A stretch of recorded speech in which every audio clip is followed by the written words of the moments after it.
basically a trillion galaxies. Yes. That is a number that is just so hard to compute. Whether it's the moon, whether it's Mars, it feels like we're on the cusp of something big. People really don't know what's going to happen. Nearly a dozen hours after the eye roared ashore. More good people than bad people, you know, right? 5 seconds. 4, 3. There is some late-breaking news. 4 hours into the Iowa caucuses. By the man, the Richardson. All right, it just me too.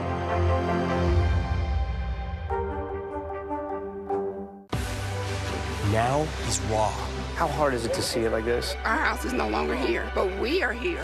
Now is real. Let's break down what we know and then the big questions still outstanding. News for the generation of now is NBC News Now. News lives in the now.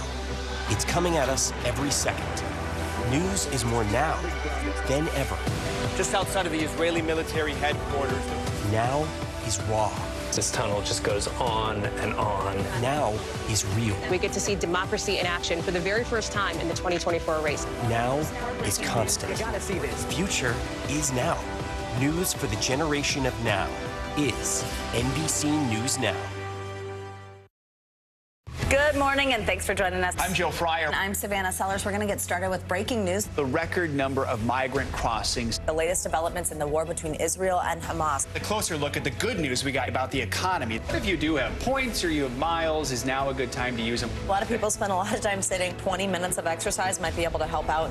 How does it feel to be an out college athlete? Freeing the first woman on a lunar mission. What was it like to get that news? Morning News Now, streaming weekdays at 7. Hey, I'm Hallie. It's good to be with you tonight. What do we know that voters care about? The economy, right? You are seeing that firsthand yourself on the ground there today. This is two things. It is pretty big medical news. It is also a pretty big mystery. And oh, by the way, it's driven by one of the most controversial people in the United States. What's happening? They have tweaked my monitor, and I can see now you are, in fact, soaking wet. I am deeply sorry. My I commitment apologize to Hallie for the many Jackson questions. will never be questioned.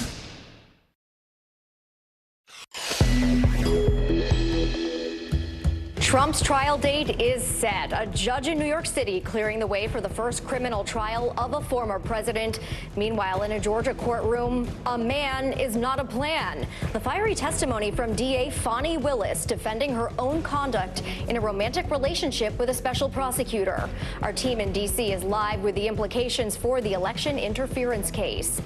Then to Kansas City, where police say the shooting during Super Bowl celebrations was not an act of terror. We'll tell you what we know about the victims and the suspects who are now in custody. A daring rescue on a snowy California peak. 6 hikers stranded for hours. See the moment search and rescue teams got them off the dangerous Mount Baldy.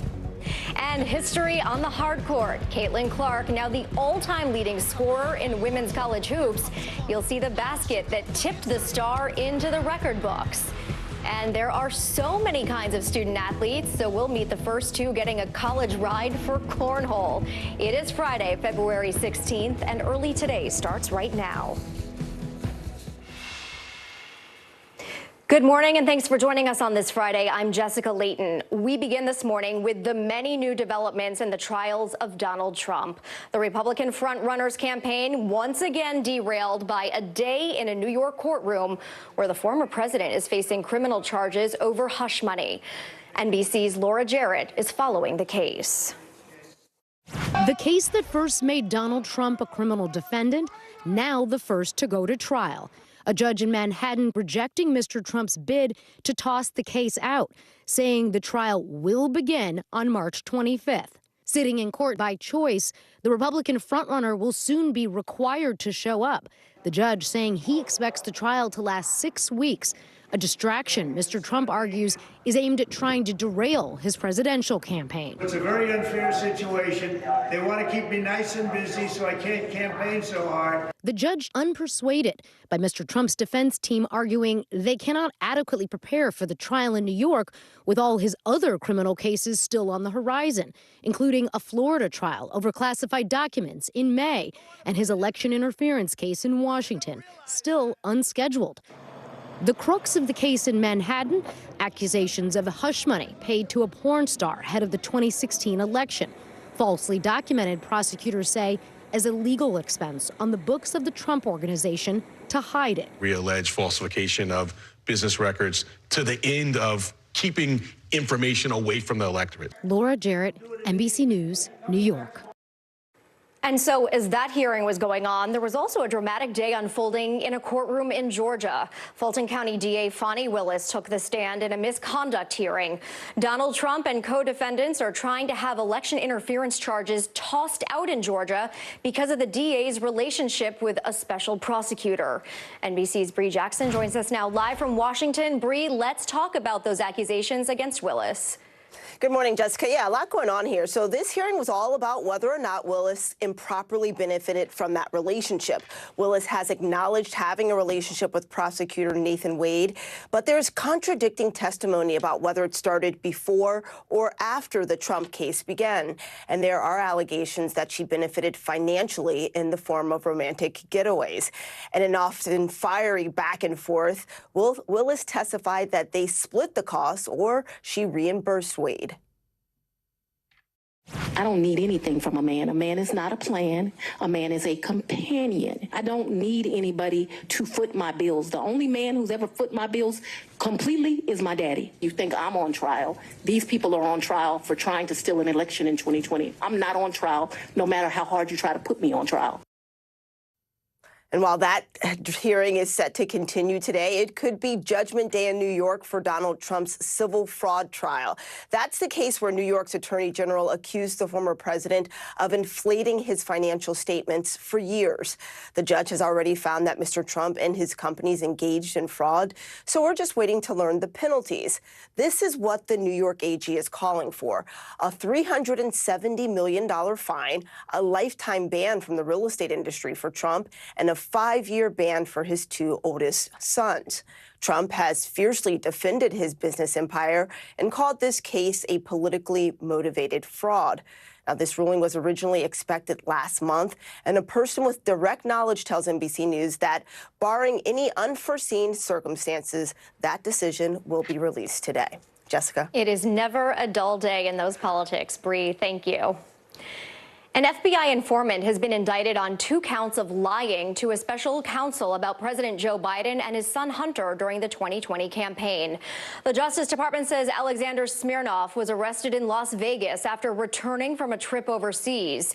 His now debunked corruption allegations were a critical part of the Republicans' impeachment inquiry into President Biden. A source familiar with the matter tells NBC News that Hunter Biden does not know Smirnov and does not believe he's ever met him. Smirnov is due in federal court in Nevada next Tuesday. He could be facing 25 years in prison. The Hamas-run health ministry in Gaza is now claiming this morning that 4 patients have died at a hospital as a result of power outages and a lack of oxygen. It comes just hours after Israeli special forces raided the hospital, searching the remains of hostages. It's one of the few medical facilities left in the south of Gaza. NBC News foreign correspondent Ralph Sanchez has this report from the region. Smoke and chaos filling the hallways of Nasser Hospital, the largest medical facility still functioning in Gaza, as Israeli troops mounted a raid in search of Hamas operatives. Israel army try to enter Nasser Hospital now. Israeli special forces storming inside in the early hours of the morning. Terrified staff navigating the wards by the light of cell phones, trying to get patients to safety. In this section, part of the ceiling collapsed from what witnesses say was a direct Israeli strike. We are attacked by Israeli army at the hospital. This is Dr. Mohammed Harara, who works in the emergency room. Our camera crew in Gaza has followed him for weeks, as night after night he's treated a flood of the wounded. He stayed at the hospital even as Israel ordered displaced people to evacuate. He finally left, but hours later we got in touch with him again. He was back at work in another overwhelmed ER, this time in the city of Rafah. We operate against Hamas terrorists wherever they are hiding. Last month, a former hostage told the Associated Press that Hamas held her and over 24 hostages inside Nasser Hospital. Israel says hostages' bodies may still be there. while in Tel Aviv, fury over Prime Minister Benjamin Netanyahu's decision to pull out of hostage talks in Cairo. Netanyahu called Hamas's demands delusional. These families are blocking traffic in front of Israel's defense ministry. They're demanding the government make a deal to bring the hostages home now. Gil Dickman's cousin is among the 134 hostages. They must be a part of this negotiation because we have no time. We have to get all the hostages back right now. And President Biden spoke to Israel's prime minister for 40 minutes, their first conversation since Israel backed out of hostage negotiations. Our thanks to Raph for that report. Turning now to an emotional scene in Washington. The 3 officers who were shot on Wednesday morning were released from the hospital yesterday. They were greeted with this applause from friends and colleagues. The chief of police there calling it a great day. The officers were serving an arrest warrant for animal cruelty charges when a suspect opened fire, shooting them through the door. And that was followed by a more than 12-hour standoff with the gunman who eventually surrendered to those authorities. Well, get ready for even more sticker shock for home buyers. Mortgage rates are once again on the rise, and that is taking a big toll on demand. After a brief dip in December and January, the average rate for a 30-year fixed-rate mortgages went up to 6.87 last week from 6.8% the week before. Applications for a mortgage to buy a home dropped by 3% for the week. That's about 12% lower than a year ago. Mortgage rates surged even higher Tuesday after a government report showed inflation in January remained high. 6 hikers are safe after being rescued from one of California's deadliest peaks. New video shows the group in a line walking toward the rescue helicopter before being airlifted to safety. The hikers found themselves trapped on Mount Baldy, stranded for hours 9,000 feet up in the air due to the weather conditions. They are all expected to be okay. Well, the East Coast needs to bundle up once again with several winter blasts heading this way. NBC meteorologist Angie Lassman is tracking the next burst of snow. Angie, not one, but several winter blasts. Yeah, good morning, Jessica. We've got one on the way out. A Clipper system it was a quick mover. If you blinked, you might have missed it, but we still do have some of these snow showers happening here downwind of the lake, so we'll deal with that this morning. We've got the winter alerts across the country from out west into the mountain ranges there, and of course for the Northeast too and parts of the mid-Atlantic. We're going to gear up for this next storm system that we'll track through the day today. It goes from basically Missouri all the way to the mid-Atlantic. We'll see some light to moderate snow, especially across parts of the Ohio Valley and the Appalachians. And then we'll start to see that work into the Northeast here as we get into the day tomorrow. Early in the morning, I-95 could be a little slick with some of that snow working through. So just a heads up there if you plan on being out and about. Totals anywhere from 1 inch to 2 inches is more widespread, but we could see some of these higher elevations pick up 4 to even 6 inches. Meanwhile, out west, another couple of soggy days for folks there. We've got the potential for flash flooding with multiple systems working on shore. This is going to bring us, the chance of some of those spots to flood once again with multiple inches of rain, but also some snow as well. Let's look at the weather across the country. Let's see what's happening in your neighborhood. 70 degrees in Jackson today. Chances of rain from Houston to New Orleans. We look up north and we've got upper 30s on tap for Pittsburgh. Columbus hits the mid-30s, dealing with some of those snow showers. Into Indianapolis, Chicago heads to 33 degrees with mostly cloudy skies. And that's a look at your forecast. Back to you, Jessica. All right, Angie, thank you. Now to a landmark decision where Greece has legalized same-sex marriage, making it the first Orthodox Christian country to do so. Advocates for the decision cheered in the streets of Athens. According to the Human Rights Campaign, Greece is now the 16th nation in the EU and 35th in the world to make same-sex nuptials legal. The new law also extends equal parental rights, and it clears the way for adoption. Early today is back in 1 minute with an update from Kansas City, what police now believe triggered the deadly Super Bowl parade shooting. Right after this.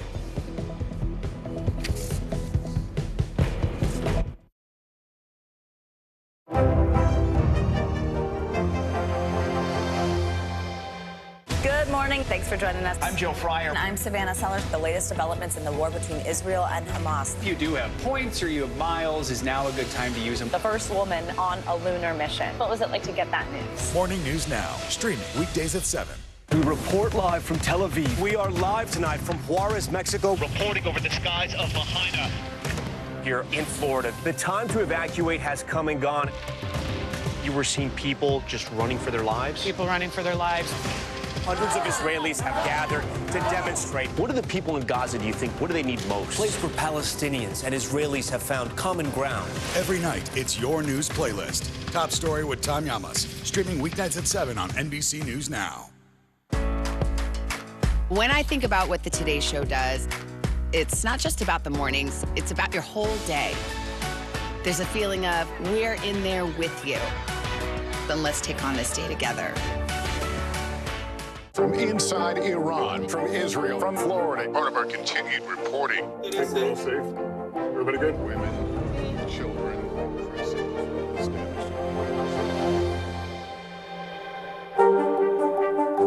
Kristen Welker hosts Meet the Press every Sunday on NBC.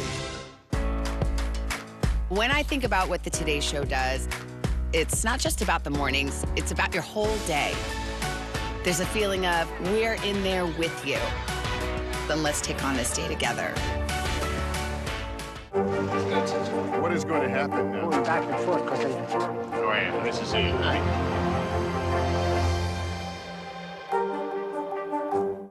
News for the generation of now is NBC News Now. Kristen Welker hosts Meet the Press every Sunday on NBC. We're learning more this morning about those deadly moments that led to the shooting at Kansas City's Super Bowl celebration. A vigil was held last night at Skywalk Memorial Park in support of those victims. Police now say the shooting appears to have stemmed from a dispute amongst several people, and it was not an act of terrorism. Here's NBC's Jay Gray. Investigators now say the gunshots that ripped through a crowd of hundreds of thousands at the Chiefs' Super Bowl parade in Kansas City were not fired by terrorist or violent extremists. This appeared to be a dispute between several people that ended in gunfire. Gunfire that killed 43-year-old Lisa Lopez Galvan. She always put others before herself. Very giving individual. It's a big loss. A popular radio host, her family says she was a huge Chiefs fan. Police confirming her death and upping the number of injured and wounded to 22. I didn't even know I was shot. Emily Tavis, her husband Jacob Gooch Sr., and his 13-year-old son all hit during the shooting spree. None of their wounds life-threatening.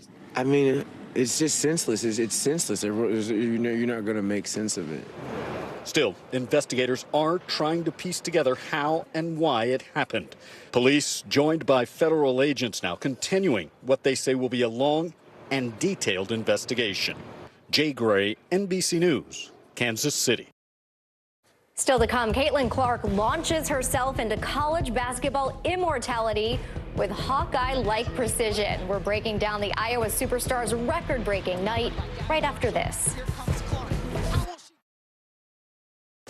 News for the generation of now is NBC News Now. The fire has grown leaps and bounds. What you see behind me is typical. How you doing? Pretty bad.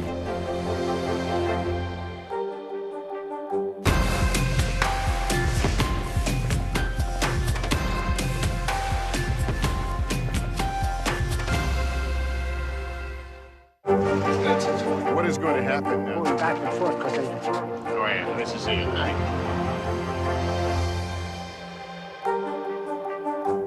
Hey, I'm Hallie. It's good to be with you tonight. What do we know that voters care about? The economy, right? You are seeing that firsthand yourself on the ground there today. This is two things. It is pretty big medical news. It is also a pretty big mystery. And oh, by the way, it's driven by one of the most controversial people in the United States. What's happening? They have tweaked my monitor, and I can see now you are, in fact, soaking wet. I am deeply sorry. My commitment I apologize to Hallie for the many Jackson questions. will never be questioned. Still to come on the Channel 2 News. Well, the waters are certainly receding now. Still too close to call. Lester Holt reporting from the Ground Zero, as it's being referred to. It is, in fact, a taste of freedom. The Haitian people know a little something about resiliency. What's the biggest risk right now? Some of the troops who have been proud. I want to welcome you to the first presidential debate. In fact, we've been told we can't go any farther. You with some resilient folks. Let me get in.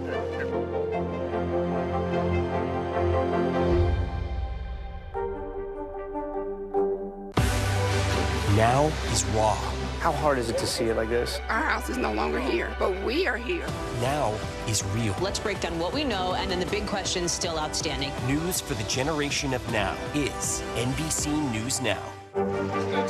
What is going to happen now? Going back and forth because they... Go ahead, this is it, right?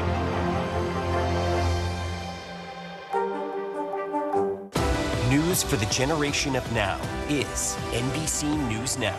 Thanks for tuning in. I'm Gotti Schwartz. Here are the stories we're following tonight. Storms keep coming here in California. The U.S. government just declassified this video. A lot more stories trending like crazy on social media. A controversy pitting lawmakers against young voters. What's the state of crypto today? Is it safe for investors? We've got another mind-bending story on artificial intelligence. This is what my voice sounds like when I clone it. That wasn't me. You gotta see this. Stay tuned now. Weeknights at 8 Eastern, 5 Pacific on NBC News Now. What is going to happen now? Going back and forth because they... Go ahead, this is it, right?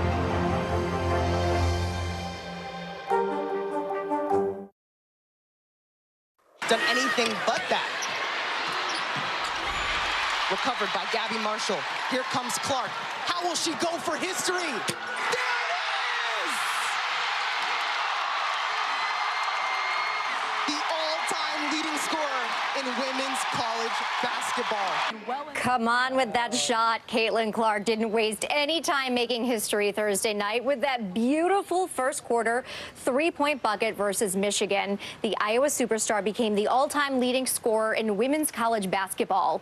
Clark's 3,528 point passed the record set back in 2017 by Washington's Kelsey Plum. She celebrated with her teammates both during and after Iowa's 17-point win over Michigan. And we are definitely fangirling over Caitlin Clark right now. The fact that she is a household name is incredible. She is just so fun and so captivating. And I mean, she's changing the game, really. Love it. She's making her mark. Will she come back for her senior year and just blow all the records out of the book? I don't know. We will see. We shall see. All right, turning to the MLB, where a changing of the guard is on its way at the end of the decade. Commissioner Rob Manfred told reporters on Thursday that he'll retire from the post when his current term expires in January of 2029.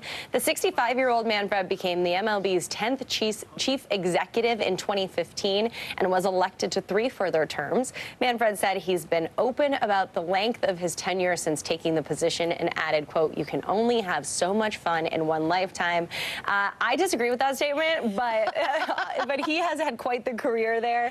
Yes. You know, we've got the Astros cheating scandal. We've got the implementation of the pitch clock. So he's done a bit in his time. He's had a lot on his plate, and you know what? He retires at an age where he can still go enjoy life and have outside of the baseball way. stadiums. Exactly. Well, that is something sports fans and gamers have been waiting over a decade for. On Thursday, EA Sports revealed the first trailer for the upcoming video game College Football 25. Now, while the spot didn't feature any gameplay footage, it did promise a full trailer in May and a summer release date. It'll be EA's first college football game since 2013. The once annual series was paused following that year's installment due to legal issues regarding player compensation. Great. One more video game in my house for my son and my husband to ignore me. I was just going to say, wives, girlfriends, moms are cringing. We're going to have to start playing. Yeah, we have to play. I think we're going to come over and we're going to play. I'll be there. Well, coming up on Early Today, we've got the latest on the CDC's potential COVID booster plans, and we'll tell you why a stingray's pregnancy is drawing national attention.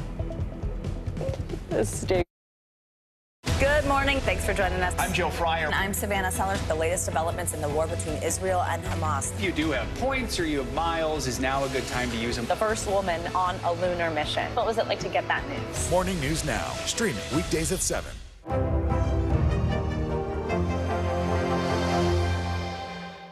The NBC News mobile app. Get connected to your favorite news shows. For the top stories, breaking news, and live video, download the NBC News mobile app now.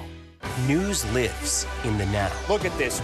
You can't even see anything anymore. Let's break down what we know. You gotta see this. News for the generation of now is NBC News Now. Good morning, and thanks for joining us. I'm Joe Fryer. And I'm Savannah Sellers. We're going to get started with breaking news. The record number of migrant crossings. The latest developments in the war between Israel and Hamas. A closer look at the good news we got about the economy. If you do have points or you have miles, is now a good time to use them. A lot of people spend a lot of time sitting. 20 minutes of exercise might be able to help out. How does it feel to be an out college athlete? Freeing. The first woman on a lunar mission. What was it like to get that news? Morning News Now, streaming weekdays at 7. The NBC News mobile app. Get connected to your favorite news shows. For the top stories, breaking news, and live video, download the NBC News mobile app now. Morning, Al. I think when you open your eyes, you get to decide, how's my day going to be? We want to be a way to start your day, lighten your load, every single morning. News lives in the now. The front lines are still very active. This is like quicksand, and officials say an entire town is cut off. This close to actually understand why people had to jump in the ocean. News for the generation of now is NBC News Now. Good morning. Thanks for joining us. I'm Joe Fryer. And I'm Savannah Sellers. The latest developments in the war between Israel and Hamas. If you do have points or you have miles, is now a good time to use them. The first woman on a lunar mission. What was it like to get that news? Morning News Now, streaming weekdays at 7. News lives in the now. The front lines are still very active. This is like quicksand, and officials say an entire town is cut off. This close to actually understand why people had to jump in the ocean. News for the generation of now is NBC News Now. What is going to happen now? Going back and forth because they... All right, this is it, right?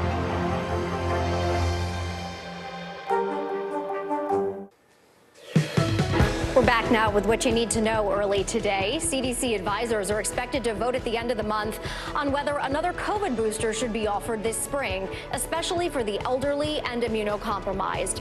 It would be the same version that was given in the fall, and experts say it's critical that it's available sooner rather than later. A rare 2018 Cadillac formerly leased by President Biden is up for auction. Bids for the Cadillac ATS-V sedan are open for 5 more days, with the current high bid of more than $37,000. According to a new survey conducted by real estate company Clever, New York City has the priciest pizza. The data shows the average price for a pie in the Big Apple, more than $33. And Charlotte, a stingray living in a North Carolina aquarium tank with no male companion, is pregnant. Katie Lyons, a research scientist from the Georgia Aquarium in Atlanta, told the Associated Press it's the only documented case of asexual reproduction that she has seen in these stingrays. We'll be right back.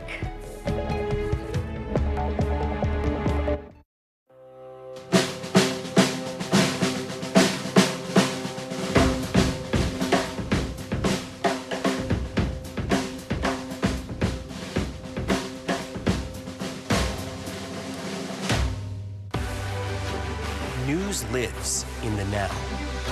It's coming at us every second from all over the world.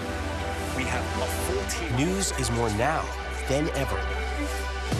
Just outside of the Israeli military headquarters, they're asking that the hostages, demanding that the hostages be released. Now is raw. This tunnel just goes on and on and on. Now is real. This is it. We get to see democracy in action for the very first time in the 2024 race. Now is constant. Morning News Now, we're breaking news. NBC News special report. You gotta see this. The future is now. News for the generation of now is NBC News Now. The fire has grown leaps and bounds. What you see behind me is typical. How you doing? Pretty bad.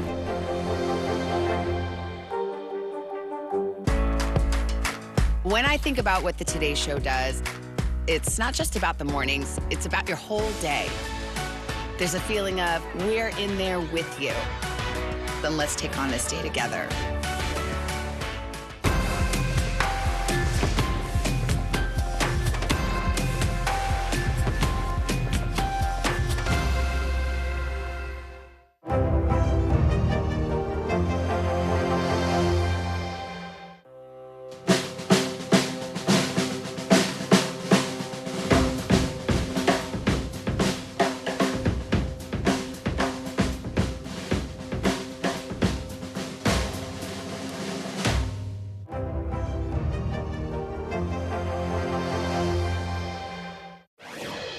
a game usually played at backyard barbecues, but now cornhole is set to become a Division I sport.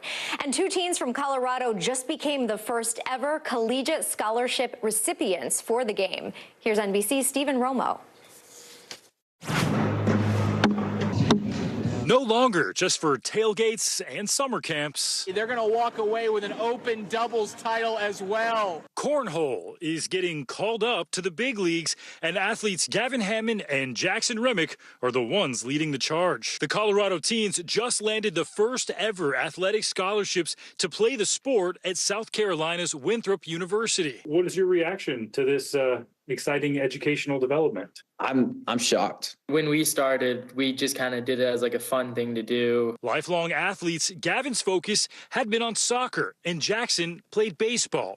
But it was their family's interest in the old-fashioned recreational cornhole that started them off on this unexpected journey. They went to like a bar every week and just played like a little beer and bags type of league, and then they got me into it. The game has been growing in popularity for the past few years, making its first appearance on ESPN in 2018. Get up in there and slick, get up in there! But like so many things these days, the pandemic signaled a huge shift for the sport. Cornhole was able to find a creative way to put on safe tournaments for players, as cornhole's a non-contact sport, and we were able to get back on television before a lot of other sports and ride that momentum. The game's low barrier to entry making it appeal to a diverse set of players. There's people of all different body shapes, sizes, athletic backgrounds, demographic backgrounds. It can reach any different type of student. These 2 college-bound athletes say it takes skill and a special strategy to take home the win. We kind of like to play what's called like a dirtier game,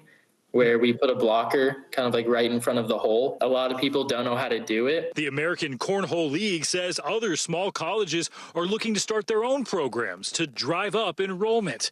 Winthrop is throwing its hat into the ring, planning to start its own Division I team around Jackson and Gavin, who are both getting partial scholarships. But once the school gets the team up and running, they're hoping for sponsorships and maybe even a full ride. Kind of growing this division and paving the pathway for all these younger kids. All thanks to that game with a silly name. Stephen Romo, NBC News. So glad I got that cornhole set for my son for his 9th birthday. Thanks for watching early today. I'm Jessica Layton. We all hope you have a great Friday and an even better weekend.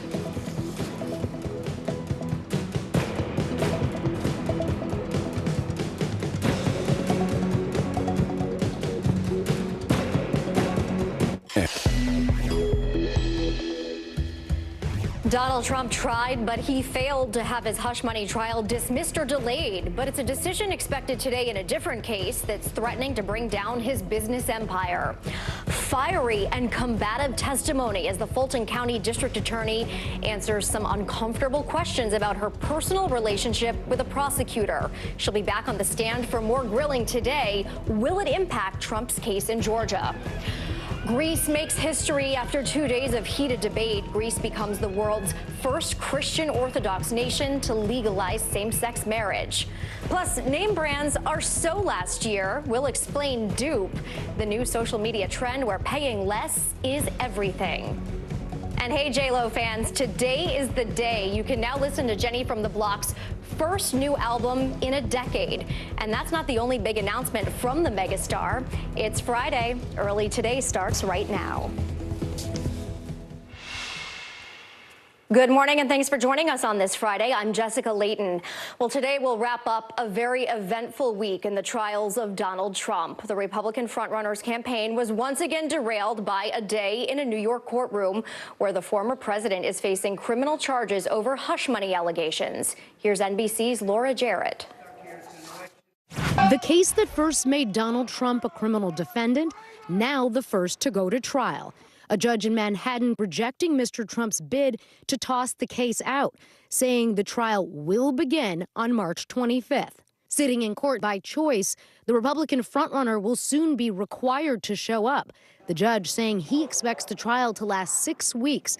A distraction, Mr. Trump argues, is aimed at trying to derail his presidential campaign. It's a very unfair situation. They want to keep me nice and busy so I can't campaign so hard. The judge unpersuaded by Mr. Trump's defense team arguing they cannot adequately prepare for the trial in New York with all his other criminal cases still on the horizon, including a Florida trial over classified documents in May and his election interference case in Washington, still unscheduled.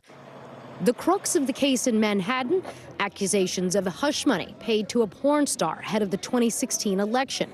Falsely documented, prosecutors say, as a legal expense on the books of the Trump Organization to hide it. We allege falsification of business records to the end of keeping information away from the electorate. Laura Jarrett, NBC News, New York. So while that hearing was underway, there was also a dramatic day unfolding in a Georgia courtroom. Fulton County District Attorney Fani Willis taking the stand in a misconduct hearing. Donald Trump and co-defendants are trying to have election interference charges there tossed out because of that DA's relationship with a special prosecutor. NBC's Bree Jackson joins us now. Bree, let's talk about the accusations against Willis. There were some pretty fiery moments. That's right. Good morning, Jessica. So this hearing was all about whether or not Willis improperly benefited from that relationship. Willis has acknowledged having a relationship with prosecutor Nathan Wade, but there is contradicting testimony about whether it started before or after the Trump case began. And there are allegations that she benefited financially in the form of romantic getaways. And an often fiery back and forth, Willis testified that they split the cost or she reimbursed Wade. I don't need anything from a man. A man is not a plan. A man is a companion. I don't need anybody to foot my bills. The only man who's ever foot my bills completely is my daddy. You think I'm on trial? These people are on trial for trying to steal an election in 2020. I'm not on trial, no matter how hard you try to put me on trial. And while that hearing is set to continue today, it could be Judgment Day in New York for Donald Trump's civil fraud trial. That's the case where New York's Attorney General accused the former president of inflating his financial statements for years. The judge has already found that Mr. Trump and his companies engaged in fraud, so we're waiting to learn the penalties. Now, this is what the New York AG is calling for: a $370 million fine, a lifetime ban from the real estate industry for Trump, and a 5-year ban for his 2 oldest sons. Trump has fiercely defended his business empire and called this case a politically motivated fraud. This ruling was originally expected last month. A person with direct knowledge tells NBC News that barring any unforeseen circumstances, that decision will be released today. Jessica. All right, a busy day ahead. Bree, thank you. Now to some new information in the shooting at that Kansas City Chiefs victory parade that killed 1 person and injured many others. A vigil was held last night in support of those victims. 23 people were shot, half of them children under the age of 16. Killed in the shooting, Lisa Lopez Galvan, a popular local DJ. Police now say the shooting appears to have stemmed from a dispute among several people, and it was not an act of terrorism. 2 teenagers do remain in custody, but so far no charges have been filed. Among those shot, a couple and their 13-year-old son. Crawling like this. You fell? Yeah. Because you'd been shot in the ankle? Right. Just can't imagine, you know, my kids getting hurt and me being dead would be, I just can't think about that, you know. As of Thursday, 3 victims were still in critical condition.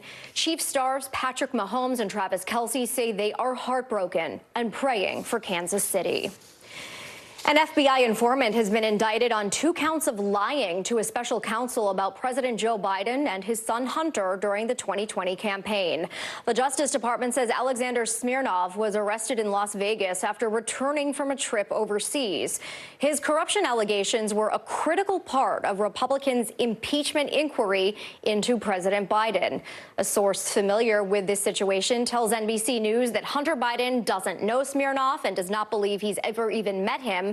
Smirnov is due in federal court in Nevada next Tuesday. He could be facing 25 years in prison.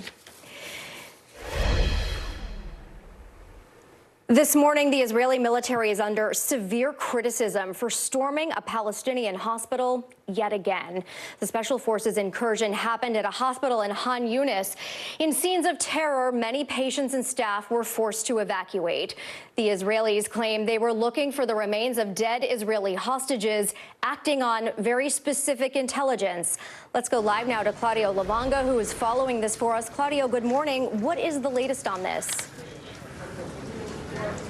Good morning, Jessica. Well, the health ministry in Gaza says at least 4 patients in that hospital have now died because of lack of oxygen after the generators were stopped and the power was completely cut off during that raid. They also said that they fear that other patients, including children in the hospital's nursery, could suffer the same fate. And they appealed to the international community to intervene before they said it's too late. Now, these claims are from the health ministry in Gaza, which is, of course, controlled by Hamas, but they seem to be corroborated by other independent sources like Doctors Without Borders, which has their own medical staff inside the Nasser hospital. They said that the Israelis shelled the hospital, even though earlier they told patients and medical staff that they could remain inside. Well, they were forced to evacuate their medical staff, leaving patients behind, they said in a statement, and described chaotic scenes where there were also an undetermined number of people who died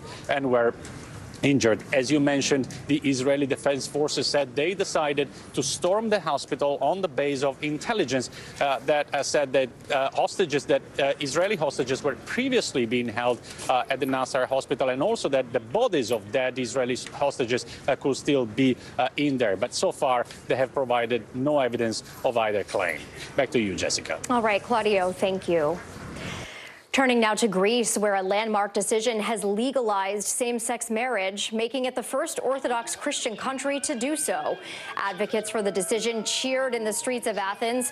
According to the LGBTQ advocacy group Human Rights Campaign, Greece is now the 16th nation in the EU and 35th in the world to make same-sex marriage legal. The new law also extends equal parental rights, and it clears the way for adoption. Well, the first signs of spring have sprung in Japan. Cherry blossom trees are already in full bloom in the western part of the country. Local tourism officials say this is about a month earlier than we would normally see those flowers start to peak.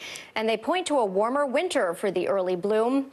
Right now, the region is seeing temperatures that normally happen in mid-April. Not the case here on the West Coast. We are still in a deep winter chill with another round of snow heading this way. NBC meteorologist Angie Lassman is tracking it all on this Friday morning. Angie, good morning. Good morning, Jessica. We've got a few flakes in the forecast here over the next day or so for the east, and we've got wet weather out west. Here's the deal right now across parts of the Northeast. We've got a clipper system that has exited, but left behind some winds coming off those lakes, so we do still have a little bit of snow around that region. We've got the alerts from out west all the way into portions of the mid-Atlantic, New England. 46 million people included in this because we're gearing up for another storm system that's going to work out of the plains today. Basically, Missouri to the mid-Atlantic is where we'll see those impacts. We've got the light snow to moderate snow expected across parts of the Ohio Valley, and we've got some rain with that system as well. It's a quick mover. It's going to be out of here before you know it by tomorrow, but not before we deal with a couple of slick spots for that early morning commute along the I-95 corridor. We've got potential for 1 inch to 2 inches for more widespread areas, but 3 to 4, even up to 5 inches possible in the higher elevations of the Appalachians. Looking out west, we've got a Pacific storm working on shore, heavy rain, snow all on the table, and the flooding concern will remain through the weekend out west. Let's look at the weather across the country. Let's see what's happening in your neighborhood. 66 degrees with some rain in the forecast for New Orleans today. We head to the mid-70s with cloudy conditions for Shreveport. Upper 30s in Boston with a little bit of sunshine mixing in with some cloud cover. We've got 54 on tap for Richmond and 55 for Roanoke today. And that's a look at your forecast. Jessica, back to you. All right, Angie, thanks. Have a great weekend. You too. Early today is back in 1 minute with the housing market forecast and then the latest shopping trend that will make a small budget go a very long way.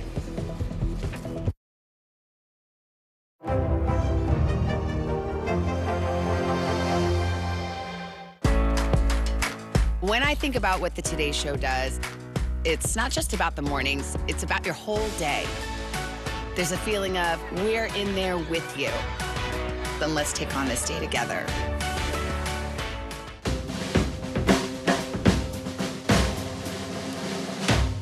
Kristen Welker hosts Meet the Press every Sunday on NBC. News lives in the now. Look at this. You can't even see anything anymore. Let's break down what we know. You gotta see this. News for the generation of now is NBC News Now. 20 out. I think when you open your eyes, you get to decide, how's my day going to be? We want to be a way to start your day, lighten your load, every single morning.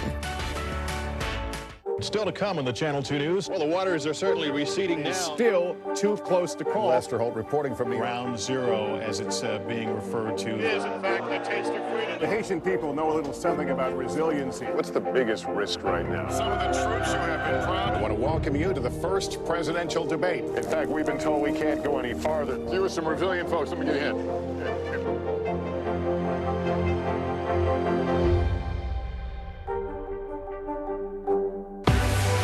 What's the message that you're trying to get out to young people? Know what is in the drug supply. We've got important news this hour about your money. Mental health, big picture, why is it so tough right now? News for the generation of now is NBC News Now. The fire has grown leaps and bounds. What you see behind me is typical. How you doing? Pretty bad. The NBC News mobile app. Get connected to your favorite news shows. For the top stories, breaking news, and live video, download the NBC News mobile app now. Well, get ready for more sticker shock for home buyers. Mortgage rates are once again on the rise, and that is taking a toll on demand. After a brief dip in December and January, the average rate for 30-year fixed mortgages went up to 6.87% last week from 6.8% the week before. Applications for a mortgage to buy a home dropped by 3% for the week. That is 12% lower than the same week a year ago. Mortgage rates surged even higher Tuesday after a government report showed inflation in January remained stubbornly high. Now to a big shift in the way people are shopping. More and more people giving less expensive store brands a spin in an effort to make every penny count. And it's all playing out on social media, of course, with people searching for so-called dupes rather than that expensive brand name item. Christine Romans has more. Inflation-weary shoppers are chasing cheap and bragging about it. I'm just not paying Tyson prices if I don't have to. Their waffles are $1 cheaper than Eggos. They're being called dupes, less expensive alternatives or private labels, and the social media generation loves them. Elf is in their dupe era. Let's compare a $5 Stanley Cup dupe to the real thing. It's kind of flipping the script on our parents' generation keeping up with the Joneses. This is buying an inexpensive thing to keep up and be cool. Exactly. It's an interesting flip of the script. With the levels of inflation that we've been dealing with in the last few years, this is a clear response to that kind of economic pressure. After years of higher prices and shrinking packaging, consumers now have the upper hand, and retailers know it. Target this week expanding its store brand of items that sell for less than name brands to more than 2,000 items. Chinese super discount retailer Temu running 3 Super Bowl ads to reach consumers who are just sick of high prices. Companies acknowledging their customers' weariness. Coke and McDonald's reporting sales fell after they raised prices. So did Kraft Heinz. The consumers are looking for better value in all the choices they're making. Newly frugal consumers may slow price hikes, but economists say don't expect prices to go back down to pre-pandemic levels, as deflation would be an economic headache of a different kind. Christine Romans, NBC News, New York. Still to come, we'll tell you about the new name for the California Royals. And we all know love don't cost a thing, but seeing J-Lo perform live might set you back a little. Jennifer Lopez is hitting the road this summer. We have all the details on that tour right after this. News lives in the now. Look at this. You can't even see anything anymore. Let's break down what we know. You gotta see this. News for the generation of now is NBC News Now. From inside Iran, from Israel, from Florida, from Lewiston, Maine. Part of our continued reporting. This is what a country in war looks like. Women, children. What is it like? Countless neighborhoods across the region that look just like this. Everybody good? penalties that it took for all this damage to occur.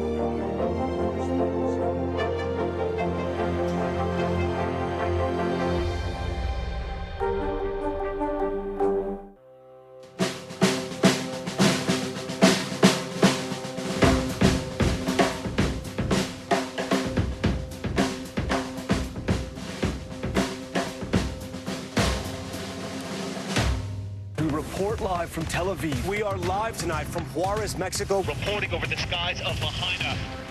Here in Florida, the time to evacuate has come and gone. You were seeing people just running for their lives? People running for their lives. Hundreds of Israelis have gathered to demonstrate. What do the people in Gaza, do you think, what do they need most? A place where Palestinians and Israelis have found common ground. Every night, it's your news playlist. Top Story with Tom Llamas. Streaming weeknights at 7 on NBC News Now. Now is raw. How hard is it to see it like this? Our house is no longer here, but we are here. Now is real. Let's break down what we know and then the big questions still outstanding. News for the generation of now is NBC News Now. Thanks for tuning in. I'm Gotti Schwartz. Here are the stories we're following tonight. Storms keep coming here in California. The U.S. government just declassified this video. A lot more stories trending like crazy on social media. A controversy pitting lawmakers against young voters. What's the state of crypto today? Is it safe for investors? We've got another mind-bending story on artificial intelligence. This is what my voice sounds like when I clone it. That wasn't me. You gotta see this. Stay tuned now. Weeknights at 8 Eastern, 5 Pacific on NBC News Now. Hey, I'm Hallie. It's good to be with you tonight. What do we know that voters care about? The economy, right? You are seeing that firsthand yourself on the ground there today. This is two things. It is pretty big medical news. It is also a pretty big mystery. And oh, by the way, it's driven by one of the most controversial people in the United States. What's happening? They have tweaked my monitor, and I can see now you are, in fact, soaking wet. I am deeply sorry. My commitment to Hallie for the many Jackson questions. will never be questioned.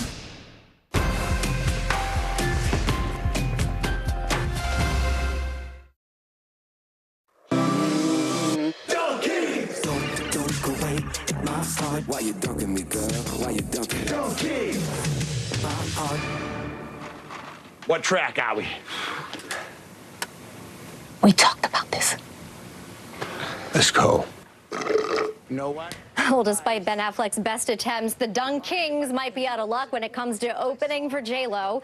Appearing on NBC's Today on Thursday, Jennifer Lopez announced This Is Me Now, the tour. The 34-city tour will be the pop icon's first in 5 years in support of the album and film of the same name, both of which dropped today, by the way. The tour kicks off in Orlando on June 26th. So Jenny from the Block, right here in New York, is going to be starting in Orlando, then Miami. I saw dates in New York, New Jersey, Sacramento. I mean, she's going to be all over the country. And she's an incredible performer. One thing about J-Lo, her dancing, her singing, I mean, everything is going to be top notch. I cannot wait. All right, and before that tour begins in June, J-Lo is going to have her hands full preparing for fashion's biggest night. On Thursday, Vogue revealed that Lopez, Zendaya, Bad Bunny, and Chris Hemsworth will join Anna Wintour as co-chairs for this year's Met Gala. The chairs were announced in a video post to Vogue's social media, along with the 2024 theme, The Garden of Time. It's inspired by the 1962 short story. The biggest names in fashion and entertainment will hit the red carpet on May 6th. This is always such a fun... I love the show after this happens because we get to chat about all things fashion, what everybody will do. We know last year was a tribute to Karl Lagerfeld. We'll see what happens this year with the garden thing. I covered the year it was camp, and Jennifer Lopez, speaking of, looked absolutely incredible. I cannot wait to see what they all wear. And now from fashion royalty to a royal name change. According to the Times of London, Prince Harry and Meghan Markle have changed the surnames for their two children, Archie and Lilibet, who were given the traditional last name Mountbatten-Windsor. It will now be known as Archie and Lilibet Sussex. It reflects the title of their father, the Duke of Sussex, and it comes as part of a larger rebrand by Harry and Meghan, who recently changed the name of their website to Sussex.com following years of drama. Really too much to talk about in this show, but yeah. When we when we come back, Charlotte the Stingray is set to give birth soon, but how she got pregnant is another story and perhaps a mystery. And Mamma Mia, you will not believe what a pizza costs these days in New York City. News for the generation of now is NBC News Now. Kristen Welker hosts Meet the Press every Sunday on NBC. Good morning, and thanks for joining us. I'm Joe Fryer. And I'm Savannah Sellers. We're going to get started with breaking news. The record number of migrant crossings. The latest developments in the war between Israel and Hamas. A closer look at the good news we got about the economy. If you do have points or you have miles, is now a good time to use them. A lot of people spend a lot of time sitting. 20 minutes of exercise might be able to help out. How does it feel to be an out college athlete? Freeing. The first woman on a lunar mission. What was it like to get that news? Morning News Now, streaming weekdays at 7. News lives in the now. Israel tonight declaring war against Hamas following the brutal surprise attack within its own borders. Now is raw. We are in the West Bank city of Ramallah. Protesters are on the streets here to denounce Israel. Now is real. Most of the time, the Iron Dome works, but there are rare occasions that a few get through, like here in Ashkelon. News for the generation of now is NBC News Now, streaming free everywhere. Fire has grown leaps and bounds. What you see behind me is typical. How you doing? Pretty bad. Stay on top of breaking news and the biggest stories of the day with NBC News Daily. Thank you so much for joining us. I'm Morgan Radford. I'm Vicki Wynn. I'm Kate Snow. And I'm Zinklaya Samwat. Get in-depth reporting from across the country We have breaking news out of the White House. and around the world, Questions about the rebellion inside Russia. and ways you can take care of your health. What are symptoms that people should be on the lookout for? Andrew Wallace, Some really great last-minute deals if you have flexibility. NBC News Daily, weekdays from 12 to 4 p.m. Eastern on NBC News Now. Morning, Al. I think when you open your eyes, you get to decide, how's my day going to be? We want to be a way to start your day, lighten your load, every single morning.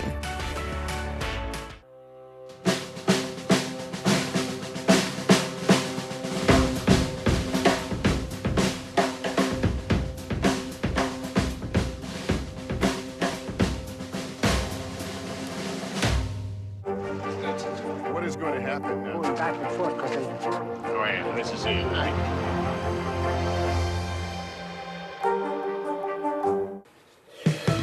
We're back with what you need to know early today. CDC advisors are expected to vote at the end of the month on whether another COVID booster should be offered this spring, especially for the elderly and immune compromised. It would be the same version that was given in the fall.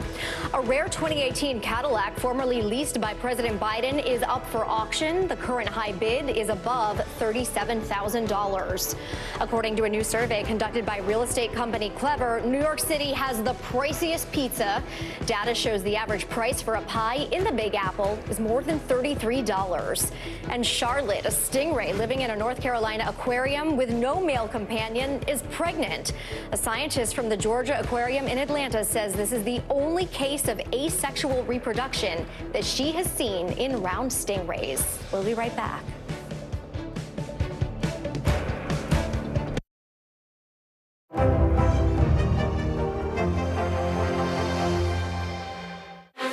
Were you calling the shots, though, Mr. President, ultimately? Do you need to win your home state in order to stay in this race? Is it do or die? Is it clear who's going to govern Gaza once this war is over? If it's Sunday, it's Meet the Press. Fire has grown leaps and bounds. What you see behind me is typical. How you doing? Pretty bad. Kristen Welker hosts Meet the Press every Sunday on NBC. Stay on top of breaking news and the biggest stories of the day with NBC News Daily. Thank you so much for joining us. I'm Morgan Radford. I'm Vicki Wynn. I'm Kate Snow. And I'm Zinklaya Samwat. Get in-depth reporting from across the country We have breaking news out of the White House. and around the world, Questions about the rebellion inside Russia. and ways you can take care of your health. What are symptoms that people should be on the lookout for? Andrew Wallace, Some really great last-minute deals if you have flexibility. NBC News Daily, weekdays from 12 to 4 p.m. Eastern on NBC News Now. Hey, I'm Hallie. It's good to be with you tonight.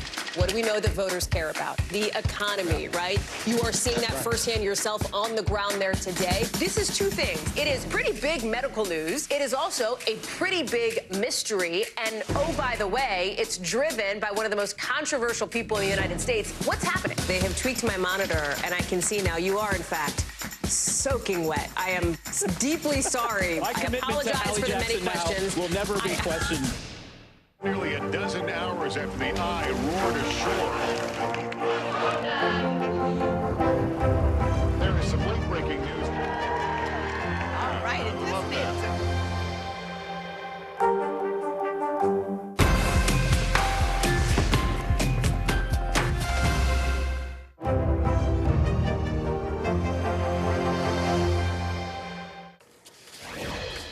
Americans with disabilities are working more than ever before, but despite those recent gains, it can still be tough for them to hold down jobs, earn a living wage, and gain acceptance. Now, one business chain in Miami is working to change perceptions. NBCU Academy reporter Jay Valle has the story.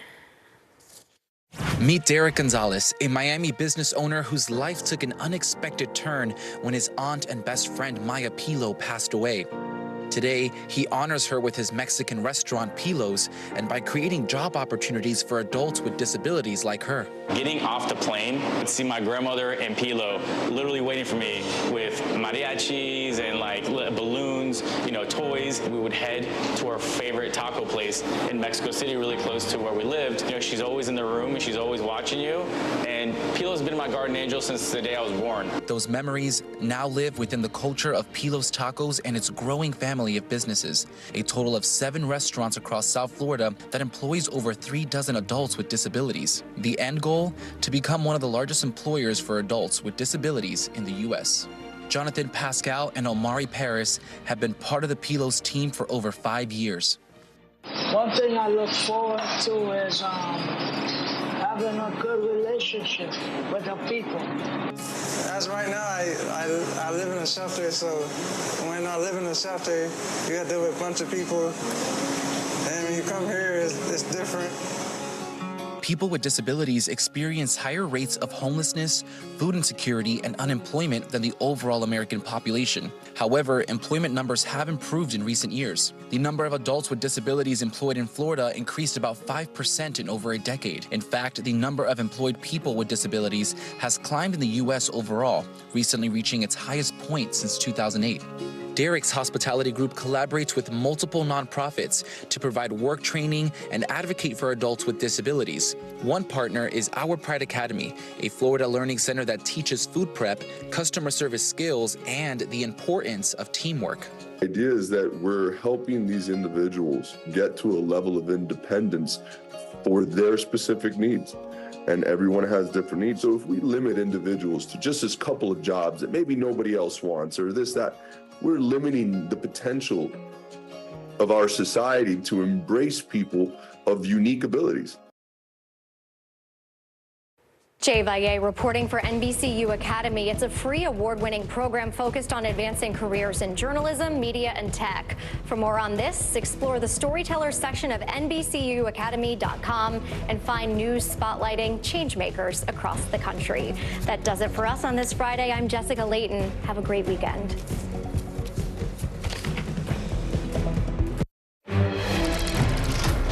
Right now on Morning News Now, breaking news, Russian media reporting opposition leader Alexei Navalny has died in prison.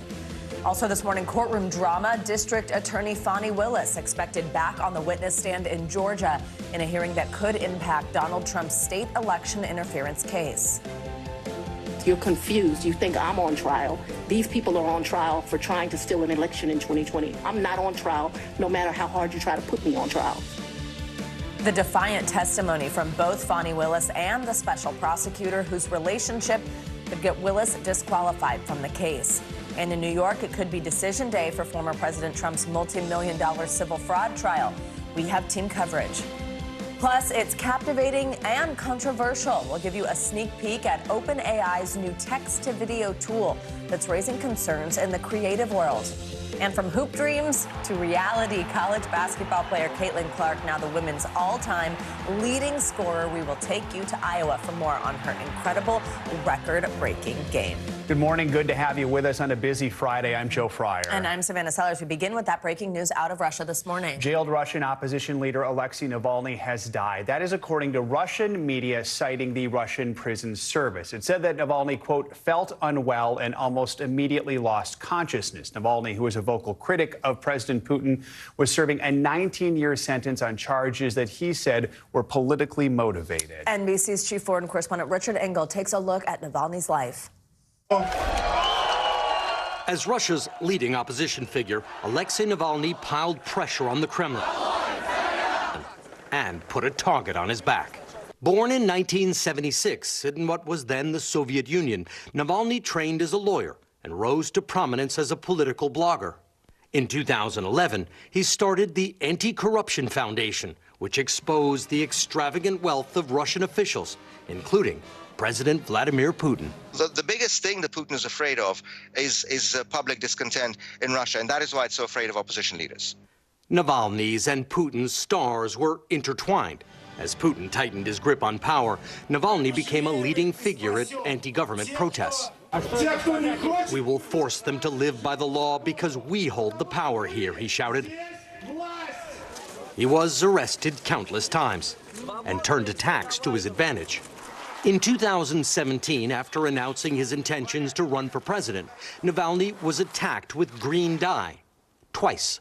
Maybe the Kremlin thinks that I will not record videos with a green face, he said, but now even more people will watch.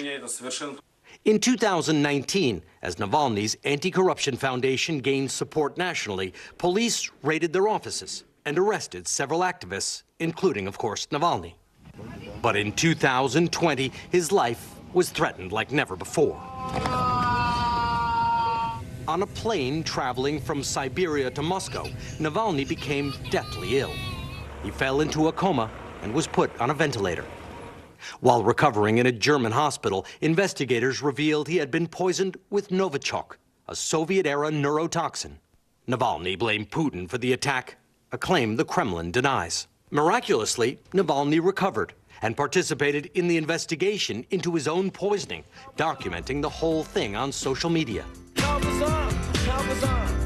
Despite the threats against his life, in January 2021, Navalny and his wife Yulia voluntarily returned to Moscow, where he was immediately arrested, ostensibly for violating the terms of a 2014 embezzlement case. Once in jail, he was tried and sentenced to more than 9 years in a maximum security prison. Navalny said the charges were politically motivated. But even behind bars, he found ways to make his voice heard, using social media to protest the Ukraine war and needle those in power. His legacy is one of defiance, a constant thorn in the side of the Kremlin. Richard Engel, NBC News. All right, thanks to Richard for that report, and we will stay on it throughout the morning. Now let's head to Atlanta, where this morning Fulton County District Attorney Fani Willis will be back on the stand following her fiery testimony yesterday. Willis is the DA who charged former President Donald Trump with trying to overturn Georgia's 2020 election results. Willis took the stand in her own defense over misconduct allegations that could lead to her removal from the case. In a contentious back and forth, she acknowledged having a relationship with Nathan Wade, who she hired as special prosecutor in Georgia's case against the former president, but she denied the relationship was improper. The hearing focused on whether Willis benefited financially in the form of romantic getaways. Here are some of the highlights from yesterday's dramatic testimony. Mr. Wade visits you at the place you laid your head. When? Has he ever visited you at the place you laid your head? So let's be clear, because you lied in this. Let me tell you which one you lied in. Right here. I think you lied right here. No. This is the truth, Judge. And it is a lie. It is a lie. Ms. Willis? Mr. Sena, thank you. We're going to take 5 minutes. It's highly offensive when someone lies on you, and it's highly offensive when they try to implicate that you slept with somebody the first day you met with them. Ms. Willis is a very, as am I, we're private people. Not, our relationship wasn't a secret. It was just private. I kept something private. That's my private life. Is not any mystery to anyone. It's like a woman doesn't have the right to keep her private life private. I don't need anything from a man. A man is not a plan. A man is a companion. And so there was tension always in our relationship, which is why I would give him his money back. I don't need anybody to foot my bills. The only man who's ever foot my bills completely is my daddy. You've been intrusive into people's personal lives. You're confused. You think I'm on trial. These people are on trial for trying to steal an election in 2020. I'm not on trial, no matter how hard you try to put me on trial. All right, let's break it all down. We're joined by NBC News correspondent Blaine Alexander outside the Fulton County Courthouse in Atlanta and NBC News legal analyst Danny Savalos. Thank you both for being here. Blaine, let's start with you. Before yesterday, there were some questions about whether Willis would testify at all. She did. We'll hear from her again today. Walk us through the dramatic day in the courtroom and what were the big takeaways. Well, the biggest thing was it was a surprise to everybody who was sitting in that courtroom, everybody who was watching it live at home or wherever, and even to members of her legal team who at the very time that she walked into that courtroom were arguing to try and keep her from the stand. And so you saw this moment, this kind of dramatic moment play out where she walked into the courtroom, preceded by her security, of course. She walked into the courtroom as Anna Cross was arguing that the subpoena should be quashed. They kind of met eyes at one point, and Willis made it clear that she wanted to take the stand. She basically walked in and said, let's go. And then about 2 hours of testimony ensued from there. So I think that it was very clear that she walked in ready to have this conversation. These allegations have been out there for more than a month now. Aside from her speech at the MLK Day ceremony and her written motion response, she hasn't addressed them. So this really was the first time that she was coming in and able to, as you could see, express some of her frustration with what she saw in that motion. Now, as for the substance of what she said, she maintained, as did Nathan Wade, that their relationship began after she hired him to work on the Trump Georgia election interference case. So after November of 2021, she said that they never cohabitated together. And one thing that they both made a very strong point of driving home is that either they split their costs evenly or she reimbursed him for travel. Now, that's a very big piece, of course, because the entire underpinning of the defense's argument is that she improperly financially benefited from the trips she's taking. She said, no, I paid him back. I paid him back in cash, so she doesn't have receipts for it, but that she paid him back roughly everything that he spent for that, and it was split evenly, guys. Danny, let's bring you in here. So as Blaine just laid out, I mean, she comes in and physically takes the stand as her lawyers are trying to explain why she should not have to do so. Then it gets quite combative. Many times people would not be advised to take the stand in a case like this. What do you make of the fact that she did so, and did she help or hurt herself? She helped herself in terms of she made some great speeches. There's some great sound that you saw. She stood up for herself, but did she testify well as a witness? No, not by any metric. She didn't answer questions. She answered the questions she wanted to answer. She had to be brought back onto the rails by the judge, who I think the judge should have done more often. And sometimes she was so rambling, she forgot what the original question was. She had a mission. She was going to make a statement, whether or not she was asked the question that she wanted to answer or not. So in a strange way, was she technically a good witness? Did she follow the rules of evidence? Absolutely not. And she knows that. She's obviously the elected DA of Fulton County. But was it effective? It may have been. By rambling on and taking up so much time, she fatigued the judge. I felt she fatigued Ashley Merchant, who was the main lawyer questioning her. And it may have saved the day for her because by the end of the day, I mean, they didn't really get to the core of their burden of proof. And by that, I mean the defense showing, or at least having to show, or getting to admit, that's what they wanted to do, is get her to admit that there was some benefit given to her by Nathan Wade. And I don't think that they got there, but it's not because Fani Willis testified properly the way witnesses are supposed to. Let's talk more about that, because the goal here for Trump and his co-defendants, they want her disqualified from the case. Just how high is that bar to have Willis and Wade disqualified from the case? And do you see anything that reaches that bar? I really thought at the beginning of the day that the defense had a real shot. I also believe Nathan Wade's testimony was not very credible, because at the core of this issue is a not very credible proposition. A lot of people today are talking about, hey, man, what's the big deal? People deal in cash. They have large amounts of cash. Number one, I agree with you. By the way, you know who doesn't agree with you? Law enforcement. Law enforcement uses large amounts of cash routinely as evidence of criminality. You know what I've never seen in a police report? Suspect had drugs and checkbooks.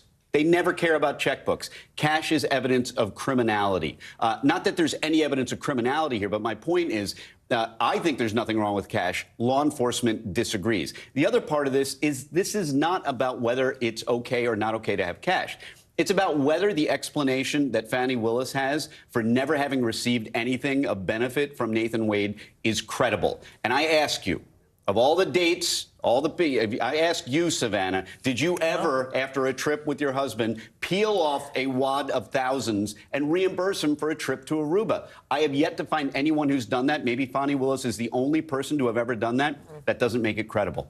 Blaine, as we mentioned earlier, Willis set to return to the stand today. What can we expect in the courtroom? How is this going to get underway, and when could we get a ruling?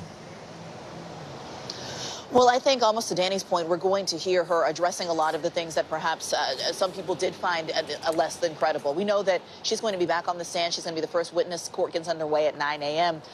We know that her side is going to spend about 4 or 5 hours calling witnesses of their own. One of them will be Fani Willis's father. He's going to testify remotely from California. And so we're certainly going to see possibly some more fiery testimony, but her kind of making some of her own points in this. And then in terms of a ruling, we know that the judge isn't going to rule from the bench. We already know that. It's possible that this extends into early next week as well. So what we think the judge will do, what we know the judge will do, is go back, consider the evidence, and issue a written ruling at some point in the days to come, guys. All right. Blaine Alexander, thank you so much. Danny, stick around. We're going to have you talk about our next story. Yeah, meanwhile, that's here in New York. A verdict is expected today in the $370 million civil fraud trial against former President Trump. The verdict is going to be delivered by Judge Arthur Engoron, capping a trial that began more than 4 months ago. Trump and his company are accused of inflating the value of business assets in order to get better terms on loans. The judge has already ruled that Mr. Trump inflated his wealth on financial statements. Today's verdict will determine the penalties, exactly how much Trump and his organization could owe. The multi-million-dollar lawsuit was brought on by New York Attorney General Letitia James. In addition to the proposed $370 million in penalties, James is also looking to ban the former president from conducting future business in New York's real estate industry. For more on what we can expect on this one today, we are joined by NBC News national correspondent Yasmin Vasugian. And as we said, Danny Ceballos is still here on set with us. Yasmin, I'll start with you. Good morning. What can we expect from the judge today? Could this be a real day of reckoning for the former president and his company? I mean, a huge day of reckoning. If you think about, I think, the former president's brand and who he was before he was president of the United States and who he has based his entire identity on his real estate empire here in New York City. And he did through the 80s, the 90s as well. He's written multiple books about it. Judge Engoron has already said that the former president and his business is engaged in fraud. This is dating back, of course, to the trial that began on October 7th, in which the former president, along with his 3 children, testified in this trial. The decision is set to come out today. And as you reminded folks, and I'll remind you once again, AG Letitia James seeking $370 million, along with the former president and his businesses being banned forever from the New York State real estate industry. This is going to be, and I cannot say this enough, I know Danny has said this on air as well, and he can back me up on this, a major gut punch, the former president of the United States, if in fact he has to pay out $370 million and is no longer able to engage in real estate businesses here in New York City. And you couple that, guys, by the way, because I was on air with you with the E. Jean Carroll case as well, with the $83 million he's going to have to pay out with E. Jean Carroll, and these multiple cases that are continuing to go on. The former president has an uphill battle here, but this is going to be major today as we await this decision from Judge Engoron. So, Danny, of course, one big headline will be the number that he'll have to pay. But this idea that he could be banned from New York real estate, what would be the ripple effect of that for Trump and his business? And does he have appeal options? Well, first, what would that ban even look like? It could be thou shalt not perform business activities in New York, or it could have to do with, remember, they've canceled the business charter. So is that canceling the business or even the assets, meaning the buildings? So who ends up owning those buildings? What happens to these companies? Do they get taken over by something else? It's really going to be interesting to see how this remedy is crafted. And then, of course, appeal options, absolutely. And in fact, I might even expect a stay of all this execution, of all of these proceedings, while this goes up to the appellate division in the First Department on appeal. And I think that the defense will get a stay. So this is probably not going to be something that immediately goes into effect. And even if it did, it's such a major sea change in the corporate structure that it would be difficult to do overnight. So whatever Justice Engoron decides, it's probably not going to be something that we're going to see the ripple effects of right away, because there's going to be an appeal right away. And I believe they get an automatic appeal up to the Court of Appeals as well. Yasmin, let's once again switch gears, as we've been doing for the last few minutes here on this show, to talk about a different issue. Yesterday, when we were talking to you, you were outside the courthouse. That was not for the civil fraud trial that's coming to an end, presumably today. That was for this hush money trial that now we know will get underway next month. It's where we saw the former president yesterday in court. The presiding judge denied this attempt to have the criminal charges dismissed. What else happened inside that courtroom yesterday? Savannah, he denied it immediately. Literally 5 minutes in yesterday, he said, motion denied, motion to dismiss, denied. And then the rest was really kind of about back and forth when it comes to Q&A for jury selection. March 25th, the date is set. That is when the trial is beginning. And it was interesting because the judge in that case actually mentioned that he had spoken to Judge Chutkan to figure out the date for this trial and recognized that they could clear the way for this trial to move forward on March 25th because it seems the D.C. case has been stalled because of the immunity case that is still pending, obviously, with the Supreme Court. We know we're waiting that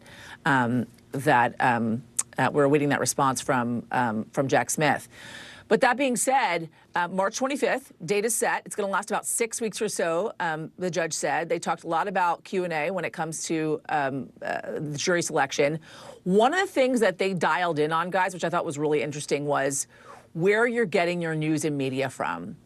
And they talked a lot about wanting to ask the jurors kind of their political affiliation to understand whether or not they really support the former president of the United States or not. They also wanted to ask the jurors if, in fact, they believe the 2020 election was stolen. There was some pushback for that from the former president's attorneys. That took up the majority, I have to say, of the rest of the hearing yesterday. But we really have to look forward to 6 weeks of the trial in which the former president is there every single day. Just a reminder, as we talked about yesterday, this is a criminal trial. So the former president has to be there. And he's possibly looking at 4 years in prison with a Class C felony. So, Danny, Trump has acknowledged repaying his former lawyer, Michael Cohen, classifying these as legal payments. Real quickly here, what's his defense? That was one of several defenses that they used yesterday to try and get the case thrown out. And as Yasmin pointed out, it was denied right away. But that will remain on the record for appeal. They would have a better shot on appeal. Among them were that he's been charged with too many counts for one crime. So, for example, if somebody robs a bank, you can't charge them with 4 different crimes that are essentially the same. You robbed a bank was robbed, there was a robbery at the bank and you did it. You can't take one event and extract from that several different crimes. Related to that is the theory that, hey, Trump paid this attorney out of his personal funds for personal services. That should not be imputed to the business. I think the other courts have already dismissed that idea. So most of these arguments are probably not going to make any headway. They didn't make any headway in the motion to dismiss. All right. Danny Ceballos, thank you for covering it all this morning. Yasmin, thank you very much. Well, an FBI informant is facing 2 federal charges for allegedly lying to the agency about President Joe Biden and his son Hunter during the 2020 presidential campaign. The Justice Department says 43-year-old Alexander Smirnov has been arrested in Las Vegas. The 37-page indictment comes from special counsel David Weiss, who was appointed to look into Hunter Biden. The indictment alleges that Smirnov provided false derogatory information to the FBI by claiming to the FBI that the Ukrainian energy company Burisma once hired Hunter Biden because they said he would, quote, protect us through his dad from all kinds of problems.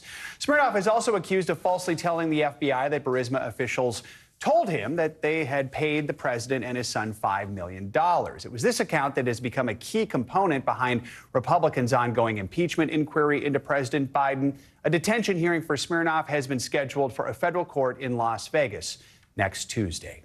New details are emerging in the investigation into that deadly shooting at the Kansas City Chiefs Super Bowl victory parade. Police are now saying they have 2 juveniles in custody in connection with the shooting and that the tragedy was the result of a dispute between several people. 1 person was killed and 22 others were wounded or injured during the shooting.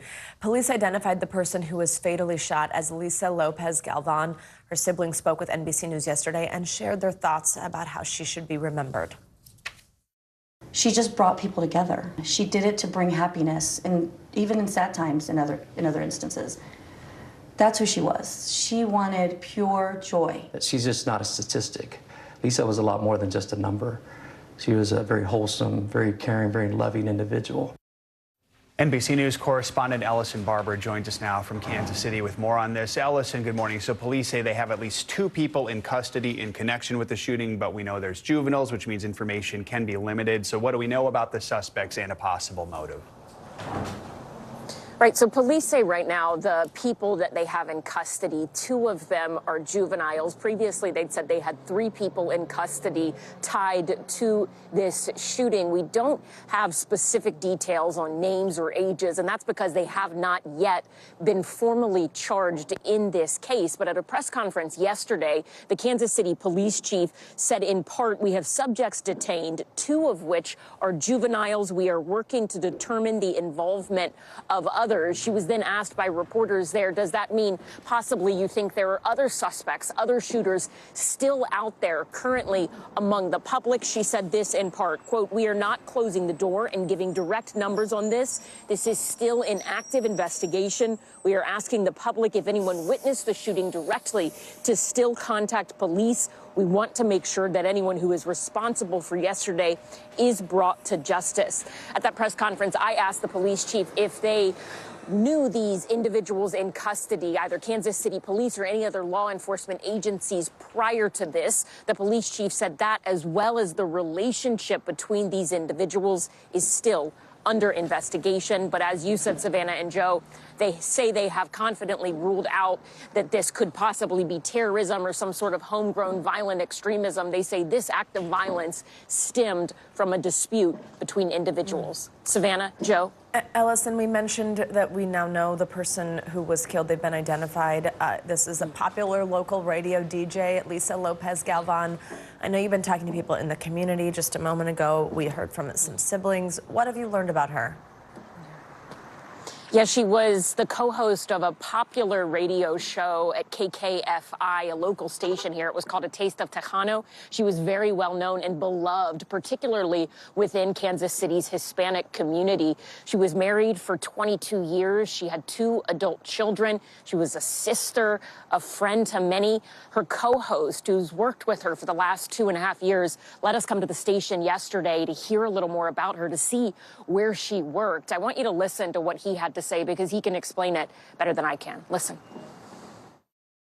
I don't think really she had acquaintances. Anytime you knew her, she always treated you like you were her closest friend. You were her focus. And she has a lovely husband, 2 lovely children, a great family, and they were all just so kind and so honored to have such a great sister.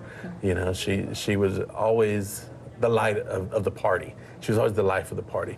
Was always down for a great time, and she'll be missed, definitely. I mean, she just showed great. When you think back to the last Tuesday you spent together, have you replayed those last moments just again and again? I mean, how do you begin to process this? Multiple times. Mm-hmm. You know, we walked down in the parking lot from the station here, and I told her, you know, be careful, have fun, be careful, and I'll see you next Tuesday.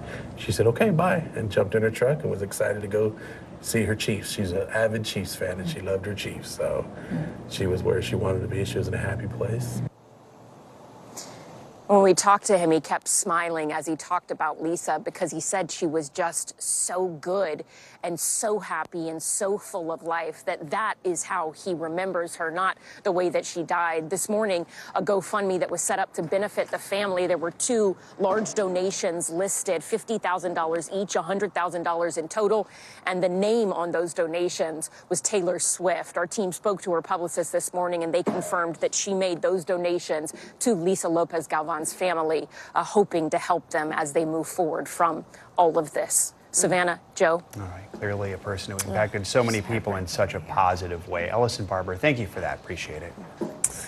Let's switch gears now and get a check on your morning news now weather. Meteorologist Angie Lastman joins us with the forecast. Angie, good morning. Good morning, guys. We've got a couple of systems that we're tracking that could bring the potential of snow to some folks here as we gear up for our weekend. We've got an exiting Clipper system. We talked about this yesterday. It's out of here, but we're still seeing some of these lingering cold winds that are leaving us with some snow showers remaining downwind of the lakes.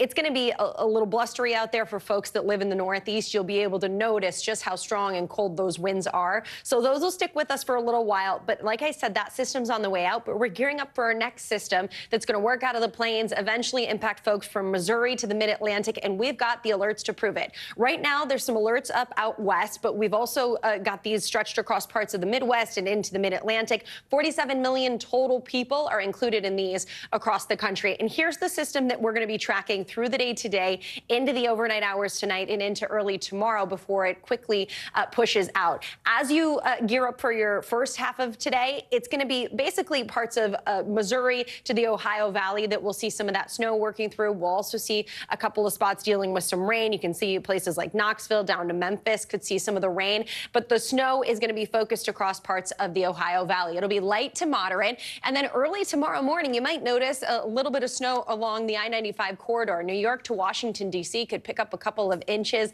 I'll show you those amounts here in a moment, but then it slowly starts to wrap up, and we'll just be left with some scattered snow showers for the second half of your Saturday. There's those totals as promised. Places like Philadelphia, 2 to 4 inches possible. I think some of those higher amounts in the higher elevations could be upwards of 5 inches. Overall, places like New York, 1 to 3 inches. You might see some flurries in the city early tomorrow morning. Indianapolis, you could pick up a couple of inches as well. Savannah is grinning because I said flurries in New York City. We're not done yet. Not happy about the next storm system, though, out west, I'm sure. We've got a couple of them at that. We're going to see, again, really heavy rain, guys, and multiple systems that are going to bring big batches of that rain to the already soaked west coast. And this is going to be something we'll deal with over the next couple of days. Flash flooding will be a problem, specifically in California. A couple of inches of rain here through the weekend. All right. Thank you, Angie. Appreciate it.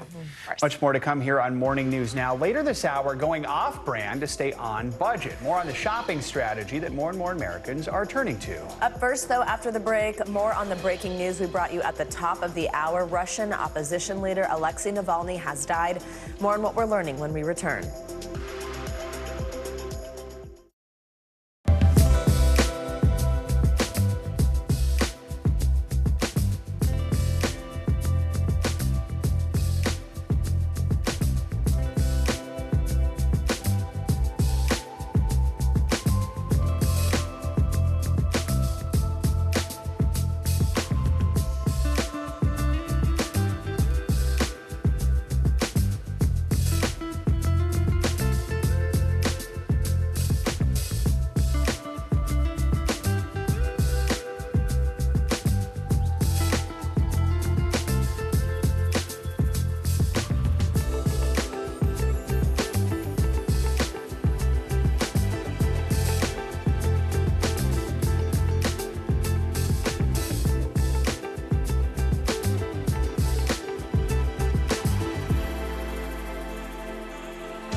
Stay on top of breaking news and the biggest stories of the day with NBC News Daily. Thank you so much for joining us. I'm Morgan Radford. I'm Vicki Wynn. I'm Kate Snow. And I'm Zinklea Samwat. Get in-depth reporting from across the country. We have breaking news out of the White House and around the world. Questions about the rebellion inside Russia. And ways you can take care of your health. What are symptoms that people should be on the lookout for? And your wallet. Some really great last-minute deals if you have flexibility. NBC News Daily. Weekdays from 12 to 4 p.m. Eastern on NBC News Now.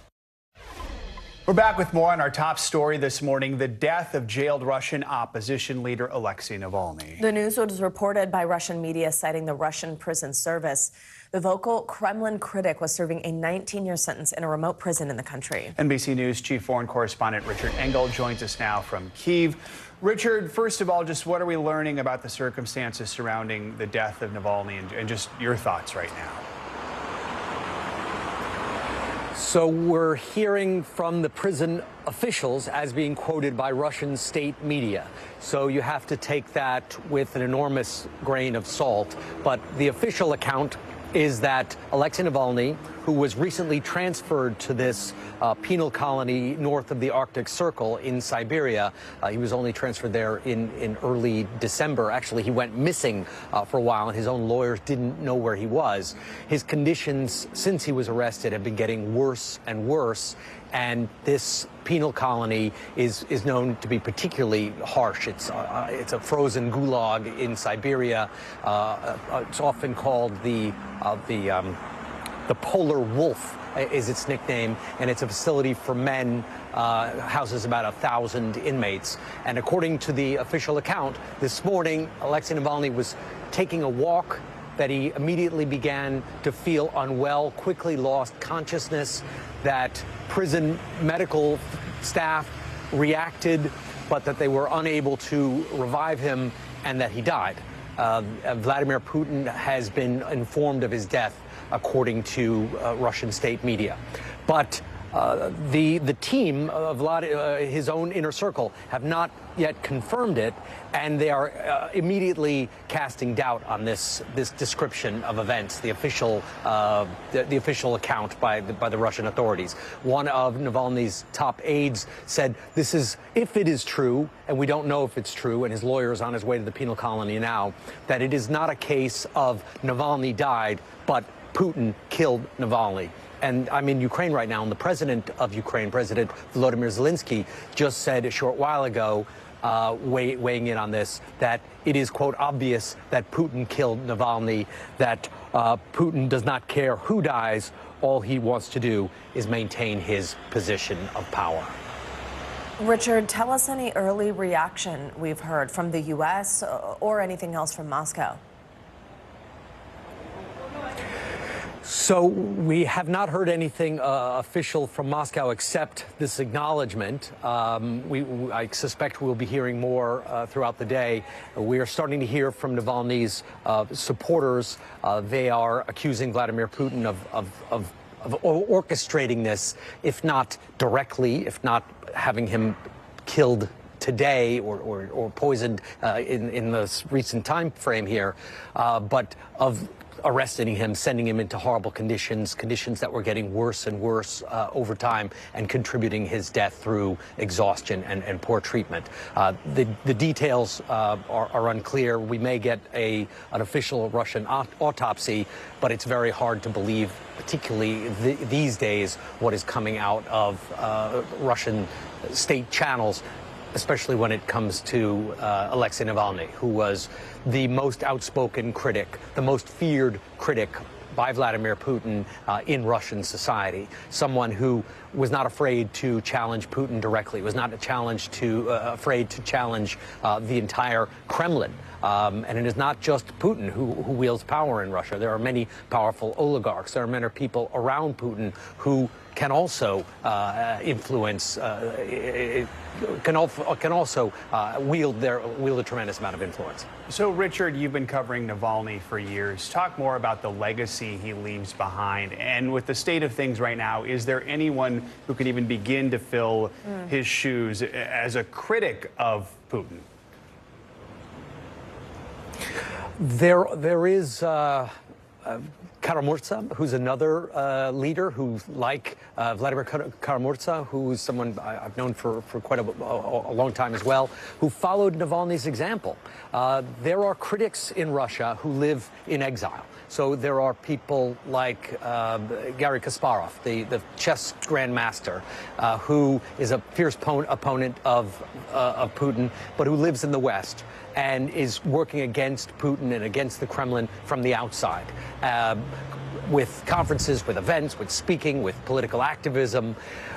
Navalny didn't want to do that. He wanted to stay in the country. So he was poisoned. He had to leave Russia to get medical treatment in Germany after he was poisoned with Novichok, which is a very lethal poison. It didn't kill him. He was extraordinarily healthy at the time. It was something of a miraculous recovery. But then, even after he'd been poisoned, he decided to go back because he didn't want to be an opposition member in exile.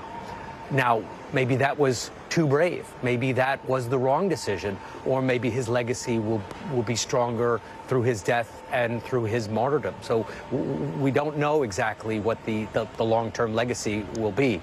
But when he went back, that was a very decisive moment because he knew, everybody knew, that he would be arrested as soon as he hit Russian territory.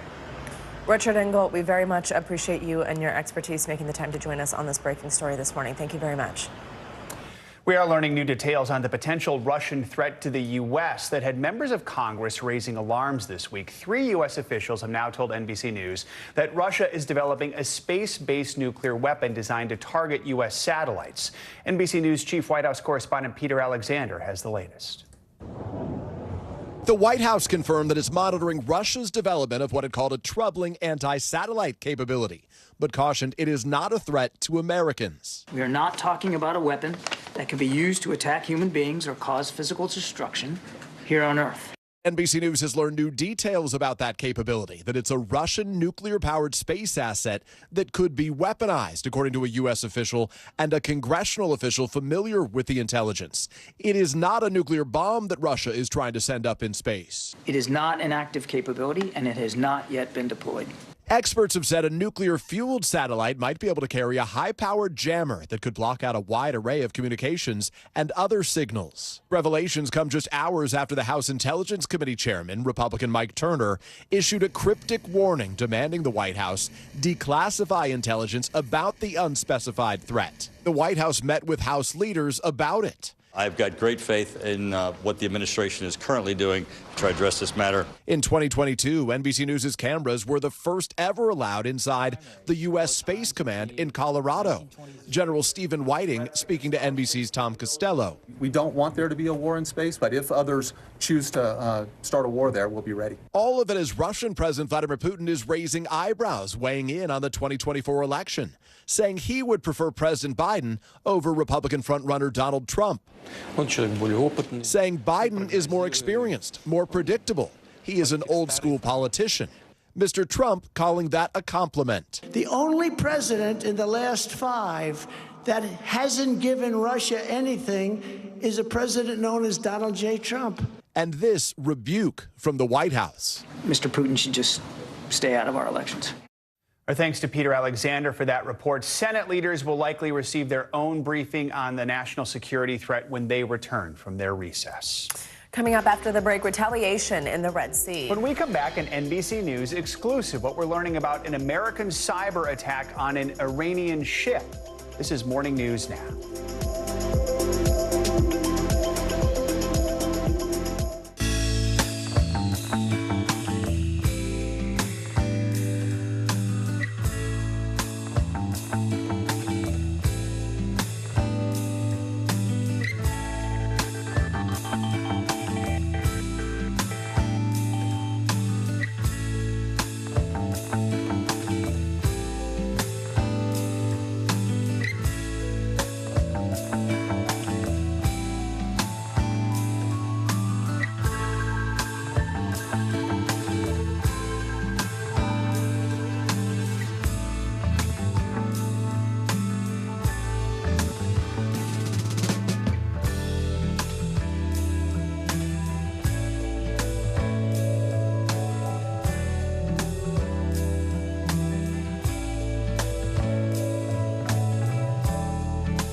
people really don't know what's going to happen. Really, a dozen hours after the eye roared ashore. More good people than bad people, I know, right? 5 seconds. 4, 3. There is some late-breaking news 4 hours into the Iowa caucuses by the man delivering it. All right, it just me too.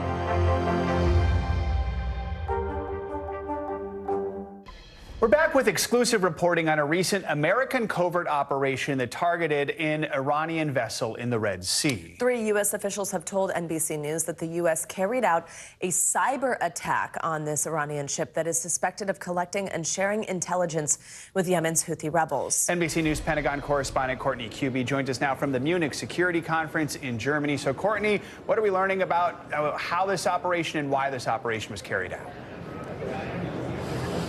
So initially, when we were hearing about this retaliatory action that the U.S. was planning to take after the death of 3 U.S. service members in Jordan, we were hearing from U.S. officials that there would be the kinetic piece, so airstrikes, but there would also be a cyber component. And we're now learning a little bit more about that cyber piece. It included a cyber attack on an Iranian military vessel more than a week ago now. The goal here was to stop this vessel from being able to collect information, targeting information, that the Iranian military was then providing to the Houthi rebels. Of course, you guys know the Houthis have been firing on commercial and even military ships in the Red Sea and the Gulf of Aden for weeks now. In fact, as recently as today, they have been trying to target these ships. Now, the majority of their efforts with anti-ship cruise missiles, drones, and even unmanned sea vessels, or what we might call sea drones, the majority of those efforts have been unsuccessful. But they have at times been able to hit some commercial ships, at times even causing fires on board and damage to those ships. The goal with this cyber attack, according to these U.S. officials, was to stop this ability to target these ships. And according to the officials, they believe their efforts here were successful. Courtney, we actually know that Iranians had previously warned the U.S. not to attack this particular ship. What purpose are they saying it serves? Give us more information on that. And also, is the U.S. now bracing for retaliation for this attack? Yeah, so the way that this has been working is that we've seen what the military doesn't like to talk about it, but the reality is there has been a tit for tat here. So when there has been a strike, there has generally been a counter-strike. So the U.S. is definitely concerned about the possibility for some sort of reciprocal action from Iran here. Most likely that would look like a cyber attack, but the reality is so far we've not seen anything like that. And Courtney, quickly, could we see more cyber attacks like this in response to what's happening in the Middle East? Absolutely. So I think that the reality is if they have seen this as a successful method or measure that's been able to stop the Iranians from gathering this information and share it with the Houthis, we should expect to see more of this. All right, Courtney Kuby, thank you so much.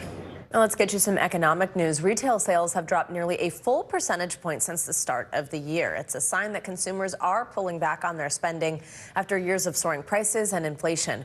Well, that is now leading to a surge in shoppers saving their pennies by buying less expensive brands. And it's all playing out on social media. NBC News senior business correspondent Christine Romans has more. Inflation-weary shoppers are chasing cheap and bragging about it. I'm just not paying Tyson prices if I don't have to. Their waffles are $1 cheaper than Eggos. They're being called dupes, less expensive alternatives or private labels, and the social media generation loves them. Elf is in their dupe era. Let's compare a $5 Stanley Cup dupe to the real thing. It's kind of flipping the script on our parents' generation keeping up with the Joneses. This is buying an inexpensive thing to keep up and be cool. Exactly. It's an interesting flip of the script. With the levels of inflation that we've been dealing with in the last few years, this is a clear response to that kind of economic pressure.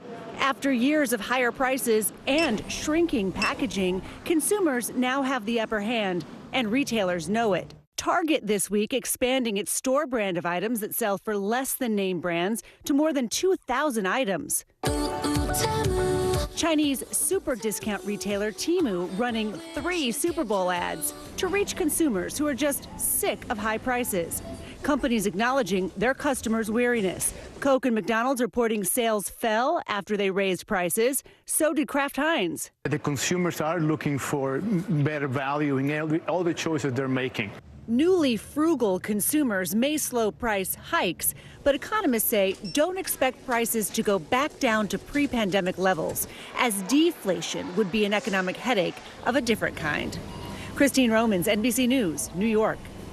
Coming up, is it a tool or a threat? OpenAI is showing off a new program. It's meant to turn text prompts into video. You're looking at one of those right now. We're going to give you a sneak peek and why creatives are so concerned. This is Morning News Now.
When I think about what the Today Show does, it's not just about the mornings, it's about your whole day. There's a feeling of we're in there with you. Then let's take on this day together. Fire has grown leaps and bounds. What you see behind me is typical. How you doing? Pretty bad. Welcome back. OpenAI is releasing samples of its newest text-to-video program, and it may be the end of the phrase, seeing is believing. Take a look at this clip. Well, it may look like Tokyo, coated in a blanket of snow with cherry blossoms on the trees. It is totally fake. It was created by the makers of ChatGPT using a new program called Sora. NBC News Business and Data correspondent Brian Chung joins us with a closer look at this technology. Brian, thanks for being here. So just for somebody who maybe isn't a ChatGPT user or AI user at all, explain how this works, like just how simple it is. Yeah, I mean, it's pretty simple. All you do is you put in the text prompt for what you want this tool to generate, and it'll create up to a minute video for it. And this is coming from the creators of ChatGPT, so that chat box where you just kind of respond to a robot. Then they also had DALL-E, which you can create images. So this is the natural evolution, creating videos. But look at that woolly mammoth. This is a bird. Again, these are not real creatures, not shot on real cameras. So you can imagine a lot of filmmakers, VFX folks kind of concerned about this. But there are some limitations to this. Here's an example of some wolf puppies. You can see they're kind of like blending together. It looks kind of creepy, right? So there are limitations. They say it can't really do a good job with seeing how different objects or people interact with each other. But nonetheless, I mean, the woolly mammoth video is still blowing my mind. It looks so real, but it's all fake. It's all AI generated. And we also know even if something looks kind of fake, it can still go viral on social media with people believing it. So there's worries, especially in election year, that it's going to be used for nefarious purposes. What does the company say about how it plans to stop that? Can it stop it? Yeah, and it's important to note that OpenAI told NBC News that they're not planning on releasing this to the public soon. So what you saw were demos. They're basically inviting policymakers and those in the industry to kind of opine through the testing purposes, which again is not released to the public. But they said in a question to NBC whether or not they were going to police these using the same guardrails that they've been doing for OpenAI already. They said, quote, they'll be watching for extreme violence, sexual content, hateful imagery, celebrity likeness, or the IP of others. But we've seen in other cases of AI uses of deepfake porn, right, with Taylor Swift. So whether or not these guardrails are enough right now is very much an open question. But OpenAI says that they want to invite these policymakers to be part of that discussion so that once this is released to the public, that won't be an issue. So this was a huge sticking point, right? I mean, AI is a sticking point all over the place for many reasons. But let's talk about Hollywood and the Hollywood strike, because you imagine just being able to type something in and boom, you have some scene that looks like a movie. How does this impact the creative industry? Yeah, and when we look back on the strikes that happened in Hollywood, right, the AI was a specific talking point in those negotiations. And there are trade groups. There was the Illustrators Guild that basically said they expect to see about 20% of the industry laid off or put out of work because of the emergence of tools just like this one. That preceded the announcement of AI releasing this tool called Sora. So there's a lot of concern that illustrators, videographers, visual effects folks will not necessarily be needed in the capacity that they're needed right now. And that's the reason why they're trying to lock down that job security, say, make sure that there's a place for us in this industry. But again, this technology, at least those examples that we just showed, that was released yesterday. So this is moving very, very quickly. And I think even at a speed that perhaps even those in the industry didn't anticipate. Brian Chung, fascinating stuff. I know you'll stay on it. Thank you. Coming up, she shoots, she scores, she makes history. Yeah, up next, we're going to take you to Iowa, where college hoops star Caitlin Clark has just set the record for women's all-time leading scorer. You're watching Morning News Now.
News lives in the now. Israel tonight declaring war against Hamas following the brutal surprise attack within its own borders.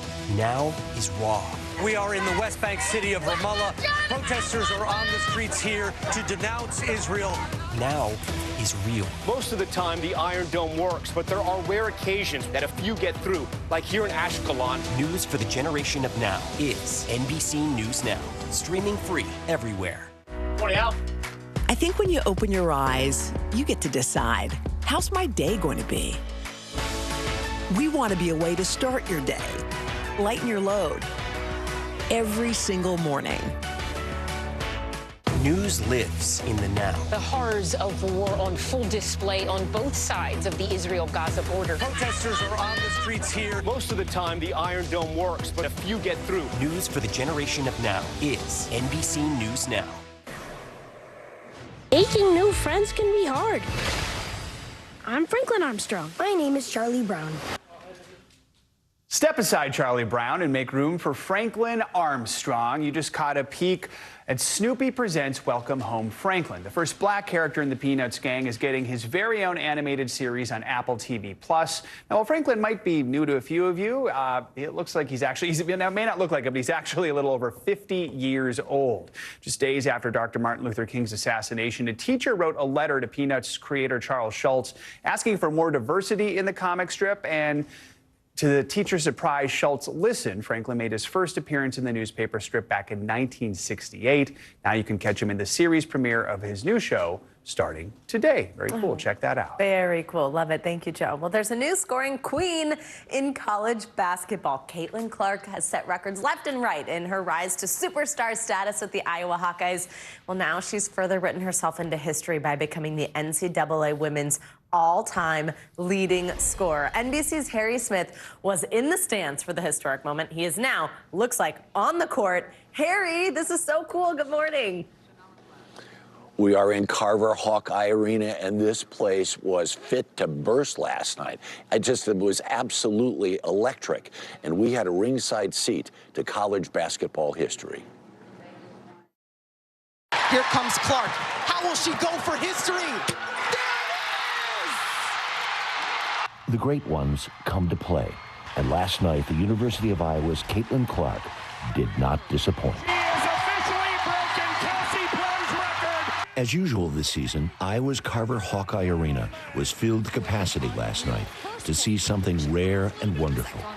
Caitlin Clark, their oh-so-versatile superstar, was a mere handful of points away from setting a new NCAA career record. Oh, this is going to happen quick. And minutes into the first quarter, she did it, broke it. The roar of the crowd sounded like the scream of jet engines. Wow. It's pretty unreal. This crowd's unreal. I'm just really grateful, honestly, to be able to be here and make so many of my dreams come true. Clark bobbed and weaved her way through the Michigan defense and scored and scored and scored some more, finishing the night with, get ready, 49 points. A career high for Clark and a single-game high for Iowa, too. Clark's stellar play has won her fans from coast to coast. Last night, congratulations from teammates, family, and hometown fans, making it clear they want more. And do it all over again. There's no doubt Clark is a fantastic shooter. She drains threes from most anywhere on the court. Clark keeps coming. Her 32 points a game average leads the country, but she also leads the nation in assists. She dishes the ball to her teammates with pinpoint accuracy. Sensational. Would-be Caitlin's proudly don her number 22. Kids are crazy for her, and while her home court sells out, so too do her road games. Clark is also profiting from her prowess on the hard court. State Farm, Hy-Vee supermarkets, and Nike are among her endorsements. Her earnings already estimated in the high six figures. And wouldn't it be fun if Clark surpassed the men's record put up by Pete Maravich? Pistol Pete is not out of reach, and there's a lot of season yet to come.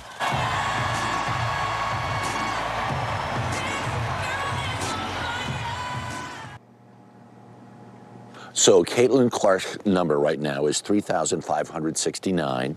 They still have 4 regular season games, then the tournament to come. Pistol Pete Maravich's number is 3,668. I don't know how she doesn't surpass him. Yes. I mean, it's inevitable. Right. Yeah, you would think. Or maybe it'll come down to the last game, of the regular season, and then I don't know, 49 down here last night. Or she'll do it crazy. in a day. Cool. Oh my God, Harry, what a great piece, that moment. And it was so cool that it was such a great basket that she actually hit that record on. Harry Smith, thank you so much. Looks like fun. I know. Thank you, Harry. Appreciate it. That is going to do it for this hour of Morning News Now. Stay with us. The news continues right now.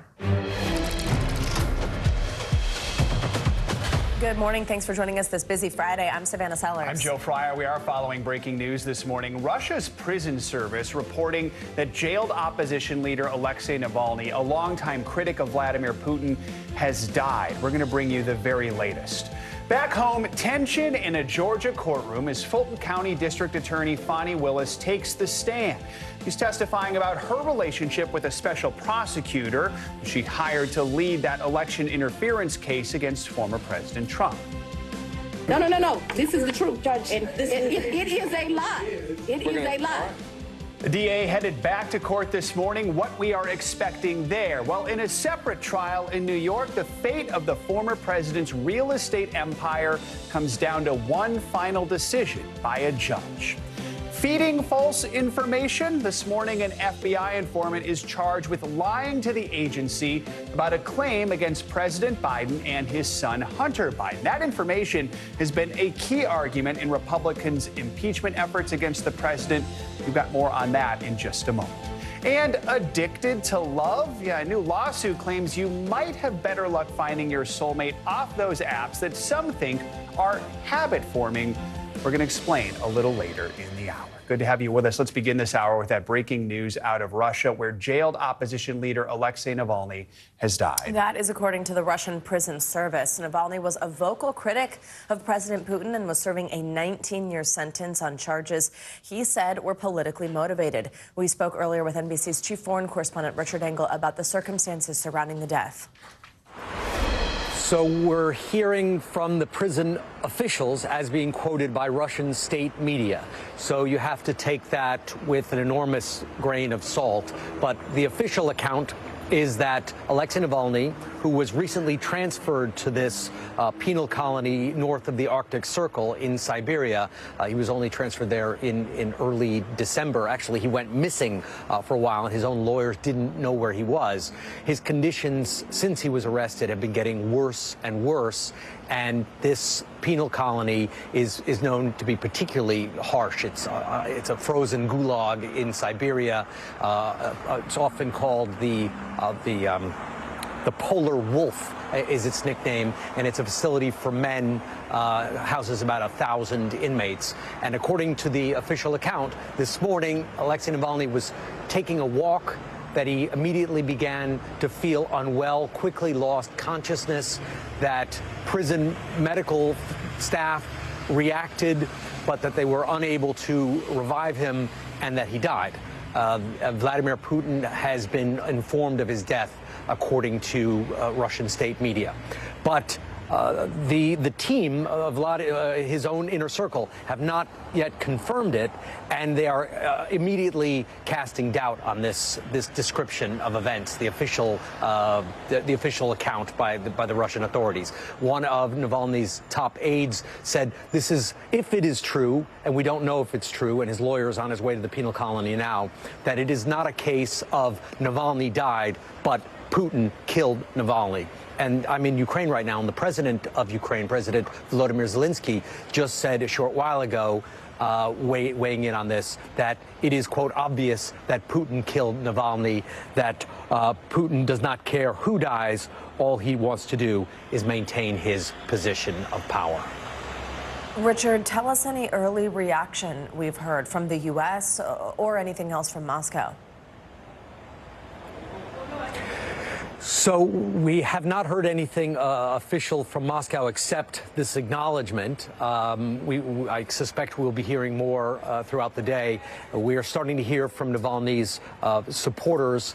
They are accusing Vladimir Putin of orchestrating this, if not directly, if not having him killed today or poisoned in the recent time frame here, but of arresting him, sending him into horrible conditions that were getting worse and worse over time, and contributing his death through exhaustion and poor treatment. The details are unclear. We may get an official Russian autopsy, but it's very hard to believe, particularly these days, what is coming out of Russian state channels, especially when it comes to Alexei Navalny, who was the most outspoken critic, the most feared critic by Vladimir Putin in Russian society. Someone who was not afraid to challenge Putin directly, was not afraid to challenge the entire Kremlin. And it is not just Putin who wields power in Russia. There are many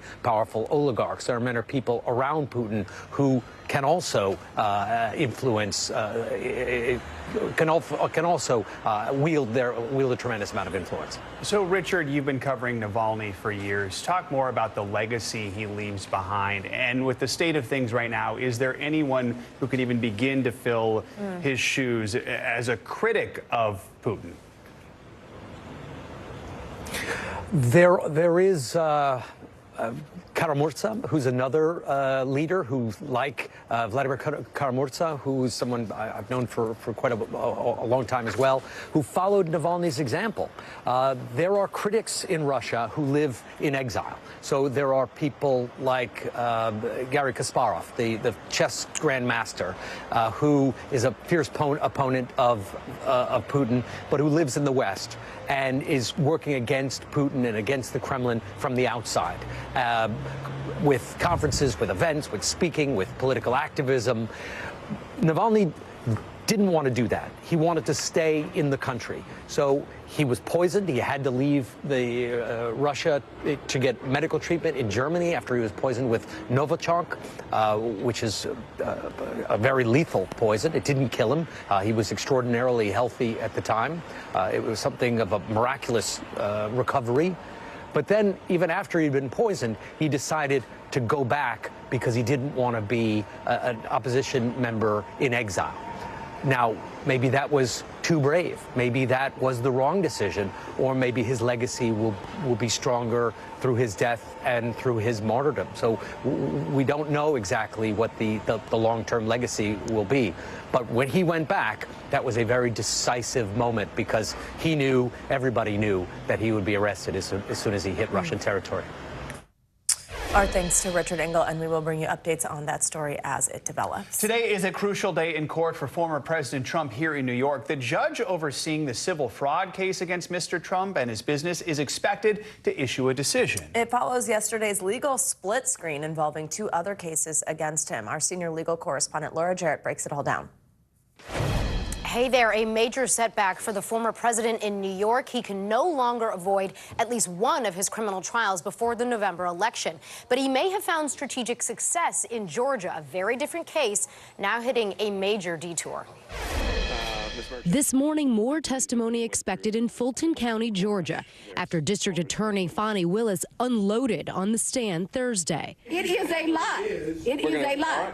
Trying to defend her reputation and save her election interference case against the former president, as defense attorneys try to get her kicked off. You're confused. You think I'm on trial. These people are on trial for trying to steal an election in 2020. I'm not on trial. Willis, combative at times. No. This is the truth. Sparring with defense attorneys over when she began a relationship with top prosecutor Nathan Wade and whether it started before she tapped him to lead the Trump case. In November of 2021, I hired him. I do not consider our relationship to have become romantic until early of 2022. That timeline differing from the one offered by Willis's former friend, testifying Thursday their relationship started years before. You have no doubt that their romantic relationship was in effect from 2019 until the last time you spoke with her. No doubt. At issue for the judge to resolve whether Willis benefited financially from hiring Wade, as defense attorneys have highlighted the pair's vacations together. I don't need anything from a man. A man is not a plan. A man is a companion. Painting it all as a conflict of interest in order to upend the entire prosecution. While in New York, a different Trump trial moves full steam ahead. Jury selection now set for March 25th. In the case where prosecutors accuse Mr. Trump of trying to bury a hush money payment to a porn star before the 2016 election, an allegation Mr. Trump has pled not guilty to, the judge refusing to dismiss the charges. I shouldn't be in a courthouse for something that virtually every legal scholar says they don't understand that there's no crime. Even if he was guilty of something, there's no crime. And in yet a third Trump trial, we now expect a decision later today from Judge Engoron in his civil fraud case. $370 million in a civil penalty on the line, and expect a decision today. All right, Laura Jarrett, thank you. More on all the Trump legal trouble. We're joined by NBC News Now legal analyst Angela Senadella. Where do we start? Let's spin the wheel here. We're going to start with the hush money case. So yesterday the judge said, here's the date. It's March 25th. At this point, is there anything that could stop that from happening, or does it seem like this is going to be the first criminal trial against the former president in late March? Joe, it is really moving forward, and we believe with almost certainty that it is going to start on March 25th. The judge dismissed Trump's motion to dismiss this case, which really was the last roadblock. So jury selection is going to start on March 25th. Now, there are lots of questions, though, around jury selection. How do you ensure an unbiased jury in Manhattan? And we saw in that courtroom the prosecutor and the defense attorneys going over, well, what questions are we going to be allowed to ask? So there will be a lot of fireworks there, too. Now, let's pause on that one, move down to Georgia. Fani Willis, the district attorney, takes the stand in her own defense, kind of in the middle of her lawyers explaining why she shouldn't have to. She walks in, physically sits down. Two real issues here. When did the relationship between her and special prosecutor Nathan Wade begin? And then did she financially benefit at all for things like having vacations paid for, et cetera? What did you make of her testimony? Did she help herself, hurt herself? Yeah, so you're exactly right. Those are the two main issues. Now, with the first, I thought that there was some doubt there when she was on the stand. One of the attorneys drilled down on, isn't it weird that he visited your condo 10 times in private prior to the date that you started? But she really didn't give an inch there. Now, the biggest question, though, is the cash. If she never got any cash or never took any trips that she didn't pay for, then it could be a possibility that her argument would be sustained. So she here was saying she paid him back for everything. She paid cash, made it even Steven. If the judge in this case believes this, then she has a shot. So I think she did help herself on the stand. That's a key reminder. The judge will decide that in this case. So if she is removed by chance, we don't know if that will happen, how would that impact the case? I mean, yes, the case could move forward, but realistically, could it move forward without her? You're right. So the real question there is, how long will this be delayed? What will happen is there's a council of prosecuting attorneys in Georgia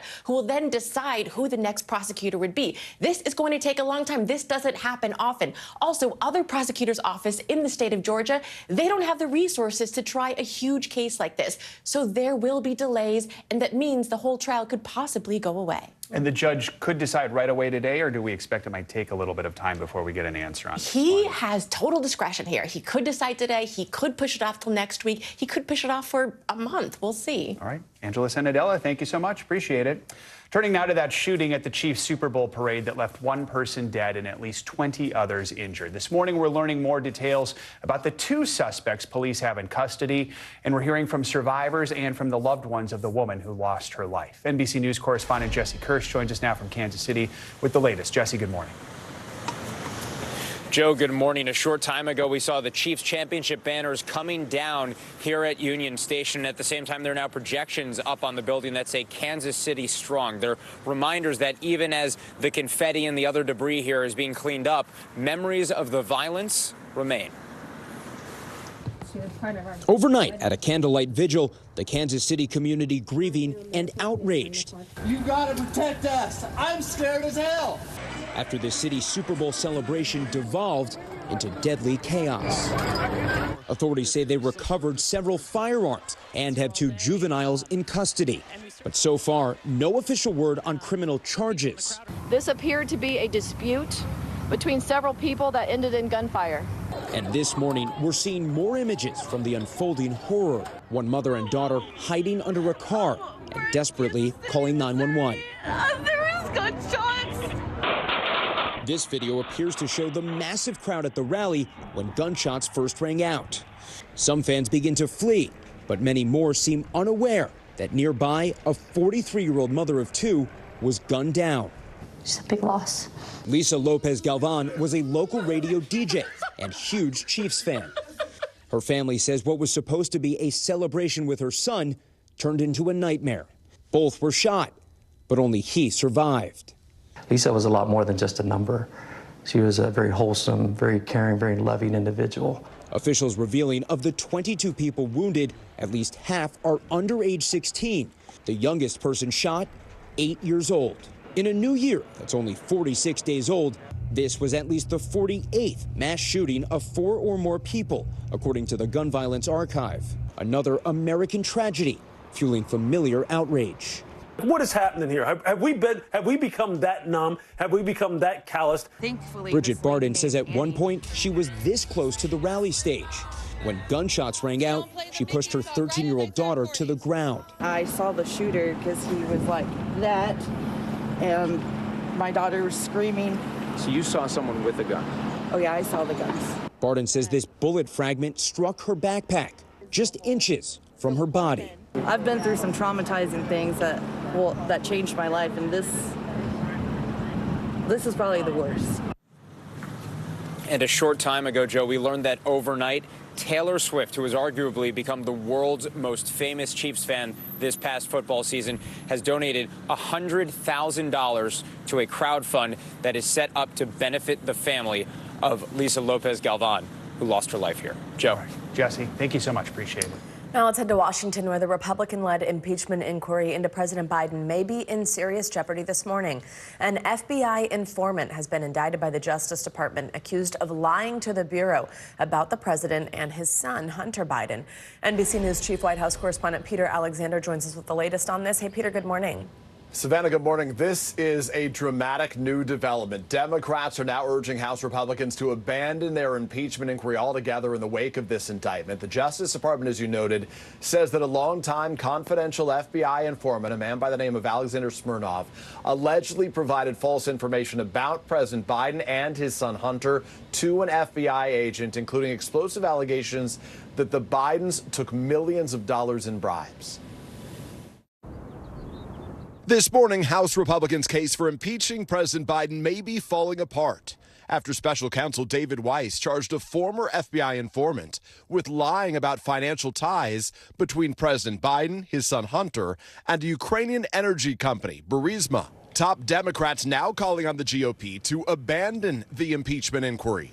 Even Donald Trump's handpicked special counsel, Mr. Weiss, has now brought charges against this confidential human informant who turns out presumably, allegedly, to have been engaged in a fraud from the very beginning. Those Burisma allegations are the focus of House Republicans' push for impeachment.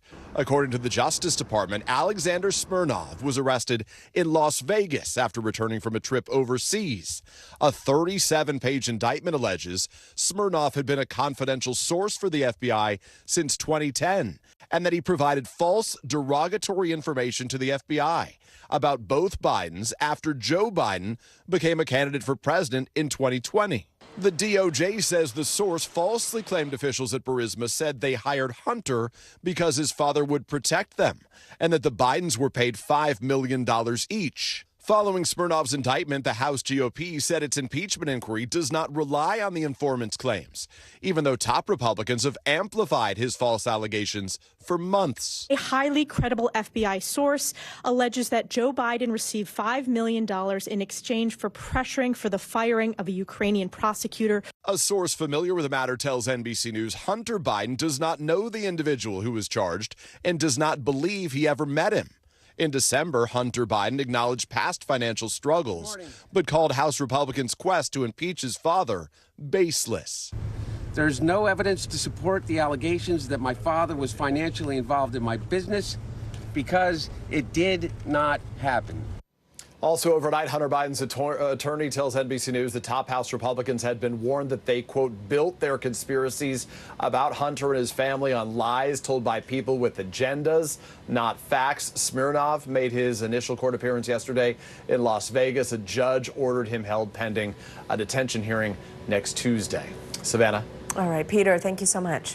The West Coast is bracing for even more wet weather. Let's get a look at your Morning News Now forecast. Angie Lastman is with us in studio. Hey, Angie, good morning. Good morning, guys. Wash, rinse, repeat. That's the story out west as we gear up for another active weekend. If you look at our satellite and radar, though, you might notice that it's mostly quiet for our friends out west. We've instead got a couple of storm systems working through the middle of the country, a little snow. We've got some rain along the Gulf Coast, but the West Coast over the next couple of days is going to have multiple storms to contend with. Here's the first one. This happens tomorrow. We're going to see this this push on shore, rain, snow, those are the things that we're watching be impacting folks across this region here for your Saturday and your Sunday. And we know it's been quite a soggy season across parts of this region. That means that once again, we'll be likely looking at flash flooding conditions for folks across specifically California.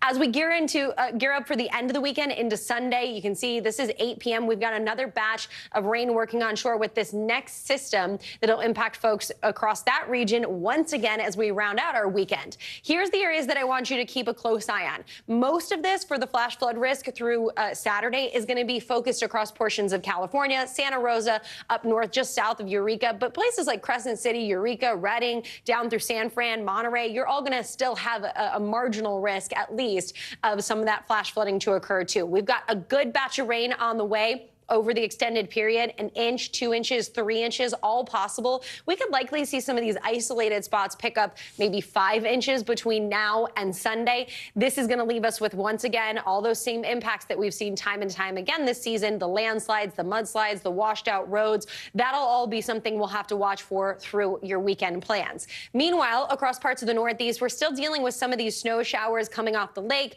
We've got those strong winds in the picture. If you're outside walking at all across the Northeast, you're going to notice just how biting those winds are.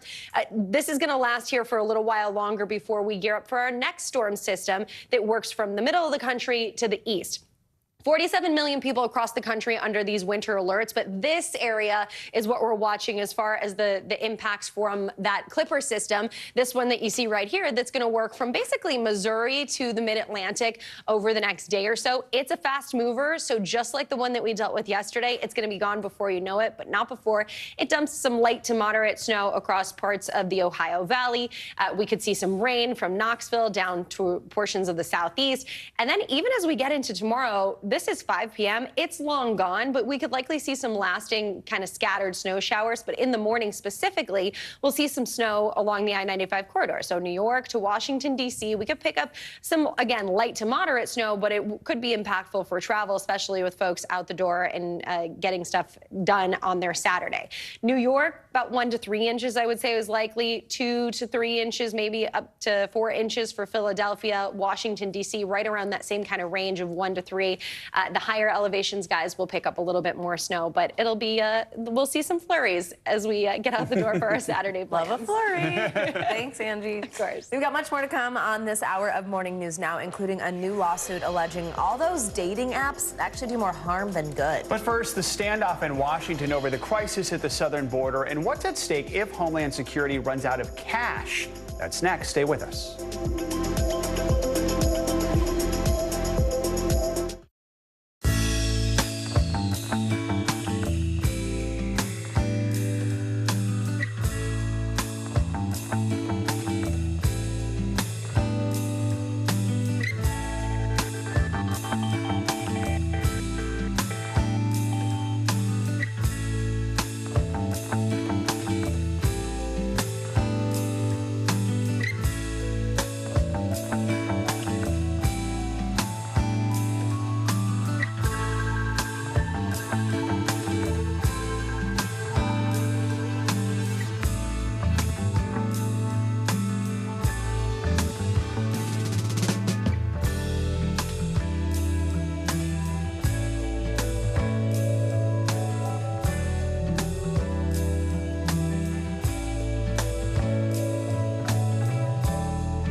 think when you open your eyes, you get to decide, how's my day going to be?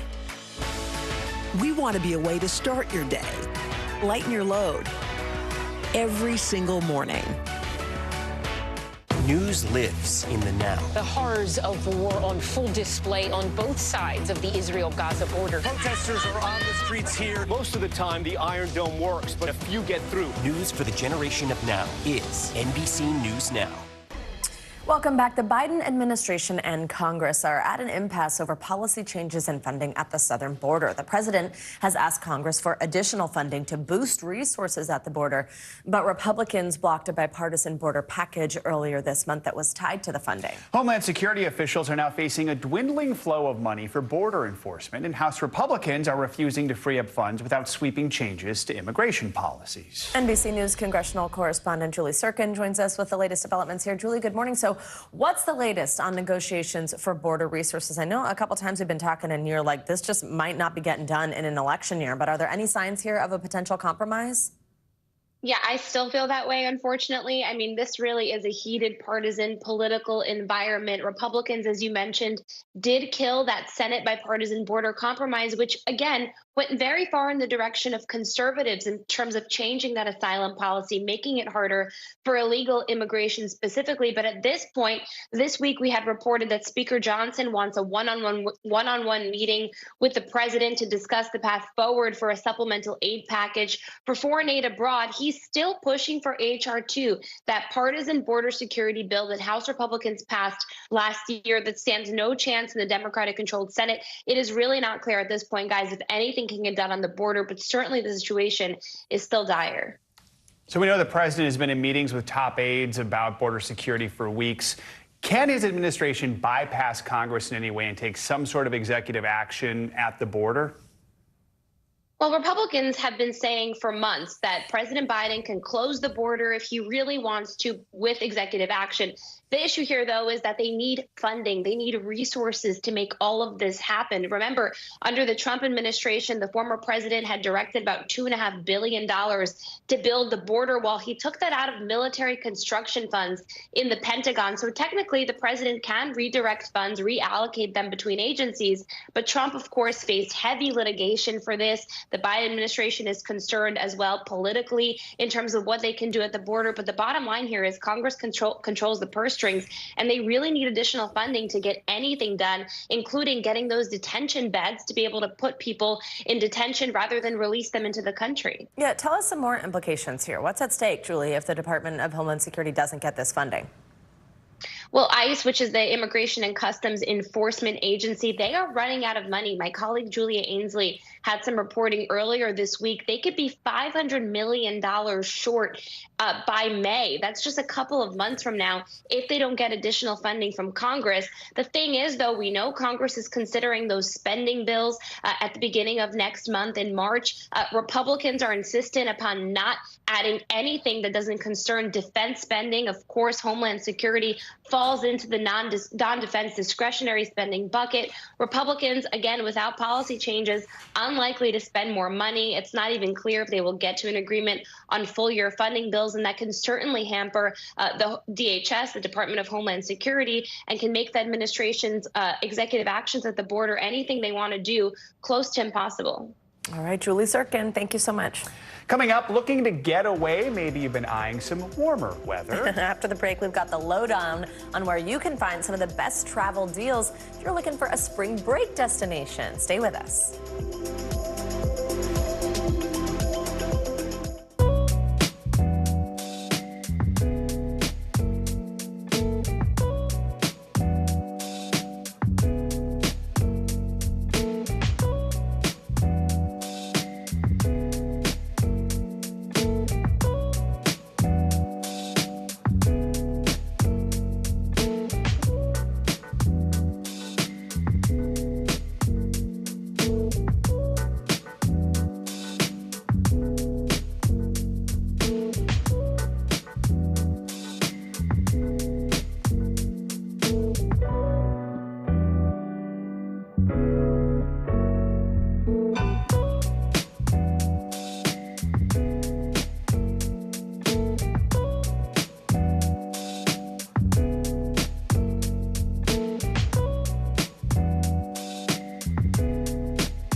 horrors of war on full display on both sides of the Israel-Gaza border. Protesters are on the streets here. Most of the time, the Iron Dome works, but a few get through. News for the generation of now is NBC News Now.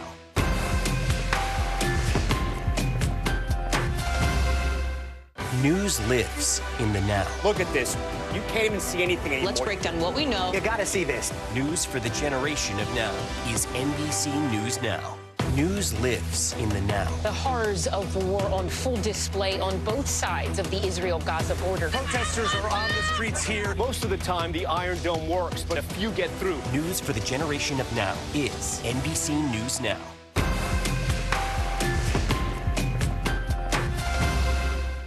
News lives in the now. Look at this.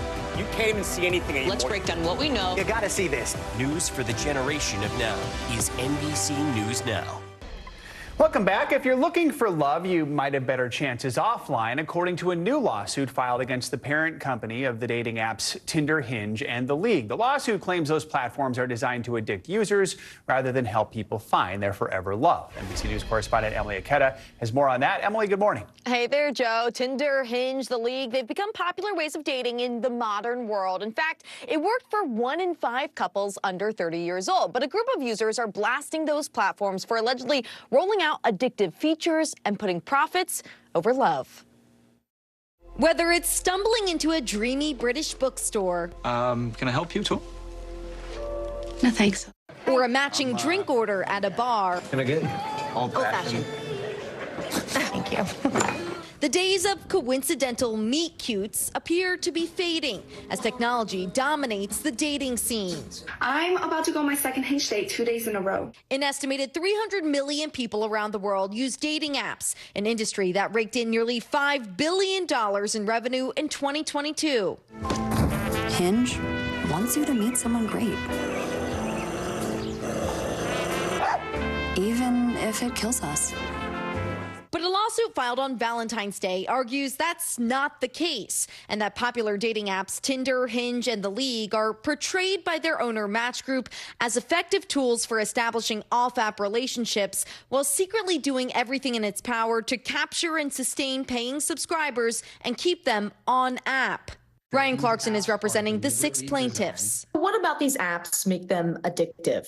It's the gamification of relationships, the infinite scroll and swiping features, the use of rewards, the ever-increasingly expensive subscription fees. Match wholeheartedly disagrees, calling the lawsuit ridiculous and writing, "We actively strive to get people on dates every day and off our apps." An eHarmony survey in the UK found 9 in 10 singles who use online dating platforms believe they are addicted, and 7 in 10 think it has a negative impact on their mental health. I'd say it was an awful experience. While criticism of dating apps focuses on adults, it comes as tech companies face mounting scrutiny over allegedly employing addictive features and contributing to the youth mental health crisis. New York City suing several social media platforms this week, who all say they strive to keep people safe. Clarkson hopes his lawsuit and others alike help slow the scrolling in a screen-weary world. We all need to kind of shed a light on any of these technologies that foment addiction. So if you're one of the millions of people exploring dating apps, psychologists suggest take things slowly. Look carefully at a profile before swiping. It is not a numbers game.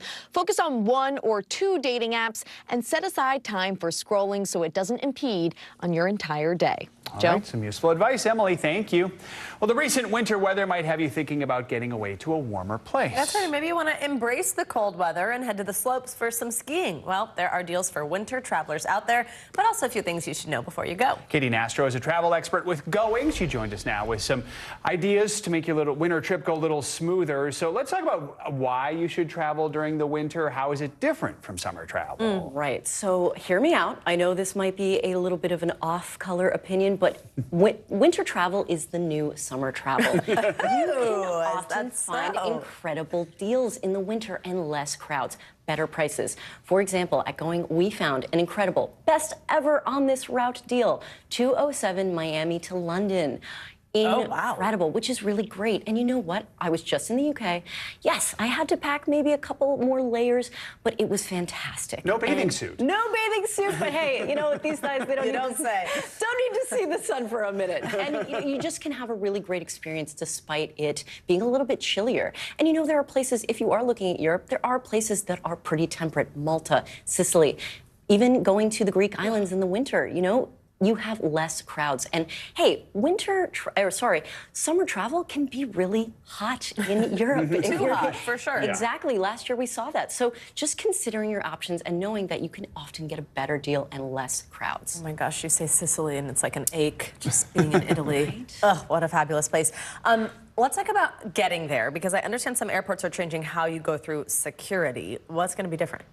Right, so actually it's not every airport, but we've just found out that if you are looking to apply for global entry, if you're located in the DC area, you can now get an appointment on departure. So this means that you can actually show up to the airport a little bit earlier and get your interview done. That's the second part of your interview process, of the process of getting global entry. You know, right now you have to often apply online and then wait to get your interview. It can often be weeks, Of course, months, now it's getting easier. up Week to, after. yeah, up to a year some people have to wait. So this is only available in Washington Dulles, but we should see this trickling about the country, and this is really great because, again, getting those appointments oftentimes with your busy schedule can be a bit hard. So this is great news for anybody that's considering getting global entry. All right, so you get through the gate, but it's winter right now. We're seeing all the rain on the West Coast and the winter storms and things like that. You find out your flight's impacted in some way. What are your best options? What should you do? Right, here is the Plan B toolkit of winter travel, or just of bad weather travel. So first thing you want to do, they're telling everybody to go to customer service. You're smart. You get your phone out and see if you can actually rebook yourself through the mobile app. A lot of these airlines have it already built in that you can do self-service, and you want to get on top of that quickly because those seats on flights, it's not an endless supply. You want to be, it's a first come, first serve, so you want to be ahead of the game. So while you're standing on line, get your phone out. Second step, if you can't do that on your mobile app, you want to connect with the international customer service line. Well, everybody's on that domestic line, flooding the gates.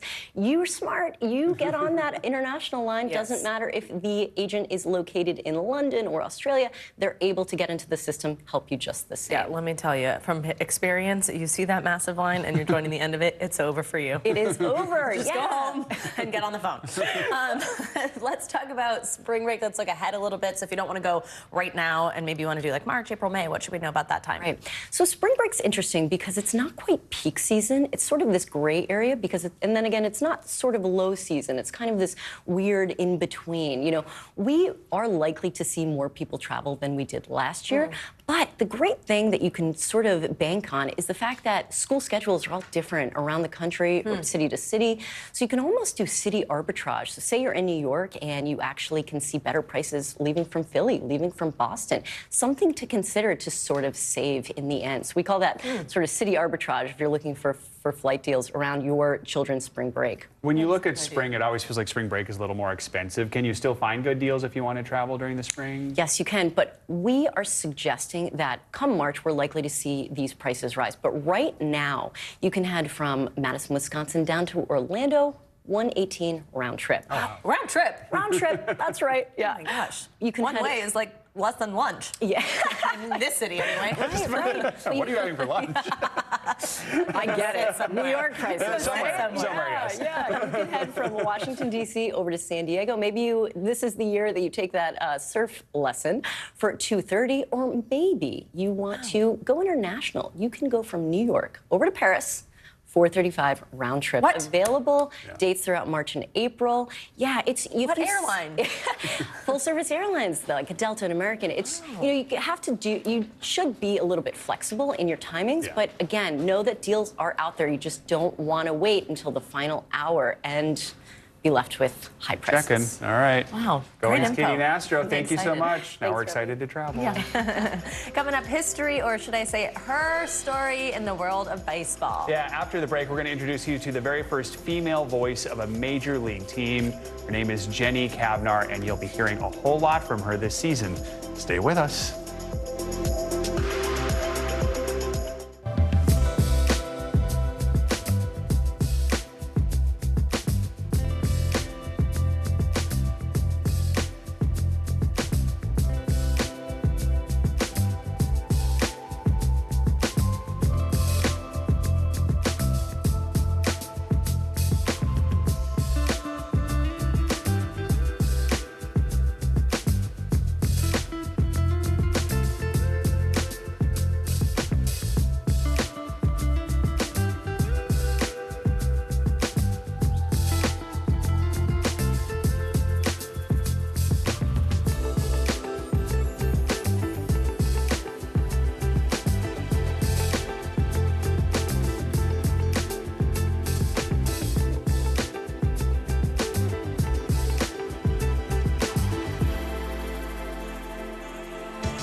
News lives in the now. The horrors of war on full display on both sides of the Israel-Gaza border. Protesters are on the streets here. Most of the time, the Iron Dome works, but a few get through. News for the generation of now is NBC News Now.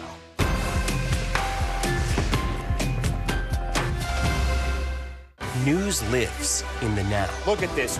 You can't even see anything anymore. Let's break down what we know. You gotta see this. News for the generation of now is NBC News Now. News lives in the now. Israel tonight declaring war against Hamas following the brutal surprise attack within its own borders. Now is raw. We are in the West Bank city of Ramallah. Protesters are on the streets here to denounce Israel. Now is real. Most of the time, the Iron Dome works, but there are rare occasions that a few get through, like here in Ashkelon. News for the generation of now is NBC News Now. Streaming free everywhere.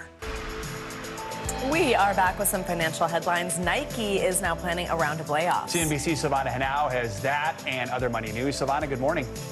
Joe, Savannah, good morning to you. So Nike is cutting more than 1,600 jobs. That's about 2% of its global workforce.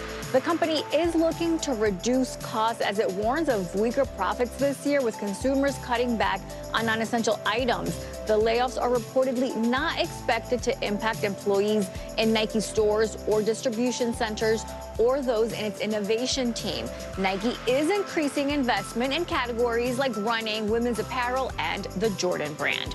Apple is reportedly ramping up development of new generative AI features for its Xcode programming software that are similar to Microsoft's GitHub Copilot. Bloomberg says Apple plans to release the tools to third-party developers this year.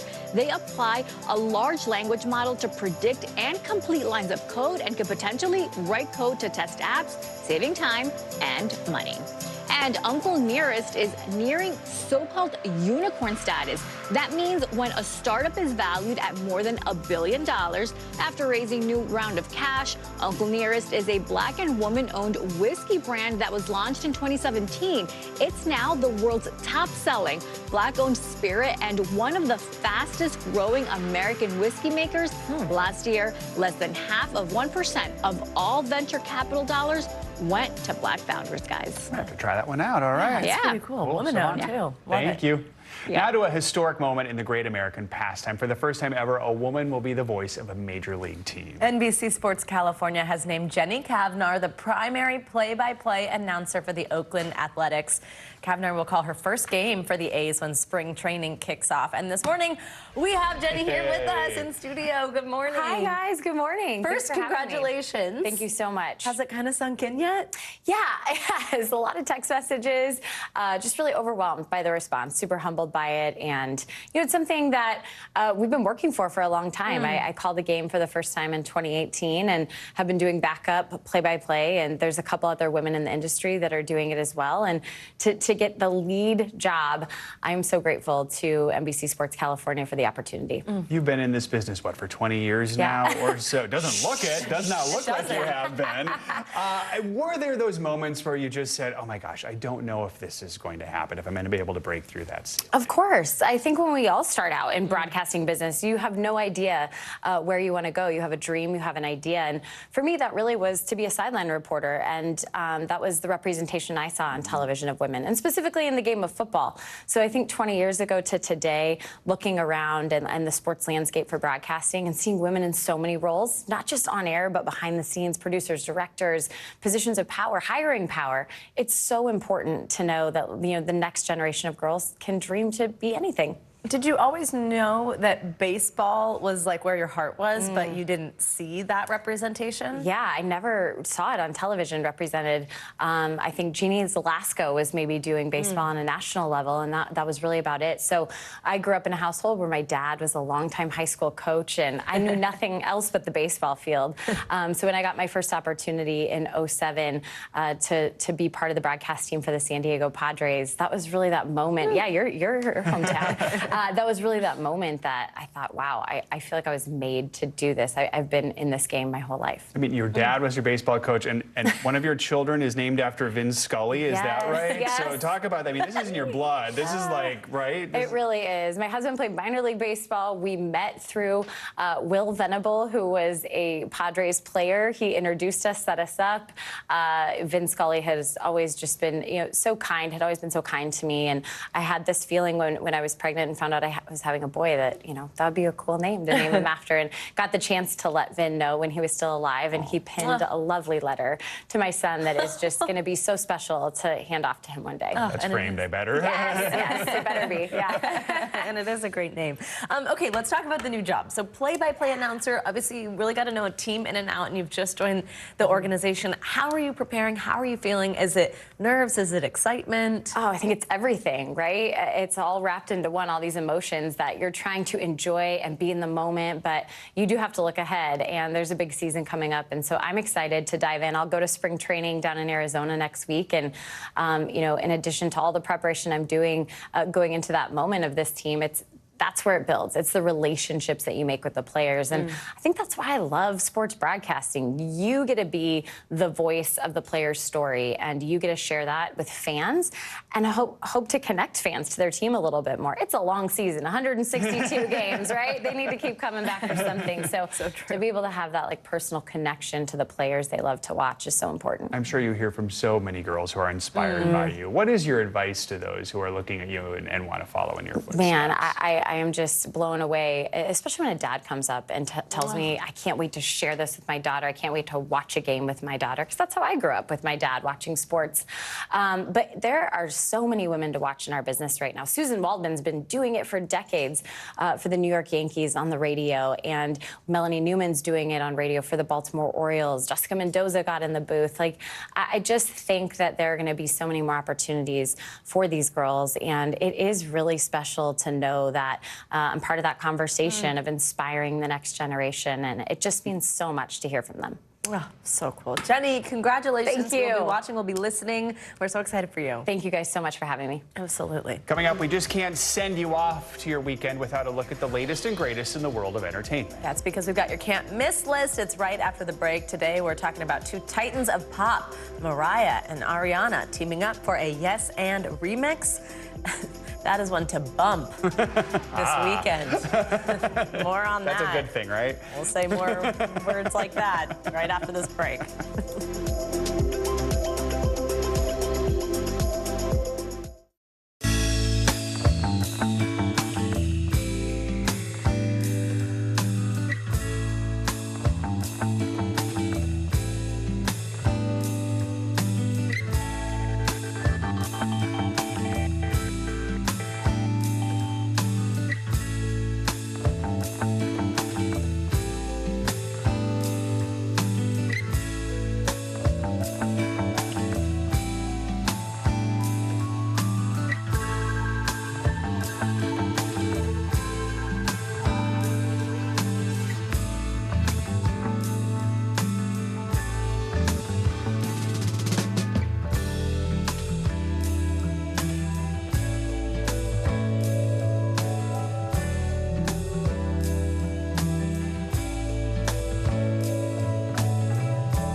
News lives in the now. The horrors of the war on full display on both sides of the Israel-Gaza border. Protesters are on the streets here. Most of the time, the Iron Dome works, but a few get through. News for the generation of now is NBC News Now.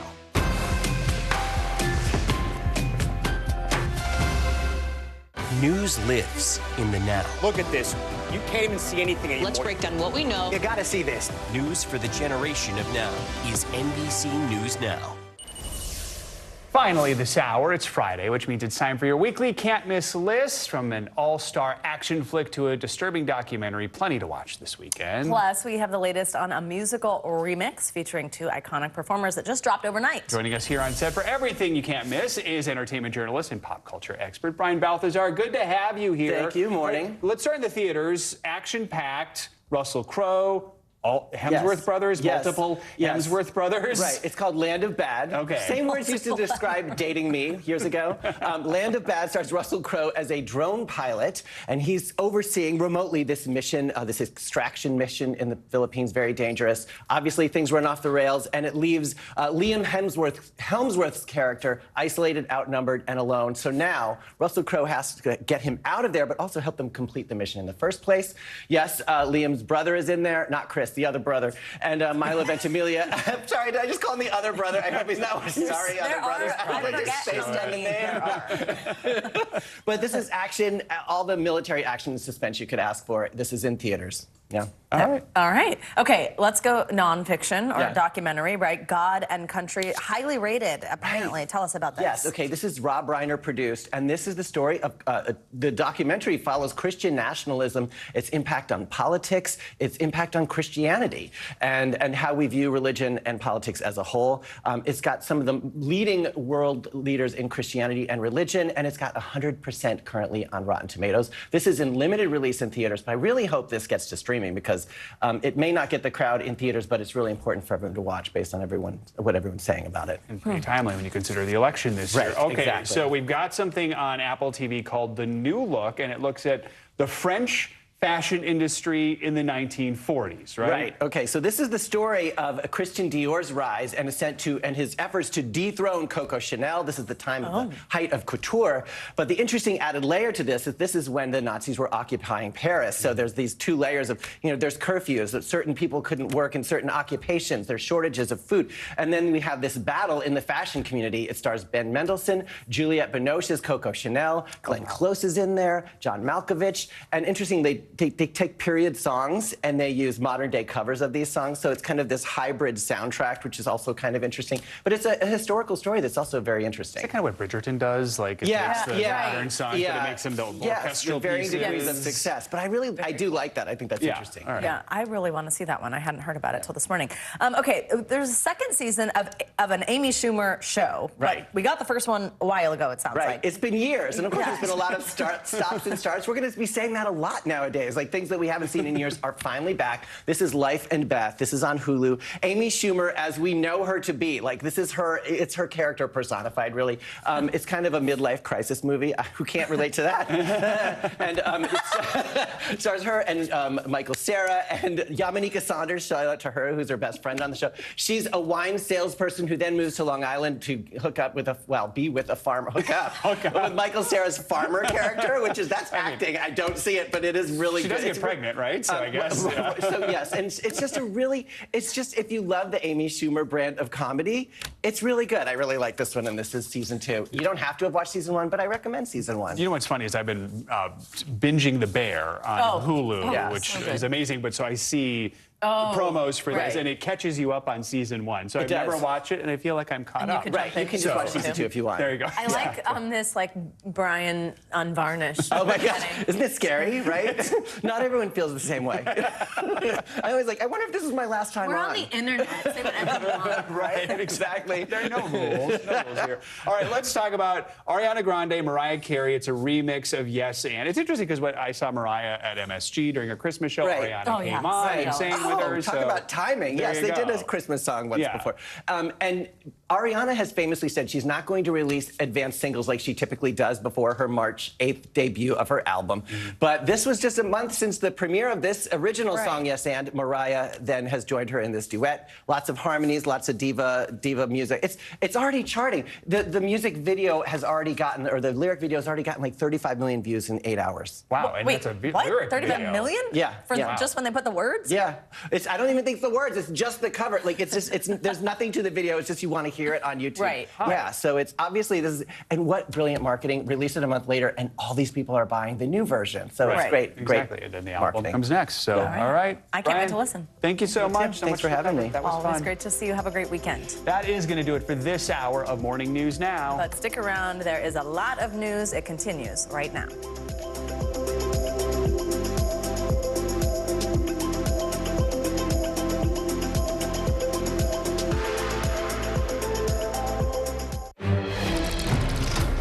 Right now on Morning News Now, breaking news, Russian media reporting opposition leader Alexei Navalny has died in prison. Also this morning, courtroom drama, District Attorney Fani Willis expected back on the witness stand in Georgia in a hearing that could impact Donald Trump's state election interference case. You're confused. You think I'm on trial. These people are on trial for trying to steal an election in 2020. I'm not on trial, no matter how hard you try to put me on trial. The defiant testimony from both Fani Willis and the special prosecutor whose relationship could get Willis disqualified from the case.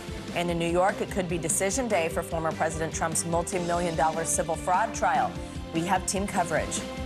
Plus, it's captivating and controversial. We'll give you a sneak peek at OpenAI's new text-to-video tool that's raising concerns in the creative world.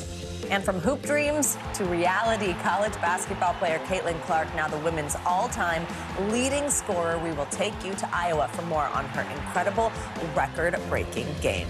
Good morning. Good to have you with us on a busy Friday. I'm Joe Fryer. And I'm Savannah Sellers. We begin with that breaking news out of Russia this morning. Jailed Russian opposition leader Alexei Navalny has died. That is according to Russian media citing the Russian prison service. It said that Navalny, quote, felt unwell and almost immediately lost consciousness. Navalny, who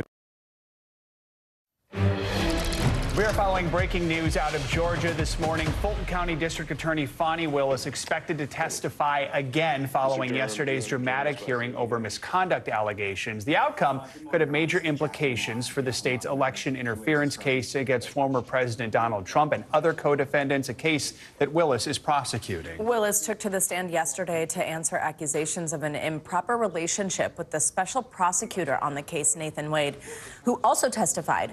Willis acknowledges the relationship but denies impropriety. A judge will eventually decide whether to disqualify Willis from the case. As soon as the testimony starts, we'll take you inside the courtroom. For now, let's get to NBC News correspondent Blaine Alexander, who's outside the courthouse in Fulton County. So, Blaine, Fani Willis's testimony yesterday was fiery at times, to say the least. She's going to be back on the stand today. What can we expect in this courtroom, and when could we possibly get a ruling on whether she would be disqualified from this case? So as for what we can expect, today will certainly be different from yesterday because we expect her testimony today. We know that she's going to be first up on the stand, and it's going to be another possibly long bit of testimony from her because now it's her team's turn to present their evidence. So we already know that she's going to be cross-examined by Anna Cross, who's working on her DA's team, and then there will be redirect, which, depending on how long it takes, how many of the lawyers want to speak, could take some time of its own. Then she will be excused from the stand, but after that, then it becomes the DA's turn to present their evidence. And Anna Cross has already said that's going to take about 4 to 5 hours. We know that she's going to call several witnesses, including Fani Willis's dad, who's going to testify remotely from California. So once you have that, then you have the argument. So I would say that there's a very good chance that this is going to stretch into early next week, which means that we are not going to hear a ruling from this judge. We already know that he's not going to rule from the bench on this. He's going to consider this evidence, go back, write a written ruling, and then put that out in the days to come. So it could be a few days before we decide how exactly the judge is going to rule on this, guys. Blaine, let's just get some more color about the courthouse and what we might see today. Yesterday, this packed room. There's several attorneys on each side that are able to kind of add questions, or voices a lot of times that were kind of popping in to continue that questioning. Are we expecting the same today? Will this be a packed room? Will we see that same type of thing? Who's going to be there? Yeah, I think one of the most interesting things, Savannah, is what you don't necessarily see on the camera when you're watching these proceedings. But when you are outside the courthouse and certainly inside that courtroom, it is packed. It is packed to the brim. In fact, today, people started lining up before 7 a.m. to get inside. It was a line of mostly reporters, as you may expect. But there are also some people who are members of the community. Like yesterday, Fani Willis had some people who were there supporting her. The former mayor of Atlanta, Shirley Franklin, was there, in addition to a number of clergy members. I actually spoke with one pastor who tells me that he was among a small group that went inside and prayed with her, kind of encouraged her beforehand. And he said that even at the start of the day, she was ready to testify. He described her as excited to testify and hoping that she would be called to the stand. So I suspect we're going to see more of the same today. Now, that's on the Fani Willis support side. On the other side, when you talk about a case like this that's sprawling, you have a number of defendants. Some of them were present yesterday. David Schaefer was in the courtroom yesterday. He'll be there again today. He at one point was even admonished by the judge for kind of laughing out loud at one point. Harrison Floyd, another of the co-defendants, was also there. So this is certainly not what you would typically see in your courtroom setting. You've got a lot of the defense attorneys lined up. You have a lot of attorneys on both sides, and then a very packed courtroom. And so certainly a lot of energy in that room, guys. Yeah, right now we are looking at Ashley Merchant, who is the attorney for Mike Roman, who's sort of been leading this charge against Fani Willis and Nathan Wade. Yeah. So we've heard a lot from her, but we also know attorneys for former President Trump, Rudy Giuliani, also expected to be in the courtroom today. What could we hear from them? Kind of lay out for us all these attorneys, as Savannah mentioned, who are in there, how they all really have a voice in this. They do, and we saw some of that on display yesterday. Ashley Merchant is the one who's kind of leading this charge. She's the one who filed the motion that put all of this into play, really, on behalf of her client. But there are the other attorneys who signed on behalf of their client. So after Ashley Merchant finishes her thing, then you see in succession each one of the attorneys get up and ask their own questions. They've got their own styles, and they are, it's important to point out, they are at liberty to call their own witnesses if they want to. So once we get through Ashley Merchant, if any of the other attorneys through the course of this hearing decide that they want to call, there will be a point where it's appropriate for them to do so as well. So I think the other thing, too, as we've seen, while they signed on to Ashley Merchant's motion focusing on this relationship and the alleged financial benefit, for instance, Steve Sadow, who's representing former President Donald Trump, really has been focusing on the speech that Fani Willis made at Big Bethel AME Church, the historically black church here in Atlanta, on MLK Day weekend, basically saying that during that, she inserted racial animus, wrongfully inserted the issue of race into this case, and that's been their focus all along. We heard that in his line of questioning yesterday as well. So each of them have different focuses, and I think that comes to play when you hear their questioning.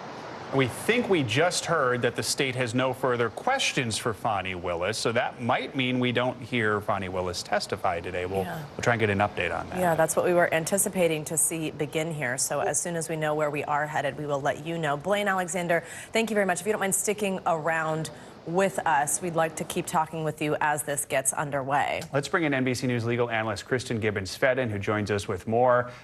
Kristen, first of all, if that is the case, if the state is not going to call Fani Willis at all, your thoughts on that? Is that surprising at all? That's not surprising at all. I think that yesterday's testimony, she did exactly what the prosecution would have wanted her to do had they been the one to begin questioning. She asserted her financial independence, and she really got the opportunity to give testimony regarding her professional integrity. And I think that's what we saw when she ran into the courtroom saying, no, I want to testify. She was testifying for her reputation, but she was also wanting to set the record straight. She was financially independent. Her testimony made very clear that she really takes pride in her financial independence. And as part of this this hearing, she also made very clear that there was no financial benefit that she gained, and there was no impropriety to be had with regard to this investigation and the admitted romantic relationship she had with Special Prosecutor Nathan Wade. Kristen, what did you make of how sort of combative it was at times, and do you anticipate that that's kind of what we will continue to see as other witnesses take this stand? Do you think that will be a thread here? I don't think it'll be a threat. I think this was very personal to DA Willis. You know, one of the things she said when she first sat down was, I need to address these lies. You could hear her trembling voice. You could tell that this was extremely emotional for her. But as her testimony went on, I'd have to say that I didn't think it was quite as combative. Yes, she gave very narrative answers, but I don't think that it was combative in nature. And if you rewind back to Nathan Wade, I don't think he was combative either. They both, like I do agree, they gave narrative answers, but I don't think it went back and forth in almost an unprofessional way. I think once the judge admonished all of the parties, including the attorneys, that let's keep things professional. We're dealing with a lot of attorneys in the room. The emotions really did fall down. There was some give and take with DA Willis and one of the defense attorneys, who I believe is being shown now. And she kept saying, please stop yelling at me. But ultimately, things kind of calmed down. And I think that with potentially an exception of DA Willis's dad, I don't think it'll be combative at all. Kristen, just how high is the bar to actually disqualify Willis and Wade from this case? Is there, at this point, based on what we've heard on day one, knowing there's more testimony today, a real chance she could be disqualified here? You know, I don't think so. You know, under Georgia law, in order to meet disqualification, there is a really high bar. Disqualification for this type of allegation, which is a conflict of interest, will only be the DA will only be disqualified if there's a conflict of interest that could potentially prejudice the defendant or the co-defendants, which really we haven't seen here. You know, at a minimum, we've seen some raised eyebrows, you know, given the polarized political climate surrounding Trump and his co-defendants, but there hasn't really been any evidence that Willis or Special Prosecutor Wade's actions really compromised their professional duties or really the case's integrity with regard to the investigation. So it's a really high bar. I don't really see any evidence to suggest it, but what it could do is delay the case, because now there has to be a decision. There could be some appeals there. So with regard to the disqualification, I don't think that we would have it, but it could result in delay. All right, Kristen Gibbons-Fedden, if you don't mind also sticking around, we'll continue discussing this with you throughout the morning. Thank you very much. As far as we understand right now, essentially what's happening in the courtroom is they are having a discussion over some of those privilege questions that are going to come up when Terrence Bradley is eventually called to the stand again. He was Nathan Wade's former law partner as well as his divorce attorney that we had seen for a brief moment yesterday on the stand. Yeah, you might recall he didn't want to answer most questions about this, claiming there was attorney-client privilege, saying he had been advised by the bar not to answer these questions. He was afraid of losing his law license. But there's some questions as to whether he is interpreting those privilege arguments too broadly. And so basically he was on the stand briefly, taken off. If he comes back again, they've got to kind of sort out what can he be asked, what can't he be asked when it comes to privilege. Let's take a listen into the courtroom right now to hear how they're trying to sort all this out. Like that as well. I just certainly have an objection to filing. You say you're going to file it? No, that I'm going to use Mr. Bradley's testimony. I think it would help, but we can wait and I can use it. Yeah, for a strict question that I gave Mr. Bradley.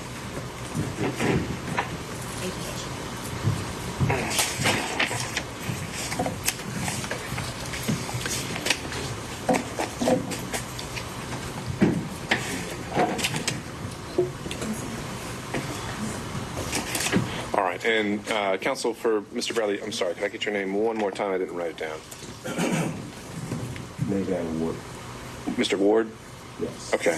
All right, Mr. Ward, if we could get some regular updates of where he is and how he is progressing towards the courtroom.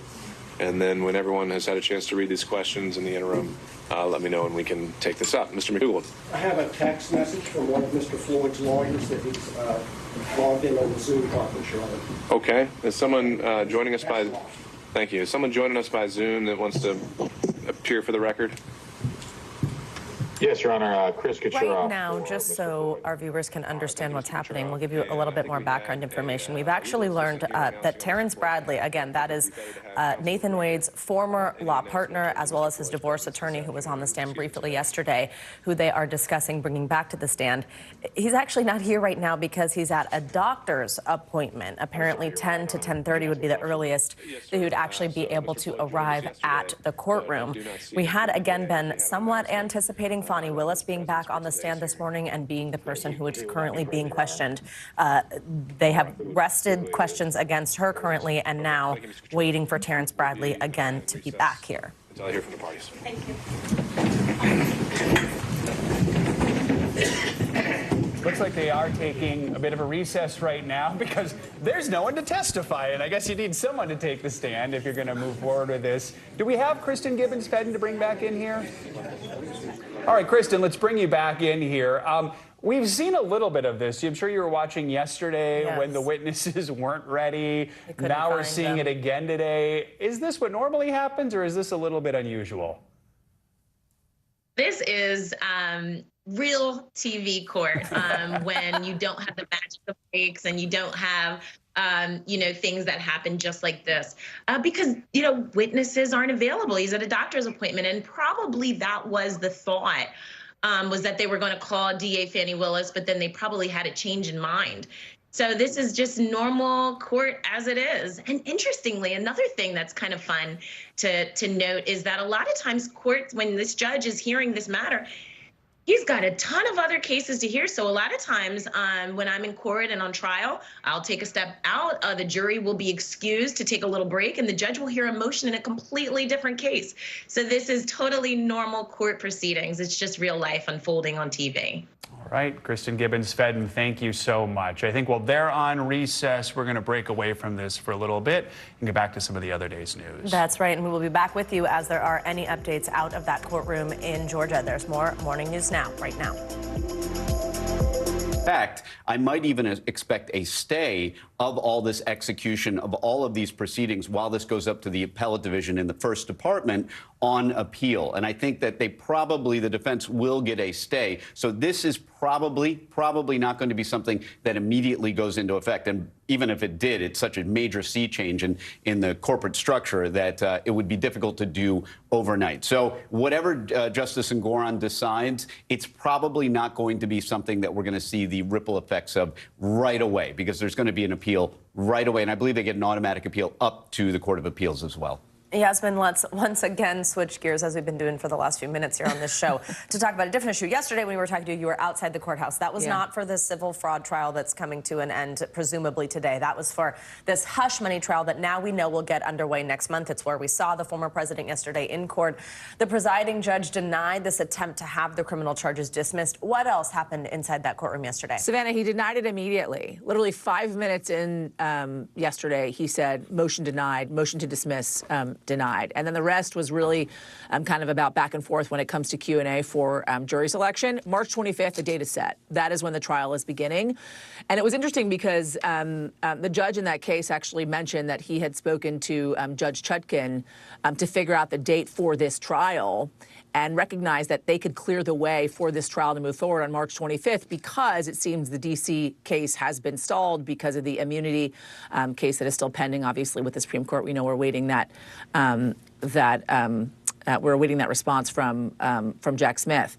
But that being said, March 25th, date is set. It's going to last about 6 weeks or so, the judge said. They talked a lot about Q&A when it comes to the jury selection. One of the things that they dialed in on, guys, which I thought was really interesting, was where you're getting your news and media from. And they talked a lot about wanting to ask the jurors kind of their political affiliation to understand whether or not they really support the former president of the United States or not. They also wanted to ask the jurors if, in fact, they believe the 2020 election was stolen. There was some pushback for that from the former president's attorneys. That took up the majority, I have to say, of the rest of the hearing yesterday. But we really have to look forward to 6 weeks of the trial in which the former president is there every single day. Just a reminder, as we talked about yesterday, this is a criminal trial. So the former president has to be there. And he's possibly looking at 4 years in prison with a Class C felony. So, Danny, Trump has acknowledged repaying his former lawyer, Michael Cohen, classifying these as legal payments. Real quickly here, what's his defense? That was one of several defenses that they used yesterday to try and get the case thrown out. And as Yasmin pointed out, it was denied right away. But that will remain on the record for appeal. They would have a better shot on appeal. Among them were that he's been charged with too many counts for one crime. So, for example, if somebody robs a bank, you can't charge them with 4 different crimes that are essentially the same. You robbed a bank was robbed, there was a robbery at the bank and you did it. You can't take one event and extract from that several different crimes. Related to that is the theory that, hey, Trump paid this attorney out of his personal funds for personal services. That should not be imputed to the business. I think the other courts have already dismissed that idea. So most of these arguments are probably not going to make any headway. They didn't make any headway in the motion to dismiss. All right. Danny Savalos, thank you for covering it all this morning. Yasmin, thank you very much.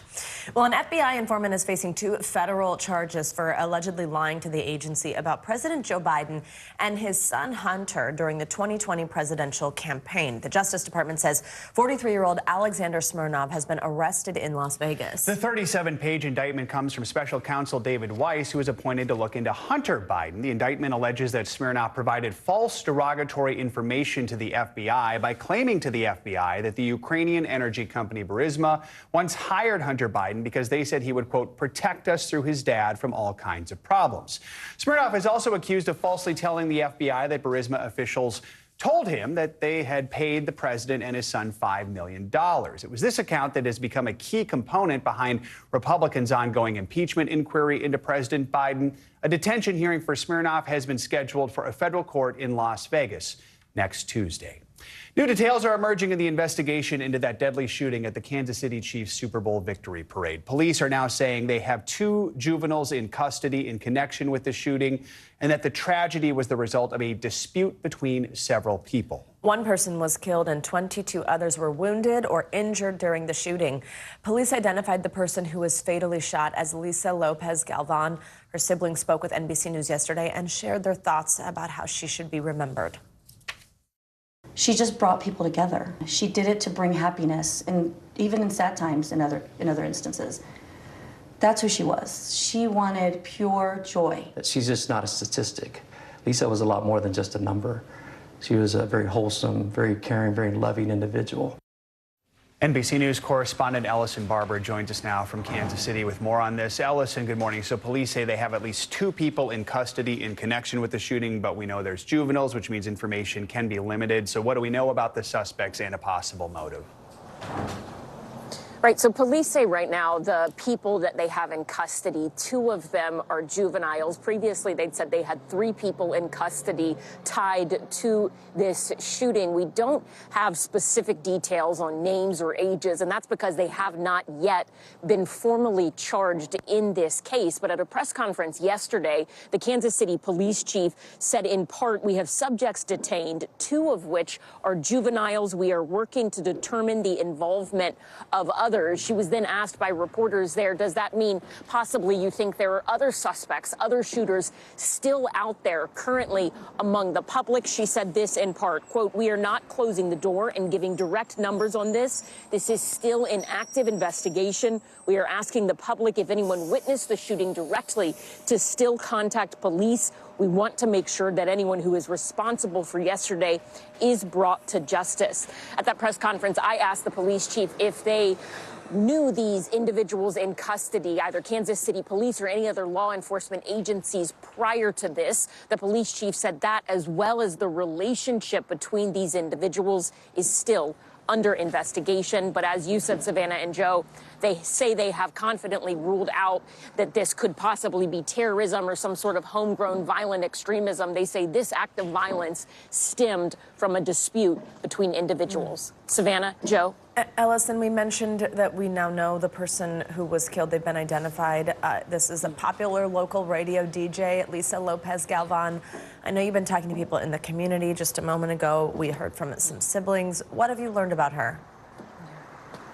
Yeah, she was the co-host of a popular radio show at KKFI, a local station here. It was called A Taste of Tejano. She was very well known and beloved, particularly within Kansas City's Hispanic community. She was married for 22 years. She had 2 adult children. She was a sister, a friend to many. Her co-host, who's worked with her for the last 2.5 years, let us come to the station yesterday to hear a little more about her, to see where she worked. I want you to listen to what he had to say, because he can explain it better than I can. Listen.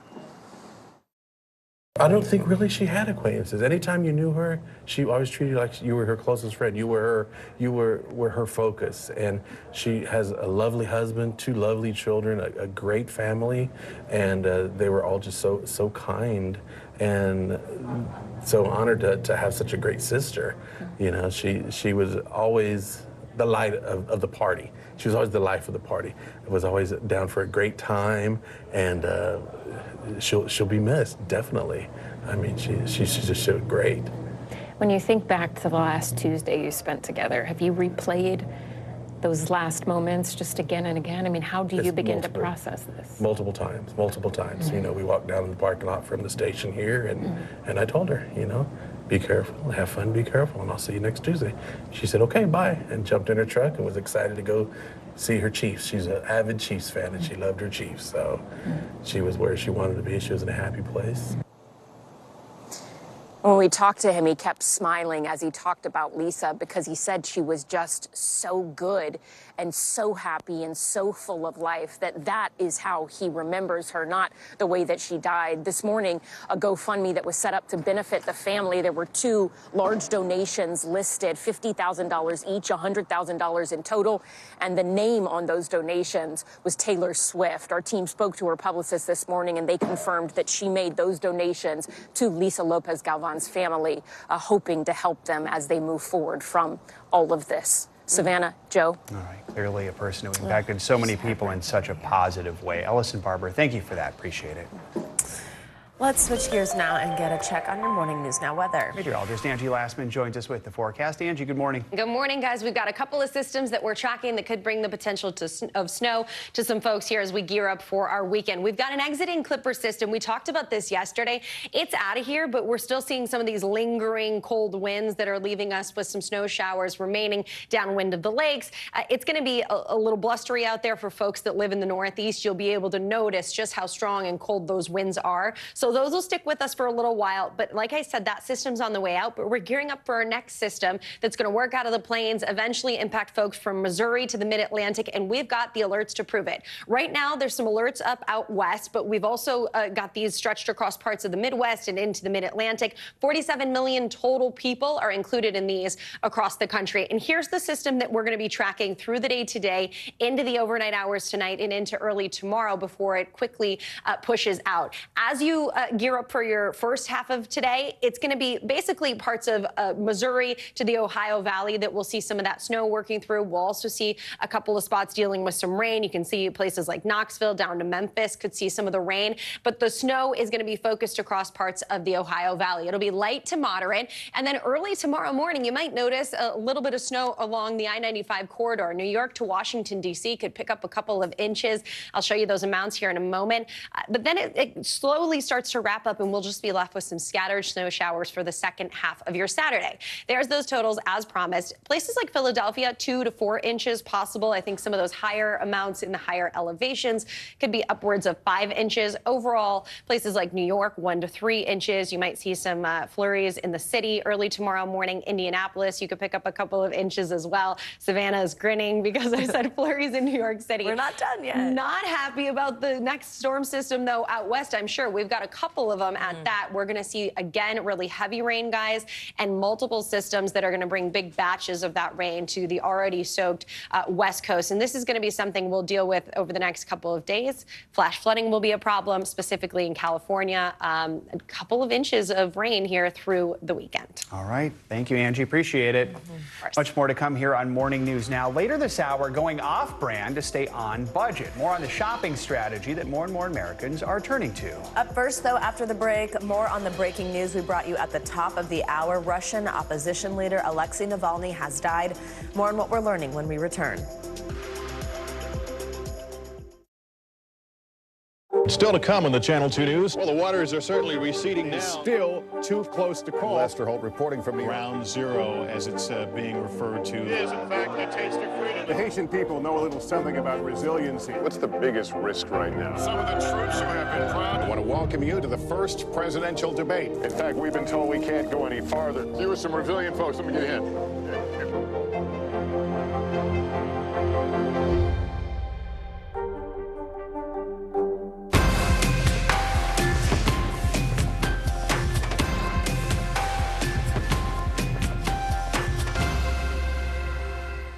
From inside Iran, from Israel, from Florida. Part of our continued reporting. We're all safe. Everybody good? Women, children,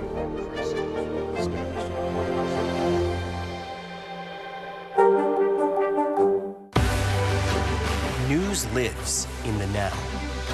It's coming at us every second from all over the world. We have a full team. News is more now than ever.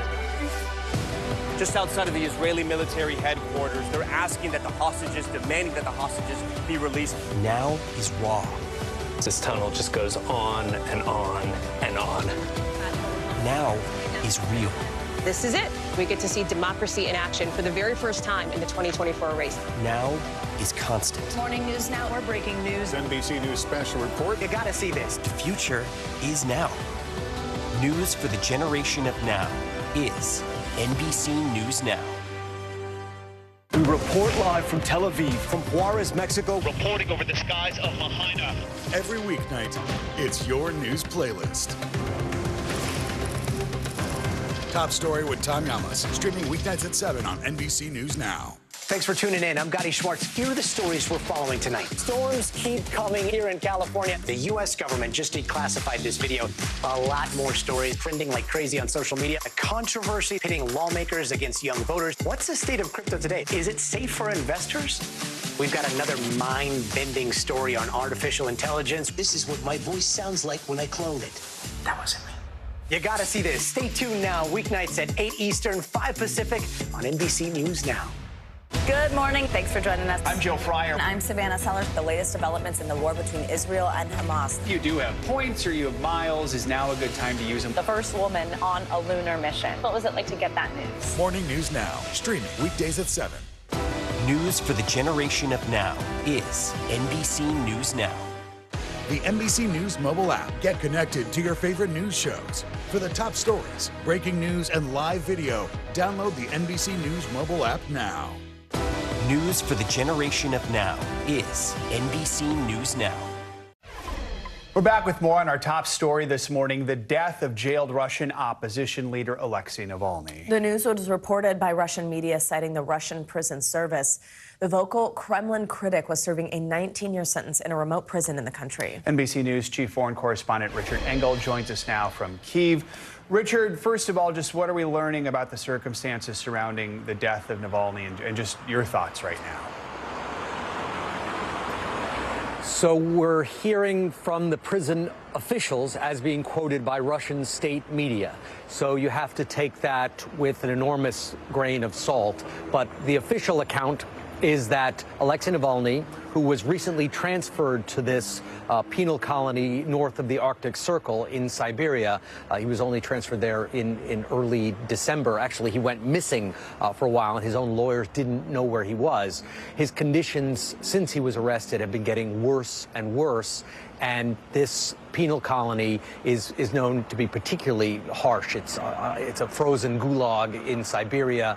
It's often called the polar wolf is its nickname, and it's a facility for men, houses about 1,000 inmates. And according to the official account, this morning, Alexei Navalny was taking a walk that he immediately began to feel unwell, quickly lost consciousness, that prison medical staff reacted, but that they were unable to revive him, and that he died. Vladimir Putin has been informed of his death, according to Russian state media. But The team of his own inner circle have not yet confirmed it, and they are immediately casting doubt on this description of events, the official account by the Russian authorities. One of Navalny's top aides said, "This is, if it is true, and we don't know if it's true, and his lawyer is on his way to the penal colony now, that it is not a case of Navalny died, but Putin killed Navalny." And I'm in Ukraine right now, and the president of Ukraine, President Volodymyr Zelensky, just said a short while ago, weighing in on this, that it is, quote, obvious that Putin killed Navalny, that Putin does not care who dies. All he wants to do is maintain his position of power. Richard, tell us any early reaction we've heard from the U.S. or anything else from Moscow. So we have not heard anything official from Moscow except this acknowledgement. I suspect we'll be hearing more throughout the day. We are starting to hear from Navalny's supporters. They are accusing Vladimir Putin of orchestrating this, if not directly, if not having him killed today or poisoned in the recent time frame here, but of arresting him, sending him into horrible conditions that were getting worse and worse over time, and contributing his death through exhaustion and poor treatment. The details are unclear. We may get an official Russian autopsy, but it's very hard to believe, particularly these days, what is coming out of Russian state channels, especially when it comes to Alexei Navalny, who was the most outspoken critic, the most feared critic by Vladimir Putin in Russian society. Someone who was not afraid to challenge Putin directly, was not afraid to challenge the entire Kremlin. And it is not just Putin who wields power in Russia. There are many powerful oligarchs. There are many people around Putin who can also influence, can also wield a tremendous amount of influence. So, Richard, you've been covering Navalny for years. Talk more about the legacy he leaves behind. And with the state of things right now, is there anyone who could even begin to fill his shoes as a critic of Putin? There is Kara-Murza, who's another leader who's like Vladimir Kara-Murza, who's someone I've known for quite a long time as well, who followed Navalny's example. There are critics in Russia who live in exile. So there are people like Garry Kasparov, the chess grandmaster, who is a fierce opponent of Putin, but who lives in the West and is working against Putin and against the Kremlin from the outside, with conferences, with events, with speaking, with political activism. Navalny didn't want to do that. He wanted to stay in the country. So he was poisoned. He had to leave Russia to get medical treatment in Germany after he was poisoned with Novichok, which is a very lethal poison. It didn't kill him. He was extraordinarily healthy at the time. It was something of a miraculous recovery. But then, even after he'd been poisoned, he decided to go back because he didn't want to be an opposition member in exile. Now, maybe that was too brave. Maybe that was the wrong decision, or maybe his legacy will be stronger through his death and through his martyrdom. So we don't know exactly what the long-term legacy will be. But when he went back, that was a very decisive moment, because he knew, everybody knew, that he would be arrested as soon as he hit Russian territory. Richard Engel, we very much appreciate you and your expertise making the time to join us on this breaking story this morning. Thank you very much. We are learning new details on the potential Russian threat to the U.S. that had members of Congress raising alarms this week. 3 U.S. officials have now told NBC News that Russia is developing a space-based nuclear weapon designed to target U.S. satellites. NBC News Chief White House correspondent Peter Alexander has the latest. The White House confirmed that it's monitoring Russia's development of what it called a troubling anti-satellite capability, but cautioned it is not a threat to Americans. We are not talking about a weapon that can be used to attack human beings or cause physical destruction here on Earth. NBC News has learned new details about that capability, that it's a Russian nuclear-powered space asset that could be weaponized, according to a U.S. official and a congressional official familiar with the intelligence. It is not a nuclear bomb that Russia is trying to send up in space. It is not an active capability, and it has not yet been deployed. Experts have said a nuclear-fueled satellite might be able to carry a high-powered jammer that could block out a wide array of communications and other signals. Revelations come just hours after the House Intelligence Committee chairman, Republican Mike Turner, issued a cryptic warning demanding the White House declassify intelligence about the unspecified threat. The White House met with House leaders about it. I've got great faith in what the administration is currently doing to try to address this matter. In 2022, NBC News' cameras were the first ever allowed inside the U.S. Space Command in Colorado. General Stephen Whiting speaking to NBC's Tom Costello. We don't want there to be a war in space, but if others choose to start a war there, we'll be ready. All of it as Russian President Vladimir Putin is raising eyebrows, weighing in on the 2024 election, saying he would prefer President Biden over Republican frontrunner Donald Trump. Saying Biden is more experienced, more predictable. He is an old-school politician. Mr. Trump calling that a compliment. The only president in the last 5 that hasn't given Russia anything is a president known as Donald J. Trump. And this rebuke from the White House. Mr. Putin should just stay out of our elections. Our thanks to Peter Alexander for that report. Senate leaders will likely receive their own briefing on the national security threat when they return from their recess. Coming up after the break, retaliation in the Red Sea. When we come back, an NBC News exclusive, what we're learning about an American cyber attack on an Iranian ship. This is Morning News Now.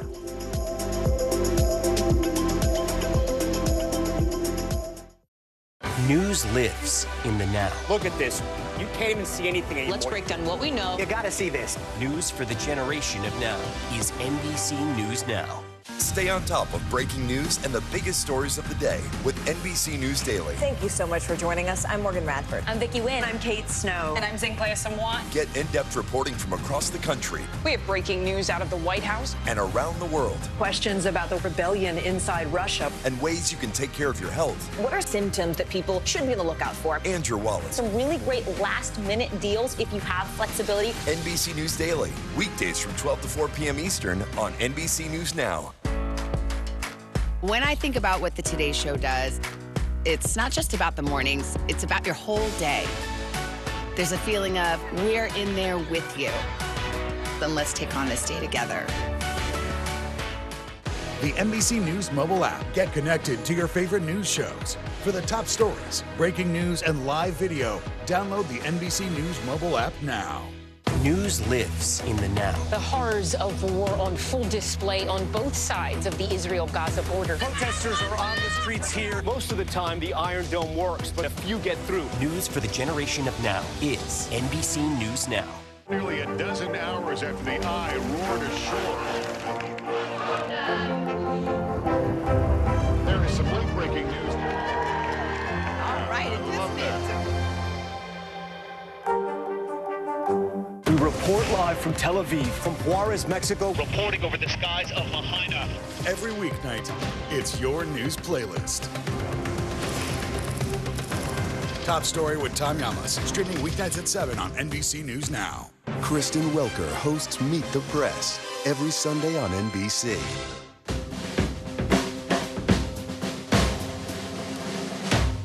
Still to come on the Channel 2 News. Well, the waters are certainly receding now. Still too close to call. Lester Holt reporting from the Ground Zero, as it's being referred to. It is, in fact, the taste of freedom. The Haitian people know a little something about resiliency. What's the biggest risk right now? Some of the troops who have been proud. I want to welcome you to the first presidential debate. In fact, we've been told we can't go any farther. Here are some resilient folks. Let me get a hint.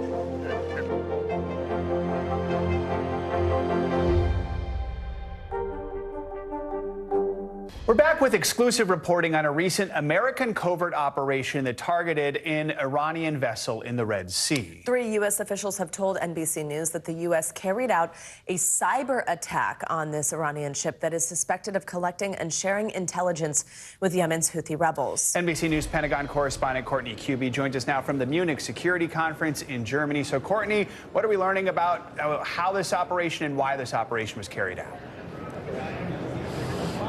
So initially, when we were hearing about this retaliatory action that the U.S. was planning to take after the death of 3 U.S. service members in Jordan, we were hearing from U.S. officials that there would be the kinetic piece, so airstrikes, but there would also be a cyber component. And we're now learning a little bit more about that cyber piece. It included a cyber attack on an Iranian military vessel more than a week ago now. The goal here was to stop this vessel from being able to collect information, targeting information, that the Iranian military was then providing to the Houthi rebels. Of course, you guys know the Houthis have been firing on commercial and even military ships in the Red Sea and the Gulf of Aden for weeks now. In fact, as recently as today, they have been trying to target these ships. Now, the majority of their efforts with anti-ship cruise missiles, drones, and even unmanned sea vessels, or what we might call sea drones, the majority of those efforts have been unsuccessful. But they have at times been able to hit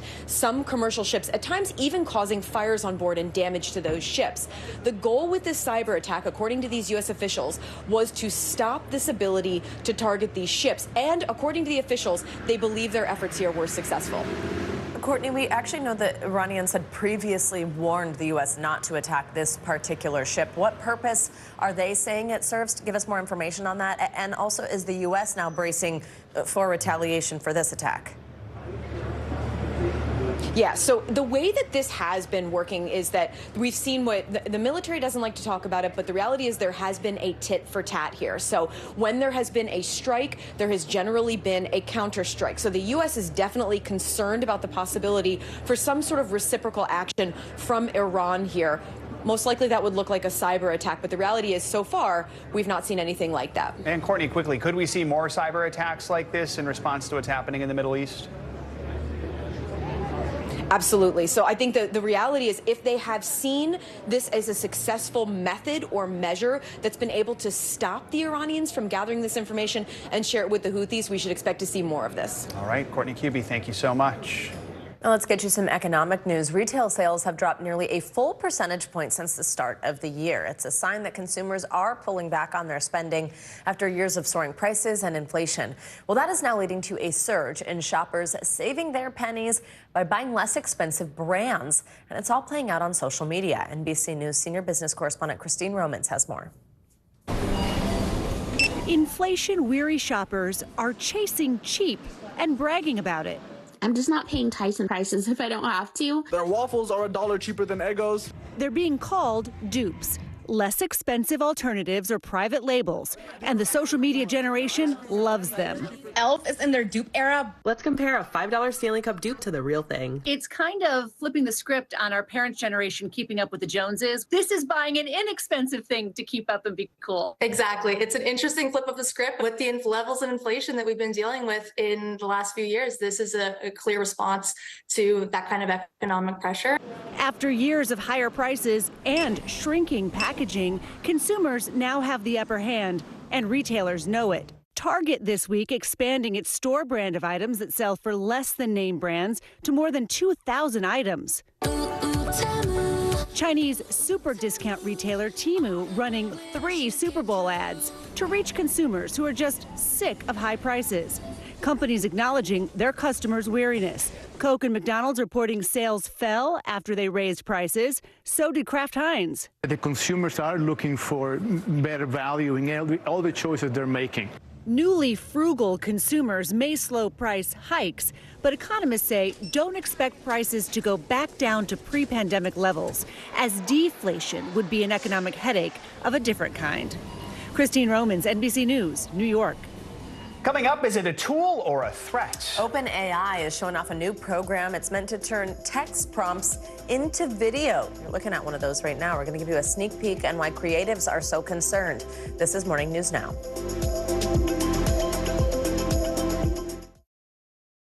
News lives in the now. The front lines are still very active. This is like quicksand, and officials say an entire town is cut off. This close to actually understand why people had to jump in the ocean. News for the generation of now is NBC News Now.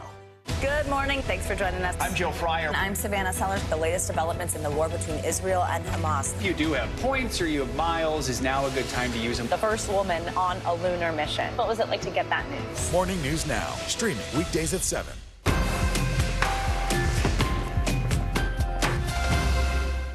Stay on top of breaking news and the biggest stories of the day with NBC News Daily. Thank you so much for joining us. I'm Morgan Radford. I'm Vicki Wynn. I'm Kate Snow. And I'm Zinclair Samoa. Get in-depth reporting from across the country. We have breaking news out of the White House and around the world. Questions about the rebellion inside Russia. And ways you can take care of your health. What are symptoms that people should be on the lookout for? And your wallet. Some really great last-minute deals if you have flexibility. NBC News Daily. Weekdays from 12 to 4 p.m. Eastern on NBC News Now. When I think about what the Today Show does, it's not just about the mornings, it's about your whole day. There's a feeling of we're in there with you. Then let's take on this day together. We report live from Tel Aviv, from Juarez, Mexico. Reporting over the skies of Lahaina. Every weeknight, it's your news playlist. Top Story with Tom Llamas, streaming weeknights at 7 on NBC News Now. When I think about what the Today Show does, it's not just about the mornings, it's about your whole day. There's a feeling of we're in there with you. Then let's take on this day together. Hey, I'm Hallie. It's good to be with you tonight. What do we know that voters care about? The economy, right? You are seeing that firsthand yourself on the ground there today. This is two things. It is pretty big medical news. It is also a pretty big mystery. And oh, by the way, it's driven by one of the most controversial people in the United States. What's happening? They have tweaked my monitor, and I can see now you are, in fact, soaking wet. I am deeply sorry. My commitment to Hallie Jackson now will never be questioned. We report live from Tel Aviv. We are live tonight from Juarez, Mexico. Reporting over the skies of Lahaina. Here in Florida. The time to evacuate has come and gone. You were seeing people just running for their lives? People running for their lives. Hundreds of Israelis have gathered to demonstrate. What do the people in Gaza, do you think, what do they need most? A place where Palestinians and Israelis have found common ground. Every night, it's your news playlist. Top Story with Tom Llamas, streaming weeknights at 7 on NBC News Now. News for the generation of now is NBC News Now. Kristen Welker hosts Meet the Press every Sunday on NBC. Welcome back. OpenAI is releasing samples of its newest text-to-video program, and it may be the end of the phrase, seeing is believing. Take a look at this clip. Well, it may look like Tokyo, coated in a blanket of snow with cherry blossoms on the trees. It is totally fake. It was created by the makers of ChatGPT using a new program called Sora. NBC News Business and Data correspondent Brian Chung joins us with a closer look at this technology. Brian, thanks for being here. So just for somebody who maybe isn't a ChatGPT user or AI user at all, explain how this works, like just how simple it is. Yeah, I mean, it's pretty simple. All you do is you put in the text prompt for what you want this tool to generate, and it'll create up to a minute video for it. And this is coming from the creators of ChatGPT, so that chat box where you just kind of just respond to a robot. Then they also had DALL-E, which you can create images. So this is the natural evolution, creating videos. But look at that woolly mammoth. This is a bird. Again, these are not real creatures, not shot on real cameras. So you can imagine a lot of filmmakers, VFX folks kind of concerned about this. But there are some limitations to this. Here's an example of some wolf puppies. You can see they're kind of like blending together. It looks kind of creepy, right? So there are limitations. They say it can't really do a good job with seeing how different objects or people interact with each other. But nonetheless, I mean, the woolly mammoth video is still blowing my mind. It looks so real, but it's all fake. It's all AI generated. And we also know even if something looks kind of fake, it can still go viral on social media with people believing it. So there's worries, especially in an election year, that it's going to be used for nefarious purposes. What does the company say about how it plans to stop that? Can it stop it? Yeah, and it's important to note that OpenAI told NBC News that they're not planning on releasing this to the public soon. So what you saw were demos. They're basically inviting policymakers and those in the industry to kind of opine through the testing purposes, which again is not released to the public. But they said in a question to NBC whether or not they were going to police these using the same guardrails that they've been doing for OpenAI already. They said, quote, they'll be watching for extreme violence, sexual content, hateful imagery, celebrity likeness, or the IP of others. But we've seen in other cases of AI uses of deepfake porn, right, with Taylor Swift. So whether or not these guardrails are enough right now is very much an open question. But OpenAI says that they want to invite these policymakers to be part of that discussion so that once this is released to the public, that won't be an issue. So this was a huge sticking point, right? I mean, AI is a sticking point all over the place for many reasons, but let's talk about Hollywood and the Hollywood strike, because you imagine just being able to type something in and boom, you have some scene that looks like a movie. How does this impact the creative industry? Yeah, and when we look back on the strikes that happened in Hollywood, right, the AI was a specific talking point in those negotiations. And there are trade groups, there was the Illustrators Guild that basically said they expect to see about 20% of the industry laid off or put out of work because of the emergence of tools just like this one. That preceded the announcement of AI releasing this tool called Sora. So there's a lot of concern that illustrators, videographers, visual effects folks will not necessarily be needed in the capacity that they're needed right now. And that's the reason why they're trying to lock down that job security, say, make sure that there's a place for us in this industry. But again, this technology, at least those examples that we just showed, that was released yesterday. So this is moving very, very quickly. And I think even at a speed that perhaps even those in the industry didn't anticipate. Brian Chung, fascinating stuff. I know you'll stay on it. Thank you. Coming up, she shoots, she scores, she makes history. Yeah, up next, we're going to take you to Iowa, where college hoops star Caitlin Clark has just set the record for women's all-time leading scorer. You're watching Morning News Now.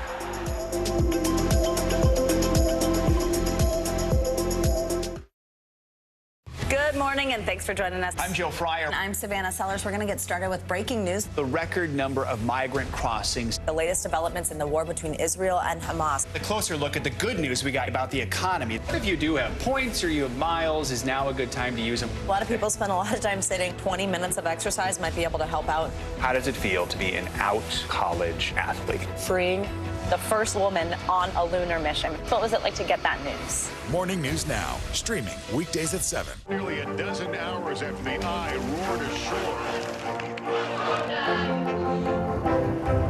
There is some late-breaking news. All right, it is.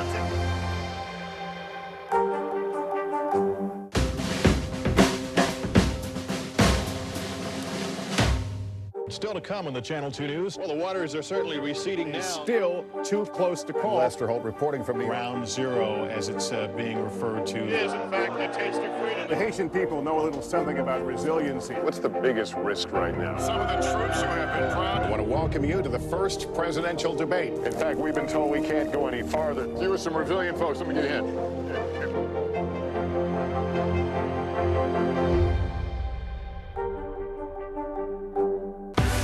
News lives in the now. It's coming at us every second.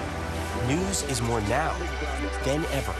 Just outside of the Israeli military headquarters. Now is raw. This tunnel just goes on and on. Now is real. We get to see democracy in action for the very first time in the 2024 race. Now is constant. You gotta see this. Future is now. News for the generation of now is NBC News Now.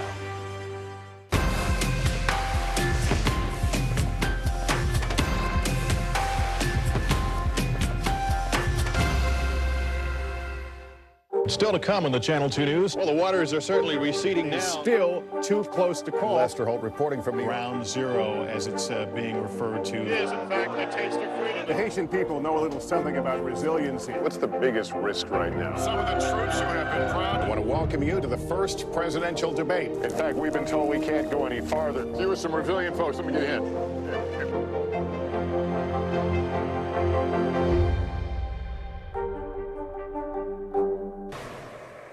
Making new friends can be hard.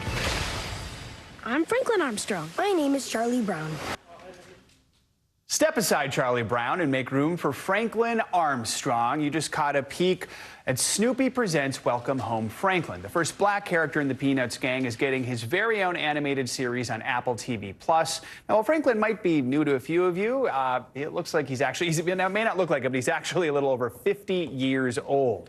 Just days after Dr. Martin Luther King's assassination, a teacher wrote a letter to Peanuts creator Charles Schulz asking for more diversity in the comic strip, and to the teacher's surprise, Schulz listened. Franklin made his first appearance in the newspaper strip back in 1968. Now you can catch him in the series premiere of his new show, starting today. Very cool. Check that out. Very cool. Love it. Thank you, Joe. Well, there's a new scoring queen in college basketball. Caitlin Clark has set records left and right in her rise to superstar status with the Iowa Hawkeyes.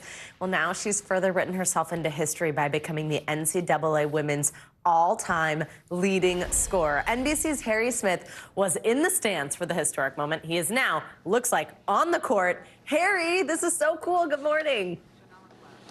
We are in Carver Hawkeye Arena, and this place was fit to burst last night. It was absolutely electric, and we had a ringside seat to college basketball history. Here comes Clark. How will she go for history? The great ones come to play, and last night, the University of Iowa's Caitlin Clark did not disappoint. As usual this season, Iowa's Carver Hawkeye Arena was filled to capacity last night to see something rare and wonderful. Caitlin Clark, their oh-so-versatile superstar, was a mere handful of points away from setting a new NCAA career record. Oh, this is going to happen quick. And minutes into the first quarter, she did it, broke it. The roar of the crowd sounded like the scream of jet engines. Wow. It's pretty unreal. This crowd's unreal.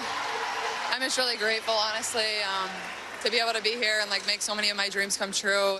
Clark bobbed and weaved her way through the Michigan defense and scored and scored and scored some more, finishing the night with, get ready, 49 points. A career high for Clark and a single-game high for Iowa, too. Clark's stellar play has won her fans from coast to coast. Last night, congratulations from teammates, family, and hometown fans, making it clear they want more. And do it all over again. There's no doubt Clark is a fantastic shooter. She drains threes from most anywhere on the court. Clark keeps coming. Her 32 points a game average leads the country, but she also leads the nation in assists. She dishes the ball to her teammates with pinpoint accuracy. Sensational. Would-be Caitlins proudly don her number 22. Kids are crazy for her, and while her home court sells out, so too do her road games. Clark is also profiting from her prowess on the hard court. State Farm, Hy-Vee supermarkets, and Nike are among her endorsements. Her earnings already estimated in the high six figures. And wouldn't it be fun if Clark surpassed the men's record put up by Pete Maravich? Pistol Pete is not out of reach, and there's a lot of season yet to come.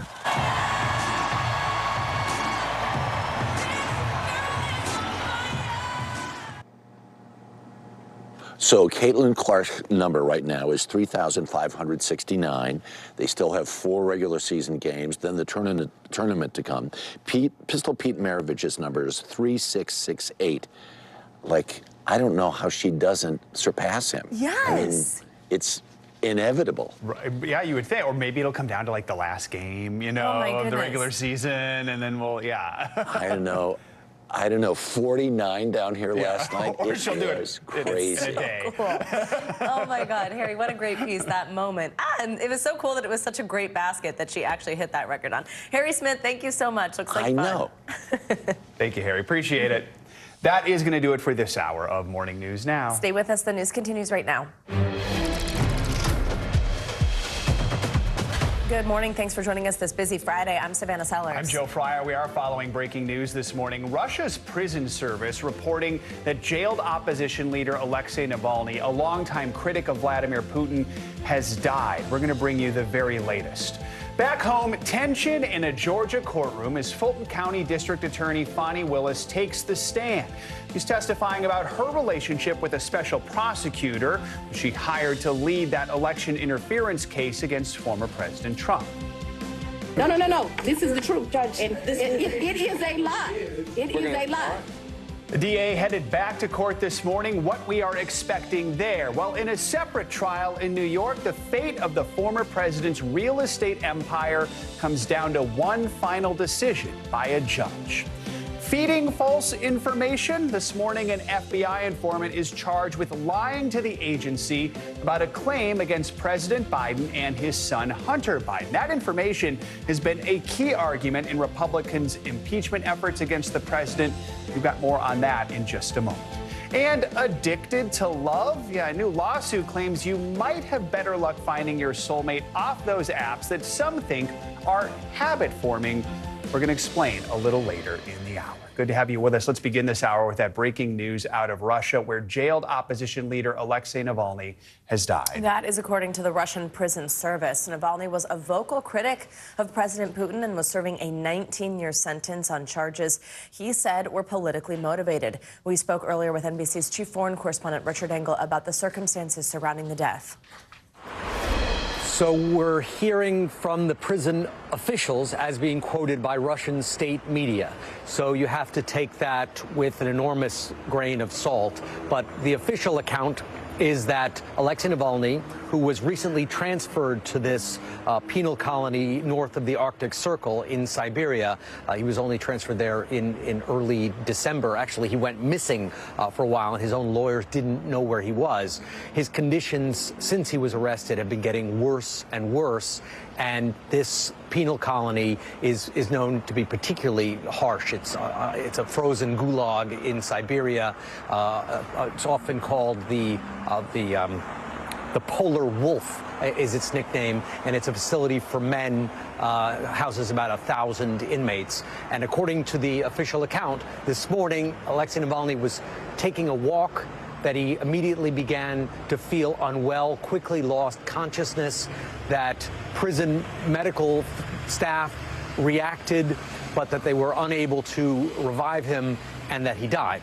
Vladimir Putin has been informed of his death, according to Russian state media.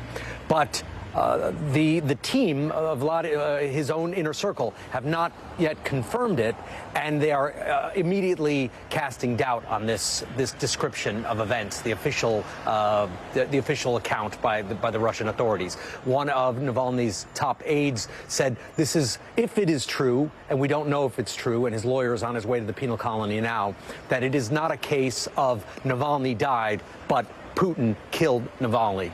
And I'm in Ukraine right now, and the president of Ukraine, President Volodymyr Zelensky, just said a short while ago, weighing in on this, that it is, quote, obvious that Putin killed Navalny, that Putin does not care who dies. All he wants to do is maintain his position of power.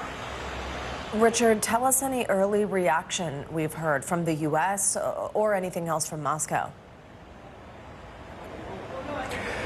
So we have not heard anything official from Moscow except this acknowledgement. I suspect we'll be hearing more throughout the day. We are starting to hear from Navalny's supporters.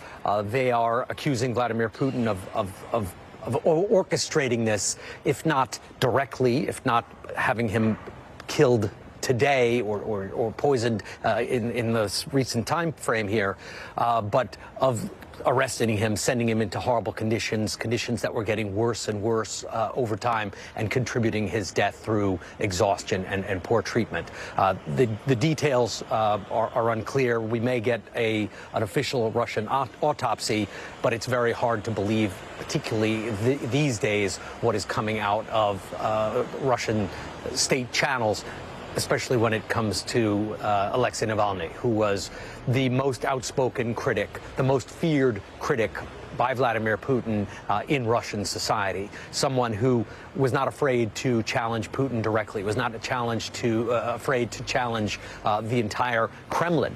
And it is not just Putin who wields power in Russia. There are many powerful oligarchs. There are many people around Putin who can also influence, can also wield a tremendous amount of influence. So, Richard, you've been covering Navalny for years. Talk more about the legacy he leaves behind. And with the state of things right now, is there anyone who can even begin to fill his shoes as a critic of Putin?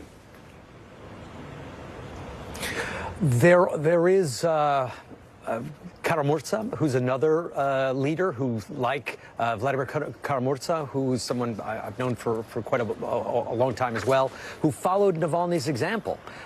There are critics in Russia who live in exile. So there are people like Garry Kasparov, the chess grandmaster, who is a fierce opponent of Putin, but who lives in the West and is working against Putin and against the Kremlin from the outside. With conferences, with events, with speaking, with political activism. Navalny didn't want to do that. He wanted to stay in the country. So he was poisoned. He had to leave Russia to get medical treatment in Germany after he was poisoned with Novichok, which is a very lethal poison. It didn't kill him. He was extraordinarily healthy at the time. It was something of a miraculous recovery. But then, even after he'd been poisoned, he decided to go back because he didn't want to be an opposition member in exile. Now, maybe that was too brave. Maybe that was the wrong decision, or maybe his legacy will be stronger through his death and through his martyrdom. So we don't know exactly what the long-term legacy will be. But when he went back, that was a very decisive moment because he knew, everybody knew, that he would be arrested as soon as he hit Russian territory. Our thanks to Richard Engel, and we will bring you updates on that story as it develops. Today is a crucial day in court for former President Trump here in New York. The judge overseeing the civil fraud case against Mr. Trump and his business is expected to issue a decision. It follows yesterday's legal split screen involving two other cases against him. Our senior legal correspondent Laura Jarrett breaks it all down. Hey there, a major setback for the former president in New York. He can no longer avoid at least one of his criminal trials before the November election. But he may have found strategic success in Georgia, a very different case, now hitting a major detour. This morning, more testimony expected in Fulton County, Georgia, after District Attorney Fani Willis unloaded on the stand Thursday. It is a lie. It is a lie. Trying to defend her reputation and save her election interference case against the former president, as defense attorneys try to get her kicked off. You're confused. You think I'm on trial. These people are on trial for trying to steal an election in 2020. I'm not on trial. Willis, combative at times. No. This is the truth. Sparring with defense attorneys over when she began a relationship with top prosecutor Nathan Wade and whether it started before she tapped him to lead the Trump case. In November of 2021, I hired him. I do not consider our relationship to have become romantic until early of 2022. That timeline differing from the one offered by Willis's former friend, testifying Thursday their relationship started years before. You have no doubt that their romantic relationship was in effect from 2019 until the last time you spoke with her. No doubt. At issue for the judge to resolve whether Willis benefited financially from hiring Wade, as defense attorneys have highlighted the pair's vacations together. I don't need anything from a man. A man is not a plan. A man is a companion. Painting it all as a conflict of interest in order to upend the entire prosecution. While in New York, a different Trump trial moves full steam ahead. Jury selection now set for March 25th. In the case where prosecutors accuse Mr. Trump of trying to bury a hush money payment to a porn star before the 2016 election, an allegation Mr. Trump has pled not guilty to, the judge refusing to dismiss the charges. I shouldn't be in a courthouse for something that virtually every legal scholar says they don't understand that there's no crime. Even if he was guilty of something, there's no crime. And in yet a third Trump trial, we now expect a decision later today from Judge Engoron in his civil fraud case. $370 million in a civil penalty on the line, and expect a decision today. All right, Laura Jarrett, thank you. More on all the Trump legal trouble. We're joined by NBC News Now legal analyst Angela Senadella. Where do we start? Let's spin the wheel here. We're going to start with the hush money case. So yesterday the judge said, here's the date. It's March 25th. At this point, is there anything that could stop that from happening, or does it seem like this is going to be the first criminal trial against the former president in late March. Joe, it is really moving forward, and we believe with almost certainty that it is going to start on March 25th. The judge dismissed Trump's motion to dismiss this case, which really was the last roadblock. So jury selection is going to start on March 25th. Now, there are lots of questions, though, around jury selection. How do you ensure an unbiased jury in Manhattan? And we saw in that courtroom the prosecutor and the defense attorneys going over, well, what questions are we going to be allowed to ask? So there will be a lot of fireworks there, too. Now, let's pause on that one, move down to Georgia. Fani Willis, the district attorney, takes the stand in her own defense, kind of in the middle of her lawyers explaining why she shouldn't have to. She walks in, physically sits down. Two real issues here. When did the relationship between her and special prosecutor Nathan Wade begin? And then did she financially benefit at all for things like having vacations paid for, et cetera? What did you make of her testimony? Did she help herself, hurt herself? Yeah, so you're exactly right. Those are the two main issues. Now, with the first, I thought that there was some doubt there when she was on the stand. One of the attorneys drilled down on, isn't it weird that he visited your condo 10 times in private prior to the date that you started? But she really didn't give an inch there. Now, the biggest question, though, is the cash. If she never got any cash or never took any trips that she didn't pay for, then it could be a possibility that her argument would be sustained. So she here was saying she paid him back for everything. She paid cash, made it even Steven. If the judge in this case believes this, then she has a shot. So I think she did help herself on the stand. That's a key reminder. The judge will decide that in this case. So if she is removed by chance, we don't know if that will happen, how would that impact the case? I mean, yes, the case could move forward, but realistically, could it move forward without her? You're right. So the real question there is how long will this be delayed? What will happen is there's a council of prosecuting attorneys in Georgia who will then decide who the next prosecutor would be. This is going to take a long time. This doesn't happen often. Also, other prosecutors' office in the state of Georgia, they don't have the resources to try a huge case like this. So there will be delays, and that means the whole trial could possibly go away. And the judge could decide right away today, or do we expect it might take a little bit of time before we get an answer on this? He has total discretion here. He could decide today. He could push it off till next week. He could push it off for a month. We'll see. All right. Angela Senadella, thank you so much. Appreciate it.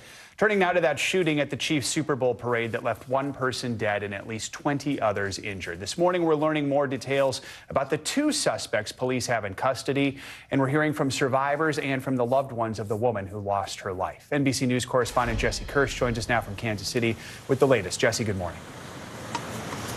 Joe, good morning. A short time ago, we saw the Chiefs championship banners coming down here at Union Station. At the same time, there are now projections up on the building that say Kansas City strong. They're reminders that even as the confetti and the other debris here is being cleaned up, memories of the violence remain. Overnight, at a candlelight vigil, the Kansas City community grieving and outraged. You gotta protect us. I'm scared as hell. After the city's Super Bowl celebration devolved into deadly chaos. Authorities say they recovered several firearms and have two juveniles in custody. But so far, no official word on criminal charges. This appeared to be a dispute between several people that ended in gunfire. And this morning, we're seeing more images from the unfolding horror. One mother and daughter hiding under a car and desperately calling 911. There was gunshots. This video appears to show the massive crowd at the rally when gunshots first rang out. Some fans begin to flee, but many more seem unaware that nearby, a 43-year-old mother of two was gunned down. It's a big loss. Lisa Lopez Galvan was a local radio DJ and huge Chiefs fan. Her family says what was supposed to be a celebration with her son turned into a nightmare. Both were shot, but only he survived. Lisa was a lot more than just a number. She was a very wholesome, very caring, very loving individual. Officials revealing of the 22 people wounded, at least half are under age 16. The youngest person shot, 8 years old. In a new year that's only 46 days old, this was at least the 48th mass shooting of 4 or more people, according to the Gun Violence Archive. Another American tragedy, fueling familiar outrage.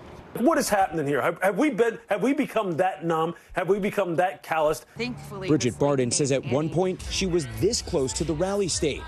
When gunshots rang out, she pushed her 13-year-old daughter to the ground. I saw the shooter because he was like that, and my daughter was screaming, So you saw someone with a gun? Oh, yeah, I saw the guns. Barden says this bullet fragment struck her backpack, just inches from her body. I've been through some traumatizing things that changed my life, and this is probably the worst. And a short time ago, Joe, we learned that overnight, Taylor Swift, who has arguably become the world's most famous Chiefs fan this past football season, has donated $100,000 to a crowd fund that is set up to benefit the family of Lisa Lopez Galvan, who lost her life here. Joe. Jesse, thank you so much. Appreciate it. Now let's head to Washington, where the Republican-led impeachment inquiry into President Biden may be in serious jeopardy this morning. An FBI informant has been indicted by the Justice Department, accused of lying to the Bureau about the president and his son, Hunter Biden. NBC News Chief White House correspondent Peter Alexander joins us with the latest on this. Hey, Peter, good morning. Savannah, good morning. This is a dramatic new development. Democrats are now urging House Republicans to abandon their impeachment inquiry altogether in the wake of this indictment. The Justice Department, as you noted, says that a longtime confidential FBI informant, a man by the name of Alexander Smirnov, allegedly provided false information about President Biden and his son Hunter to an FBI agent, including explosive allegations that the Bidens took millions of dollars in bribes.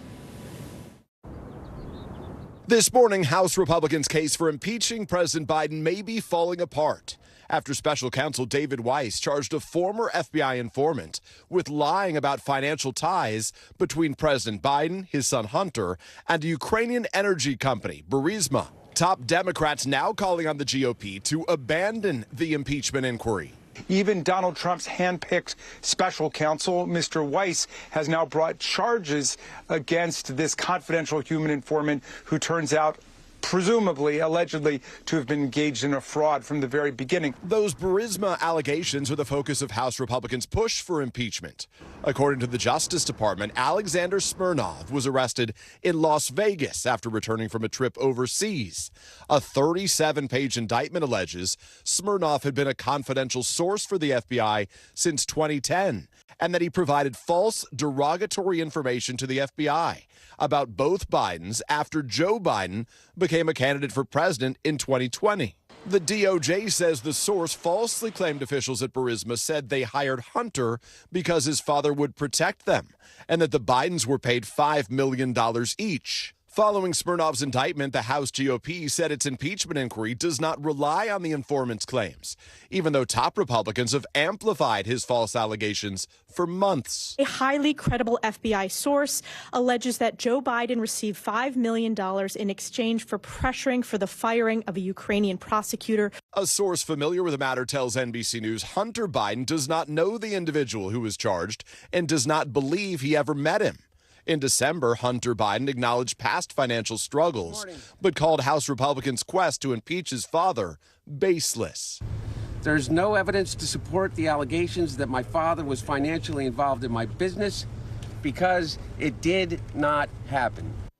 Also overnight, Hunter Biden's attorney tells NBC News the top House Republicans had been warned that they, quote, built their conspiracies about Hunter and his family on lies told by people with agendas, not facts. Smirnov made his initial court appearance yesterday in Las Vegas. A judge ordered him held pending a detention hearing next Tuesday. Savannah. All right, Peter, thank you so much. The West Coast is bracing for even more wet weather. Let's get a look at your morning news now forecast. Angie Lastman is with us in studio. Hey, Angie, good morning. Good morning, guys. Wash, rinse, repeat. That's the story out west as we gear up for another active weekend. If you look at our satellite and radar, though, you might notice that it's mostly quiet for our friends out west. We've instead got a couple of storm systems working through the middle of the country, a little snow. We've got some rain along the Gulf Coast, but the West Coast over the next couple of days is going to have multiple storms to contend with. Here's the first one. This happens tomorrow. We're going to see this push on shore. Rain, snow, those are the things that we're watching be impacting folks across this region here for your Saturday and your Sunday. And we know it's been quite a soggy season across parts of this region. That means that once again, we'll be likely looking at flash flooding conditions for folks across specifically California.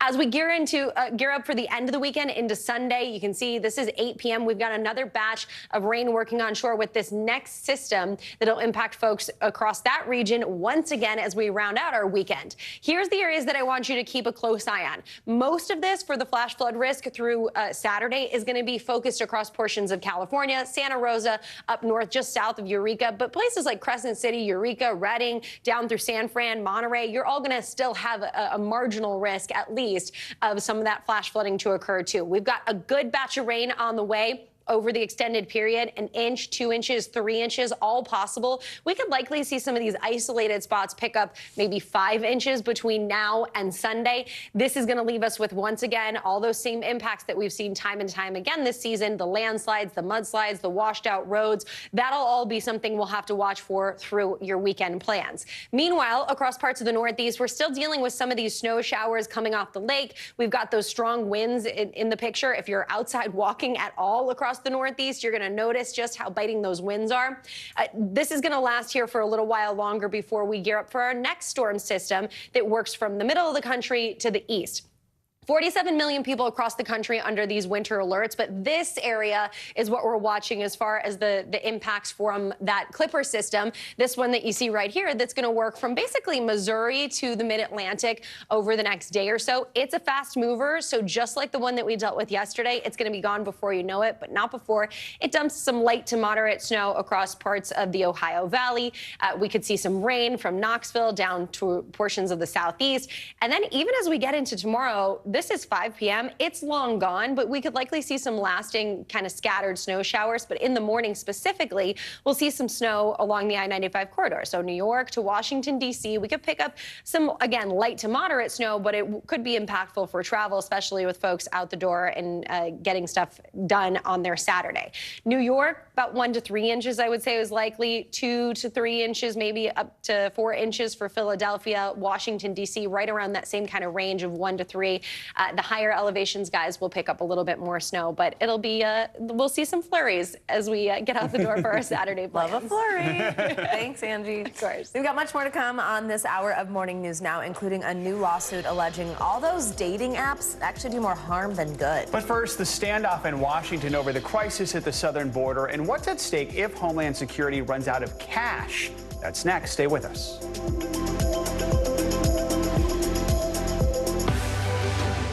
We're talking possibly 1 trillion galaxies. Yes. That is a number that is just so hard to compute. Whether it's the moon, whether it's Mars, it feels like we're on the cusp of something big. Nearly a dozen hours after the eye roared ashore.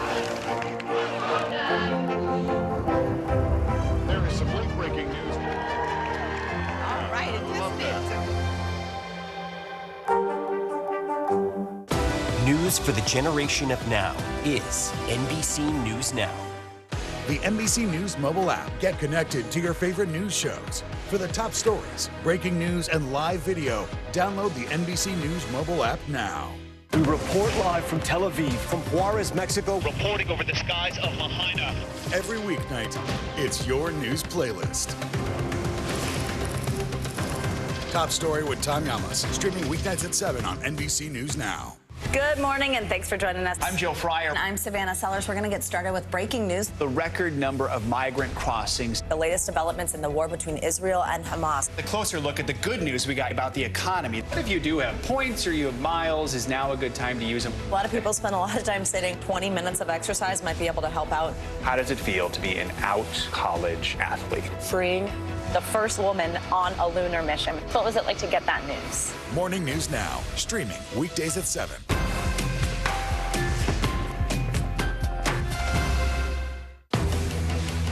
News lives in the now. Israel tonight declaring war against Hamas following the brutal surprise attack within its own borders. Now is raw. We are in the West Bank city of Ramallah. Protesters are on the streets here to denounce Israel.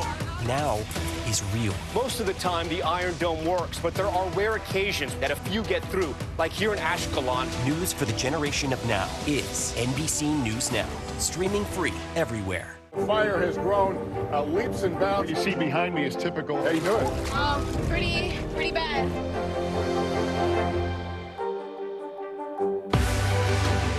We're talking possibly a trillion galaxies. Yes. That is a number that is just so hard to compute. Whether it's the moon, whether it's Mars, it feels like we're on the cusp of something big. From inside Iran, from Israel, from Florida, from Lewiston, Maine. Part of our continued reporting. This is what a country at war looks like. Women, children. What is it like? Countless neighborhoods across the region that look just like this. Everybody good? It took for all this damage to occur.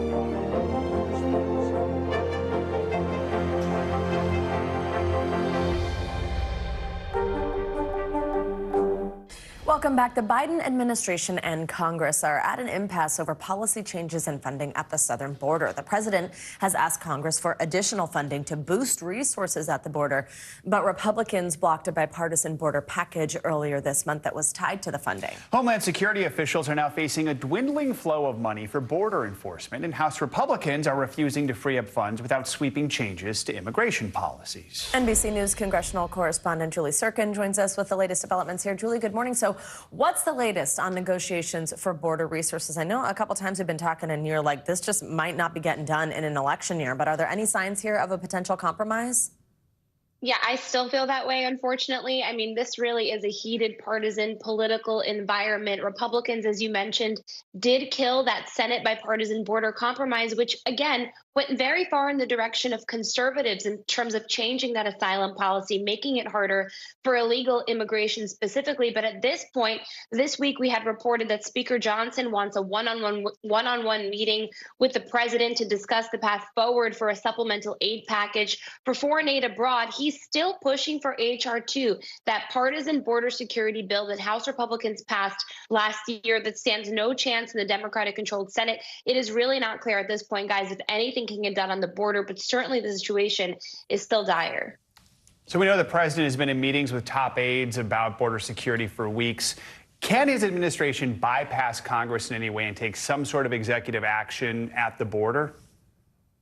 Well, Republicans have been saying for months that President Biden can close the border if he really wants to with executive action.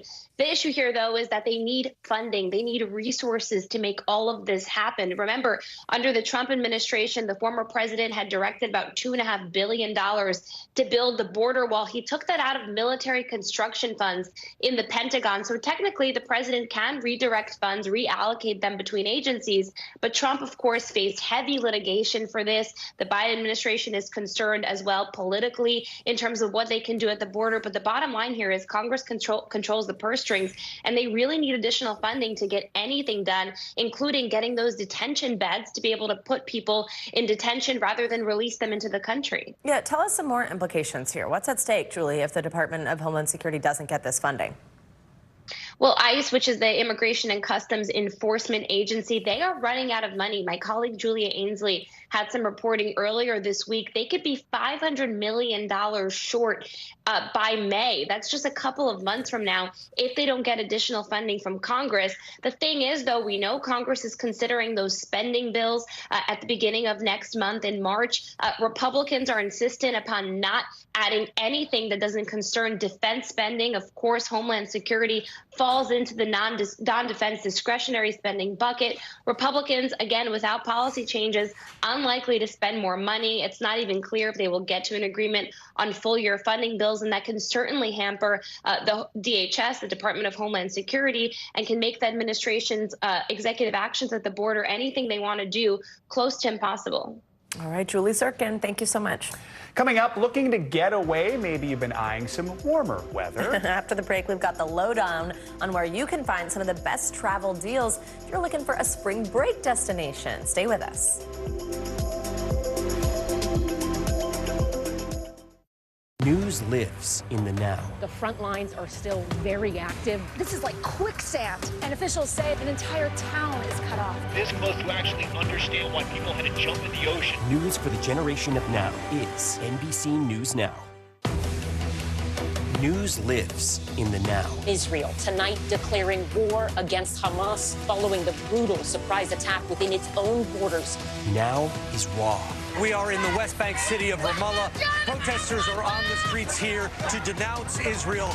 now is real. Most of the time, the Iron Dome works, but there are rare occasions that a few get through, like here in Ashkelon. News for the generation of now is NBC News Now, streaming free everywhere. Thanks for tuning in. I'm Gotti Schwartz. Here are the stories we're following tonight. Storms keep coming here in California. The U.S. government just declassified this video. A lot more stories trending like crazy on social media. A controversy pitting lawmakers against young voters. What's the state of crypto today? Is it safe for investors? We've got another mind-bending story on artificial intelligence. This is what my voice sounds like when I clone it. That wasn't me. You gotta see this. Stay tuned now. Weeknights at 8 Eastern, 5 Pacific on NBC News Now. News lives in the now. Israel tonight declaring war against Hamas following the brutal surprise attack within its own borders. Now is raw. We are in the West Bank city of Ramallah. Protesters are on the streets here to denounce Israel. Now is real. Most of the time, the Iron Dome works, but there are rare occasions that a few get through, like here in Ashkelon. News for the generation of now is NBC News Now, streaming free everywhere. Hey, I'm Hallie. It's good to be with you tonight.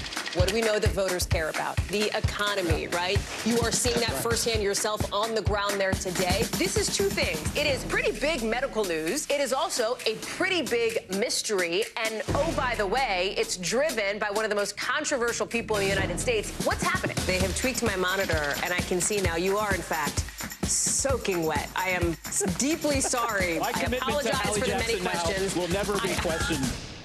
From inside Iran, from Israel, from Florida, part of our continued reporting. Everyone safe? Everybody good? Women, children.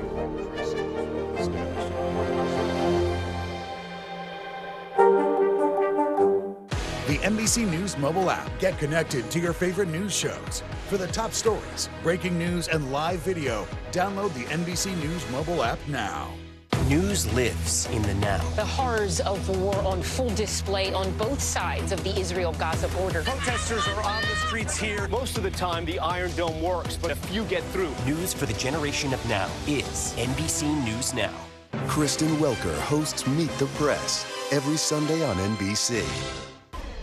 Welcome back. If you're looking for love, you might have better chances offline, according to a new lawsuit filed against the parent company of the dating apps Tinder, Hinge, and The League. The lawsuit claims those platforms are designed to addict users rather than help people find their forever love. NBC News correspondent Emily Aketa has more on that. Emily, good morning. Hey there, Joe. Tinder, Hinge, The League, they've become popular ways of dating in the modern world. In fact, it worked for 1 in 5 couples under 30 years old. But a group of users are blasting those platforms for allegedly rolling out addictive features and putting profits over love. Whether it's stumbling into a dreamy British bookstore. Can I help you, Tom? No, thanks. Or a matching drink order at a bar. Can I get old-fashioned? Thank you. The days of coincidental meet-cutes appear to be fading as technology dominates the dating scene. I'm about to go on my second Hinge date 2 days in a row. An estimated 300 million people around the world use dating apps, an industry that raked in nearly $5 billion in revenue in 2022. Hinge wants you to meet someone great, even if it kills us. But a lawsuit filed on Valentine's Day argues that's not the case, and that popular dating apps Tinder, Hinge, and The League are portrayed by their owner Match Group as effective tools for establishing off-app relationships while secretly doing everything in its power to capture and sustain paying subscribers and keep them on app. Ryan Clarkson is representing the 6 plaintiffs. What about these apps make them addictive? It's the gamification of relationships, the infinite scroll and swiping features, the use of rewards, the ever-increasingly expensive subscription fees. Match wholeheartedly disagrees, calling the lawsuit ridiculous and writing, "We actively strive to get people on dates every day and off our apps." An eHarmony survey in the UK found 9 in 10 singles who use online dating platforms believe they are addicted, and 7 in 10 think it has a negative impact on their mental health. I'd say it was an awful experience. While criticism of dating apps focuses on adults, it comes as tech companies face mounting scrutiny over allegedly employing addictive features and contributing to the youth mental health crisis. New York City suing several social media platforms this week, who all say they strive to keep people safe. Clarkson hopes his lawsuit and others alike help slow the scrolling in a screen-weary world. We all need to kind of shed a light on any of these technologies that foment addiction. So if you're one of the millions of people exploring dating apps, psychologists suggest take things slowly. Look carefully at a profile before swiping. It is not a numbers game. Focus on 1 or 2 dating apps and set aside time for scrolling so it doesn't impede on your entire day. Joe? All right, some useful advice, Emily. Thank you. Well, the recent winter weather might have you thinking about getting away to a warmer place. That's right. Maybe you want to embrace the cold weather and head to the slopes for some skiing. Well, there are deals for winter travelers out there, but also a few things you should know before you go. Katie Nastro is a travel expert with Going. She joined us now with some ideas to make your little winter trip go a little smoother. So let's talk about why you should travel during the winter. How is it different from summer travel? Right. So hear me out. I know this might be a little bit of an off-color opinion, but winter travel is the new summer travel. You can often find incredible deals in the winter and less crowds. Better prices. For example, at Going, we found an incredible, best ever on this route deal, 207 Miami to London. Incredible, which is really great. And you know what? I was just in the UK. Yes, I had to pack maybe a couple more layers, but it was fantastic. No bathing suit. No bathing suit, but hey, you know what? These guys, they don't need to see the sun for a minute. And you just can have a really great experience despite it being a little bit chillier. And you know, there are places, if you are looking at Europe, there are places that are pretty temperate. Malta, Sicily, even going to the Greek islands in the winter, you know, you have less crowds. And hey, summer travel can be really hot in Europe. Too hot, for sure. Exactly. Last year we saw that. So just considering your options and knowing that you can often get a better deal and less crowds. Oh my gosh, you say Sicily and it's like an ache just being in Italy. Right? Oh, what a fabulous place. Let's talk about getting there, because I understand some airports are changing how you go through security. What's going to be different? Right, so actually it's not every airport, but we've just found out that if you are looking to apply for global entry, if you're located in the DC area, you can now get an appointment on departure. So this means that you can actually show up to the airport a little bit earlier and get your interview done. That's the second part of your interview process, of the process of getting global entry. You know, right now you have to often apply online and then wait to get your interview. It can often be weeks, Of course, months, now it's getting easier. up Week to, after. Yeah, up to a year some people have to wait. So this is only available in Washington Dulles, but we should see this trickling about the country, and this is really great because, again, getting those appointments oftentimes with your busy schedule can be a bit hard. So this is great news for anybody that's considering getting global entry. All right, so you get through the gate, but it's winter right now. We're seeing all the rain on the West Coast and the winter storms and things like that. You find out your flight's impacted in some way. What are your best options? What should you do? Right, here is the Plan B toolkit of winter travel, or just of bad weather travel. So first thing you want to do, they're telling everybody to go to customer service. You're smart. You get your phone out and see if you can actually rebook yourself through the mobile app. A lot of these airlines have it already built in that you can do self-service, and you want to get on top of that quickly because those seats on flights, it's not an endless supply. You want to be, it's a first come, first serve, so you want to be ahead of the game. So while you're standing on line, get your phone out. Second step, if you can't do that on your mobile app, you want to connect with the international customer service line. Well, everybody's on that domestic line, flooding the gates. You're smart. You get on that international line. Doesn't matter if the agent is located in London or Australia. They're able to get into the system, help you just the same. Yeah, let me tell you, from experience, you see that massive line and you're joining the end of it, it's over for you. It is over. Just go home and get on the phone. Let's talk about spring break. Let's look ahead a little bit. So if you don't want to go right now and maybe you want to do like March, April, May, what should we know about that time? Right. So spring break's interesting because it's not quite peak season. It's sort of this gray area because, and then again, it's not sort of low season. It's kind of this weird in between. You know, we are likely to see more people travel than we did last year. But the great thing that you can sort of bank on is the fact that school schedules are all different around the country or city to city.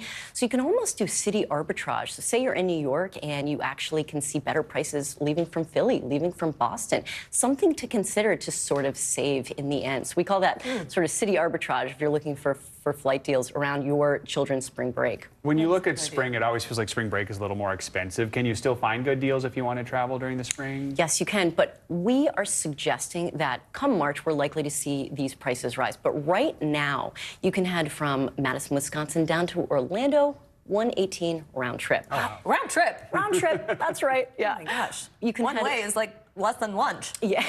In this city, anyway. Right. What are you having for lunch? I get it. New York prices. Somewhere, yes. Yeah, you can head from Washington, D.C. over to San Diego. Maybe this is the year that you take that surf lesson for $230, or maybe you want to go international. You can go from New York over to Paris. $435 round trip. What? Available dates throughout March and April. Yeah, it's what airline? Full service airlines, like a Delta and American. It's you have to do. You should be a little bit flexible in your timings, but again, know that deals are out there. You just don't want to wait until the final hour and be left with high prices. Checking. All right. Wow. Going Great to Katie info. Nastro. Thank you so much. Now Thanks, we're excited to travel. Yeah. Coming up, history, or should I say her story in the world of baseball. Yeah, after the break, we're going to introduce you to the very first female voice of a major league team. Her name is Jenny Kavnar, and you'll be hearing a whole lot from her this season. Stay with us. We report live from Tel Aviv. We are live tonight from Juarez, Mexico, reporting over the skies of Lahaina here in Florida. The time to evacuate has come and gone. You were seeing people just running for their lives? People running for their lives. Hundreds of Israelis have gathered to demonstrate. What do the people in Gaza, do you think, what do they need most? Place where Palestinians and Israelis have found common ground. Every night, it's your news playlist. Top Story with Tom Llamas, streaming weeknights at 7 on NBC News Now. Kristen Welker hosts Meet the Press every Sunday on NBC. Nearly a dozen hours after the eye roared ashore. There is some late-breaking news. All right, it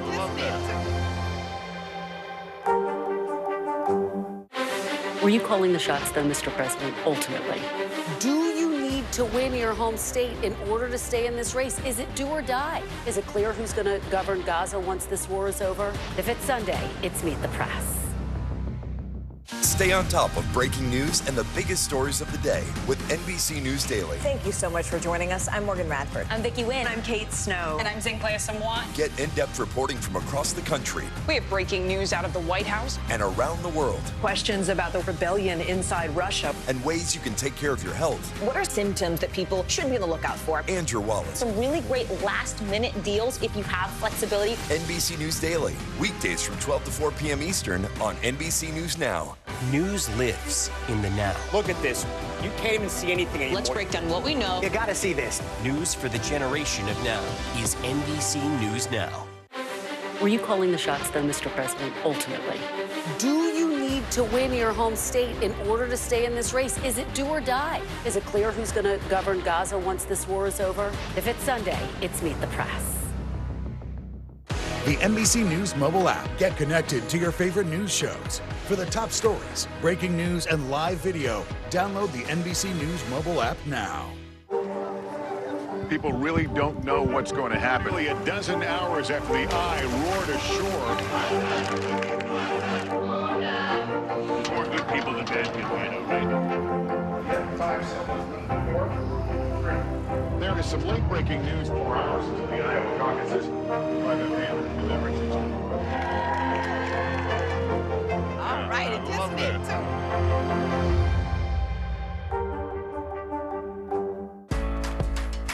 When I think about what the Today Show does, it's not just about the mornings, it's about your whole day.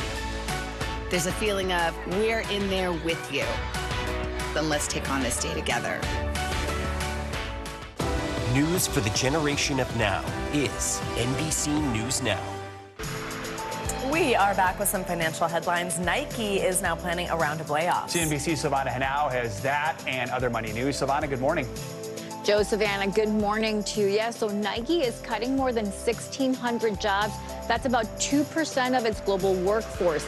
The company is looking to reduce costs as it warns of weaker profits this year, with consumers cutting back on non-essential items. The layoffs are reportedly not expected to impact employees in Nike stores or distribution centers or those in its innovation team. Nike is increasing investment in categories like running, women's apparel, and the Jordan brand. Apple is reportedly ramping up development of new generative AI features for its Xcode programming software that are similar to Microsoft's GitHub Copilot. Bloomberg says Apple plans to release the tools to third-party developers this year. They apply a large language model to predict and complete lines of code and could potentially write code to test apps, saving time and money. And Uncle Nearest is nearing so-called unicorn status. That means when a startup is valued at more than $1 billion after raising a new round of cash. Uncle Nearest is a Black and woman-owned whiskey brand that was launched in 2017. It's now the world's top-selling Black-owned spirit and one of the fastest-growing American whiskey makers. Last year, less than half of 1% of all venture capital dollars went to Black founders, guys. I have to try that one out. All right. That's pretty cool. Woman-owned, too. Love Thank it. you. Now to a historic moment in the great American pastime. For the first time ever, a woman will be the voice of a major league team. NBC Sports California has named Jenny Cavnar the primary play-by-play announcer for the Oakland Athletics. Cavnar will call her first game for the A's when spring training kicks off. And this morning, we have Jenny here with us in studio. Good morning. Hi, guys. Good morning. First, Thanks for having me. congratulations. Thank you so much. Has it kind of sunk in yet? Yeah, it has. A lot of text messages.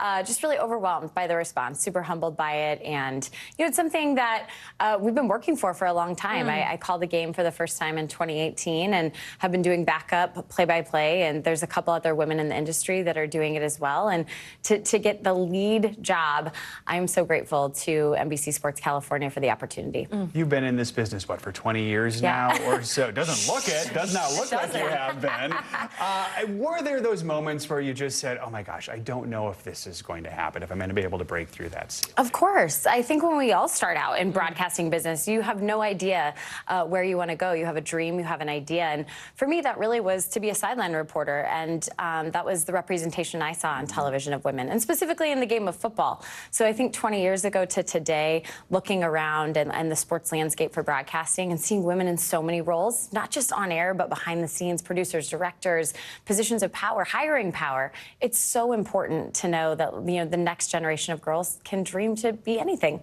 Did you always know that baseball was like where your heart was, but you didn't see that representation? Yeah, I never saw it on television represented. I think Jeannie Zalasko was maybe doing baseball on a national level, and that was really about it. So I grew up in a household where my dad was a longtime high school coach, and I knew nothing else but the baseball field.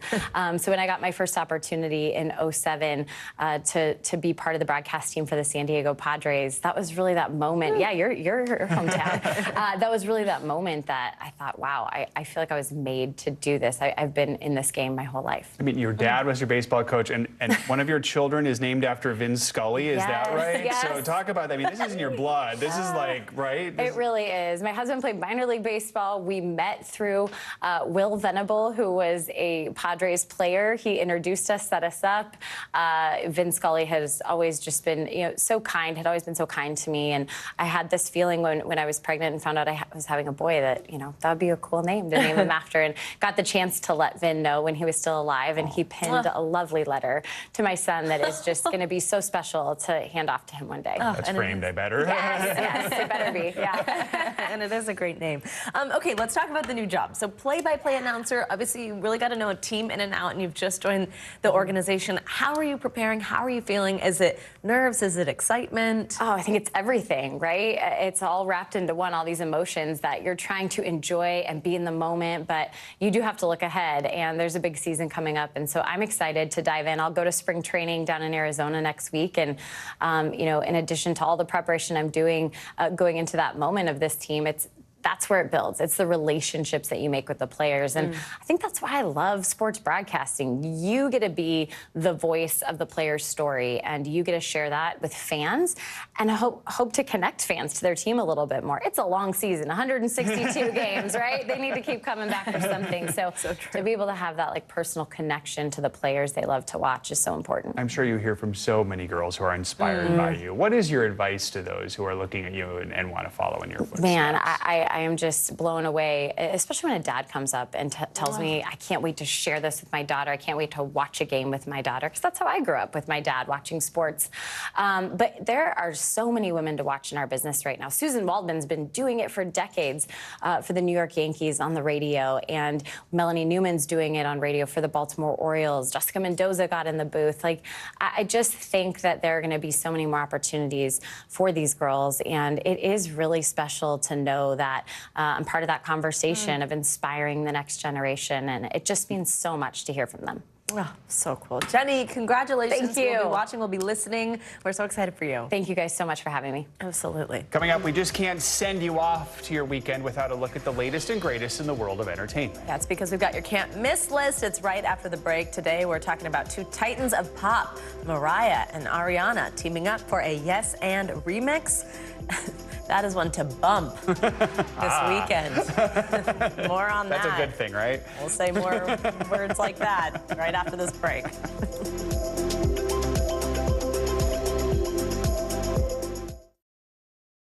Still to come on the Channel 2 News. Well, the waters are certainly receding now. Still too close to call. Lester Holt reporting from Ground Zero, as it's being referred to. It is, in fact, a taste of freedom. The Haitian people know a little something about resiliency. What's the biggest risk right now? Some of the troops who have been proud. I want to welcome you to the first presidential debate. In fact, we've been told we can't go any farther. You are some resilient folks. Let me get in.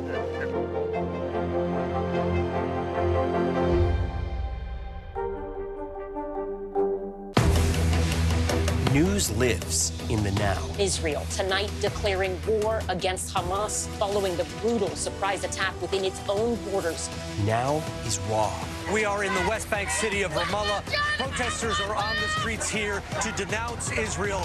Now is real. Most of the time, the Iron Dome works, but there are rare occasions that a few get through, like here in Ashkelon. News for the generation of now is NBC News Now, streaming free everywhere. News lives in the now. It's coming at us every second from all over the world. We have a full team. News is more now than ever. Just outside of the Israeli military headquarters, they're asking that the hostages, demanding that the hostages be released. Now is raw.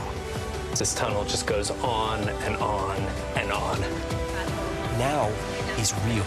This is it. We get to see democracy in action for the very first time in the 2024 race. Now is constant. Morning News Now, we're breaking news. NBC News special report. You gotta see this. The future is now. News for the generation of now is NBC News Now. Morning, Al. I think when you open your eyes, you get to decide, how's my day going to be? We want to be a way to start your day, lighten your load, every single morning. Now is raw. How hard is it to see it like this? Our house is no longer here, but we are here. Now is real. Let's break down what we know and then the big questions still outstanding. News for the generation of now is NBC News Now.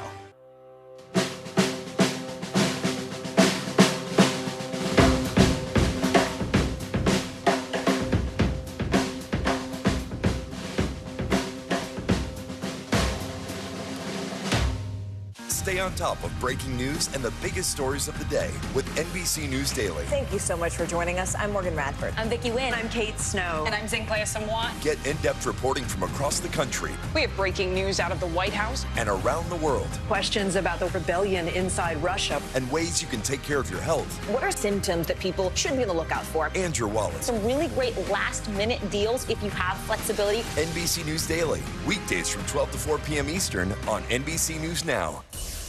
Finally this hour, it's Friday, which means it's time for your weekly can't miss list. From an all-star action flick to a disturbing documentary, plenty to watch this weekend. Plus, we have the latest on a musical remix featuring two iconic performers that just dropped overnight. Joining us here on set for everything you can't miss is entertainment journalist and pop culture expert Brian Balthazar. Good to have you here. Thank you. Morning. Right, let's start in the theaters. Action-packed, Russell Crowe.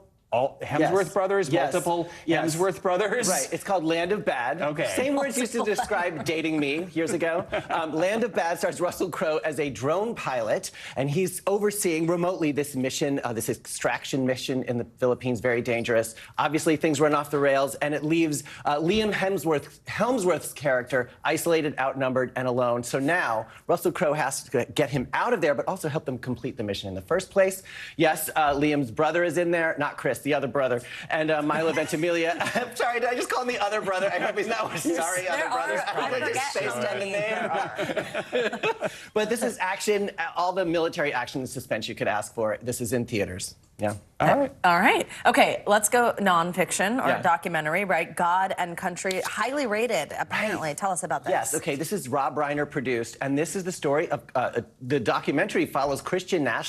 Breaking news out of Georgia this morning, day 2 of a hearing into misconduct allegations surrounding Fulton County District Attorney Fani Willis. They're resuming now after a delay of about an hour and 40 minutes this morning. The outcome could have major implications for the state's election interference case against former President Donald Trump, which Willis is prosecuting. Yeah, Willis took the stand yesterday to answer accusations of an improper relationship with the special prosecutor on the case, Nathan Wade, who also testified. Willis acknowledges the relationship but denies impropriety. A judge will then decide whether to disqualify Willis from the case. Willis will not be testifying again today, but we are expecting to hear from multiple people. We have been waiting this morning for Wade's former law partner, Terrence Bradley, who has been unavailable at a doctor's appointment. But now on the stand, we have the former governor of Georgia, Roy Barnes. We understand from our Blaine Alexander, who's going to join us right now from outside the courthouse in Fulton County, that there is a connection here, the reasoning here for calling the former governor. It has something to do here with Willis having gone to him potentially for this job that eventually went to Nathan Wade. Blaine, bring us up to speed here on the connection and why the former governor has been called to the stand. So just to kind of set the scene here, we have been in recess for the better part of the morning. Nothing substantial has happened. So this has kind of been the first time we've moved. Terrence Bradley never made it into the courtroom. So now we've moved on to the state's case, which essentially means that Anna Cross for the DA's team is calling her set of witnesses. The former governor, Roy Barnes, here of Georgia, we understand is somebody who Fani Willis has made it clear that she actually asked a couple of other people before Nathan Wade to come on as special prosecutor in this case. And for varying reasons, they said no. Roy Barnes is one of those people. He said, no, I just don't necessarily want to do it. So I suspect, again, we've not heard the line of questioning, we've not heard the testimony yet, but I do suspect that the reason that he's being called to the stand is at least in part to kind of talk about the fact that he was approached, he turned it down. This is something that we've known for a while. Like, there are a lot of people in the state who don't really want to work on this case. Fani Willis has been very candid about the fact that she's gotten threats. She's gotten a number of nasty emails and calls directed toward her. So you can understand why people would be reluctant in signing on. So as for where we are in the day, guys, this is going to be basically the first of what Anna Cross says will be probably a 4 to 5 hour long process. We heard, of course, from Ashley Merchant and her team yesterday and the defense. Now we're going to hear from the DA's team. She's going to call a number of witnesses, including the father of Fani Willis. She wants to call him to testify remotely via Zoom from California. So this will just kind of be a very different feel from yesterday. People on the DA's team, essentially, who are going to establish a set of facts that she wants out there in court, guys. All right, Blaine, thank you so much. Let's listen in. Former Governor Roy Barnes testifying right now. But he was making threats against me, and because I thought it was because of the flag, but I asked him, and he said, no, it was because I was too close to the Jews, quote unquote. And I told D.A. Willis I'd lived with bodyguards for 4 years, and I didn't like it.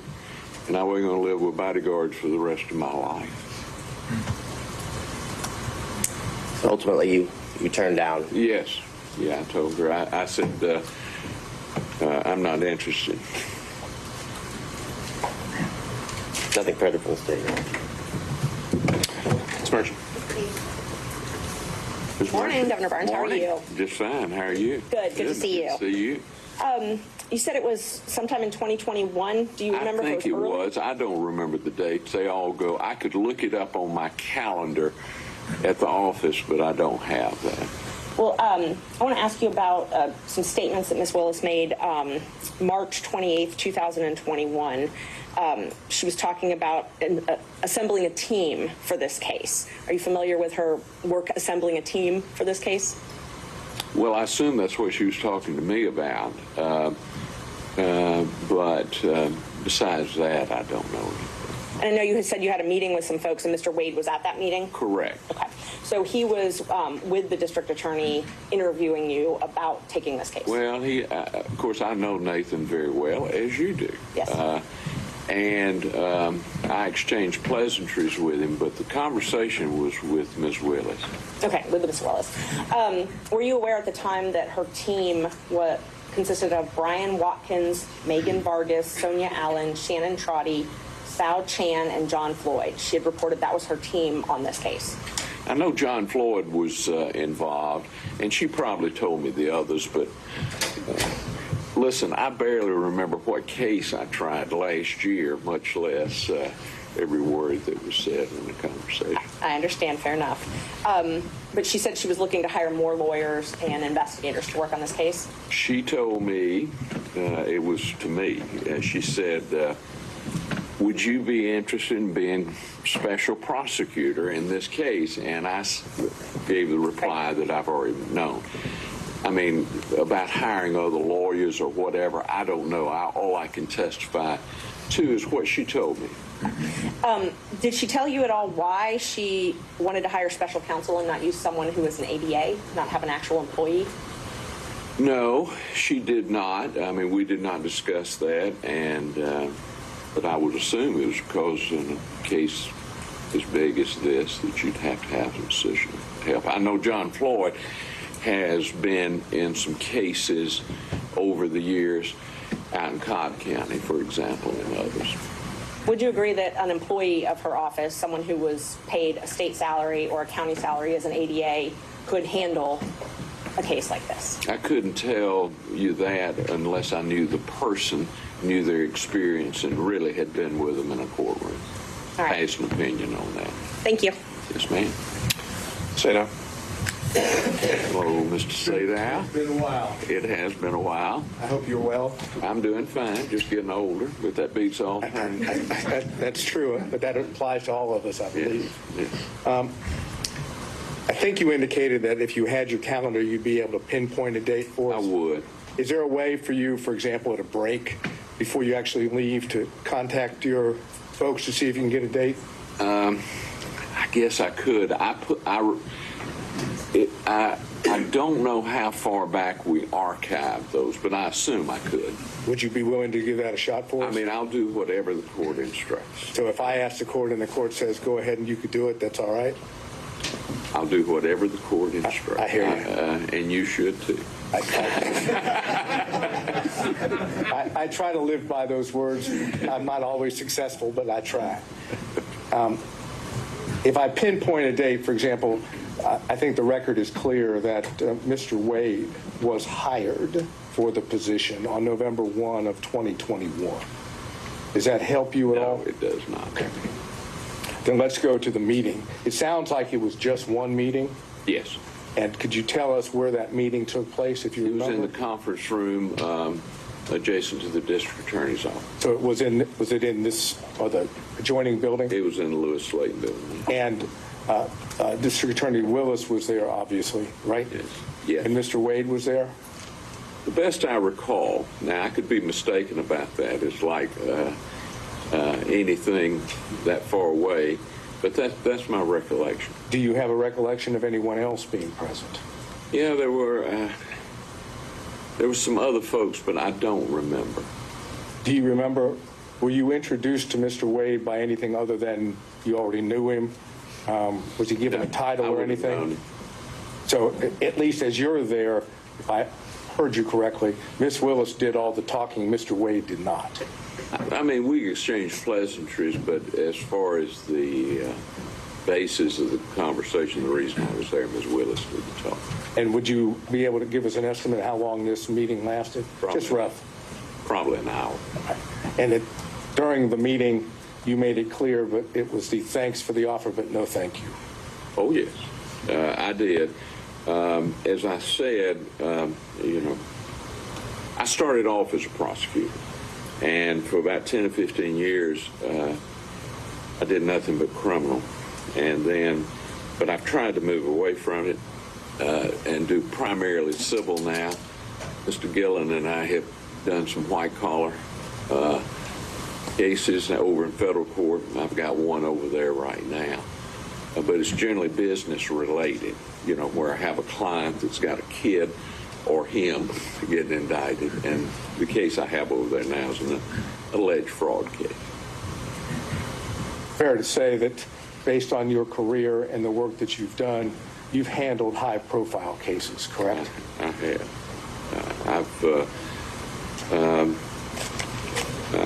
I've handled some pretty good cases. I sued Syria one time for beheading a client of mine, recovered $82 million. I guess that's the best high profile, but that was in D.C. I tried that up in D.C. And what would be considered complex cases, you've handled those as well, correct? Yes. I mean, we regularly do mass torts, class actions, business torts, breach of contract, and most of those are complex, so do malpractice. I did malpractice defense for about 25 years, but since I've returned from the governor's office, I try not to represent an insurance company anymore, and I just tried a malpractice case before Judge Dateline in November. And those are complex cases because of the type of, medical knowledge and that you have to have, and also because of the many experts that you have. Thank you. Did Ms. Willis, and this is the last question, did Ms. Willis tell you why she had sought you, why you had been her choice? No, I hadn't, but, I get consulted fairly often on major cases. Would you believe, based on circumstances in which you were given the offer, that it had to do with the fact that you had handled complex and high-profile cases in the past? It could have been. I know her very well. I tried a case against her. She worked for the JQC, and I represented Judge Robert Crawford, Matt Crawford, and she prosecuted him, and I defended him. She beat me at the trial. I turned it around at the Supreme Court. So you had some experience with Oh, I had plenty of experience with him. She's a very qualified young, well, everybody's young to me, but she's a very qualified young woman. After that one occasion, did you have any other contact with her in reference to the position itself or who she might be considering? I had some conversations with her or Jeff DeSantis or some of those, but not really an in-depth, about who she should hire or anything like that. Did the name Nathan Wade come up in those conversations with her? Yeah. No, right? Yeah. Nathan was there, I thought. Now, I could be mistaken, but I thought Nathan was there when I... For the conference? Think Nathan was... I'm positive Nathan was there when I met with him. Right, and my question was probably poorly worded, but what I was asking is after the conference and whatever consulting you might have done, yes, did Ms. Willis or Mr. DeSantis bring up the name Nathan Wade as a special prosecutor? I don't think so. I don't recall one. I mean, Nathan is a good organizer. Nathan can organize stuff. I've watched him over the years. So I wasn't surprised that he was acting as a special prosecutor. And Mr. DeSantis, for the record, who was that? Jeff DeSantis? Jeff DeSantis. Do you know who he is? Oh, yes. Could you tell us who he is for the record? Jeff works in the DA's office. I knew him when he worked for Thurber Baker. You know what his role in the DA's office is? I have no earthly idea. Is he in media? Does that sound familiar? He has done media in the past. Jeff has generally been, I like Jeff, and I'm very close to him, but he's generally been on the other side of my campaigns. All right, so we're talking, the best of your recollection, conference, we don't have the date, I'm asking if you could possibly get it, but the conference you have, Mr. Wade could have been there. Yes, I'm almost sure he was there. And Ms. Willis, obviously, and Mr. DeSantis was there. I think Mr. DeSantis was, too. And as far as whether there was anyone else there, you don't have a present recollection? No. Okay, thank you. Next time I'll take a picture, so I'll have an exact... Next time, hopefully, you won't have to be here. Well, hopefully not. Thank you, sir. All right. Mr. Stockton? No questions, Judge. Thank you. Mr. Durham? No questions, Your Honor. Mr. McDougall? No questions from the governor, Your Honor. Mr. Rice? No questions, Your Honor. Mr. Gillen? I've been waiting for this. I couldn't give up the chance getting up here, Governor. Good to see you again. Good to see you, Craig. We've done some work in the past together, haven't we? I consider you to be one of my best friends and a crackerjack lawyer. Well, I will say to you on the record that I can understand why they came to see you, because you're the finest lawyer that I've ever worked with. Thank you. I need to put you in the next day. Yeah, there you go. We'll get that. But I got one or two more questions. Okay. You and I working together when it's appropriate. We've had no qualms about filing motions to disqualify the DA, have we? No. Matter of fact, you and I successfully disqualified the DA out in Cobb County in the Brown case, didn't we? We did. So whatever needs to be done should be done. Represent your client. You got that. Thank you so much. Mr. Coturo, are you still with us by Zoom? I am, Your Honor. All right. Any questions? No, sir. All right. And Mr. Cromwell for Ms. Latham? No questions, Your Honor. All right. Any redirect, Mr. Abadi? I got it. Can this witness be excused? Yes, Your Honor. Your Honor, is there a way that we could potentially ask through you for that date if you can get it? The question is, you want the exact date that the meeting occurred? Yes, if you can get that, please. And I'm wondering if we can, if it's really material, the exact date rather than just its proximity to the November 1st hiring. Is that fair? If he knows whether it was far earlier in the year versus maybe closer, would that obviate the need for the exact date? If he can't get the exact date, of course, we'll take the best we can get. Okay, let's start there. All right. You may take care of it for us, just if we hold in place here. I'm not sure I have this. Well, let me try this first, Governor Barnes, before you do a deep dive in the email there. Do you recall what time of year it was when this meeting occurred? I'm afraid not. Okay. I mean, you know how this is. The cases and the days moved together. I had a fellow a few years ago that said I represented him in 1978, and I told him I'd take his word for it. I got to ask, you wouldn't do that if it was a question of him saying he just paid you. No, I would not. I will tell you, I believe lawyers should be well paid, Mr. Senator. All right, so sir, is that something I'll have to look. It didn't come up right. Okay. All right, we'll ask this witness to step down subject to recall. And that might be something the state can present with stipulation as well. All right, thank you, sir.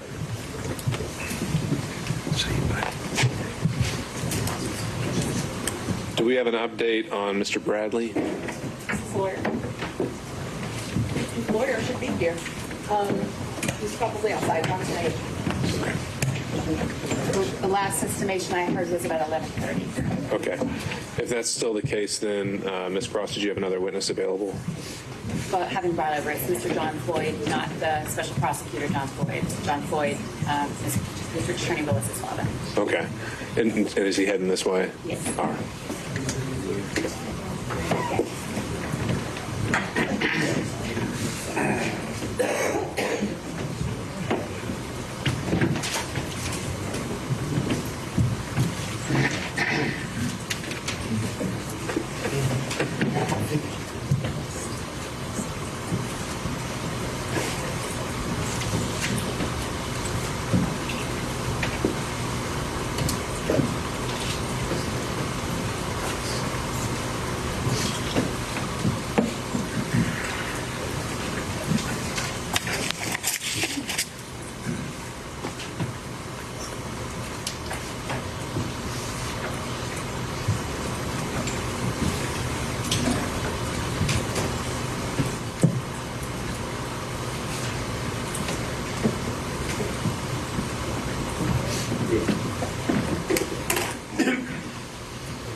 All right, we are following breaking news out of Georgia right now. This is the second day of the high-stakes hearing underway in the election interference case against former President Donald Trump. You're looking at live pictures from inside the courtroom.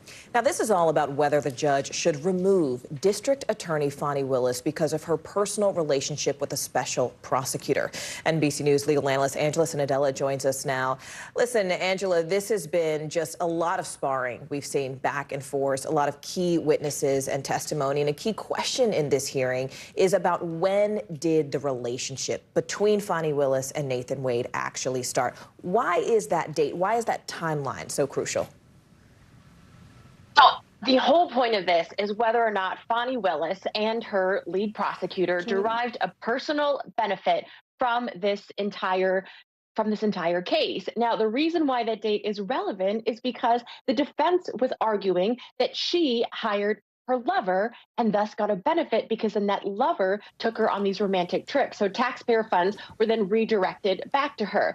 But ultimately, if she did not hire her lover, but hired a prosecutor who she respected and thought was good for the job, and look, we just saw the former governor, Roy Barnes, here testifying that he himself thought that Wade was a reasonable organizer and somewhat of a good choice, then it becomes less of a conflict of interest because it's not that she hired her lover, it's that she hired someone she respected. So even though it sounds like we're in the weeds here of a marital dispute, it's actually very legally relevant.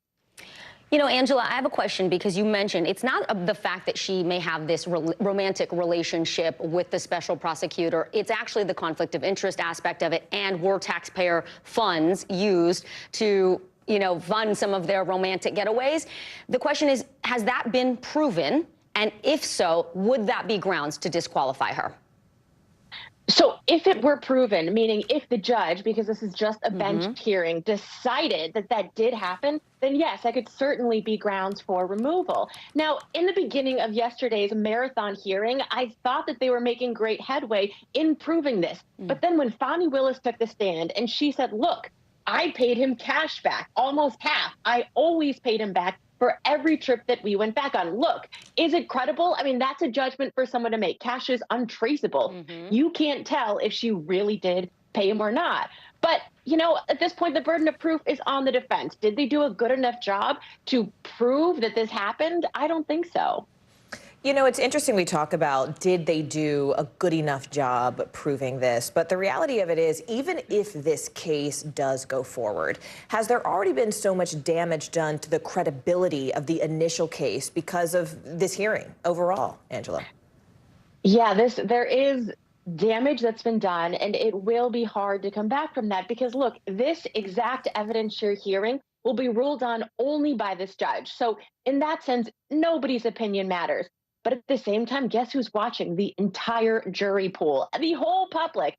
So at that point, the jury, who does ultimately get selected, is likely going to have seen this and know that there was all of this impropriety. Then, when you have prosecutors up there and defense attorneys up there, who are you going to believe? Your inclination is going to have a bias against the people that you think were maybe a little bit improper. So that is why the standard here isn't just a full conflict of interest. It's actually just the appearance of impropriety of a conflict of interest. So the judge could really decide here that that has crossed the line. Yeah, what happens in the court versus in the court of public opinion, two different things. Angela, we're going to go back to the courtroom and listen in for a moment. Stay with us, though. Thank you. Of course. Yeah, absolutely. And I didn't learn about the equipment. Right. Okay. Understood. Ms. Cross. Mr. Abate will... Mr. John Floyd. Mr. Floyd, if you could have a seat, sir.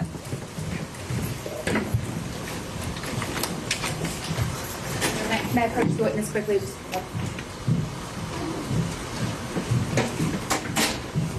Thank you.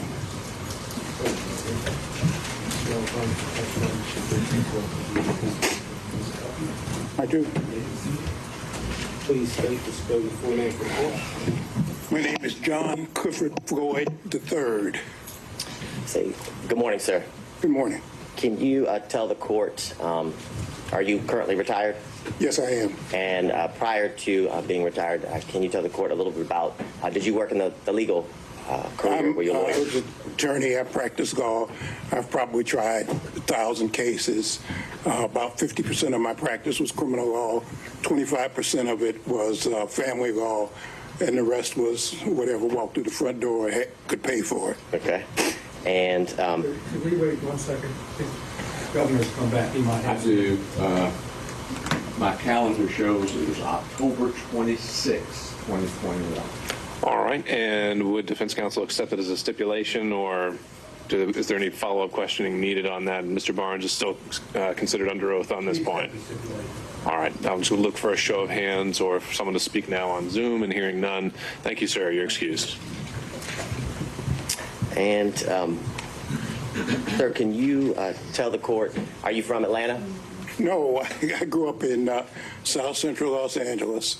I spent most of my legal career, I would say, in Washington, D.C. was kind of the circle, but I've tried cases all over the country, and I tried the longest. I was the first lawyer to try an international criminal court. I was with the International Criminal Tribunal for Rwanda. I was in trial there for 4.5 years in Arusha, Tanzania, and Hague in the Netherlands. Okay. And when you weren't there, it sounds like your kind of center of gravity was Washington, D.C. Correct, but I've tried cases in West Virginia, Maryland, Florida, California. All over. Yes. And do you, sir, can you tell the court, do you have any children? I have one daughter, Fonnie Willis. Okay. And I want to direct your attention back to 2019, okay? Yes. Back in 2019, can you tell the court, did you move here to Atlanta? I was living in Johannesburg, South Africa. And unfortunately, for some reasons, I could not get an extended visa. When I retired from the practice of law in 2018, I moved to South Africa. And I had to leave South Africa, and I did then come to Atlanta. Okay, and do you, sir, remember about the time period in 2019 when you moved in with your daughter here in Atlanta? It would have been the spring or summer of 2019. And after you moved here, did you get a driver's license to kind of confirm your residency in Atlanta? Well, my driver's license for the District of Columbia was going to expire on my birthday, which is in October. And yes, I did get a license here in the state of Georgia. Your Honor, may I approach the witness? Yeah. If you could just take a look at what's been marked as Stacey's. Okay, Your Honor, would you, if you don't mind, my eyes are very bad, which is one of the reasons I retired, and so I need a magnifying glass, so I'll be constantly. Thank you.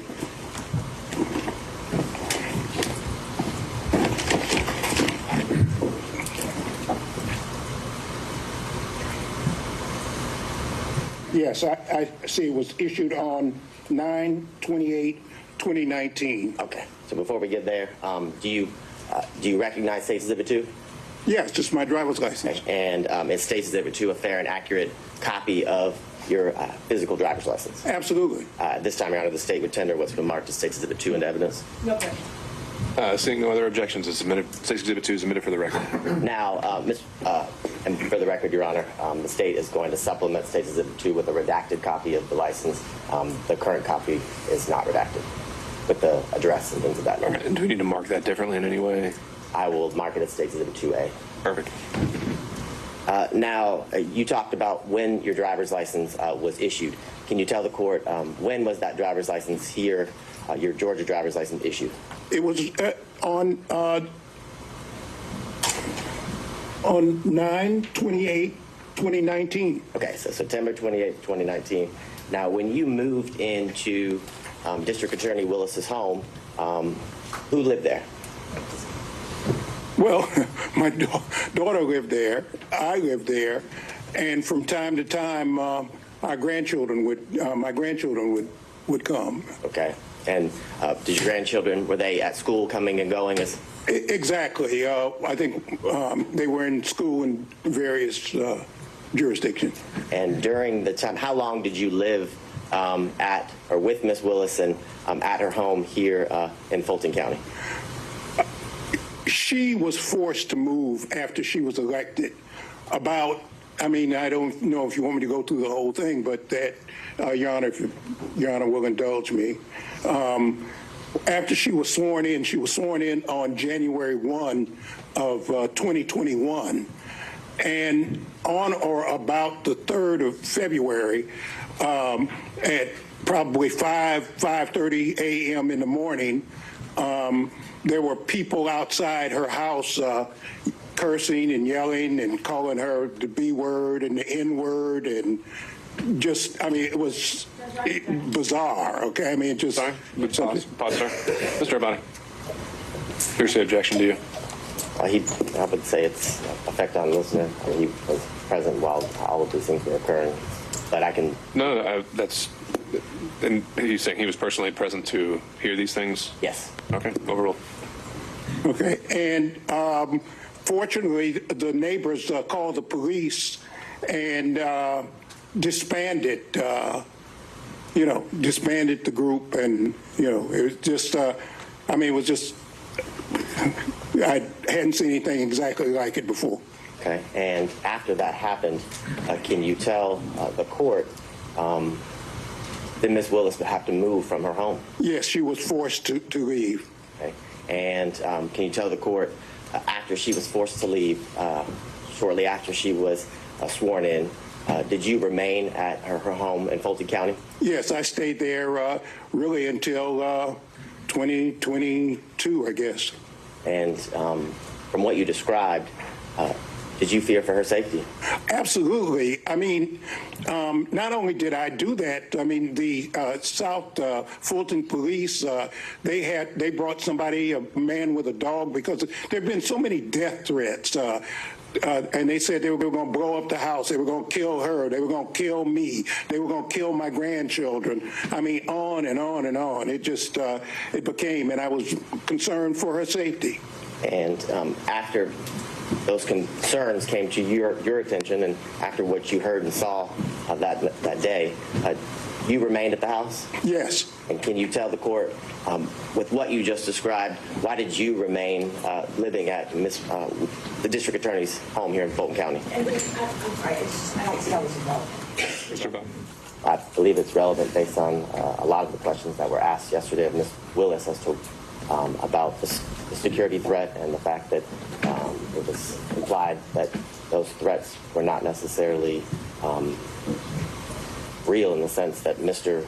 Floyd remained in the home. There were many questions about the fact that he remained and her children could still come and go to the house. I think it's relevant based to the testimony that was elicited from defense counsels yesterday. Overruled. Well, these South Fulton police, first they put a car in front of the house that was there permanently, a police car. That was thing one. Thing two, they brought a person with a dog sometimes more than once a day, twice a day, and they would circle the house to look for bombs.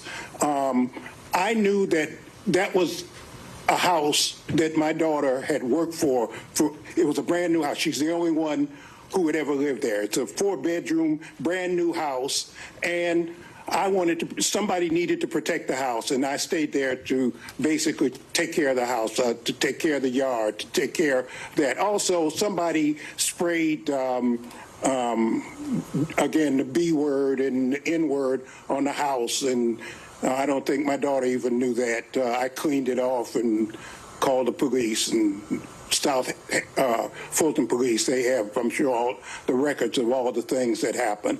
And all of the neighbors, I notified all the neighbors to look out and to watch out. And it was so crazy. It was just so crazy. We'd have people would show up and park car. There was a guy parked for probably 8 hours out in front of the house. It was just, and we'd call the police, and, Now, at the time that you lived there with Ms. Willis, and I guess even when you remained, so during the time period of 2019 to the end of 2020. Are you aware if Miss Willis was dating someone? Yeah, she did. She had a boyfriend when I first got there. Okay. And did you meet her boyfriend? Yeah, I met him often. Okay. And did you know him by any specific nickname? Yeah, Deuce. Okay. And can you tell the court why you were living there? How often would you see him? Sometimes every day, sometimes, every other day. He was a disc jockey or something, and he had all this paraphernalia that I'd have to move out. It was a thing with the keyboard, things that play music and so forth and so on. So. Now, when you moved in 2019 and then throughout the years in year 2020, 2021, had you ever met someone named Nathan Wade? I did not meet Nathan Wade until 2023, about a year ago, when a reporter by the name of Issakoff interviewed me. I met him. That was the first time I had met him. You said that was in 2023? 2023, right.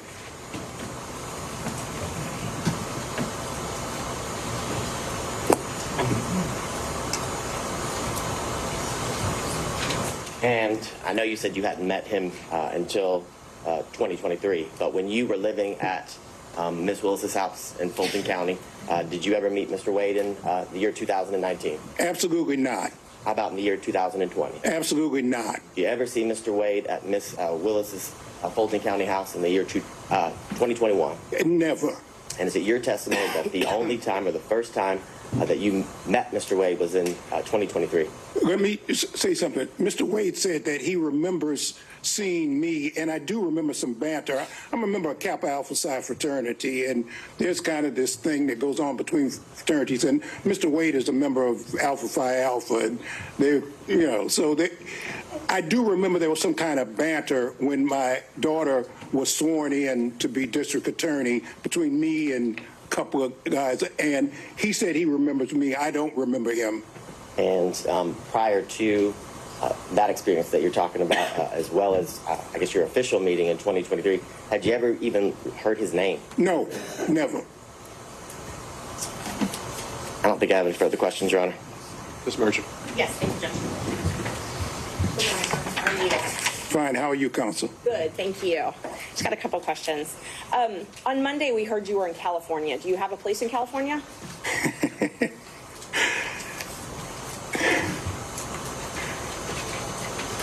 People always ask me about where do I live. I guess I live right here, sitting in this seat right now. But yes, the answer is I have a place in Los Angeles. Okay, you do. All right. So do you share time or split time between Los Angeles and Georgia? Actually, I'm working on a documentary film, and I'm supposed to be being filmed not for this trial, but I'm supposed to be being filmed right now. It was planned, and we had to stop it because they asked me to come here. But the answer is I'm working on a documentary, and I'll be in California until I finish the documentary if we don't have another actor strike and we don't have another writer strike. So do you own property in California? No, I don't. I live with a friend of mine. Live with a friend of yours. Okay. Yeah. And when did you first move? Well, let me qualify with the dates. Did you spend any time in 2019 in California? No, and the reason I didn't is that when I first came here, the answer is no, I did not. I was just paralyzed. I couldn't go any place. I couldn't go anything. I'm a theater buff. I used to go to theater at least once a week. But when COVID hit, I just couldn't. I couldn't go to the dentist, which I need to do. Or, it was just a thing. So I was just stuck. I was just stuck there. I may be wrong, but I believe COVID hit in 2020. So I was asking about 2019. In 2019, did you spend any time in California? Before COVID was even here in the United States, remember I lived in South Africa and I've traveled the world. I knew COVID was coming before. I knew COVID was around before. They may have announced it in 20, but in fact, I knew about it and I knew what was happening in 19. Okay, so let's walk through 2019 then. You said you moved here in September. So no, I didn't say that. I moved here probably prior to September. In September is when I got the driver's license. I probably moved in the springtime. I'm sorry, you did. You said spring, summer. I see that in my notes. So spring, summer 2019 is when you moved here. So up until spring, summer 2019, where did you live? I lived in Johannesburg. Well, I lived in Washington, D.C., 2018. I had planned to retire for the rest of my life in South Africa. I had worked for Nelson Mandela and the Free Mandela and getting that, and someone I'd gone to law school, he had located there after Mandela was freed from prison and became president. I was going to live there for the rest of my life, but unfortunately, because of political reasons, I could not stay in South Africa, and I was forced, in a sense, to come back to the United States. Okay, so let's just focus in on the period from, let's just start with October 2019, okay? We'll call that the relevant period. October 2019 until the end of 2019.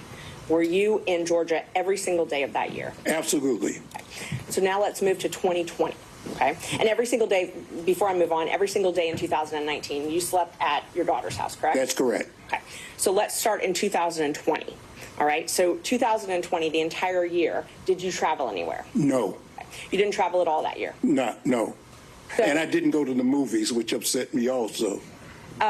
So that entire year, 2020, you remained here in Georgia? Right. Okay. In 2021, did you do any traveling? No. So when did you move back, or when did you start this documentary film in Los Angeles? What I had been doing to occupy time as I was writing my own memoir. As I delved into my family background, I discovered something, and that's what got me to working on the documentary. So I want you to understand what was going on in my life. I pitched I have a movie script called Bad Blood. I have a movie script I was trying to sell. So I tried to sell that, and I just happened to mention something that happened during the civil rights movement. SNCC, it's called the SNCC 5.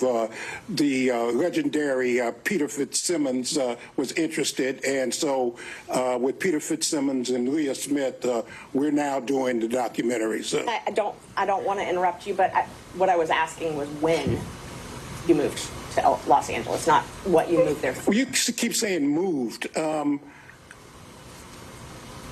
I haven't moved to Los Angeles. I spent more time in California, in Oakland, if you really want to just be, because Peter is basically San Francisco based. So we're working on the documentary. Okay. I was in Los Angeles because I was going to the Pan-African Film Festival, and that's why we were there. And the way Hollywood works is, you know, when you make connections, and film festivals are a place to try to sell ideas and meet people and organize things. You still own property in Washington, D.C., correct? No, I don't. You don't own property at 1467 Roxana Road Northwest? That's where I used to live. That's where you used to live. Did Right. you own that property? Yes. Okay. And you owned that property when you moved here in 2019? Yes. And you owned it in 2020, correct? Well, now you talk about a very complicated issue. I left the property. There was a dispute between me, and I had gotten a reverse mortgage company, and there was a dispute between me and that, and I just I walked away from it. Okay. You walked away from it with almost $300,000? Yeah, what is the relevance of that? Where he lived and registered to vote. That's what they brought in. So that's. Why is the money he got from the sale relevant at all? It's the only proof I have of that he owned that address. So I can move on though. Right. Okay. When did you sell that property? I didn't. The reverse mortgage company took it. Oh, okay. So in 2019, when you got your driver's license here, yes. The next day you registered to vote, correct? I think it may have been the same day, but maybe it was the next day. I don't remember. But you didn't own property here in Georgia that day? No, I was living with my daughter.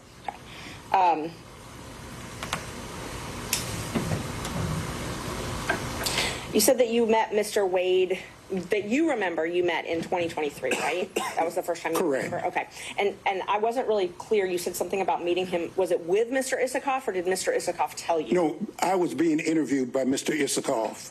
Okay.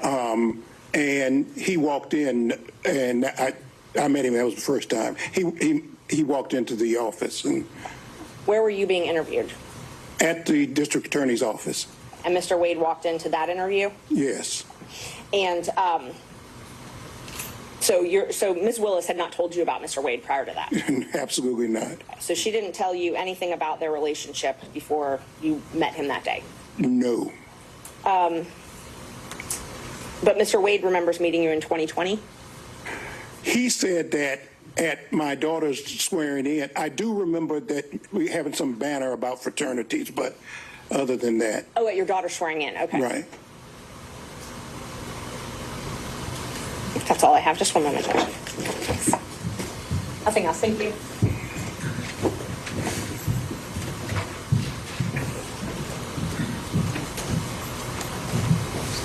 Morning, sir. Good morning. How are you, counsel? I'm fine. I'll try to ask you some specific questions if we could, okay? And I'll give specific answers if I can. Perfect. Okay. The driver's license address, I'm not going to publish. That is State's Exhibit number 2. But is the address on that driver's license the home that you're referring to as your daughter's in South Fulton? Absolutely. Okay. It was unclear to me, maybe no one else, but it's unclear to me, when did you stop living at what I would call your daughter's home in South Fulton? Things got so bad and threats got so many, even against me, that the house became basically uninhabitable. I got tired of sleeping in one room one day and one that. I would say December of 2022, something like that. December of 2022. Right. That's about right. Yeah. Now, let me change and go back for another date. You had indicated, and I didn't hear it, when was your daughter, Miss Willis, when was she sworn in as district attorney? On January 1, 2021. Okay. And did you indicate that there was an incident, and I know you've described it, was that incident on February the 3rd, 2021? That's my best recollection. Okay. So my question then is, after February 3rd of 2021, how much longer did Miss Willis stay at the house before she moved somewhere else? Very short period of time, and I cannot be precise, but I would bet all the money I ever made, it wasn't more than a month and a half, if that long. Okay, so we're talking about, best of your recollection, end of February into the beginning of March, give or take, of 2021, when Miss Willis would have moved to a different location. Exactly. Okay. And did Miss Willis return to the house, that is, the house that you were in, at any point in time that you can remember? From time to time, she and her security might show up for her to pick something up or take something or something, okay. But she always would come with her security. Okay. My question was poorly worded, I apologize. Did she come back permanently to her house? Oh, absolutely not. Okay, absolutely not. So as far as you're aware, that once Miss Willis left the house, her house, South Fulton House, so the record's clear, in either late February or into March of 2021, best of your recollection, she's not returned to that home to live. No, it became uninhabitable. It just, that's okay. I would have to walk around that house looking out of every window. I made a habit of having to walk around the whole house. I got lights so that if somebody would come at night in the back, so that those kinds of reflecting lights, I had those put up. I don't mean to cut you off. Okay. All I was interested in is whether she had ever returned. No, the answer is no. Okay. Now, When Miss Willis, when your daughter left the home, time period, end of February, beginning of March, give or take, 2021, do you know where she moved to? No, and I didn't want to know. I intentionally did not want to know because I was not, if somebody stuck a gun to my head and I could tell them, I wasn't going to tell them anyway, or I'd have made up something, but I didn't want to know. Okay, so would it be fair to say that if you didn't want to know, you never visited her at the place that she moved to? Oh, I never did. Never did? Never did. Okay. Do you know how long she stayed at the first place that she went to after she left her house before she moved to a second place? What I know, and this is hearsay, counsel, is that my daughter has had to move something like 4 times. But do you know any potential? No, I don't know any place. I was taken one time for Christmas Day. I've only seen my daughter, and this is very hard for me to say, but during the period my daughter left, I've only seen my daughter 13 times because I can't, and we've never seen each other more than maybe 3 hours because of, the nightmare threats against her and me. And I understand that, and from the perspective of being a father myself, I understand what that means. So I'm going to move away from that. I was just trying to get an idea of date-wise, okay? So let me try to get one more date. In 2023, when you were being interviewed by one of the gentlemen that wrote the book at the DA's office, and Mr. Wade came in, can you give us, other than 2023, what the date would be? I'm sorry, I can't counsel. How about spring, summer, any idea? I would guess spring or summer, but I can't. Okay. I don't. I'm sorry. And you've already indicated, at least to your recollection, that was the first time that you'd met Mr. Wade. Oh, absolutely. Okay, I'm not arguing with you about that. I want to go to Miss Willis's boyfriend that you referenced. Okay, you met Miss Willis's boyfriend, as you've characterized it, when you came here in 2019. Correct. And you met him on one occasion, several occasions? Oh, no, I saw him often. Oh, so you mean there was no secret that she was dating this man? Not from me. Not from you. And he was a disc jockey of some kind. I think he had a government job during the day. I don't know what it was, but apparently he would do weddings and so forth and so on. He was a disc jockey, play music. So he had all his stuff was always in the way, and I was always having to try to push it aside. And anyway. But Ms. Willis, your daughter didn't keep him from you, correct? No. No, I mean, there was no doubt we lived in, my daughter and I lived in the same house. I mean, he came and went, Right. Now, when did you learn that your daughter had a romantic, personal relationship with Mr. Wade? Well, about 7 weeks ago when as a matter of fact, I just found out when other folks found out. Okay. But as your daughter, as I understand it, never told you one time in the year of 2022 that she was dating Mr. Wade, correct? That's correct. And until recently, you didn't know from anyone, including your daughter, that she dated Mr. Wade, correct? That's correct. That is, whatever the relationship is between father and daughter, she kept that a secret from you, correct? Correct. That's all I need to know. Mr. Stockton. No.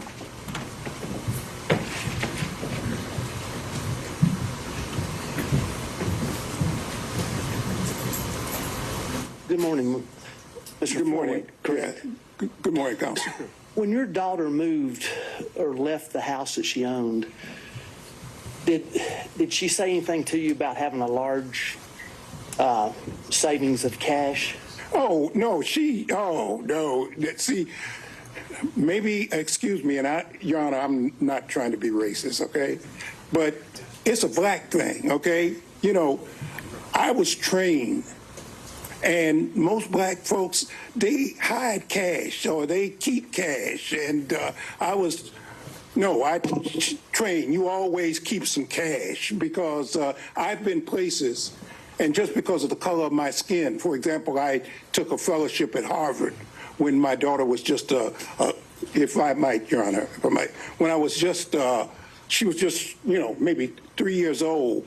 And I remember going to a restaurant in Cambridge, Massachusetts, and I had a American Express credit card and maybe a Visa or whatever. And I had a lot of what they call traveler's checks. I don't even know if they still have traveler's checks, but traveler's checks. And there was a sign said, with the credit card, for whatever reasons, the man would not take my American Express credit card. So I pulled out my Visa card, and he wouldn't take my Visa card. So then I pulled out my traveler's checks. He said, we don't take checks. Now, these were traveler's checks. This was money. I had a $10 bill. I'll never forget this as long as I live. And he said, the bill for my wife at the time, Fonnie's mother, Fonnie and myself, was like $9.95, and I had a $10 bill. That was all that. I always remember that. But even before that, I've always kept cash, and I've told my daughter, you keep 6 months worth of cash always. For example, I had 3 safes in my house. I put some of my clients' stuff there too, things I didn't want other lawyers to be, because you're always in a firm, and I knew that there were special conditions, so some of my clients' things I would bring home, put them in the safe. But I've always kept safes, and as a matter of fact, I gave my daughter her first cash box and told her, always keep some cash. So is that a yes? Yeah. Oh, absolutely. That's all I got, Judge. Mr. Durham. No questions. Mr. McDougald. No questions, Your Honor. Thank you. Mr. Rice. No questions, Your Honor. Mr. Gillen.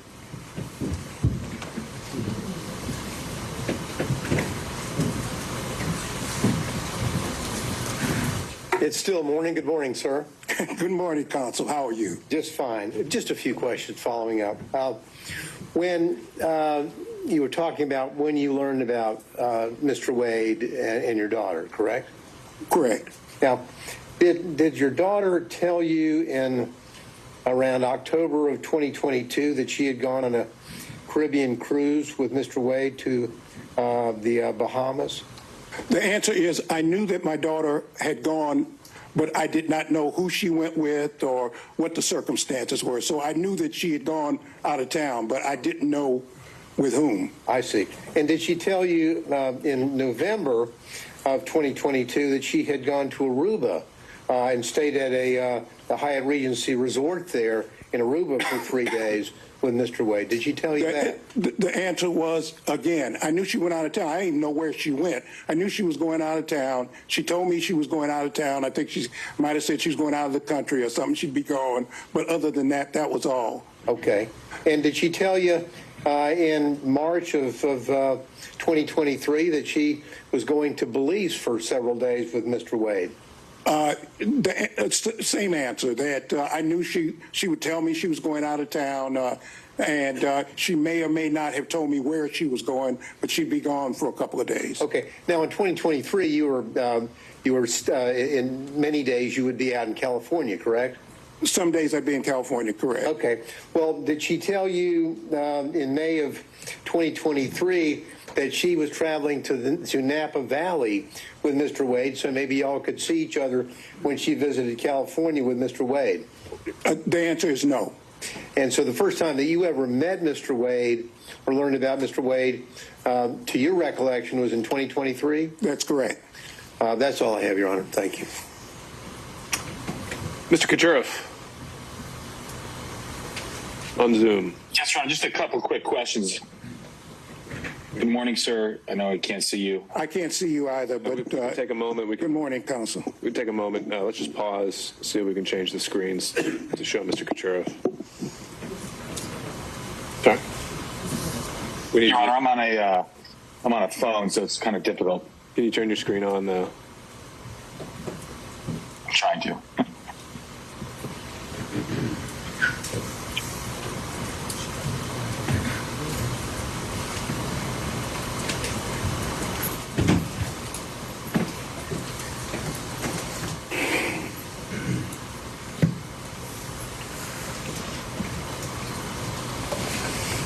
Does that work? Just to hold one more moment. All right, there we go. You can proceed, Mr. Kucherov. Sir, you seem to know about the issue of cash in this transaction. You said it was a black thing. How did you know that the cash was going to be an issue in this testimony? Because I was asked for it, and I was prepped by the lawyers, and they asked me about it. What else?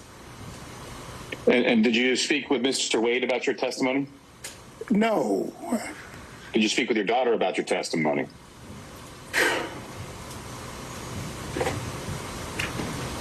She may have been present when the lawyers were. I really don't remember. If Mr. Wade and your daughter were dating, you wouldn't have known that unless your daughter told you. What do you? Maybe I'm not understanding your question, counsel. So maybe you want to restate. What is it that you're asking me? Yeah, if it wasn't clear, I can re-ask the question. I'll rephrase it. Yeah, right. Yeah, Mr. Wade. If Mr. Wade and your daughter were dating, you wouldn't have known that unless your daughter told you. I did not know that they were dating. And when were you talking about the cash? I didn't know that. I don't know what you're asking me. What I told my child from the time she was a child is always have some money. Always have some money. If you go on a date so that people don't try to stick you and you want to leave whoever, always keep some cash, okay? Mr. Floyd, you answered the question that the attorneys prepped you for that, so that's all I wanted to know. Anything else, Mr. Kucherov? That's it, Your Honor. All right, Mr. Cromwell. No questions, Your Honor. Mr. Abadi? Your Honor. Mr. Floyd, now, it wasn't common for your daughter to confide in you about her romantic life at all. No, and I haven't confided in her about mine before when I had one, okay? And you wouldn't have known about her boyfriend, the disc jockey. Hey, Debs. Is that an objection? I think that might have just been still off mute. Okay. Let's keep going. Now, you wouldn't have known about her boyfriend, the disc jockey, had you not been living with her, correct? That's correct. I'll allow overruled. I have nothing further. Did he answer the question? He did. He said that's correct. All right. By show of hands, any redirect on those points only? Ms. Merchant. Yes. I just want to know when you were prepped by the lawyers, when this prep session was. I just got off the plane on, what was it, Tuesday night? I think I was probably drooling at the mouth. I was so tired. So it must have been, I got in Wednesday. It must have been Wednesday. Okay. And did you talk about any of the testimony from yesterday or watch any news reports or anything like that? Oh, absolutely. You can't cut the TV on without seeing this. The first thing, and I listen to conservative radio a lot, and last night for 5 hours, all they talked about was this case. So you were aware of what the testimony your daughter gave yesterday was? Yeah. Unless you don't cut the radio on, unless you don't cut the television on, unless you don't read the AJC or any other, the New York Times or whatever, which I do every day, of course. So is it fair to say nobody instructed you that you were under the rule of sequestration? Right, and I'm not under subpoena either. Thank you. All right, anything else? Seeing and hearing none, thank you, Mr. Floyd. Thank you very much, Your Honor. It's a pleasure to appear in front of you, Your Honor. Thank you. All right, Ms. Cross, let me check in. Was the state planning to call additional witnesses? Not at this time, Your Honor. We're again trying to accommodate if there's a lapse in schedule to be able to this afternoon. But right now, that was our last witness. Okay, so even if Mr. Bradley testifies to some extent, it's still the potential that the state has no further witnesses? I anticipate at least one more will be available this afternoon, but that would be it. Okay, so there are potentially more state's witnesses. All right. Judge, before we move on, I'd move to strike the last witness's testimony as a violation of the rules. All right, so I think the rule is invoked and the instruction was for the parties to tell all witnesses subpoenaed or expected to appear about the rule. I don't think the remedy is necessarily striking. I think it can go also to this credibility as well. So to that extent, unless Ms. Cross, you want something else to be heard on that, point is made. All right. Do we have an update for Mr. Bradley? Yes, Your Honor. Yeah, he should be here at 12:25. Okay. Then what I think we should do is have these preliminary conversations about privilege, see if we can make any headway, and then take our afternoon break. So to that end, counselors, I don't know if you just want to argue in place there or go to the table, whatever makes you comfortable. But Mr. Chopra, I think maybe it was relayed to you since you weren't in the court earlier this morning. We'd had some initial conversations about the distinction between the privilege and Rule 1.6, and it sounded like you wanted to be heard on that. Your Honor, it was brought to my attention, and I apologize because I don't have things. What do you need?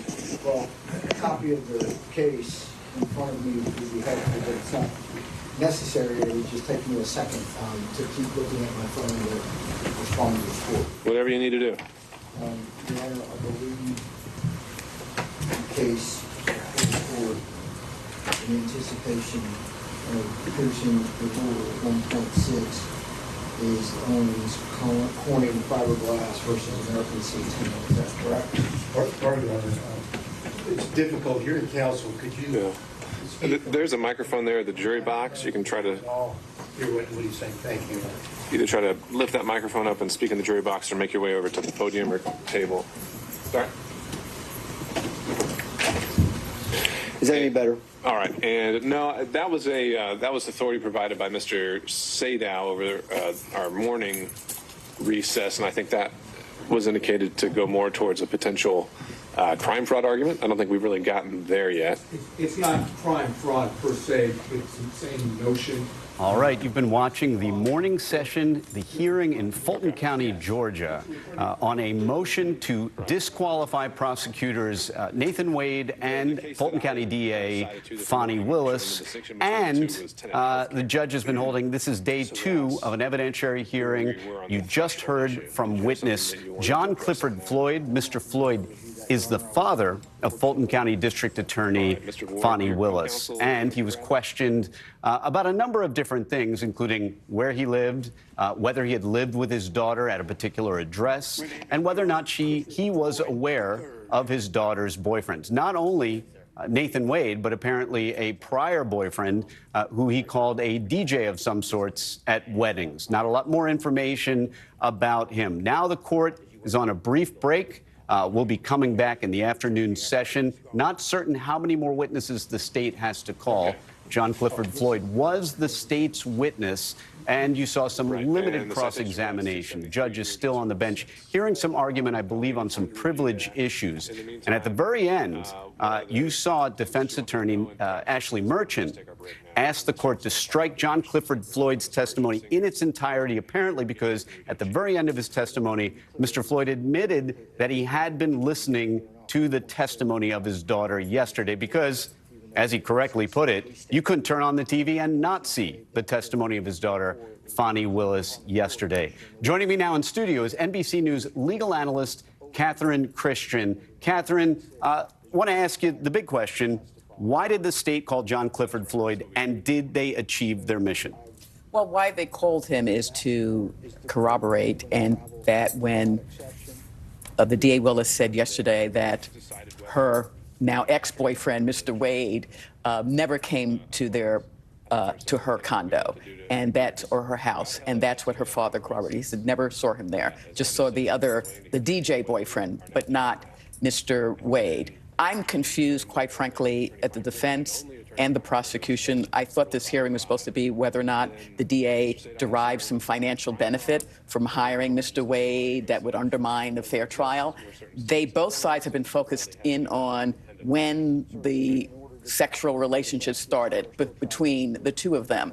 You know, every DA's office, I was in a very big one, this is a big one, has a financial director, fiscal director, personnel director. They handle payroll, and, you know, they would be doing things with the independent contractor in terms of, you know, timesheets and billing, and that there's been no questions about the finances about that. They didn't ask DA Willis, who's your fiscal director, who's the one who signed his timesheets. So they've decided that they're going to, I'm talking about now the defense, say that they Mr. Wade filed a false affidavit when he said, and when DA Willis said that the relationship started at a certain time, and they're going to say, no, it didn't.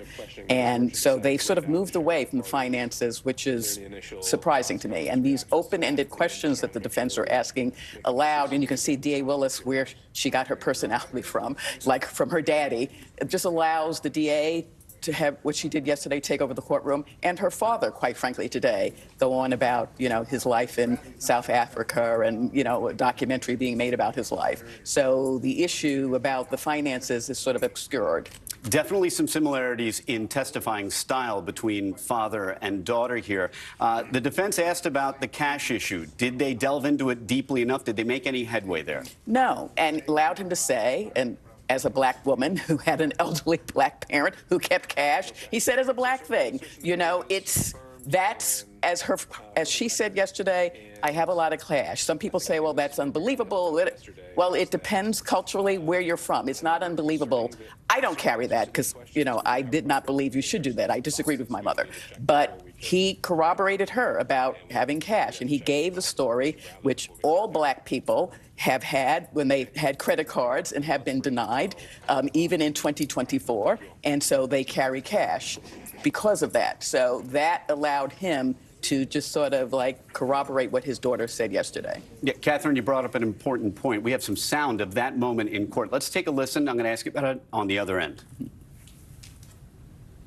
I'm not trying to be racist, okay? But it's a black thing, okay? I was trained, and most black folks, they hide cash or they keep cash. And I trained, you always keep some cash because I've been places, and just because of the color of my skin. Yeah, Catherine, there you hear it, just as you told me moments ago. But I have to ask, isn't this really not about whether people keep and use cash? Isn't it really more about the defense's theory that the cash in this situation, whether it's credible that that cash was used to reimburse Nathan Wade for the trips that they took that are, I think, undisputed, to Aruba, to other places, Belize? That's really the issue. That should have been where the defense had been focusing, and not the issue of whether or not people, whether they be older, maybe they don't like banks, they don't like to keep cash. Exactly. If they so blame the defense for not, and I don't like to criticize lawyer style, but they are not asking focused questions to get to the heart of the matter, which they're asking these open-ended questions that go off on tangents and allow the DA and now her father to go off on a tangent. And they sit down, and I'm wondering if they're saying to themselves, geez, I didn't get what I wanted out of that witness. But that's their fault. That's not the witness's fault. That's not the judge's fault. That's the attorney who's asking the question's fault. That couldn't agree more. I mean, they've had all night to prepare. They knew what was coming. They probably were preparing for a return of Fani Willis to the stand. But the state, at the beginning, a bit of a surprise, decided not to call Fani Willis to the stand. And was that a good decision by the state? That was a brilliant decision. I couldn't agree more. Because if she comes to the stand and they cross-examine, then the other side gets to do a redirect. No cross-examination, the defense has to just sit there. They can't do anything. So it was very smart not to have DA Willis come back and then be subjected to a redirect. Redirect because she really was the defense witness, so they did the direct examination. Yeah, another tactical advantage that I don't know if they used this, but the state probably didn't send an email to the defense saying, hey, we're not planning to call Fani Willis. And the effect of that is that you get the defense to spend their resources preparing for an examination that never happens. They were probably spending all night reviewing the video and saying, I got her here, I got her there, and then boom. It was sort of like they have nothing to do now. Joining us now from outside the courthouse in Atlanta is NBC News correspondent Blaine Alexander. Blaine, what have you seen this morning in court? Well, I think a couple of things. One, the fact that Fani Willis didn't take the stand. We certainly started the day thinking that she was going to be cross-examined by her own team, but they stood up and said, you know what, no questions for this witness, so she can step down. But what's interesting, we didn't hear from Fani Willis herself, but we did hear from her father. We saw that riveting testimony, and I think that there were a couple of things that were really important, certainly as pertains to her testimony from yesterday. The first is the timeline. We heard lawyers peppering her with questions on both sides, trying to establish the timeline of when when he moved into the house, what he saw. Did he ever meet Nathan Wade? And then this kind of issue of, did your daughter confide in you when it came to romantic relationships? He said, no, and I didn't confide in her. So certainly not a surprise that he wouldn't have known about Nathan Wade.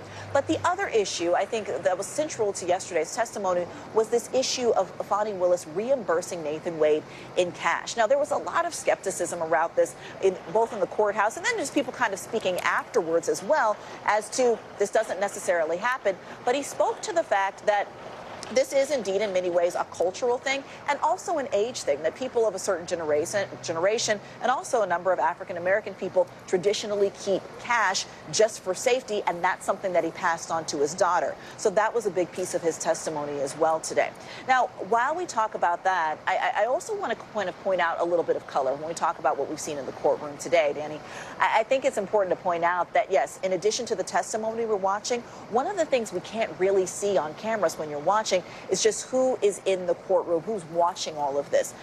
There has been a small section of supporters who have kind of come in and out showing their support for DA Fani Willis. The former Atlanta Mayor Shirley Franklin was one of them. She was there yesterday. She's back here today, along with a couple of members of clergy, one of whom I actually spoke to this morning as he was heading into the courthouse. And he told me that yesterday he and about 3 others met with Fani Willis early in the morning. They wanted to encourage her. They prayed with her. And he said that at that time, she was eager to testify. She said she was looking forward to it and hoped that she got called to the stand, something that he told me actually surprised him at the time. So just a little bit of interesting color there. We also saw current Atlanta Mayor Andre Dickens walk in for a bit of the testimony. So this just goes to show, of course, the deep interest here, but also a number of people in the community who have wanted to come out and show their support for the DA as well. Blaine Alexander outside the Fulton County Courthouse. Attorney David Henderson joins us now. David, I've been looking forward to asking you some more about this case and this witness. The state called John Clifford Floyd. Did they achieve their objective this morning? Danny, I think they did, because I think that after the testimony yesterday, which was a mixed bag, they wanted to kind of reorient the emotional tone of the case. And the reason that matters is because every case is about two things. Number one, did it happen? Yes or no? And number two, did it hurt? We've heard absolutely no evidence whatsoever of that second prong, how there's a financial incentive on behalf of DA Willis or Wade to prosecute any of these defendants. However, it reminded me of something that I read when I was back in law school, which has been too many years for me to think about. And I think that the book was over 100 years old. And it said, you know what? If you can allege a falsehood with any degree of credibility, no matter how far-fetched, if you're losing the case, the entire case will then turn on that falsehood. And it's relatively minor here. It does not cut to the core issue, but you saw how easy it was to derail the entire proceeding based on focus there, and the focus still remains there today. A couple things, David, I want to ask you about. Towards the end of John Clifford Floyd's testimony, it was elicited that he may have had a meeting with his lawyers and Fani Willis might have been present. And then shortly after that, he admitted that he had listened to testimony or may have seen testimony on the TV, which, you know, in fairness to him, he was right. You couldn't turn on the TV yesterday and not see the testimony. Are either of those maybe going to be a problem for him? I don't think they're going to be a huge problem because he's in front of a judge and the judge is thinking, you know what, I can sort through listening to his testimony and make an informed decision based on what I heard. If this were in front of a jury, it would have been a bigger deal. And it does show sloppy lawyering with regard to witness preparation. When you're in this position from the prosecutor's side, you want to be squeaky clean and you want your witnesses to be squeaky clean. And Danny, that's a theme that we've seen throughout these proceedings. If you want to know what the really big challenge with DA Willis' testimony yesterday was, it was you never get on the stand when you're emotional. You never get on the stand when you're trying to prove a point.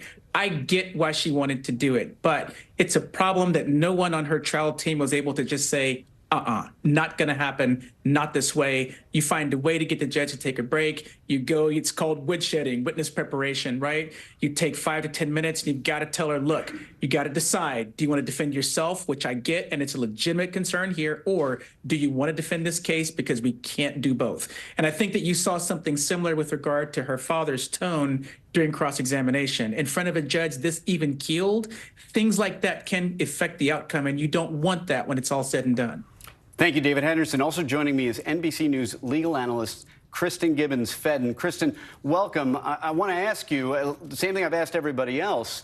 The state, I believe, the purpose in calling John Clifford Floyd was twofold. Number one, to put the lie, so to speak, to Fonnie Willis's former friend who testified about whether Fonnie was at the condo, not at the condo, and then to bolster Fonnie Willis's testimony that she held cash and paid for things with cash. And Fonnie Willis even previewed this yesterday when she said, "You will hear from my father, and he will tell you the same thing." Was that the two-pronged primary mission of calling John Clifford Floyd today? I couldn't agree with you more, Danny. That is absolutely exactly what the state wanted to do. And I think he did a great job. I think he corroborated her testimony. And I think that at the end of the day, what he ultimately did was he explained why she kept all that cash, because I think that it is, for most, unreasonable to think that a woman would carry that amount of cash. But not only did he corroborate her testimony, but his whole demeanor and the way that he came off, strong-willed, stubborn, made very clear that her depiction of him and his rules of holding on to money and making sure that as a female, as a black female, she was always equipped to pay for herself in cash was consistent, because you were talking about credibility, particularly since he wasn't sequestered as he should have been. And I think that because of his demeanor and because his testimony corroborated hers to a T, I don't think that it's going to be an issue as to whether or not he's believable or not. Kristen, the defense, few lawyers cross-examined John Clifford Floyd. What was their objective, and did they achieve it? I think their objective there was going to try to weave in and try to point out some inconsistencies. They wanted to show, they wanted to look at why on earth, if there were so many threats at her Fulton County home, why would he remain there? But again, his demeanor, his strong-willed nature, and his explanations, talking about how there was spray painting with the N-word and the B-word and how he wanted to maintain the house, really supported his credibility as to why on earth he would stay and she would leave. And he also made very clear, I wanted her to get out of here. I did not want my daughter to be subjected to these threats, not only from the threats to kill, but also from an emotional standpoint to actually go in and see those threats every day. I think that was one of their objectives. And then their secondary objective, as you mentioned, was the cash. Why on earth would she carry that amount of cash? And his thought-provoking emotional story about the time when Fannie Willis was 3 and he was denied the ability to pay for his wife and child food with credit card or even a traveler's check made very clear that, his strong-willed nature to want her to keep cash was corroborated. But I don't think that their objectives were met, mainly because, again, you're dealing with a skilled attorney, an internationally traveled individual, and so I don't think that they were able to meet the objective, which was to poke holes in Fannie Willis's testimony and really point out some inconsistencies. Yeah, real quick, Kristen, we have a few seconds left, but just in brief, the explanation, that was a great example, I think. You would agree that John Clifford Floyd was able to humanize his testimony with his story about that experience you just described, even though that certainly wasn't the question about his experiences having tried to pay with credit cards. Yeah, it was vivid, it was emotional, and again, it really lended to his credibility because, again, at the end of the day, I think it is unreasonable to expect people in this day and age to carry that amount of cash. But in order for him to explain it, he needed to give that vivid recollection. He needed to talk about racial relations as well. Yep. Well, we're going to take a short break. Don't go away. Our coverage continues with NBC News Daily in just a moment. We'll be going right back into the courtroom and seeing who, if anyone, the state and the defense plan to put back on the stand, plan to cross-examine. And meanwhile, we are standing by for President Biden speaking out on the death of a key Russian dissident. And the Georgia hearing resumes at 1 p.m. Eastern. Who knows who we will see take the stand? I'm Danny Savalas. Stay with us.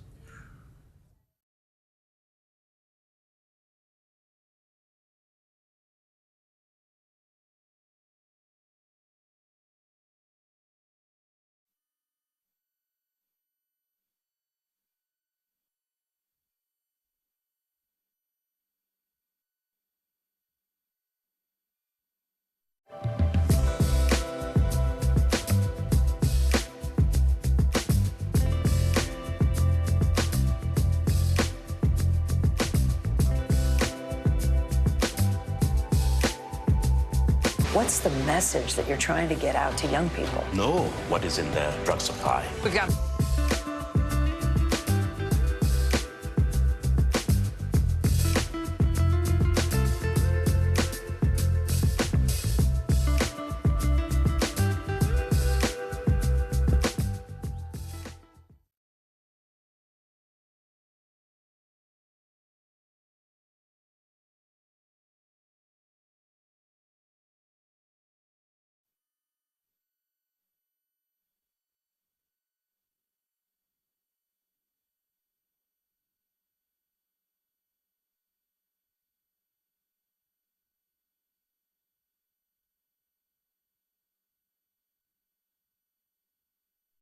The NBC News mobile app. Get connected to your favorite news shows. For the top stories, breaking news, and live video, download the What's the message that you're trying to get out to young people? Know what is in the drug supply. We've got important news this hour about your money. Mental health, big picture, why is it so tough right now? News for the generation of now is NBC News Now.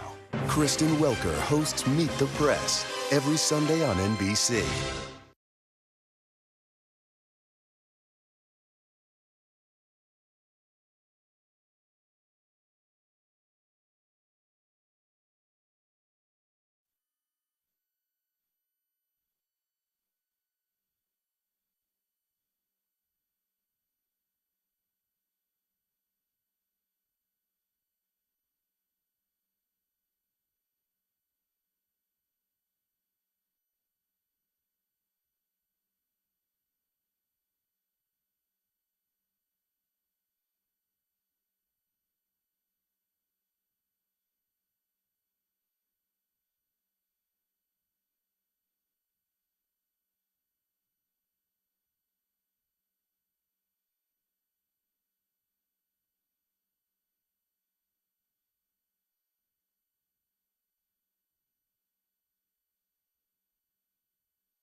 In Florida, newly released body camera footage shows 2 Okaloosa County deputies shooting into a patrol car while the suspect was inside. An internal investigation from the sheriff shows that one of the deputies mistook a falling acorn for a gunshot and started firing.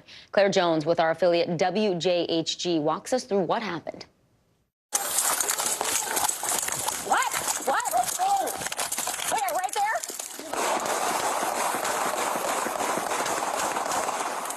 I don't know. My legs went numb for a second. I heard a pop come from... Go this way. Can you move? Yeah. We hold our officers to a very high standard of service. And this particular time, we let the public down. Okaloosa County Sheriff Eric Aden in this video posted to social media speaking on the incident of November 12, 2023. While on a call with a suspect in the back seat, then Okaloosa County Deputy Jesse Hernandez reportedly claimed it was this noise that he thought was the detained suspect shooting at him. Shots fired! Shots fired! You know. Hernandez and Okaloosa County Sheriff's Sergeant Beth Roberts, who was on the scene, both shot into the patrol car. The detained person in the back seat was reportedly not physically injured. Officials say he was fully searched before he was put into the patrol car and after the incident, but he was found to be unarmed. The noise was reported to be an acorn. Hernandez resigned just weeks later. We have an obligation to our staff to try and train them the best we can so that they can go home unharmed to their families. But we have just as equally and just as important of an obligation to our public. Even if they're being investigated for a felony crime, we have that same obligation to protect them. In a recently released 44-page report of an internal investigation, it states Hernandez used excessive force. But for Roberts... Jesse, how are you? Okay. The report stated her response was in an effort to save Hernandez's life and that her response was reasonable. Sheriff Aden offered his apologies to the man who was in the patrol car. We are so grateful and prayerful and thankful that he was not injured. That was Claire Jones with our affiliate WJHG reporting. Let's stay in Florida for a minute. The quick action of a deputy and school staff helped save the life of a 17-year-old high school senior who collapsed during track practice. Melissa Reno with our Tampa affiliate WFLA spoke to the people who sprang into action and the student who's grateful to be alive. I just got here, sir. One shot. Good job, buddy. A moment 17-year-old Ansel Laureano and his mother are calling a miracle. He was dead for 8 minutes. He don't breathe. Last week, the team collapsed while running track at Lato High School. Coach Lauren Palick called for backup as she raced to help Ansel. He was not breathing, so I began CPR, started compressions and mouth-to-mouth. Although she's CPR certified, Coach Palick says nothing could prepare her for this, crediting a 911 dispatcher for keeping her calm. I'm getting a little emotional, but you know, even with training, it was scary. And I knew what to do, but having someone on the other end of the line counting with me made me feel like I wasn't alone. I hear word that there's CPR happening, compressions happening, so then I run full speed. Moments later, Assistant Principal Scott Hazlitt arrived with a defibrillator. It said, everyone stand back, administering shock, and it shocked the student. And then Ms. Palick continued compressions on that kiddo. Then Hillsborough County Deputy Dina Byland arrived on scene and joined the life-saving efforts. We heard the call come out. There was a juvenile, a child involved, and that automatically gets us into go mode, and I did what I could to get there as soon as possible. I happened to be in the right place at the right time. Laureano had no heartbeat and wasn't breathing for 8 minutes, but thanks to the quick thinking of his coach, assistant principal, and the deputy, he's alive today. I have 2 coaches, which I'm grateful for. I have a full team and everything, and I'm kind of glad that like everybody was fast enough to help me and knew how to help me. That was Melissa Marino with our Tampa affiliate WFLA reporting. Stay with us. You're watching NBC News Daily, and watch us for free 24/7 on NBC News Now. Your news continues right after these messages.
We're talking possibly 1 trillion galaxies. Yes. That is a number that is just so hard to compute. Whether it's the moon, whether it's Mars, it feels like we're on the cusp of something big.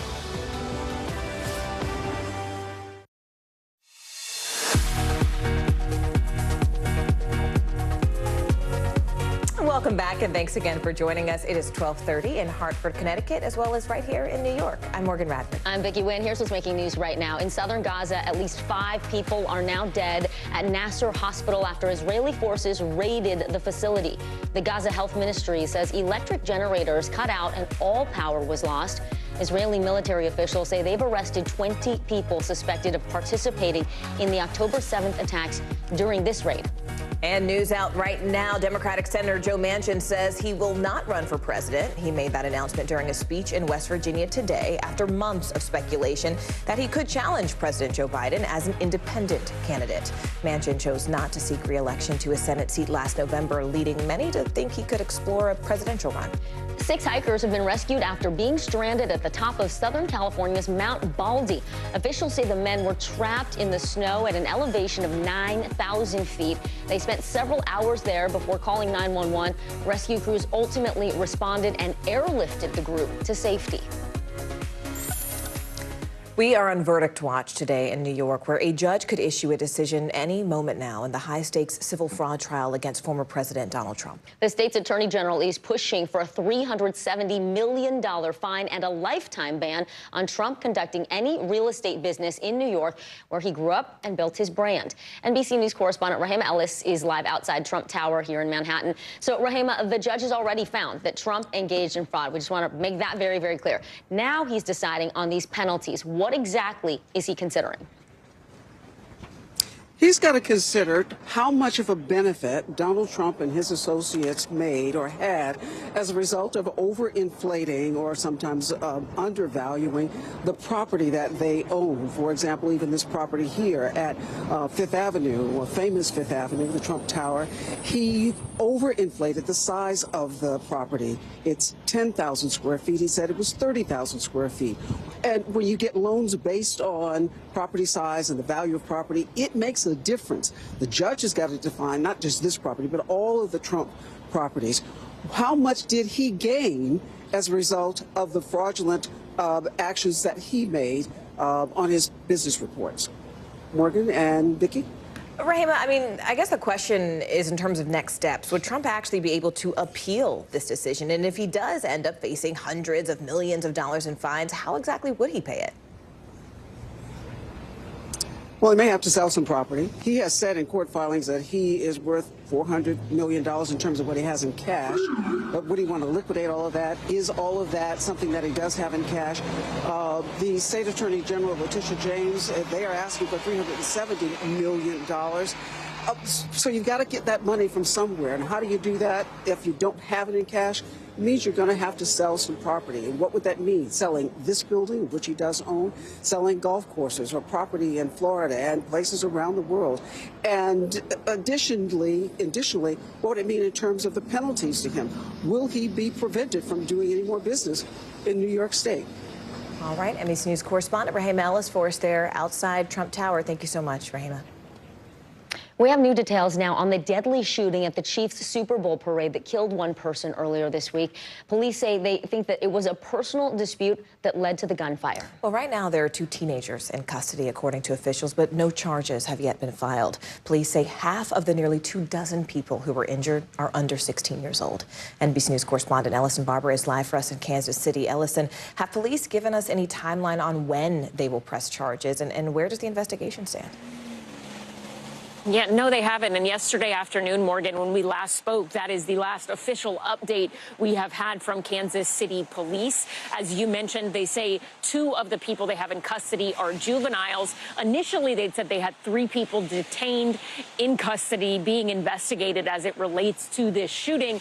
Yesterday, when the police chief was talking, she was a little vague, and she said that was intentional in some ways because they don't want to close the door. They want more people who may have information to come forward. So in her words, they can hold everyone who may have had something to do with this shooting accountable. When she was talking about the people they have in custody yesterday, the language she used, she said, we have subjects in custody 2 of which are juveniles. Now, we expected to see charges filed within 24 hours after they were detained, because under Missouri law, that is typically what happens. If charges are going to be filed, a person being detained has to be released after 24 hours if charges have not been filed.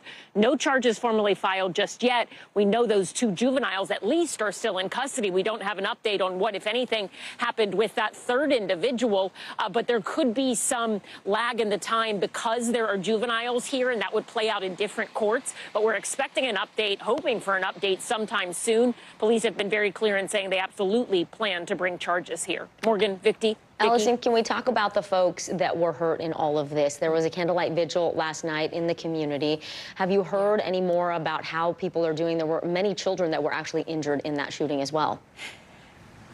Yeah, we actually have a positive update just in the last 30 minutes or so from the Children's Hospital here. Remember, initially they were treating 9 children who had gunshot wounds. They now say all except for 1 have been released and been able to go home. That other child still in the hospital, they have said that they are stable. They are expected to survive and be okay. But as of this morning, all of the others that were at the Children's Hospital, they have been able to go home. 1 still there in terms of adults. There are 4 that are still hospitalized as of right now. 2 considered to be in critical condition, 1 in serious condition. The other is stable. Vicky, Morgan. NBC News correspondent Ellison Barber live in Missouri for us today. Ellison, thank you so much. Meanwhile, a new class action lawsuit filed against Match Group alleges their dating apps, Hinge, Tinder, and The League, are purposefully designed to be addictive. Well, the plaintiffs claim these apps are promoting a, quote, predatory business model and that they're exploiting those looking for love. NBC News correspondent Emily Akeda has the details. Whether it's stumbling into a dreamy British bookstore. Can I help you, too? No, thanks. Or a matching I'm Danny Savalas, and we have breaking news from the White House. In just a moment, we expect to hear from President Biden following the death of Russian opposition leader Alexei Navalny. We learned today that Navalny died at the age of 47, according to Russia's prison system. Navalny was one of Putin's most outspoken critics. As a result, he faced repeated threats to his life in recent years. He was almost killed, and here we have the president taking the stand right now. Heading off to East Palestine in a moment, but I wanted to say a few things this morning about Alexei Navalny. You know, like millions of people around the world, I'm literally both not surprised and outraged by the news. Reported death of Alexei Navalny. He bravely stood up to the corruption, the violence, and all the bad things that the Putin government was doing. In response, Putin had him poisoned. He had him arrested. He had him prosecuted for fabricated crimes. He sentenced him to prison. He was held in isolation. Even all that didn't stop him from calling out Putin's lies. Even in prison, he was a powerful voice for the truth, which is kind of amazing when you think about it. And he could have lived safely in exile after the assassination attempt on him in 2020, which nearly killed him, I might add. But he was traveling outside the country at the time. Instead, he returned to Russia. He returned to Russia, knowing he'd likely be imprisoned or even killed if he continued his work. But he did it anyway, because he believed so deeply in his country, in Russia. Reports of his death, if they're true, and I have no reason to believe they're not, Russian authorities are going to tell their own story. But make no mistake, Putin is responsible for Navalny's death. Putin is responsible. What has happened to Navalny is yet more proof of Putin's brutality. No one should be fooled, not in Russia, not at home, not anywhere in the world. Putin does not only target his citizens of other countries, as we've seen in what's going on in Ukraine right now, he also inflicts terrible crimes on his own people. And as people across Russia and around the world are mourning Navalny today because he was so many things that Putin was not. He was brave, he was principled, he was dedicated to building a Russia where the rule of law existed and where it applied to everybody. Navalny believed in that Russia. He knew it was a cause worth fighting for, and obviously even dying for. This tragedy reminds us of the stakes of this moment.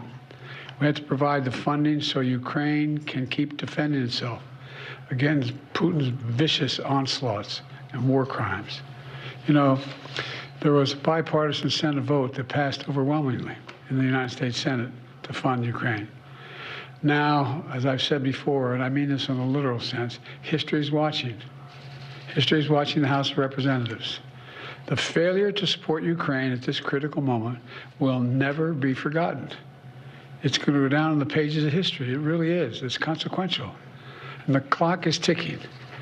And this has to happen. We have to help now. You know, we have to realize what we're dealing with Putin. All of us should reject the dangerous statements made by the previous president that invited Russia to invade our NATO allies if they weren't paying up. He said if an ally did not pay their dues, he'd encourage Russia to, quote, do whatever the hell they want.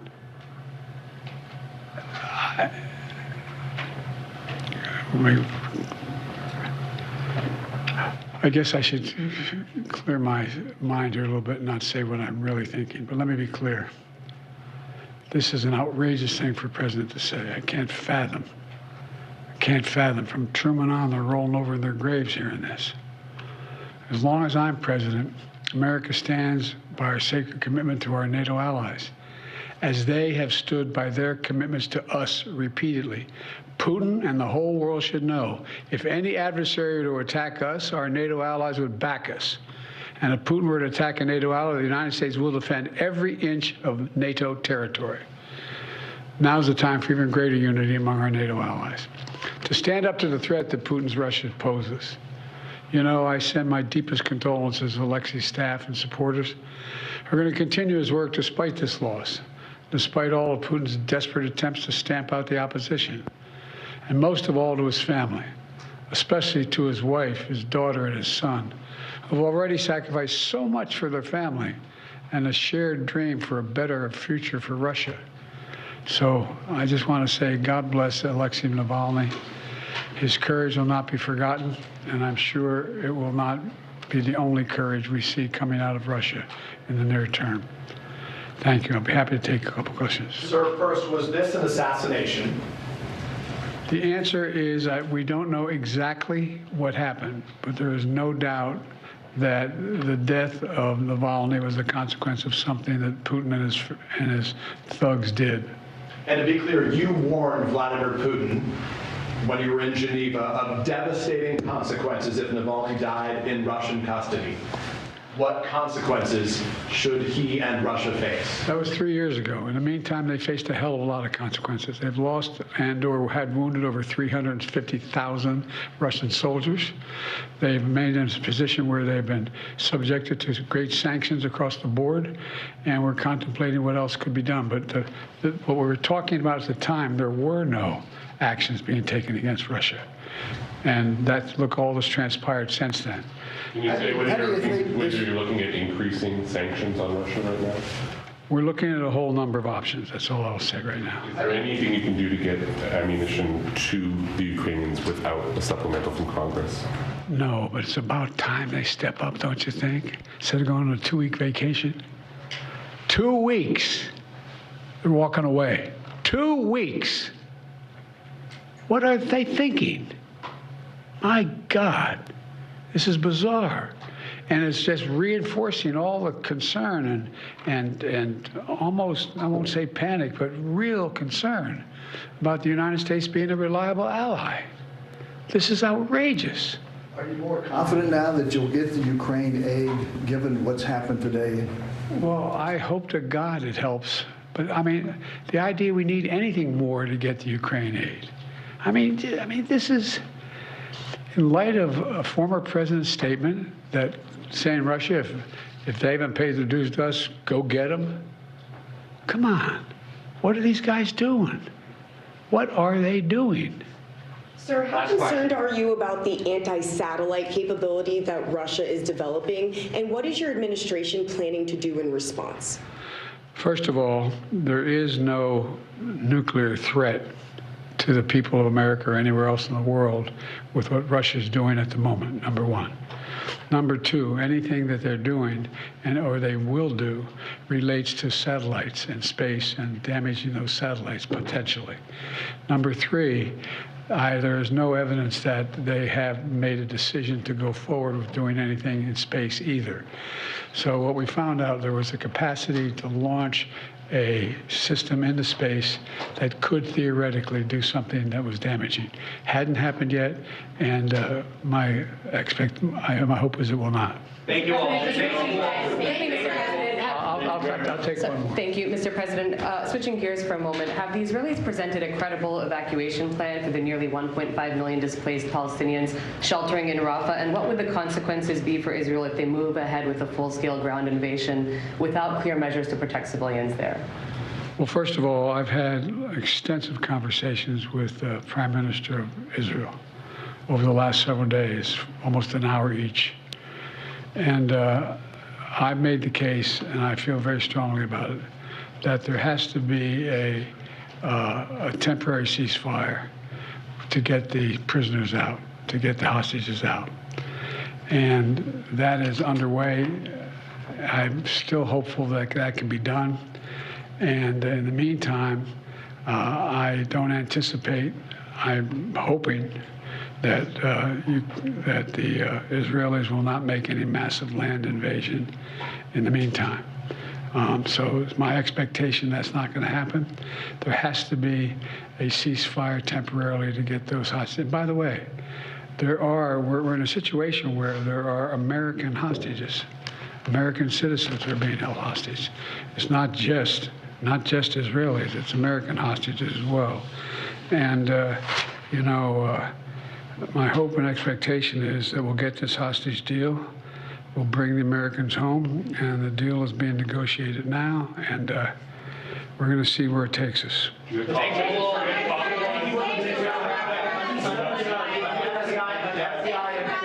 FBI informant at the center of the impeachment inquiry into you has been indicted for allegedly lying. Your reaction to that, and should the inquiry be dropped? He is lying, and it should be dropped, and it's just been an outrageous effort from the beginning. And we did.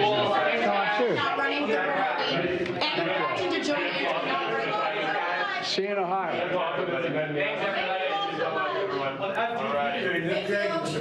Thanks, Paul. All right, let's bring in NBC News White House correspondent Ali Rafa. And Ali, the president not mincing words when it comes to Putin.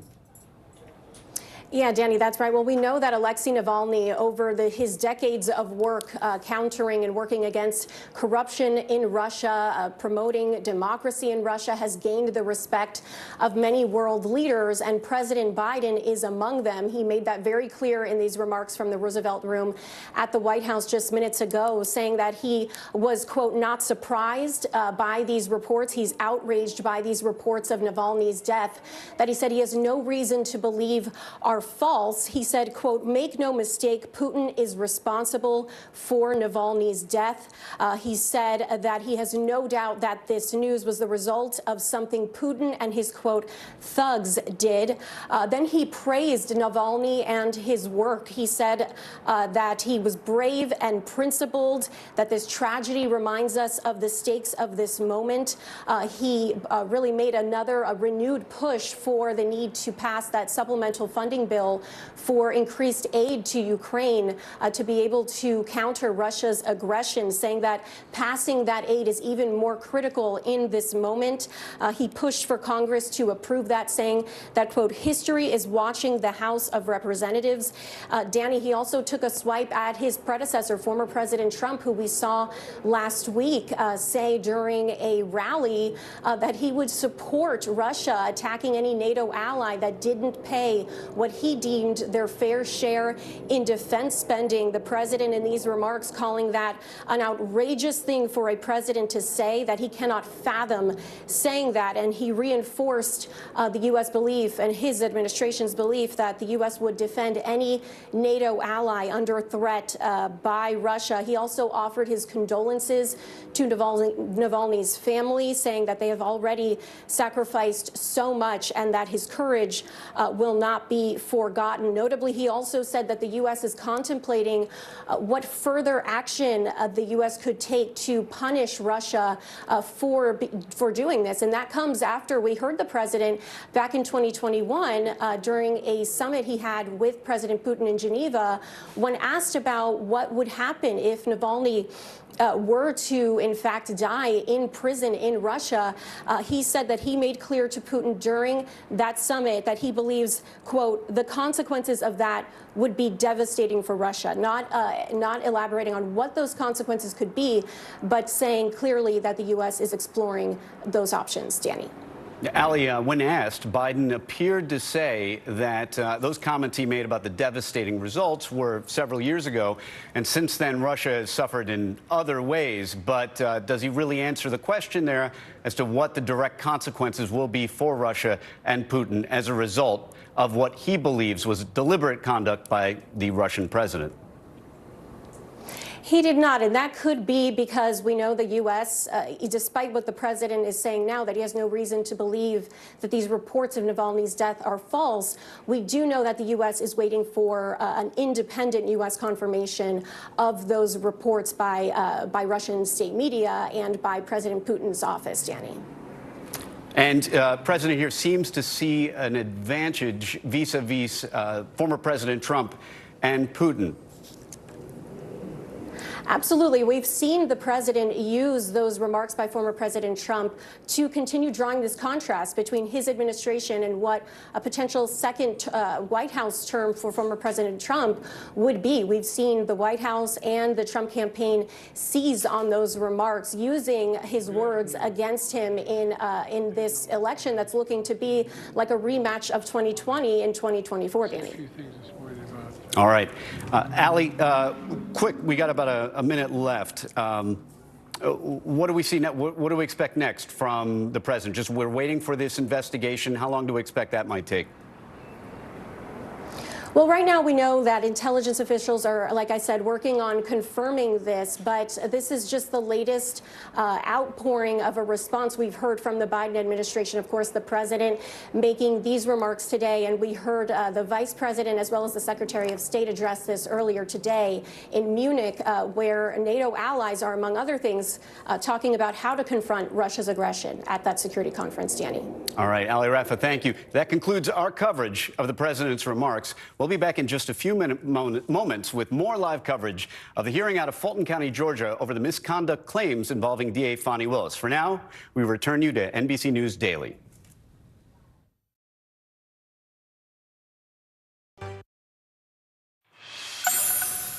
Well, TikTok users are now voicing their frustrations over the app's sudden shift to an e-commerce marketplace. It has some wondering whether the once beloved app is losing its spark. NBC News correspondent Elwin Lopez has more on the platform's future.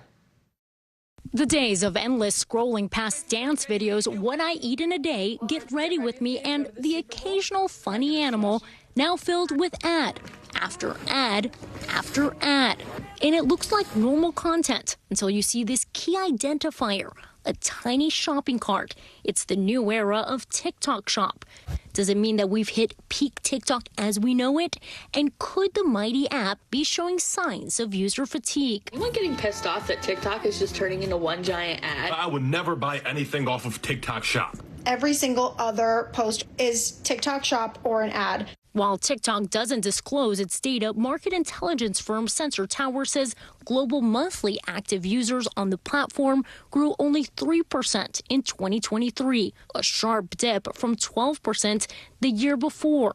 And insider intelligence showing screen time plateauing. It is concerning for any app when there is a slowdown in user growth or time spent on the app, and every minute really counts. This year, a shakeup, dozens of employees laid off. And in a strategic pivot, TikTok now trying to be more than a social media app in what appears to be a face-off with Amazon. TikTok Shop opening its carts to the U.S. in September. Everything from skincare to spicy pickles, all directing users to their new e-commerce venture. The shift not only felt by users, but by sellers too. But I made another video and then it just started going viral. That's Michael Hurling, a stay-at-home dad turned wood chopper turned TikTok hat maker. Follow along and watch how I make my first TikTok shop item. And from there, it's just been absolute chaos, or I should say a blessing. In less than half a year, he says he sold about 27,000 hats. Also saying TikTok doled out big promotions without costing the seller a dime, dropping some items to a single cent. But those deals may be a thing of the past. Discounts and incentives were a really good way to convince these sellers, as well as buyers, to start using the platform. The real test will be what happens when those subsidies and incentives are gone. Buyers accustomed to shorter and shorter wait times to get that latest hot item, and TikTok seemingly hearing them out, meaning this father of three must keep up. So if you're going viral back to back to back, you still have 3 days from that day to ad to sell to get scanned by the post office and out the door. Michael says all of it led him to a nervous breakdown. I never really saw daylight outside. I missed baseball games. I missed holidays, kind of like an anxiety attack kind of deal, because I was just nervous. I was like, I don't know how I'm going to do this. A TikTok spokesperson says, in part, they are looking for feedback from the community and have teams and tools in place to help sellers manage sales and fulfillments. It's a new high-stakes frontier. The question, will it work for users, sellers, and TikTok's bottom line? For now, keep calm and scroll on. Elwin Lopez, NBC News.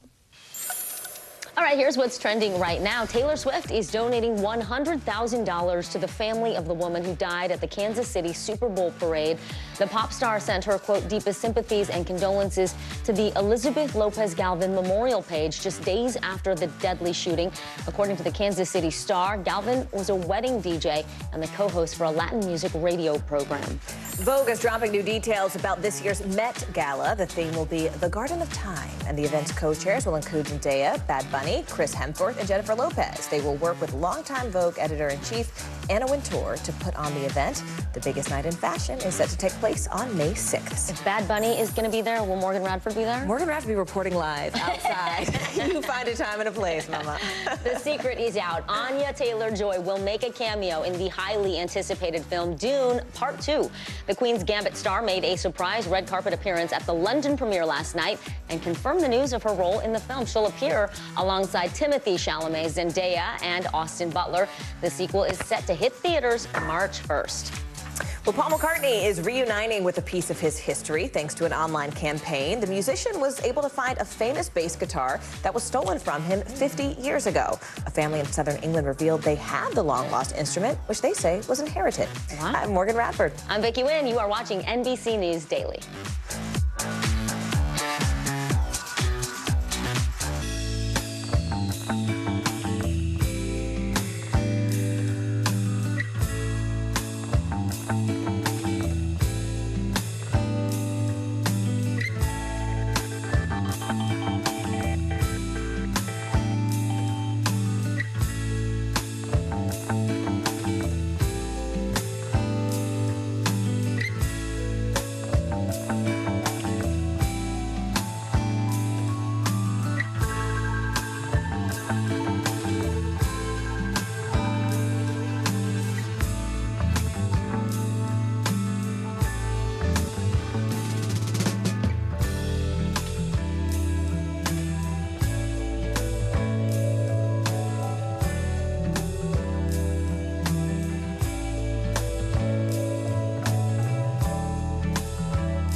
When I think about what the Today Show does, it's not just about the mornings, it's about your whole day. There's a feeling of we're in there with you. Then let's take on this day together.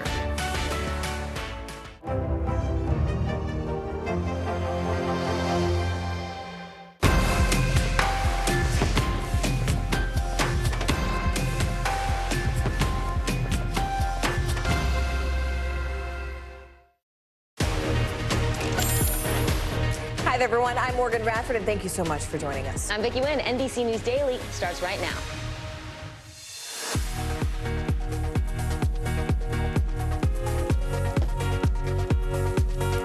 Today is Friday, February 16th. Awaiting a verdict, a New York judge is expected to rule on Donald Trump's $370 million civil fraud case today. We'll tell you how that decision could deal a major blow to the former president's real estate empire. Explosive allegations. An FBI informant was charged with lying to authorities about the Biden's alleged business dealings, what it could mean for Republicans' impeachment inquiry into the president. The dupe generation, young people seeking out inexpensive alternatives to big name brands. We'll dive into the shift toward cheap finds and how it's all changing our shopping habits. Love language. Whether you prefer quality time or acts of service, people can be quite particular about the way they like to give and receive affection. We have some tips to help you figure out your own likes and how to apply them to your relationships. I'm looking forward to that one. Yeah, that'll be great. Yeah. All right, welcome to NBC News Daily, where we start with developments in two separate legal cases that could have major implications for former President Donald Trump. Now, in New York, we're told a judge is expected to issue a decision today in Trump's civil fraud trial. The state's attorney general is seeking a $370 million fine and a ban on Trump conducting real estate business here in New York. We are also following a key hearing in Georgia surrounding the election interference case there. Mr. Trump's legal team is looking to get Fulton County District Attorney Fani Willis disqualified over misconduct allegations. We'll have more on that later this hour. For now, we go to NBC News correspondent Rahema Ellis live outside the Trump Tower in Manhattan. So, Rahema, one of the signature properties there, that is part of his iconic brand. And if Trump does end up facing hundreds of millions of dollars in fines, is there a possibility where he might have to sell properties like Trump Tower? That's a $64 billion question as to whether or not he would sell this property. This truly is iconic. This is the one property with his name on it that he owns outright. And it's valued at about $156 million, but he's also $100 million in debt on this particular property. Now, what does it mean in terms of his assets? He is famous for branding. He had his name on a variety of buildings around this city. Once he became president and as he was campaigning, a lot of scandal came out about him, and many properties wanted to take down his name. Just a half a mile from here on New York's West Side Highway, several buildings with his name on it came down. What will he have to sell? That becomes the big question that everyone's trying to figure out as we are waiting, as you point out, for this decision from the judge of will it be $370 million? Will he have to sell some properties? Will he be banned from doing business in New York State? Will his two sons be banned from doing business in New York State? A lot of questions, and I think the answers are going to be coming soon, or at least that's the expectation. Now, Rahema, let's just keep in mind that Trump already owes writer E. Jean Carroll more than $80 million from her defamation case. Good day. I'm Danny Samalas. We're back with live coverage of a dramatic hearing in Georgia that could have a major impact on one of the cases pending against former President Trump. The DA leading the election interference case against him in Georgia is accused of misconduct involving a special prosecutor she hired on the case. It's not alleged that the case should be tossed because the special prosecutor and the DA had a relationship, rather that there may have been the appearance of impropriety when it comes to payments from the state to the special prosecutor and then benefits back to DA Fani Willis in the form of vacations and other benefits. Now, DA Fani Willis testified in a surprise appearance yesterday, and just before the break, her father took the witness stand. This afternoon, we expect to hear from a former business partner of Special Prosecutor Nathan Wade. Now, both Wade and Willis acknowledge a romantic relationship, but they also deny any impropriety in terms of improper benefits going from Wade back to the DA, Fani Willis. This hearing could determine whether Willis continues to handle one of the most significant legal cases against former President Trump. The hearing has just resumed. We have it on Zoom cameras right now. Let's listen in. So that Mr. Bradley doesn't know when to invoke the privilege. I think the testimony yesterday was he didn't have any personal knowledge of any of this. That was my understanding of the testimony. I believe that was Mr. Bradley's sworn testimony yesterday. And my concern is that the gossip or the unsourced. Right now, you're listening to Wade's former attorney, Terrence Bradley, testifying. I believe he is the attorney that handled Nathan Wade's divorce. So he's on the stand now. Let's listen in. I think the second she asks a question that you think might weigh into that, make the objection, and we can rephrase if necessary. All right, Ms. Merchant, you can re-ask that last question. You read an article that was on September 11th discussing how much you and Mr. Wade were handling me, correct? That is correct. And you called me that same day and left me a voicemail on my cell phone asking me to call you back. I do not recall that, but I do not recall that. You don't recall that? I do not. So it's possible that happened. I do not recall calling you after the article came out. I was shown the article, but I do not recall calling you after the article. Can you tell us your phone number? It's 334-717. Wait, hold up. Why is that relevant, Ms. Merchant? Because I need to establish that his phone number is the one that all of the texts that he had with me. Can you just ask him if he has texted you at some point? We can stipulate that as a matter of record. We don't need that on the record. Okay, we don't have to put it in the record. How about this? Can I show him a copy of his what he saved in my Sure. phone? Okay, I'll just do that. May I approach Judge? You may. Take a look at that and just verify if that's your number and your cell phone. That is my number and my cell phone. Okay, and is that also your email address? That is my email address. Okay, thank you. And I'll keep that separate, Judge, and we can redact it. So after whether or not you left a message on my voicemail, the next day, we were all in court in front of Judge Harris on September 12th, 2023. And how do you recall that? I do recall being in Judge Harris. Yes, I do. And your attorney, BC Chopra, was there, and I was there, and another attorney, Burt Cohen, were there, correct? Those people were there at the time. BC was not my attorney. I didn't realize I needed an attorney until I was subpoenaed. But BC Chopra was there. I'm going to object to the relevance of this. Ms. Cross, as I see this line of testimony, much of it is I'm taking in response to the original, how we started off this whole hearing, that Ms. Merchant had no basis whatsoever to bring this and she should be sanctioned. And I think she's laying that out. Okay. All right. Ms. Merchant. I recall it was in a conference room in the front. I don't know. I know you were handling a case in Judge Harris. I think I was speaking to Burt about a case, and BC was there to speak to Burt about a case. Yes, I think I do recall that happening, but I can't recall who else was there. It was a regular court date. In that conference room, that's sort of in Cobb County, there's a conference room in front of it. Correct. And it's not a public room, it's sort of like a jury room. Correct. And it was the four of us in that room talking.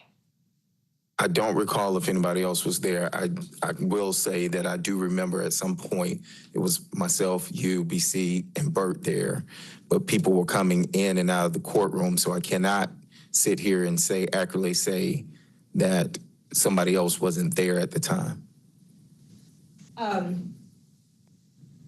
We talked, I mean, and people could have come and gone, but essentially Correct. we talked for the better half of an hour. No, it wasn't an hour. And that's the only time we spoke in person about anything related to this matter, correct? Correct. And based on that phone conversation, I told you I had been submitting open records requests and I was going to continue to submit open records requests, correct? Based off what phone conversation? Based upon our conversation in court. Oh, okay. Correct. You said that you were doing some open records requests, correct? And based on our conversation, I told you I was going to do some additional open records requests. Which open records request are you talking about? Just any. Just asking if we talked about that I was going to be doing some follow-up to Fulton County. I can specify that. Okay. Because I recall open records requests being made for other things, and so I don't know which one that you're referring to. At that time, we talked about getting, I guess it's called a county card, and getting access cards and things like that for coming in and out of Fulton County for you, Mr. Wade. Okay. And all of the access that you all have. Yes. And you asked me, did I have an access card? And you are the one that told me that you and Mr. Wade, or that Mr. Wade at least had an access card. I told you that the three of us had an access card because we had a contract with the DA's office or the county. I told you what those contracts were and that we had an access card that will allow us to pick up the documents, go into a specific office. Nathan Wade's former business partner, Terrence Bradley, and his former divorce attorney testifying reluctantly on the stand. He does not want to be there. Addressing issues of privilege, defense attorney Ashley Merchant now asking him about some open records requests, some back and forth there on open records requests. That's any citizen can make those government requests for documents. And that is where we are in the questioning right now. Let's dip right back in. 14th. At 6:38 p.m.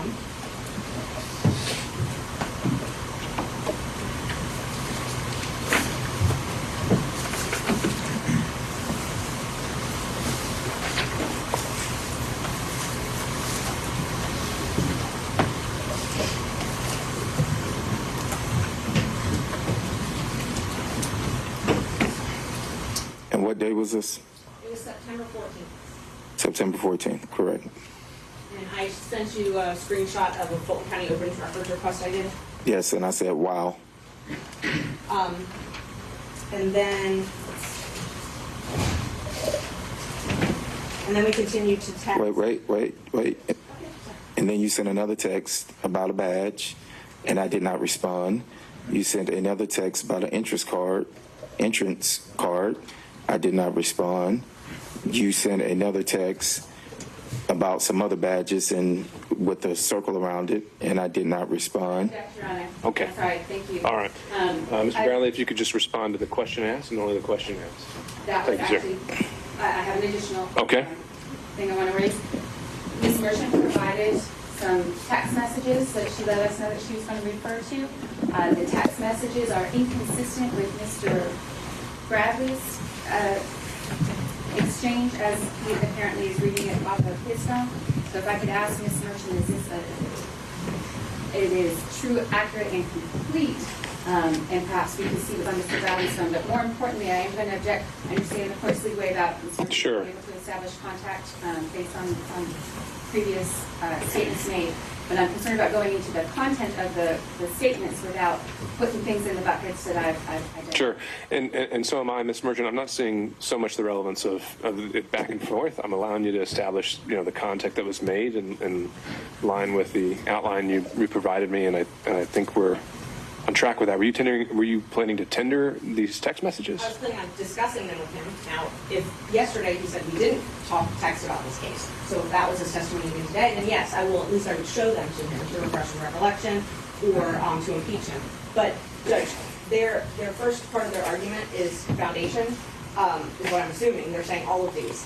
They're not all relevant. I can give you all of my texts, but they're not all relevant. And so they asked for screenshots, and so I took screenshots. If there's a way to submit my entire text history with Mr. Bradley, then that's fine.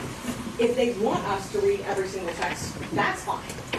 I just don't want to be in a position where people are saying that I'm not. Well, I also want to avoid the situation where you as counsel of record are having to lay the foundation and do that sort of thing yourself. So I don't know how much further we can go with this before we get into that. So. Well, I'm not sure what their objection is. So I asked him about one question, and he read out Sure. several. Why don't we just go with your next question, and we'll see where we go from there. All right, let's see. But, so... Apparently, when she wait for her to ask a question. And I understand that, Judge, and I'm not Well, trying to... apparently you don't, sir. Wait for her to ask a question, and you'll have a chance. So I think what the last thing I asked you was about September 14th. So those texts that you're talking about, those refer to the issue that we're here today about them. Some text did, yes. Yes, okay. And then you called me again on September 15th, 2023, and you spoke on the phone. I do not recall that. Well, I texted you and said I needed to call you back, and then I later called you back. I'm not sure. I do not recall. You don't recall that? Okay. And do you recall the following Monday, Your Honor, I appreciate the question as it is on the form. If the question is what she's going to read, I object to it even being asked out loud without knowing, number one, the relevance of it. If the witness is going to answer the source of information, and I feel like it is so inflammatory as to say out loud without knowing where Mr. Bradley falls on that, then I do have an objection to the question. Okay. All right. With all due respect, if I'm at just a moment, why is it that we're not allowed to ask a question, and then when the question is asked, there's an objection made either by the state or the lawyers for this particular witness? It appears that what the state would like to do is force us to tell you in advance every question we're going to ask before there's an objection raised.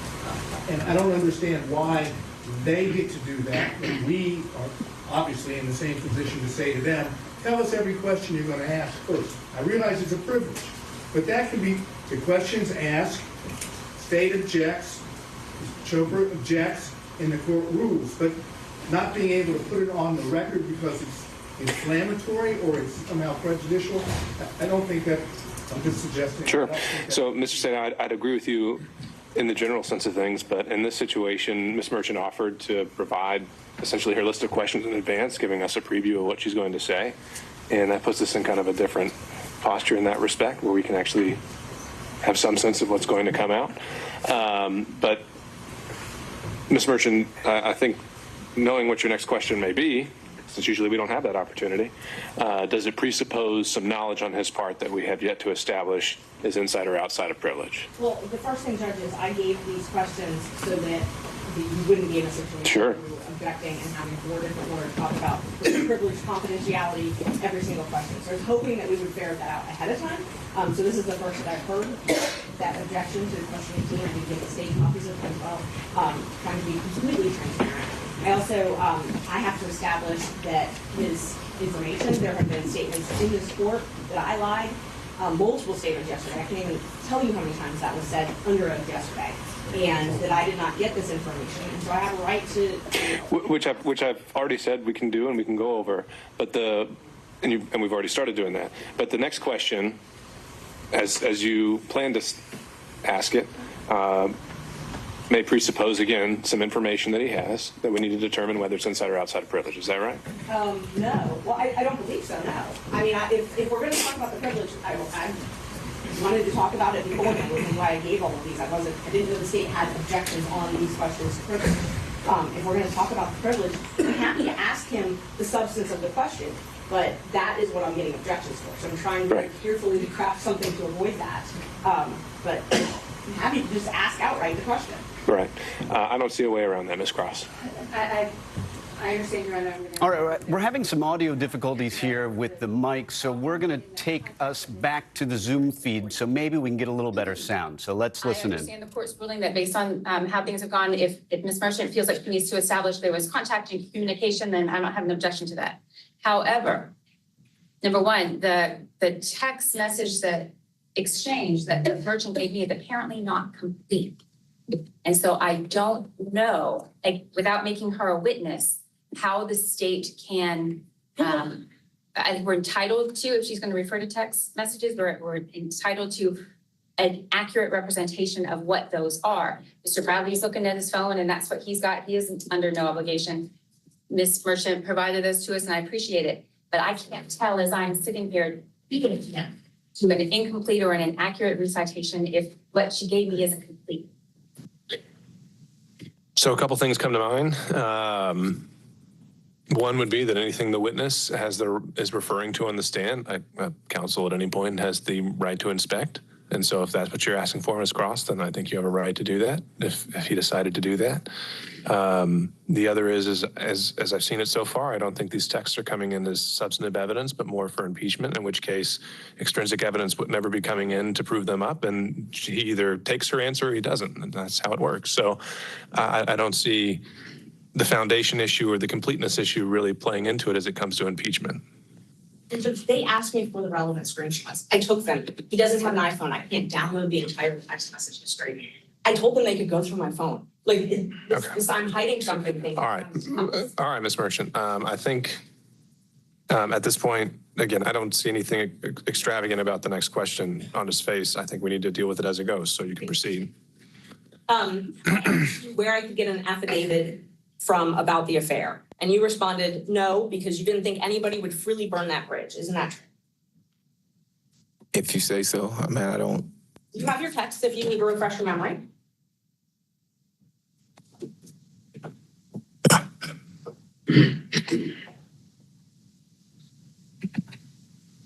September 18th at 3:11 p.m. if you need to. Can you repeat the question? The question is, did I text you asking you if you knew who I could get an affidavit from about the affair? And you responded, no, no one would freely burn that bridge. Yes, I do see that.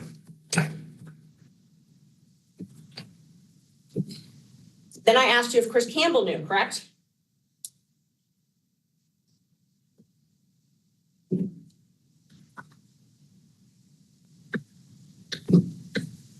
No, you asked me if under oath he would testify.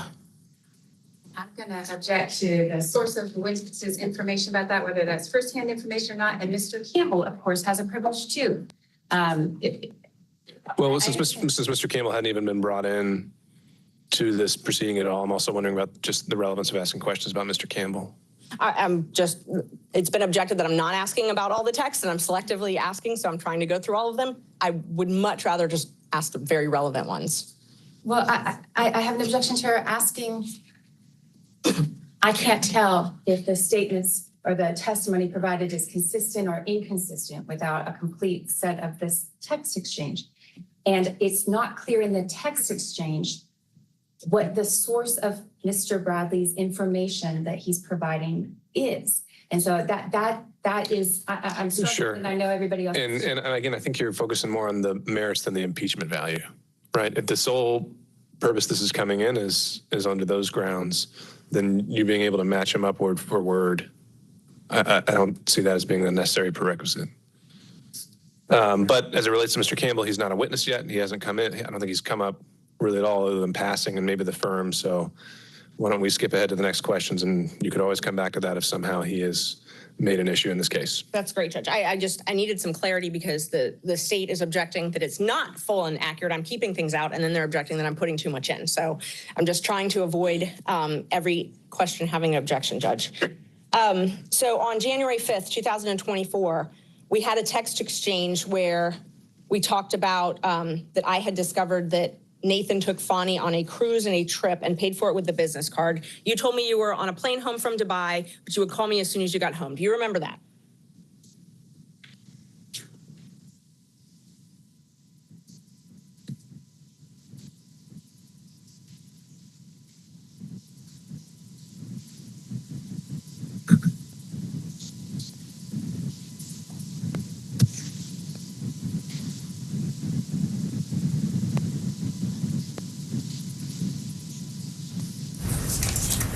Okay, our audio issue has been fixed. We're going to take you back to the main camera for a better angle.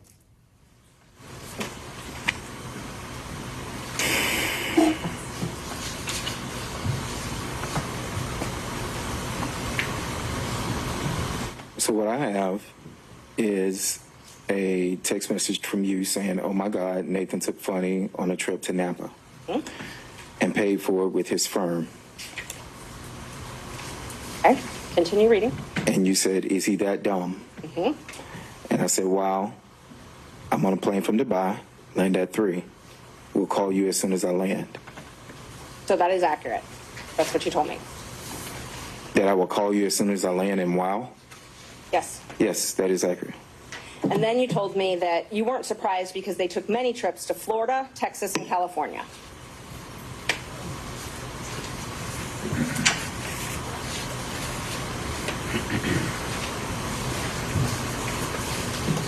Okay, so I don't have that, and I can show my phone, but I don't have that in my phone. So the question is just, do you recall? I do not recall. Communicating that to me? I do not recall. All right. Do you recall telling me that it was when she had to move her daughter, a trip to California? I do not recall that. And Judge, may I approach the witness? You may. Thank you. It's in the packet I gave you. Oh, I see it. See if that refreshes your memory.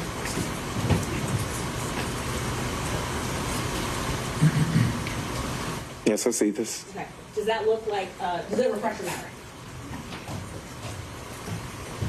It does not. I mean, I see what's on the text chain, but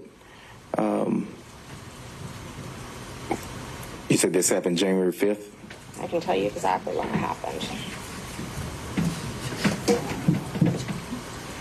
Because there's no date and time stamp on that. Let's see.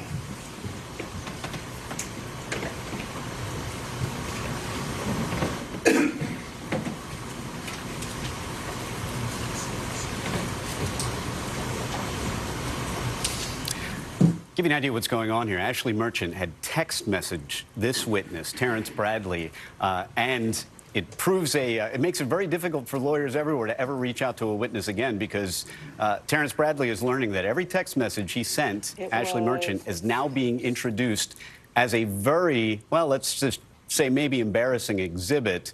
And obviously Terrence Bradley looking none too happy about having to discuss what he probably thought were text messages that would never come to light with the defense counsel. So let's jump back in and listen.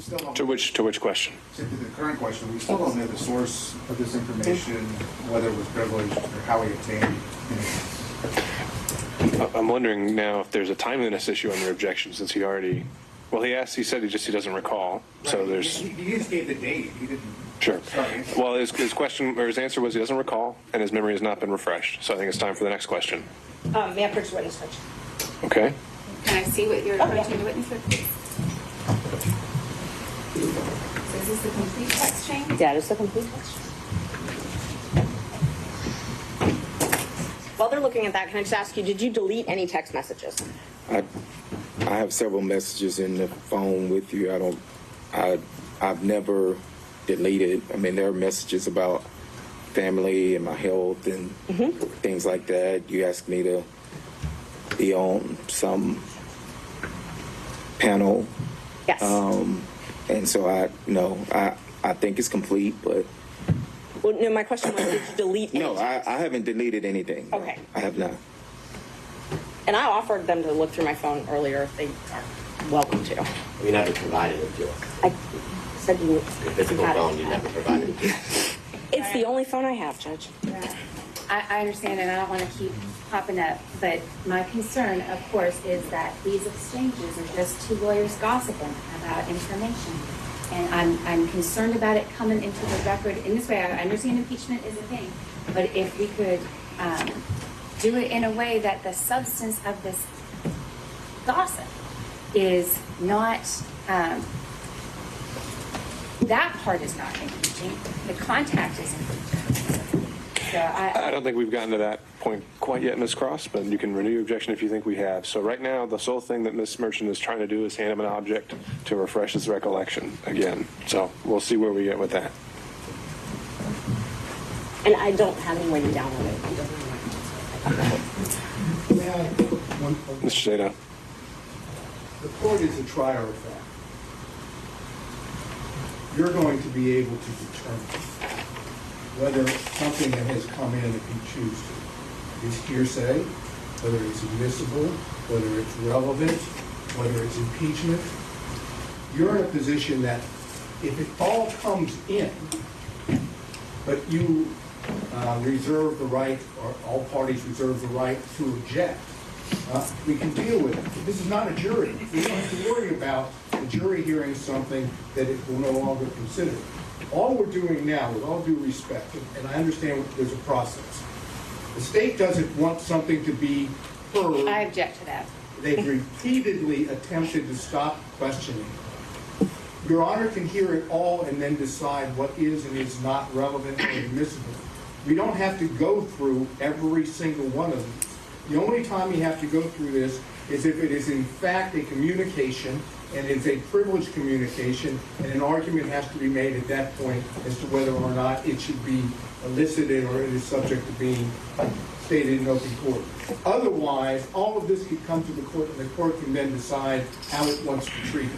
That's all right. I appreciate that, Mr. Sadon. I think it's certainly accurate that we could have an approach where if it's a close toss-up on an evidentiary question, we can have it all come in and sort it out later on the record.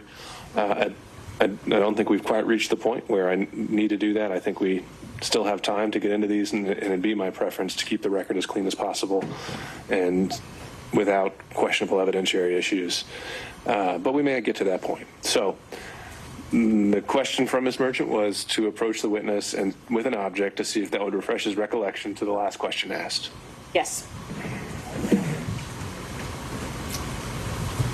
Now, I'm sorry, the state scrolled through it, so not right there again.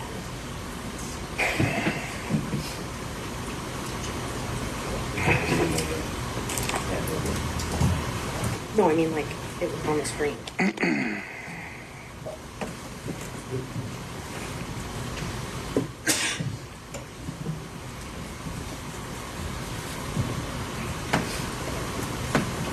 One of the things that defense counsel should probably be looking to do is move things along. Judge McAfee apparently really interested in getting to the point, said that several times. Just very briefly, I've got Catherine Christian with me. Catherine, what are you seeing here? What is slowing everything down? Well, the defense attorney, Ms. McInerney, Ashley Merchant, sorry. We had discussed this off camera. You know, if you want to present text messages to a witness, you have them printed out. You display them electronically. And it appears, she hasn't done that or hasn't actually prepared for which text messages she wants to show him. All right, so we're back into testimony. Let's jump in. And begin a romantic relationship at that time, and you corrected me and say, no, it was in municipal court. Is that correct?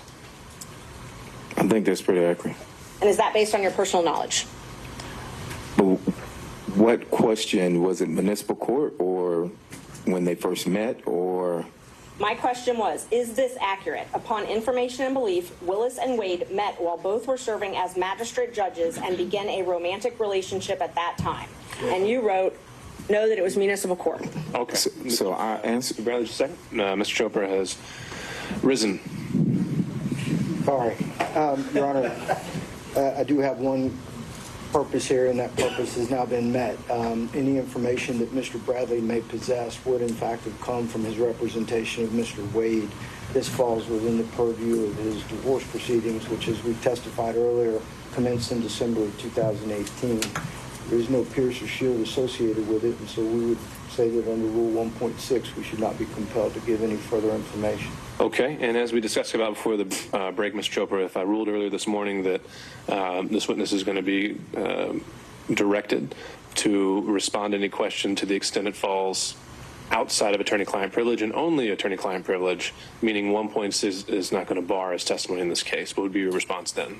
Then Mr. Bradley would have to consistently assess on his own, unless I'm jumping up and objecting for him, whether or not this came within his knowledge based on his representation.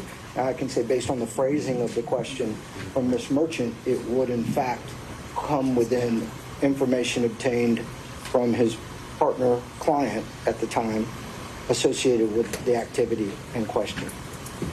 All right, Mr. Evans.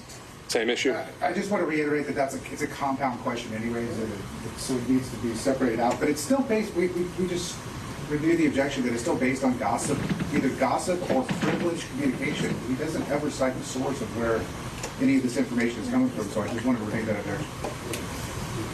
Okay. Judge, as far as privilege, any privilege objection, It's been waived, particularly for this issue, because Mr. Wade He did testify on this subject. testified on this subject. Well, he didn't testify as a communication with his attorney about any subject. He testified factually about what trips he took and events that occurred. He didn't testify, to my recollection, about any communication with his attorney. But he testified about the subject matter of the question that was just asked, which was when apparently they first met. Furthermore, Judge, my client wasn't privy to that testimony. We have been under subpoena and therefore under the rules, so we do not know what was or was not testified to.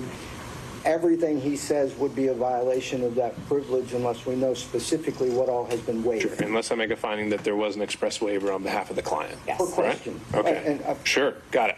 So All for right. this question particularly, Judge, we would ask that you find that there has been a waiver of the attorney-client privilege because Mr. Wade testified to something directly different than what this witness, we believe, has knowledge Ms. of. Cross? Yeah, so Mr. Wade testified as to when they met. That is not the entire substance of the text message that And began a romantic relationship. Yes, he did not testify that they were serving as magistrate judges when they began a romantic relationship. All right. He testified differently. Okay, Ms. Merchant, I think you're going to need to establish whether this witness ever gained that knowledge independently or during the course of a attorney-client relationship. Did you have any, thinking back to the source of your knowledge, and let me just, before I do that, let me remind you of what is covered by attorney-client privilege. It's communications that relate to matters in which legal advice is sought, and communications that have been maintained in confidence, and no exceptions to the privilege. So it's communications that are in furtherance of legal advice. Your knowledge that their affair began, that their romantic relationship, began while they were both serving as municipal court judges. Is that from your personal information, your personal knowledge, or is that from? I'm going to overrule that objection, Mr. Chopra. He can answer that question. State that question again. Your knowledge? Is any knowledge, if any knowledge, of Nathan Wade and Fonnie Willis's relationship, romantic relationship beginning while they were both serving as judges, is any knowledge that you have from your own personal knowledge or something that was told to you in furtherance of legal advice? I have no personal knowledge of when it actually happened. I was not there. I do not have any personal knowledge, so I would choose not to answer that question under 1.6.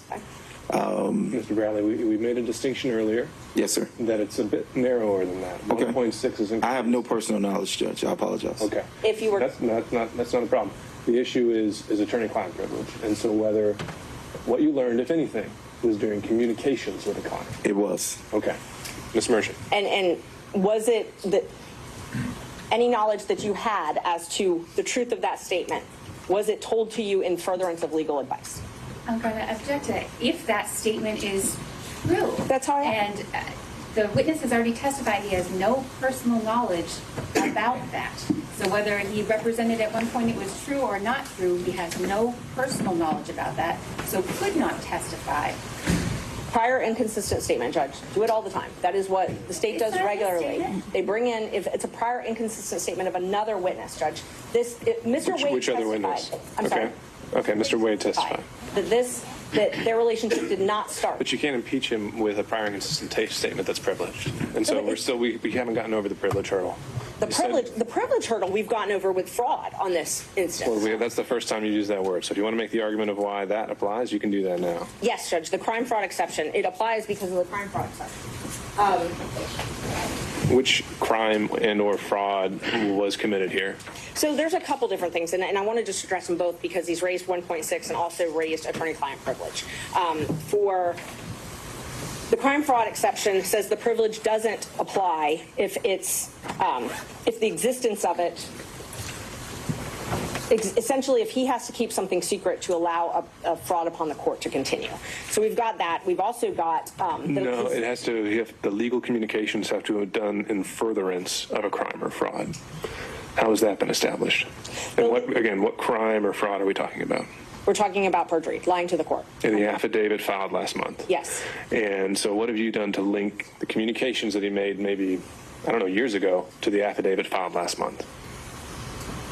the communications even years ago. It's proof of the affidavit being incorrect, being false. He's given a prior inconsistent statement. But the legal communication has to be in furtherance of a crime or fraud. Right. Right, but he also can't protect. So, and I think it's more under. If he had no idea, an affidavit wasn't even going to need to be filed until a month ago. Right. And these communications and everything happened well before that. How is anything that they communicated in furtherance of that affidavit that they didn't even know would have to be filed one day? It's been waived. That part's been waived because he filed the affidavit. So you can't file something that's false and then your lawyer know that it's false and then say, oh, well, privilege, my lawyer can't correct that. When he waives the privilege, and he waived the privilege. He testified about this yesterday. Okay, Ms. Cross. I don't think that's even close to an accurate representation of what the law in this area is. And beyond the real kind of throwing out fraud and this and crimes, which what you have, Your Honor, is a conflict in the evidence at this point. I know which way the weight of the evidence appears to me that that's going to be for the court to judge. But a conflict in the evidence, that is not a crime. That is not a fraud. That is not perjury. That's a conflict in the evidence for the court to decide. So I agree with you there that you would have to first establish a crime or fraud occurred by preponderance. Got it. And anything else? Just that she can't, under the guise of impeachment of this witness, number one, establish that. Number two, the witness has already said he doesn't have any personal knowledge of that. And there is the kind of specificity that is required to lay the predicate for a crime fraud exception to the attorney-client privilege is nowhere close to being met here. Okay. Anyone else want to be heard? Mr. Sadow. Yes, Your Honor. This is what I said to the court earlier. This is not crime fraud. The scenario in the case, I said, do you want me to cite it for the record? Go for it. Okay. It's Owens Corning Fiberglass Corporation versus American Centennial Insurance Company et al. And it is 660 Northeast 2nd, 812, out of the state of Ohio, Lucas County, Court of Common Pleas of Ohio. And it references, and make sure I get the right page here.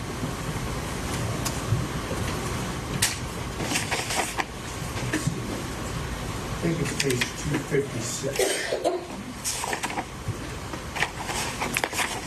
The point in the case, or the holding in the case, is if be a party or a witness chooses to testify falsely, and our position is that Mr. Wade testified falsely when he claimed the relationship did not begin until 2022.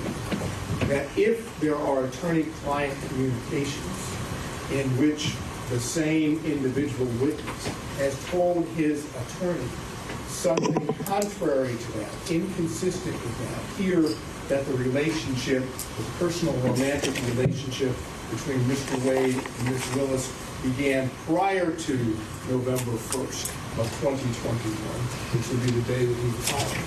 That if that communication took place, that is the attorney communication, that the fraud upon the court is Mr. Wade lying under oath about the starting date, and the attorney-client privilege under those circumstances, where that material fact is pierced, and the attorney may be forced to testify to the contrary or inconsistent statement so that the fraud on the court no longer holds. In our situation, that is precisely what we are trying to do. If this witness's testimony, again, and the court may have to hear some of this ex parte in camera to determine, but if this witness is able to testify that Mr. Wade told him, under whatever the circumstances may be, that the relationship with Bonnie Willis began before November 1st of 2021, then we know from what the witness has testified to Mr. Wade that he lied under oath to the court, and that's a fraud upon the court, and the attorney-client communication to that specific matter is pierced and needs to go into the record. Now, how best to do that? The only way to do that, if it's not in writing, and apparently it's not, is for the court to hear in camera, ex parte, what the communications were that are sought to be kept privileged. If the court deems that it is not inconsistent or contrary to what's testified, then you wouldn't pierce the privilege. If, on the other hand, this witness honestly, that is, now we're talking about Mr. Bradley, actually testifies to what he has told in text messages to Ms. Merchant on behalf of Mr. Roney, that he absolutely knows that the relationship started before November 1st of 2021, then he's testifying that his client took the stand and lied under oath and therefore did a fraud upon the court. So my request is, in this regard, the court's going to have to hear from counsel and from counsel for Mr. Bradley and from Mr. Bradley to determine whether or not he actually said what he said to Ms. Merchant and whether or not it was based on communications whenever it took place with Mr. Wood. All right, Mr. Sadow, I understand. Thank you for clarifying your argument there. So I understand this fraud upon the cart theory. And what I'd been going back and forth with Ms. Merchant on earlier was that, as I understood, crime fraud applied in Georgia was that the communications had to have been in furtherance of a crime. And to me, that presupposes the existence of a crime at the time, or the forming of one at the time of the communications. The theory you're putting forward is one where we go back in time and can reopen that box because it's now become relevant for something completely, potentially unconnected to the communications whatsoever. Is that fair? That falsity has occurred now by the very person who is attempting to use the communications as a shield to protect his lives. Okay. And when I say crime fraud, it's a fraud waiver, that's what Millich calls it, is essentially. I mean, Millich says that it doesn't offend the privilege to ask an attorney to testify to matters already freely discussed by the attorney and a client at another hearing or proceeding.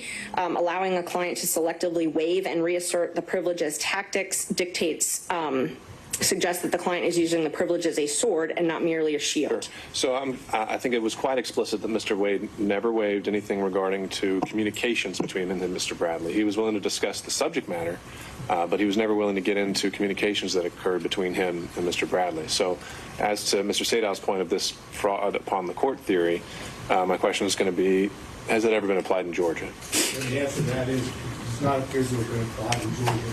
I cannot find a case in which it has been applied. The cases that I have, the case that I gave you plus the cases cited in there, are the only thing I've been able to locate. Although I think that the bar rules, if we want to go back to those, and I'm not telling you, that a lawyer should not allow his client to commit a fraud upon the court. Okay. And I think that, along with this, gives the court the discretion to do that. And the only way to make the record, even if the court suggests that this is the law that the court should apply, but even if the court disagrees, there's no way for there to be a record about it unless Your Honor does it ex parte in camera to determine the nature of the privilege, which of course Your Honor knows, earlier raised, is how judges can do it with the Fifth Amendment privilege. They can do it with any privilege as long as it's ex parte in camera. So what I'm asking the court to do, because when I get up, I'm going to ask you directly. I'm not going to go through this that's going on now, to find out whether or not Mr. Wade has ever told Mr. Bradley, in his capacity as his attorney or otherwise, that the relationship started earlier than what Mr. Wade testified to. All right, understood. So the big takeaway I'm hearing from that, Mr. Sadow, is that once again, we're hearing the words a matter of first impression here, and noted. Mr. Gillen. Yeah, very quickly, Your Honor. Number one, he apparently, now he's claiming a privilege, which he certainly did not assert when he was communicating in a text with Ms. Merchant. Sure, but do we have any indication Mr. Wade waived it and allowed him to communicate by that text? We know what he did. We know what he did. So how is that an implied waiver? And I would assume that as the attorney... Okay, let's boil this down. This is actually a critical witness. The witness on the stand right now, Terrence Bradley, could potentially testify that the relationship between Fonnie Willis and Nathan Wade started before the date that they may have represented to the court. That's critical because that alone, if true, could be a fraud upon the court. You can't knowingly submit a false statement, especially an attorney, to the court. Terrence Bradley may have that knowledge. We don't know yet because he's asserting what's called privilege, attorney-client privilege. You'll also hear reference to something called Rule 1.6. That's a little different. Rule 1.6 is just a general attorney duty of confidentiality that we have to all of our clients. The judge has said that's not going to apply here, but attorney-client privilege may apply. So that is what they're arguing about now. Now, the argument is called the crime-fraud exception. At least that's what Attorney Merchant is arguing. She's arguing that, well, wait a minute. If years ago, if Bradley acquired this information about a relationship, and now, years later today, there's a fraud upon the court, we should be able to pierce that attorney-client privilege, and Bradley should have to talk about it. But the judge, and I think correctly pointed out, that for the crime-fraud exception to pierce the attorney-client privilege and make him testify, the crime and the fraud upon the court and the privilege had to have all happened at the same time. Because otherwise, something that a client tells an attorney years ago about where he buried the evidence or whatever, all of that could be opened up under the crime-fraud exception. So I think the judge may have had the right call here, saying that you can't take something from years ago because it was only told maybe to Bradley in terms of explaining a relationship, which is not a crime. And you can't use that years later to say, oh, well, now today there may be a fraud, and therefore we should go back years when no crime was even contemplated, no fraud was contemplated, and pierce that privilege. Let's go back in and listen. You testified to personal knowledge. Does that include anything you may have seen, heard, outside of communications with a client? When you say you lack personal knowledge, does that include anything you may have seen or heard outside of communications with a client? And you can tell me if that question is horribly phrased. Try again. Try to rephrase it for me, Judge. I'm sorry. Okay. When you say you lack any personal knowledge, yes, sir. Does that also mean that, and include anything you may have seen or heard outside of communications? Outside of communications with my client. Mm-hmm. That's correct. Okay. And the communications that were made, if any, that relate to the subject that you were asked to, were there any other third parties present that may have resulted in a waiver of privilege? Including texts. Am I answering your question or her question? Okay. Are there any other third parties ever present with you and a client that would have resulted in a waiver of these privileges?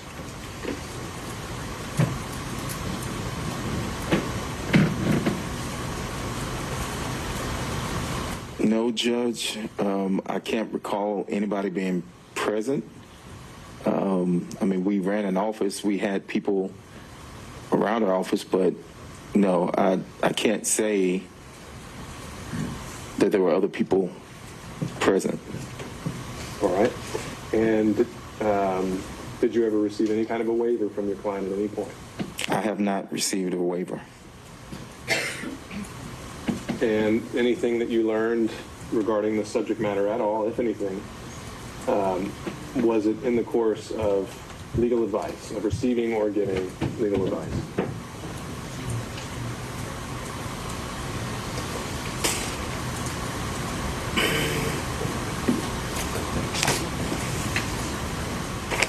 That's a broad question, Judge, to answer, because the advice was given, and then you have interaction. I mean, it wasn't, hey, this is for, to say specifically, this was for that, or, I can't sit here and say that. So I don't know how to answer that question, Judge. Yeah. All right. So I was given a case that may reflect the same proposition I was arguing from George. It's an older case. It's Atlanta Coca-Cola Bottling Company versus Goss, G-O-S-S. 50 Georgia Appeals 637. Appears to be a 1935 decision. Has not had the benefit of centralizing it.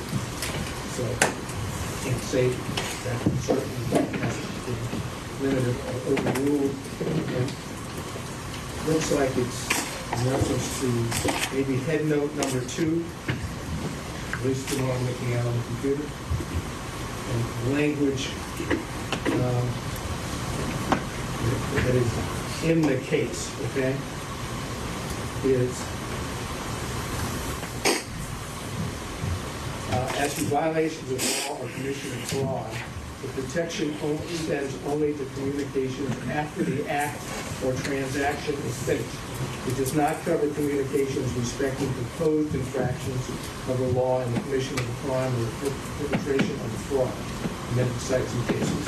And then it goes, the privileged communication may be a shield of defense as to crimes already committed, but it cannot be used as a sword or weapon of offense to enable persons to carry out contemplated crimes against society's frauds or perjuries.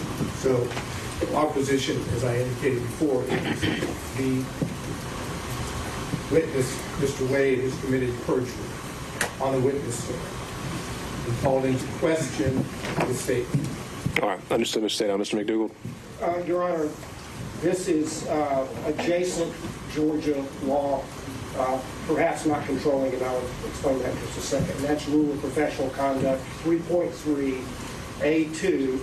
A lawyer shall not knowingly fail to disclose a material fact to a tribunal when disclosure is necessary to avoid assisting a criminal or fraudulent act of crime. A4. Now, the reason I would qualify that, and since we're talking about candidate report, I need to do that. I believe this rule is regarding the conduct of advocates representing clients in court. It might not govern or control the situation where the lawyer has been put on the stand, but it's adjacent to the point Mr. Sayout made earlier. All right, fair point. Okay, Ms. Trooper, anything you want to address on that? Briefly, Judge, and clearly there's a lot of smarts in this room, but this whole thing is a deductive fallacy. It is suggested that the truth of the conclusion of the argument necessarily follows from the truth of the premises given, when in fact the conclusion does not necessarily follow the premises. They're, called him a perjurist.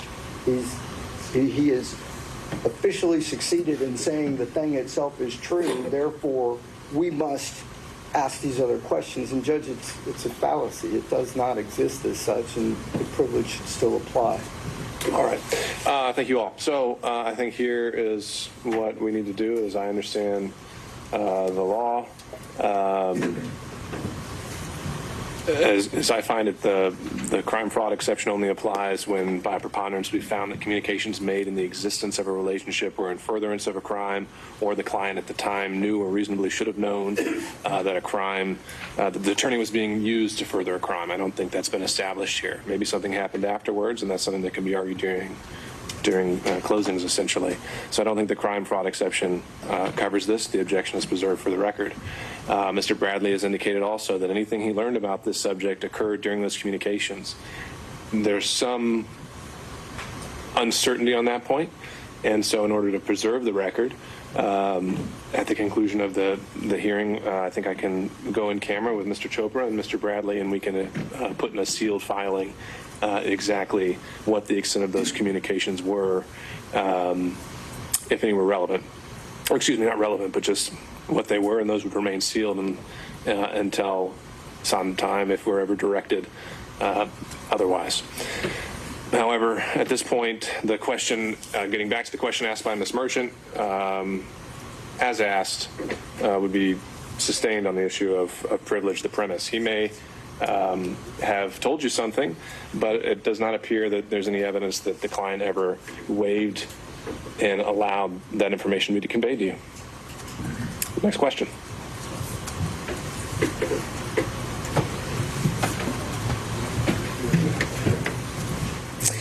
Thank you, Judge. All right, let's see. So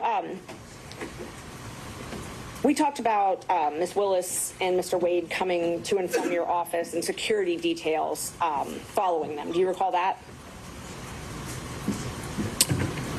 Do I need to look at my phone? No. Just asking if you recall. Oh, do I recall? I think I did, yes. Do you recall security taking Ms. Willis to your office? I'm going to object to that. Does he recall Actually, Ms. Willis taking? But you can answer the question, sir. I do recall security detail bringing Ms. Willis to my office. Okay. Do you recall approximately when that was? I do not. And was that on more than one occasion?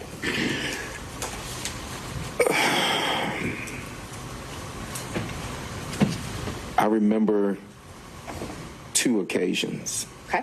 Yes. Can you tell me about those? I can't remember when they were. Were they before she became DA? So I don't know if she had security detail before she became DA. So, I mean, if she was sworn in, or I don't remember the dates, but I do remember.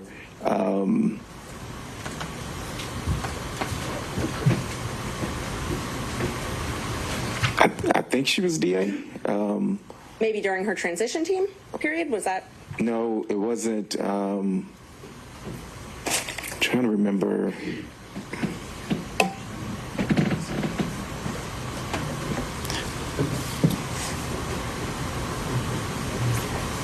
She would have had to have been the DA, I think. And I don't want to go on, I think. But I do remember twice her coming to our office, correct? And she had a security team both of those times? There was yes, she had a security team with her. Okay.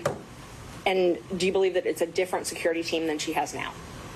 I don't know her security team now. Well, however, I'm sorry. I don't know her security team now.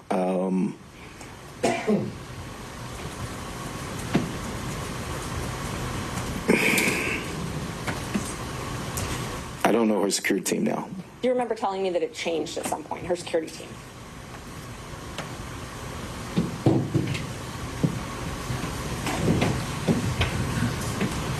Yes, I think I recall saying that, yes. And that the most likely people that could testify or had seen things about them having a romantic relationship early on would be the original security team? I don't recall saying that, no, but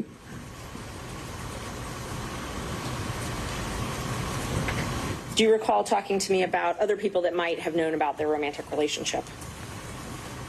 I recall.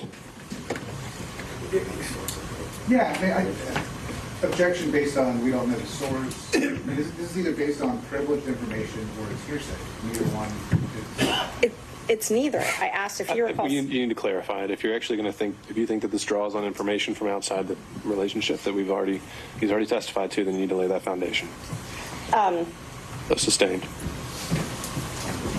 Are you aware of other people that you believe would have known about when their relationship began? I object to the relevance of that. Again, the witness has testified he has no firsthand information of it. Anything he knows about the topic came from representation.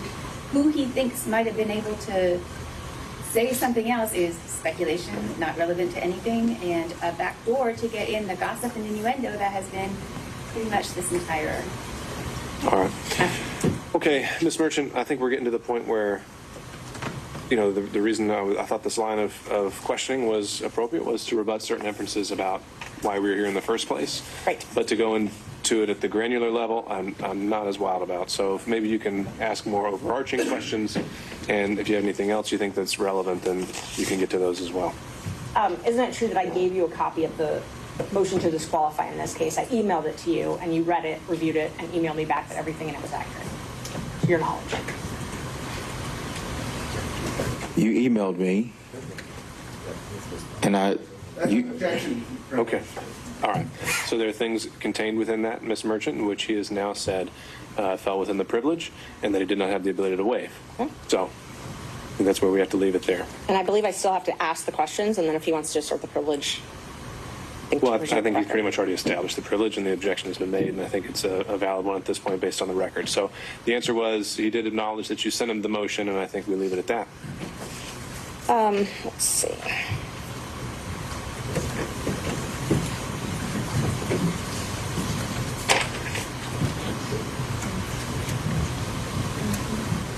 And you had knowledge about an apartment. I'm not asking what Mr. Wade told you in furtherance of legal advice, but you had knowledge about an apartment in East Point or a condo in East Point that was owned by someone, and Ms. Willis was staying there. Judge, privilege. I think in the way the question's phrased, she qualified that, so. I did not have knowledge. You did not have knowledge. I did not have personal knowledge at all, no. So no knowledge outside of what is privileged. That's correct. Did you have texts between yourself, Ms. Willis, and Mr. Wade? Do I? Have you ever? I have. Maybe once or twice, but. Did Mr. Wade ever ask to use your credit card to pay for trips? Objection. On privilege. I mean, just the same thing. Just asking you to use your credit card, how's that in the nature of furthering a divorce proceeding? We would drop it. I had a business card, and we would use my business card. The firm would use my business card. For travel?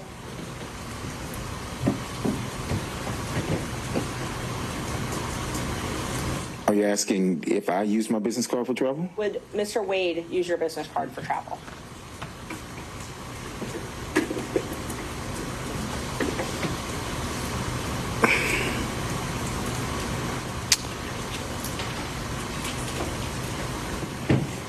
I recall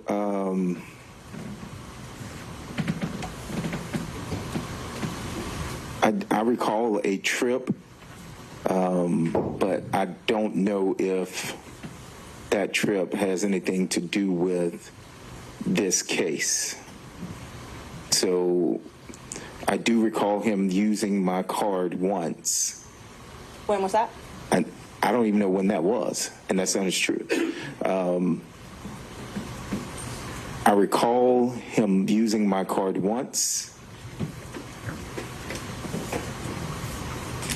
but I cannot remember what that was for. I do remember it was a trip, but I cannot actually state, where it was and who it was with or anything like that. And he paid you back for that trip in cash? I can't remember how he paid. I think it was. I mean, I'm not certain if it was cash or a check. We routinely would use my card for filings, for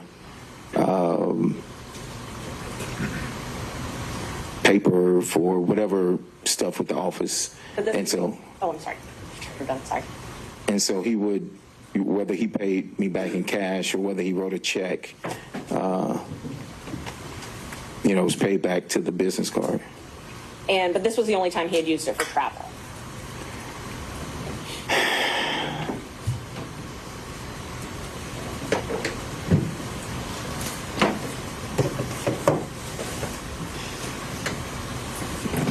I cannot recall. I don't even have that business card anymore. But I do recall at least once for travel, yes. And that was when you were still law partners with him, though, correct? That is correct. Do you recall approximately when that was? I do not. You did not go on that travel with him, though, correct? I did not. Okay. And so he asked you to use your card for the travel?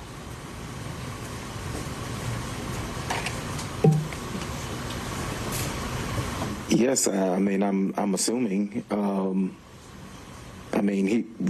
We would use the card for firm stuff. And so it was a business card. Your business card, don't it? It was my business card, yes. Right. The law office of Terrence A. Bradley, correct. Okay. So it showed up on your accounts? That is correct. Okay. Wouldn't show up on his accounts, is that correct? That would be accurate, yes. Do you know if this was before he became special DA in this case, special prosecutor? I cannot recall. Did you see he and Ms. Willis together? You said you were in and out of the office, in and out of the DA's office. You saw them together, correct? In and out of my office or the DA's office? The DA's office. Correct. You saw them together in and out of the DA's office? Did I see them in and out? Yes. Well, if you preface it like that, no. I saw him in and out of the office when I would be there doing my filter work for the taint team. Okay. He would come by. I rarely saw Miss Willis and Mr. Wade together in the DA's office. So you brought up the taint team. Let's talk about that for a minute. Tell me about, you did work as, you had a contract as a taint lawyer, correct? That is correct. Okay. And that was in the anti-corruption unit? Yes, I think so. Yes, correct. And how did you get that contract? What do you mean, how did I get it? How did you get the contract? It was... Bid? Did you apply online? Oh, no. It was proposed. By who? We were... it was proposed by... I guess it came from the district attorney. I mean, I didn't speak directly with her. Okay. It was with Mr. Wade, and he asked if we would be interested in having a contract with the Fulton County. Okay. He asked you, Mr. Campbell? I think so. I mean, I can't recall if he asked us both together or not. Rarely. We all handled several, different things for the firm. Okay. Criminal, personal injury, things like that, family law.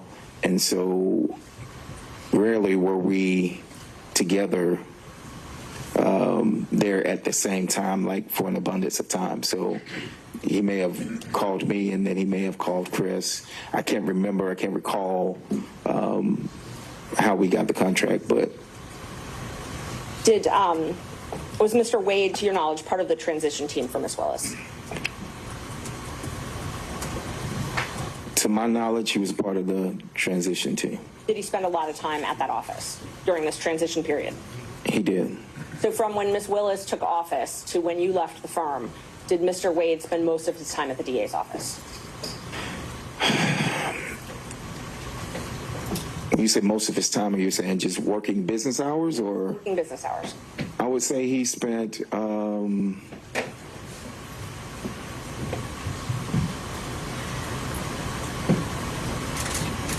I would probably say he spent majority of time. If you say over 51%, I would say yes, he spent over 51% of his time. Okay. And that was the entire time from when she took office to when you left the firm? I can't say that that was the entire time, but yes, it was majority of, it was I can't pinpoint specifically when the time that he would spend. I think if my memory serves correctly, getting to the majority of the time, it would have been whenever he started with this, maybe. That was as a special prosecutor? When you say majority of the time. Right. Okay, so let's talk about the time before he became special prosecutor. Did he spend a lot of time at the DA's office then? He spent time. I mean, it depends on what you say is a lot. He spent time at the DA's office, correct. And so, just so we're clear, you were hired first on January 25th. Both you and Mr. Campbell were law partners, and you were both hired by the DA January 25th, 2021. Is that correct? Repeat the question, I'm sorry. You and Mr. Campbell, yes, both were hired on a contract basis by DA Willis, January 25th, 2021, correct? Which contract are you talking about? The first one, the taint contract. Not the first appearance contract, the taint contract. Well, you said the first one, and the taint contract wasn't the first contract, and so... Okay, so what was the first contract? To my knowledge, the first contract was the first appearance. Okay, so let me just mark these. Let's see what number are we on.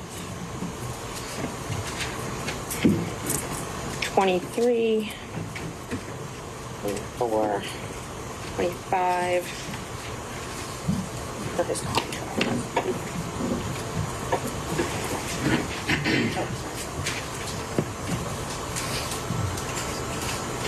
Judge, when they're done reviewing these contracts.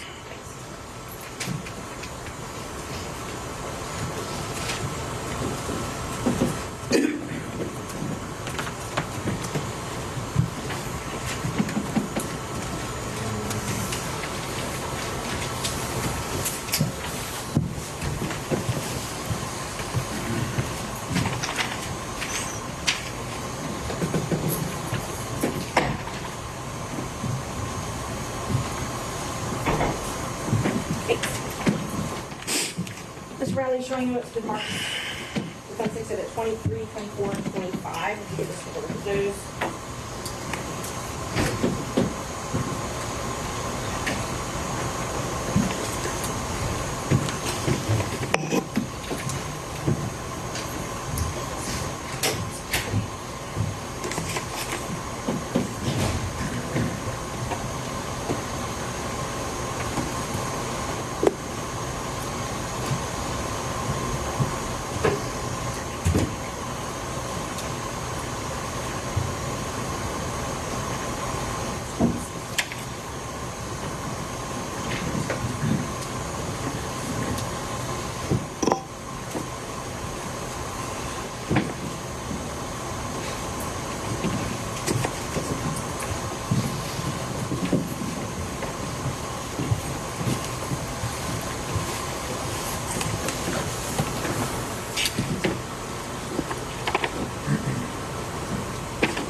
Okay, I see. So on, now that you've reviewed those, is it true that on January 25th, 2021, you got your first contract as a taint lawyer? As a taint lawyer, yes, I see the date on that as a taint lawyer, but I'm also looking at this contract here for first appearance, and there must have been, I don't have it before me, but there must have been a contract before this. Okay, so you think there's a fourth contract? I can't say that there is or isn't. What I do know is that we did first appearance during COVID, and it was before 2021. So I don't know, if I had a written contract at that particular time or anything, but I do know, I think that you can look at the recordings because everything was recorded at that time as to when the first appearance contract started and the taint contract started. So when the three of you were partners, you had at least 2 contracts to do taint work, which is filter work, and then at least 2 contracts to do first appearance work, pretty much throughout that entire 2 years, right? Well, it renewed. So, it just renewed. So yes, if it was the same contract, but it was a renewal of the contract. So how did you, and you said you got these contracts through, Ms. Willis gave them to you, but it was through her knowing Mr. Wade, correct?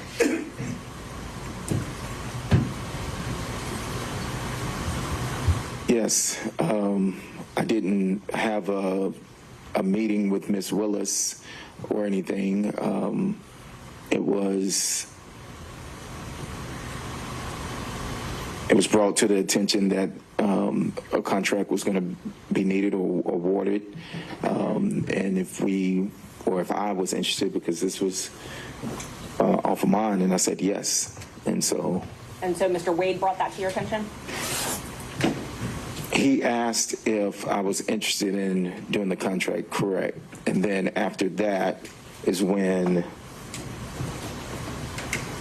Ms. Willis, would come in, or I think we actually came down here or something and signed the contract.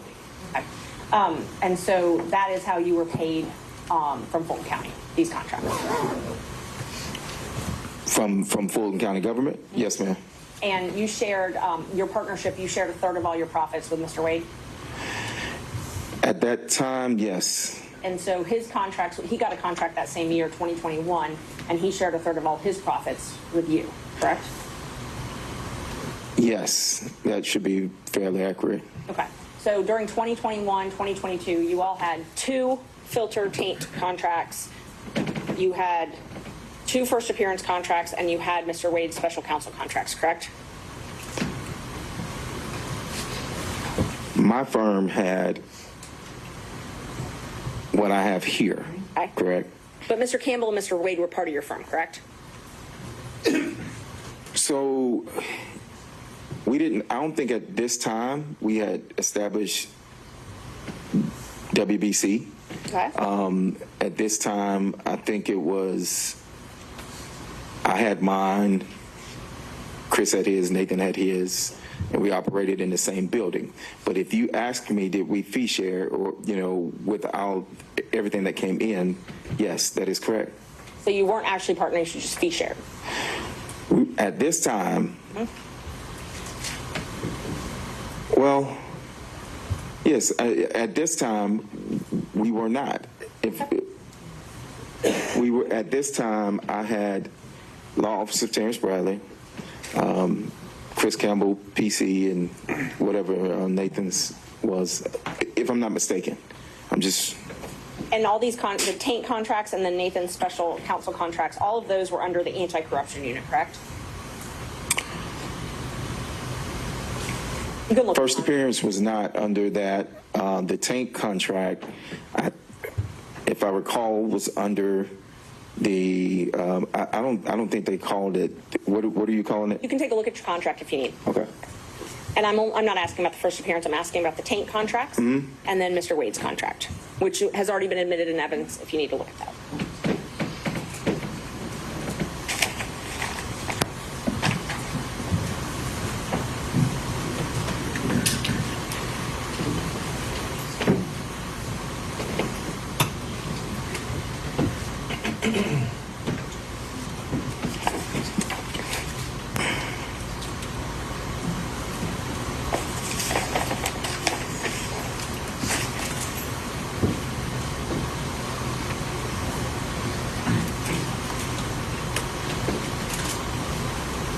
Let me know when you're done reviewing.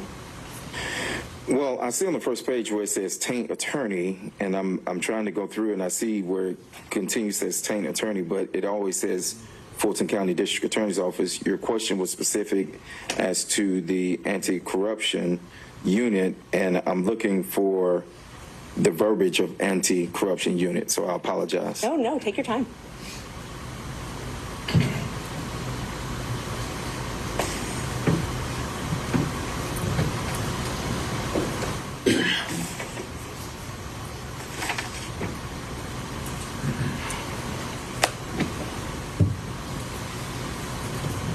And see, on both pages, I mean, it starts out Fulton County District Attorney's Office, and then it just goes to initials FCDA, unless I'm overlooking where it says the anti-corruption unit, then the contract was with the FCDA.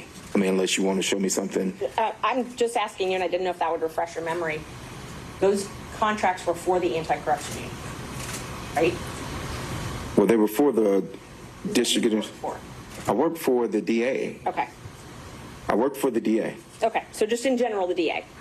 Correct. I worked for Fulton County District Attorney's Office in as a contract person, as it says here. And when you did the taint work, you had to report to Sonia Allen? I did not. You did not. Who did you report to then? I can't remember his name. His first name was Brian. Okay. And let's see. So I know you said you met with Ms. Willis when you signed those contracts, right? Yes, I know I met at least one time to sign these contracts, or to sign when I signed the contracts, yes. Did you meet with her any other times?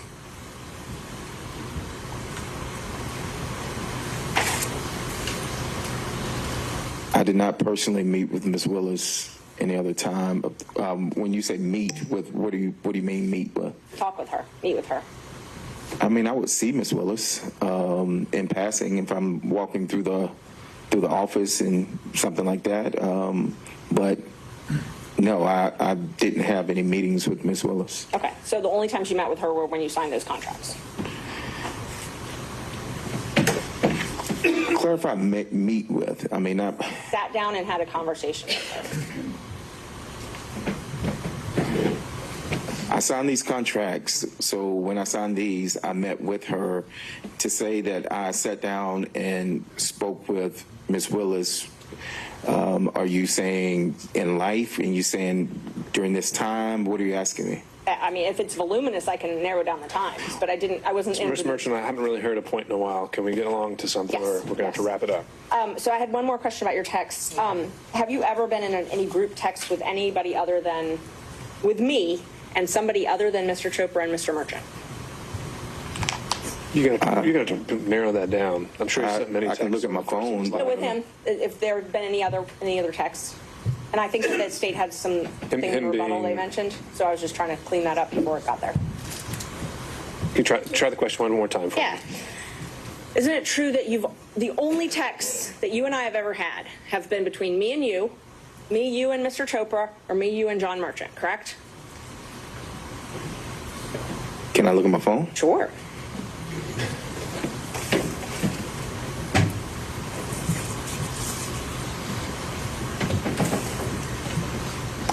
And what's the relevance of that, Ms. Merchant? They've said multiple times that there's this third party that we've talked to, and I'm trying to establish there's no third party. And I don't know why it was relevant, but the state's argued it, so. Well, if Ms. Merchant doesn't know why it's relevant, then maybe it might become relevant later, but right now. Ms. Merchant, I think you've been able to show what maybe launched this and answer the state's initial claims, and so let's get back to the core of what we were here for this hearing. Do you have anything else relevant to ask this witness? Yes, just a few more questions. After it became known that you were placed under subpoena, did you get a call from Gabe Banks? I did. And was he trying to determine if you were going to be giving information in this case? I don't know what he was trying to determine. He stated that it was an odd. I had not spoken to Gabe in a while. We are colleagues. We are friends. We are in the same fraternity, Gabe and I. And when he called, it was out of the blue. But he did call. Yes, ma'am. Okay. And you relayed that to me as well, correct? I did. And then you also got a call from your best friend who was relaying a message to you from Mr. Wade, correct? No, I got a call saying that he got a call, not that a message that was supposed to be relayed to me. The call was... I'm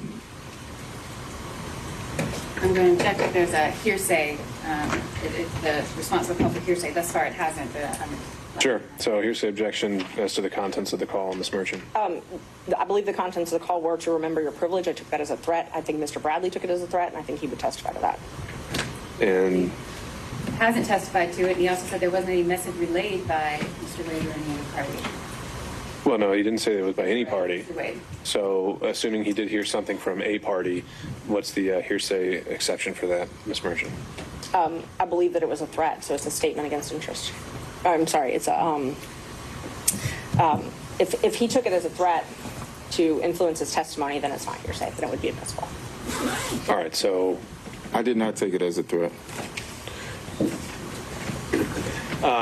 If you're saying it's to the effect on the listener, perhaps? Yes. Then we'll go from there. Were you told to remember your privilege? Your Honor, the witness just testified he didn't take it as a threat. Understood. I'll overrule the objection and the testimony given the weight it deserves. Can you repeat the question? Were you told to remember your privilege? I was not. The witness, there may be a potential witness now in the courtroom because the person that Ms. Merchant is referring to is sitting in the courtroom. Well, if that witness hasn't been told to testify, then I don't see any sequestration issues. I don't know who it is. I don't know his name. Okay, and so were you told anything to that effect, Mr. Bradley? Repeat the question one more time, but so I was not told, remember my privilege. Something about privilege, remembering that. I do recall privilege being mentioned, but it wasn't remember your privilege or, you know, a threat of any sort. But you immediately called me after. No, I called someone else after. You called me quickly thereafter then. I talked to you that day, yes, ma'am. Okay, thank you. Mr. Sadell. Governor, because this is a defense witness, is it the state's first cross? I think that's how we had been doing it yesterday. No, actually, we're doing it just this way. Yeah, I've been. Okay. This is the first time he's gone, and then we go through all the defense, and then you'll have your chance.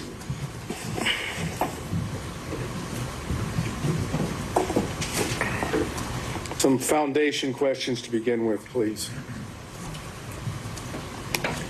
Your testimony as you began representing Mr. Wade as his attorney on what date or what approximate date? I didn't have an approximate date. And give me an approximate date when you began acting as Mr. Wade's attorney.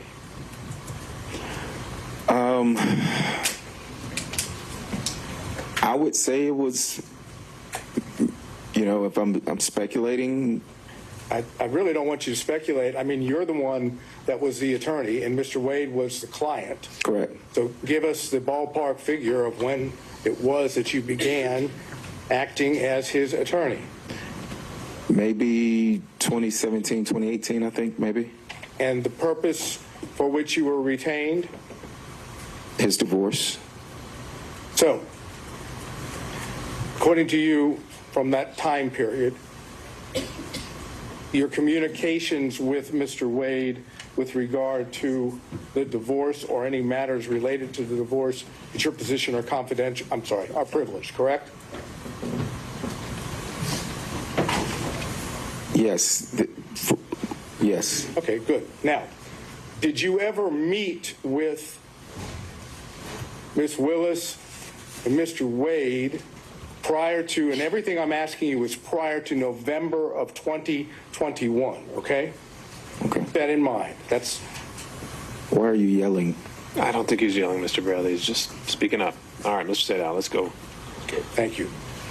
Prior to Mr. Wade getting his contract with Fulton County, which was November 1st of 2021, okay? Just please keep that in mind. November 1st of 2021. Right. Did you ever socialize with Mr. Wade and Ms. Willis prior to November 1st of 2021?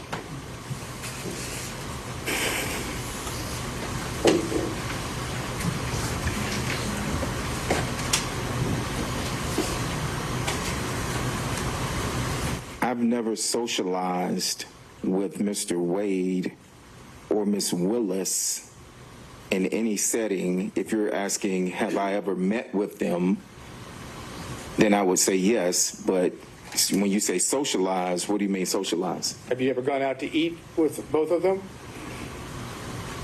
Before 2021, I do not think. November 1st of 2021. Out to eat with both of them before.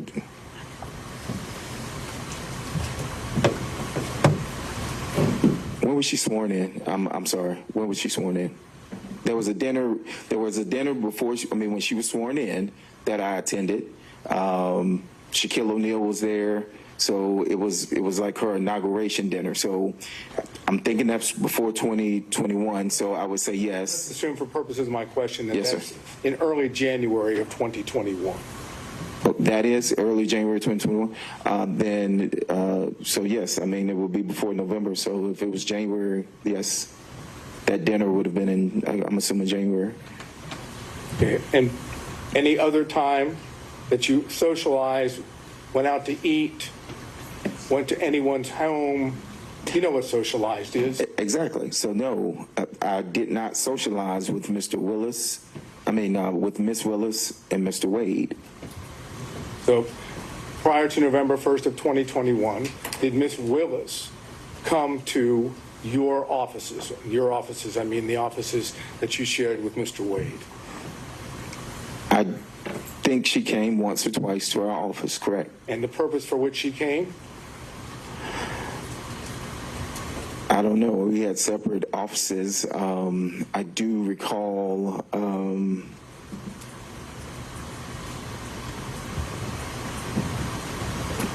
Well, I do recall some type of meeting happening at our office, and I don't know what that was about. I wasn't a part of those meetings. There was a meeting. There were other people there.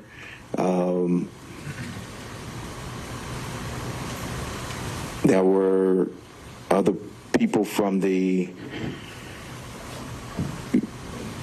I want to say DA's office there, maybe. Okay, let's go back to the basics. Ms. Willis came to your offices, together offices, on a couple different occasions. I recall Ms. Willis coming to my office at least twice. And on at least one of those occasions, or you tell us, did Ms. Willis meet privately with Mr. Wade in his office that you observed or heard? I can't recall. You can't recall? No. Did she ever meet with you in your office? Ms. Willis now. Privately in my office? No. I've never met privately in any office with her outside of signing this contract. Did Mr. Wade, prior to November 1st of 2021, ever talk to you about socializing with Ms. Willis? I can't recall. You can't recall? You're asking me if he ever mentioned to me that he socialized with Ms. Willis, correct? And I'm saying I cannot recall if he socialized with Ms. Willis, if he ever mentioned to me that he socialized. Did he ever mention to you that he ate or went out to dinner with Ms. Willis? Again, time period before November 1st of 2021.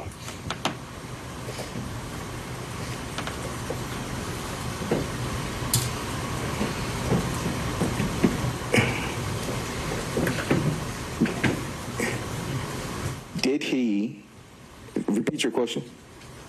Did Mr. Wade ever tell you prior to November 1st of 2021 that he had socialized, gone out to eat, visited Ms. Willis in anything other than a professional setting? I'm sure he did, maybe.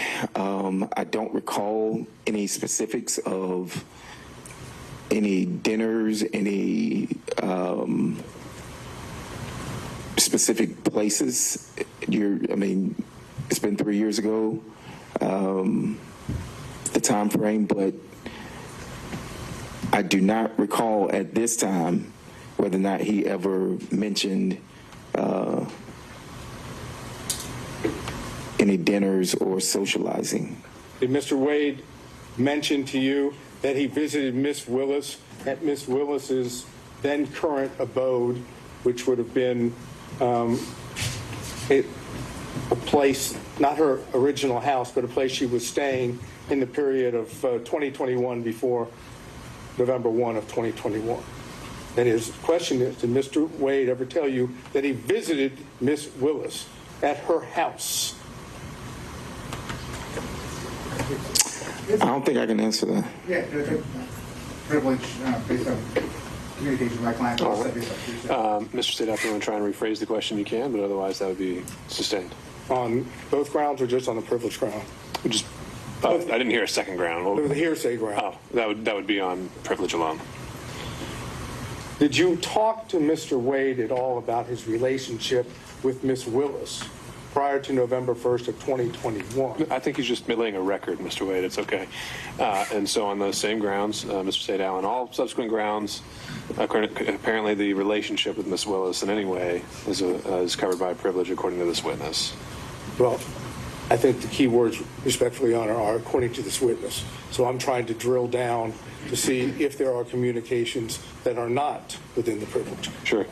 I can. So then we need to acknowledge the privilege in the form of your question, right?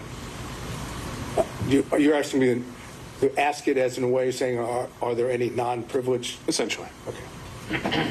Did you ever communicate with Mr. Wade prior to November 1st of 2021 about Ms. Willis that was not privileged?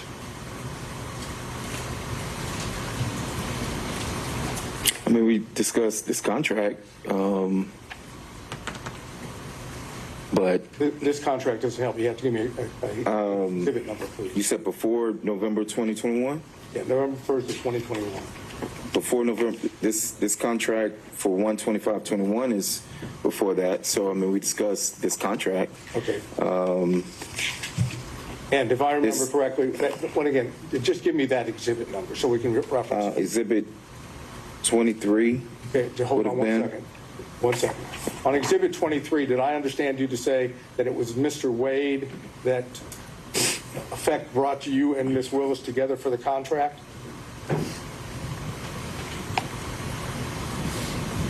That would be accurate, yes. Okay. And what did you understand was the relationship at that point between Ms. Willis and Mr. Wade, for Mr. Wade to be able to bring you to Ms. Willis for the contract?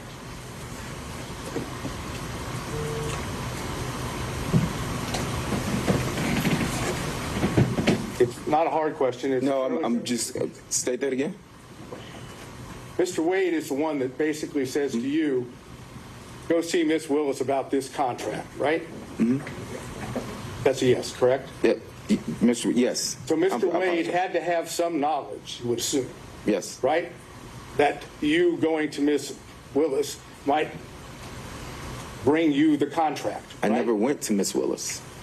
So I stated I never went to Ms. Willis. I was told about that there was a potential contract, and that I was asked by Mr. Wade if I would be interested in doing that contract.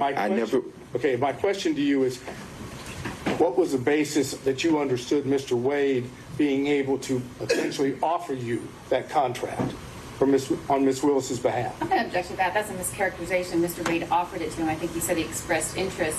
And also, I don't see the relevance of this at all. So just in terms of relevance or phrasing, I'll overrule on those grounds. So the question is standing unobjected to. Mr. Bradley? Can you repeat the question? You've explained to us how the contract yes. came to you, correct? Yes. My question is, what was your understanding of the relationship of Mr. Wade and Ms. Willis for it to have been offered, or whatever word you want to use, for him to have said, expressed to you whether you had an interest in the contract? Privilege. Okay. All right. Mr. Evans has invoked privilege on that question. So, Mr. Sadow, I think you need to clarify whether... Was it a privileged conversation that you had with Mr. Wade that let you know about the contract? Or, no, it was the relationship was the question you're focused on. Is the nature... No, I'm trying to do it in such a way, and I understand what the court said. Was the relationship that I asked you about just now between Mr. Wade and Ms. Willis that gave rise to the contract? Did you know about that relationship as a result of an attorney-client communication? No, I knew of that through whatever work they did together as municipal court judges. And how did you know that? Who told you about the work that they did together as municipal court judges? Mr. Wade told me that they did work at some conference. Okay, now this would have been something that Mr. Wade said, according to your time period, at the time that you were representing Mr. Wade, correct? Say that again? Ask that again? Mr. Wade would have told you what you just told the court after you had established an attorney-client relationship with Mr. Wade, correct? Yes, but when he told me of them being at a conference, I mean, I'm not understanding how relate. I'm trying to understand your question. Well, my question is basically, you had communications with Mr. Wade directly that Yes. were not attorney-client privilege, right? I've had conversations with Mr. Wade that were not attorney-client privilege, yes. That involved Ms. Willis, correct? I just stated that they were at a conference. I don't know whether or not that involved her or not. Well, if he's talking about her, that is, if Mr. Wade is telling you about Miss Willis and Mr. Wade having met at a conference, right, then he's talking about Miss Willis, correct? Yes, but he also told me about other people that he met at the conference. But he told you about Miss Willis as well, correct? I think so, yes. So there were communications in which Miss Willis was at least a topic that was not covered by attorney-client privilege, correct? This particular instance, I was told about a conference, and when were you told this? I can't remember the dates of the conference, but it was after. It would have been after the conference. Okay, well, I'm trying to get just the time period here. After the conference, I want you to understand from the record, I believe we've shown that the conference was sometime in October of 2019. Okay. So could you give us an idea, that being a fact, when you would have had this communication about meeting with Miss Willis at the that is, Mr. Wade meeting Miss Willis at the conference? If that's the conference that they were at, yes, then I don't know how many municipal court conferences there are. I do know that at the time that I was in the firm, Mr. Wade was he had some position with the municipal court. Yeah. Right now, my only question is time-wise. Assuming it's October of 2019, when do you tend to remember? What's your best recollection of when Mr. Wade told you about? I can't remember because I didn't even remember that it was October 2019 until you said that. Okay. So you don't have a present recollection? I do not remember that, no. Had to be before the contract, though, in January of 2021, correct? That they met? No, that you were told about Mr. Wade and Miss Willis meeting at the conference had to be before. Oh, yes, it would have been before that, yes. So what other communications did you have with Mr. Wade about Miss Willis that are not privileged? We know of one, about the meeting at the conference. Are you suggesting that that's the only one you ever had about Miss Willis that isn't? I cannot recall any. I cannot recall. You cannot recall whether there were any other communications that weren't privileged?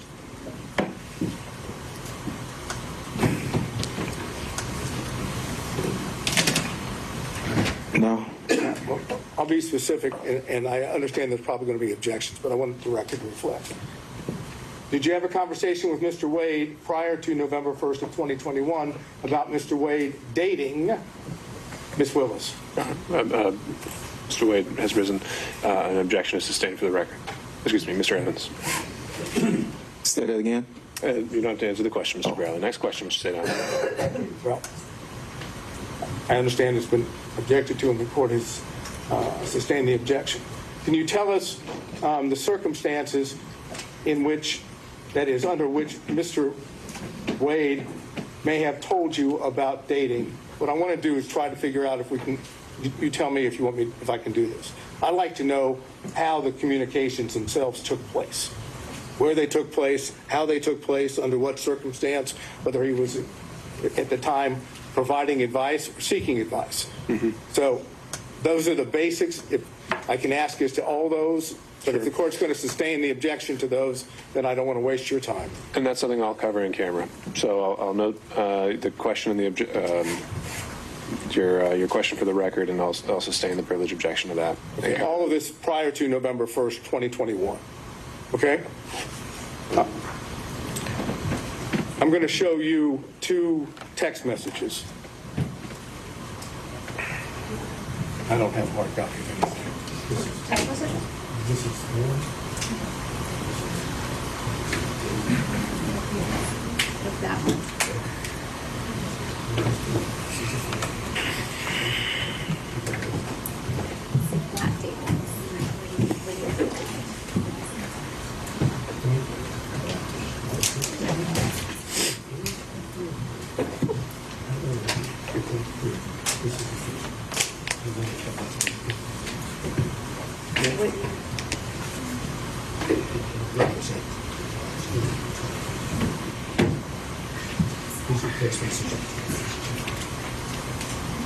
You want to get into this one?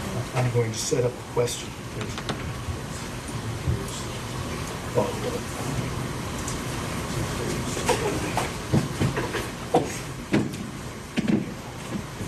Okay, so I'm going to have objections. Of course you're going to have objections. I realize that. I want to be able to show it to him, and then I'm going to frame the appropriate question, and then you're going to object. We'll see where we are.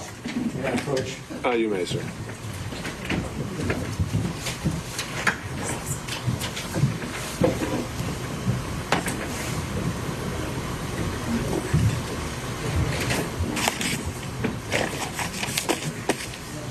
Look at this text message.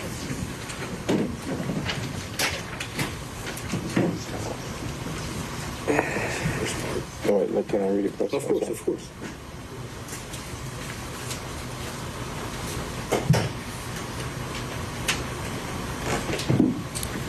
Attorney Steve Sato showing the witness what appears to be text messages on his own iPad. That's probably counsel's iPad, so can't really leave it with the witness. He's going to show him, presumably, ask him a question, wait to see if there's an objection based on privilege.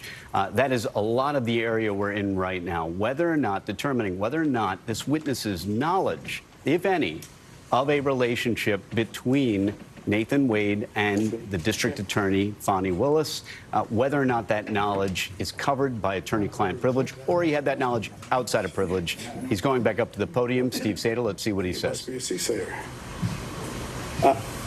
Bradley, I showed you two text messages, correct? Both of those text messages occurred on January the 5th of 2024 at approximately 11:56 a.m. Am I correct? I think so, yes. Okay. And the text messages would have been between you and Miss Merchant, correct? I didn't see it. Yes, it should be. Okay. And I've shown the same two to prosecution, so we're talking about the same two. In the text message to Miss Merchant, you indicated knowledge of some activity on the part of Mr. Wade, correct? I haven't asked him anything about what the... Flag for the court that this is a topic and a specific exchange that Ms. Merchant went into, and there were objections that were sustained. All right, understood. Yes. And it's your testimony that the information that you imparted to Ms.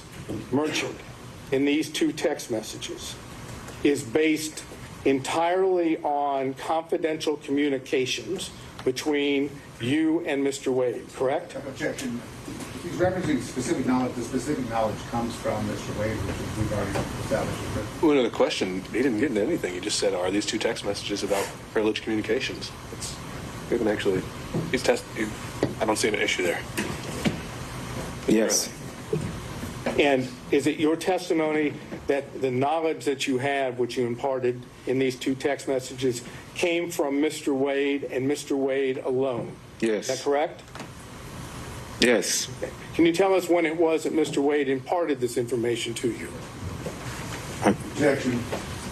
All right, and I think that's what you're going to do. Sure. So I'll sustain that on privilege. And I'm going to introduce for the record when we finish these two text messages, so that Your Honor has those back there, so that you can. Sure. What would they be marked as? What do you have? I have a whole set. Okay.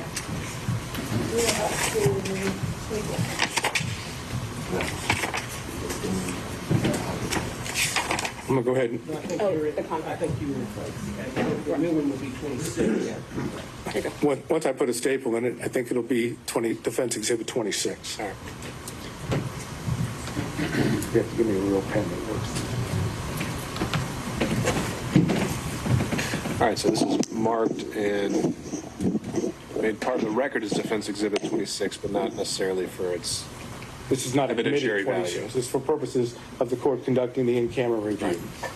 And put a staple in it here to make sure that you see it.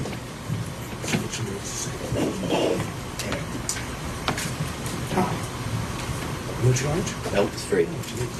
All right, Ms. Sato, what else? All right, so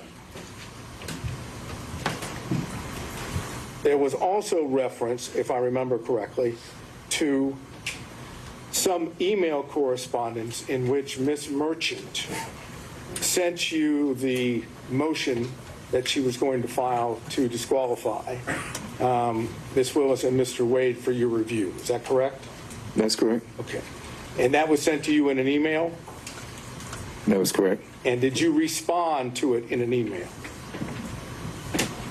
I don't think I responded to her in an email.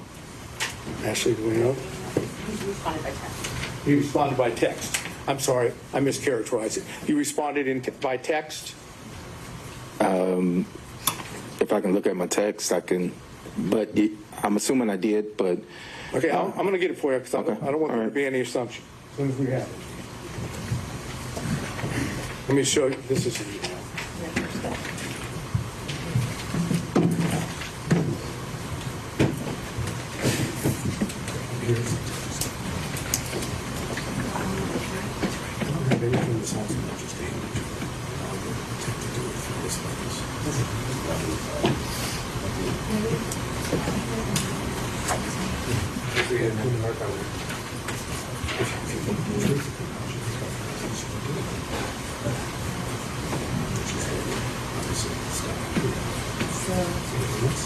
Is that what you're...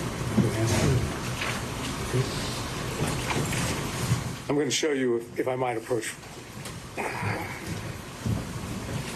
I made reference to an email that Ms. Merchant would have sent you about the motion she was going to file. If you look at this, does this appear to be the email that you received? It's dated January the 6th, 2024 at 10:25 a.m. Yeah, I see it, the email, yes. That's the email that you received. Along with, obviously, the attachment, which is referenced. Yes. Okay. And then, did you respond to that email within the text message that I've just placed before you? Yes, I said looks good. So the answer is yes. Oh, yes, I did. Okay. Okay, we'll mark this as another exhibit for Your Honor to look at.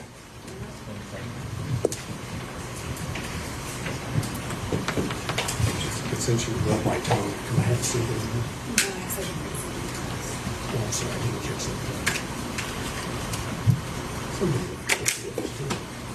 that. Okay, I'm going to have these marked as 27. Okay? All right, so is it your position that what is reflected, let me hand it to you. Yeah. What's the court's rule? Ask or not to ask? We'll take it case by case. I think he's doing all right, so we need to ask for this witness. Is it your position that your response, which is the second page of Defense Exhibit 27, is based on a confidential or confidential communications that you had with Mr. Wade?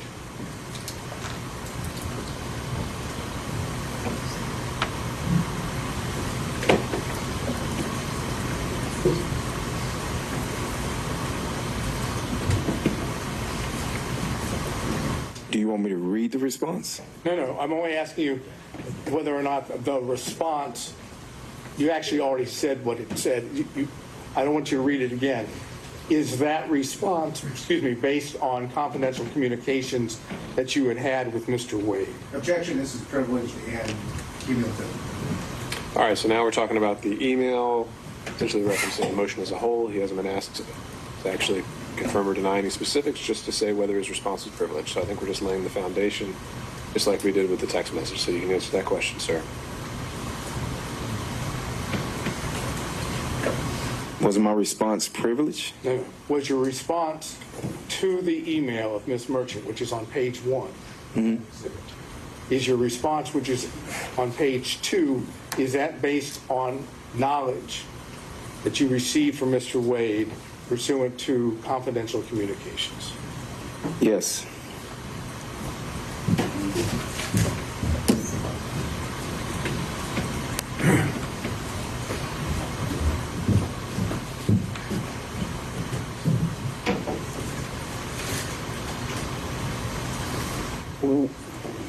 Have you discussed with the district attorney's office this case your purported testimony? Of my testimony? Yes. No. At all? No. No prep, no conversations, no nothing? No. Have you given your attorneys, for this matter, did you give them permission to speak with the district attorney's office? Well, he can assert his own privilege, but that's kind of crazy. Is there a objection to be heard? Absolutely, this is Okay, sustained. Stay down. Next question. Do you know whether or not your attorneys shared privileged information with the district attorney's office? No, I don't know what my attorneys shared or didn't share. I don't know if they even met.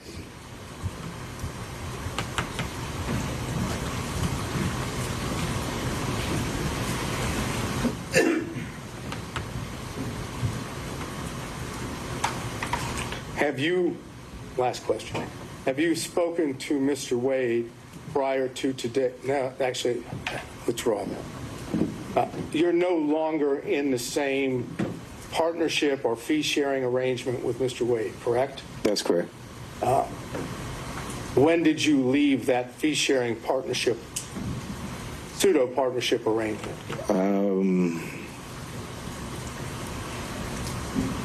I don't remember the hard date, but maybe sometime like July, August of 2022, I think. Okay. And what was the reason for the partnership or the fee-sharing arrangements? What caused the separation? I wanted to leave and go out on my own. And that's the only reason? I wanted to leave and go out on my own, yes. I understand, but that was the only reason. There wasn't any suggestions or allegations of any form of misconduct on either part, either on your part or Mr. Wade's part, correct? Misconduct of what? Trying not to get into specifics. Is there any allegations made of suspected misconduct on your part or on Mr. Wade's part? That's a fairly simple question.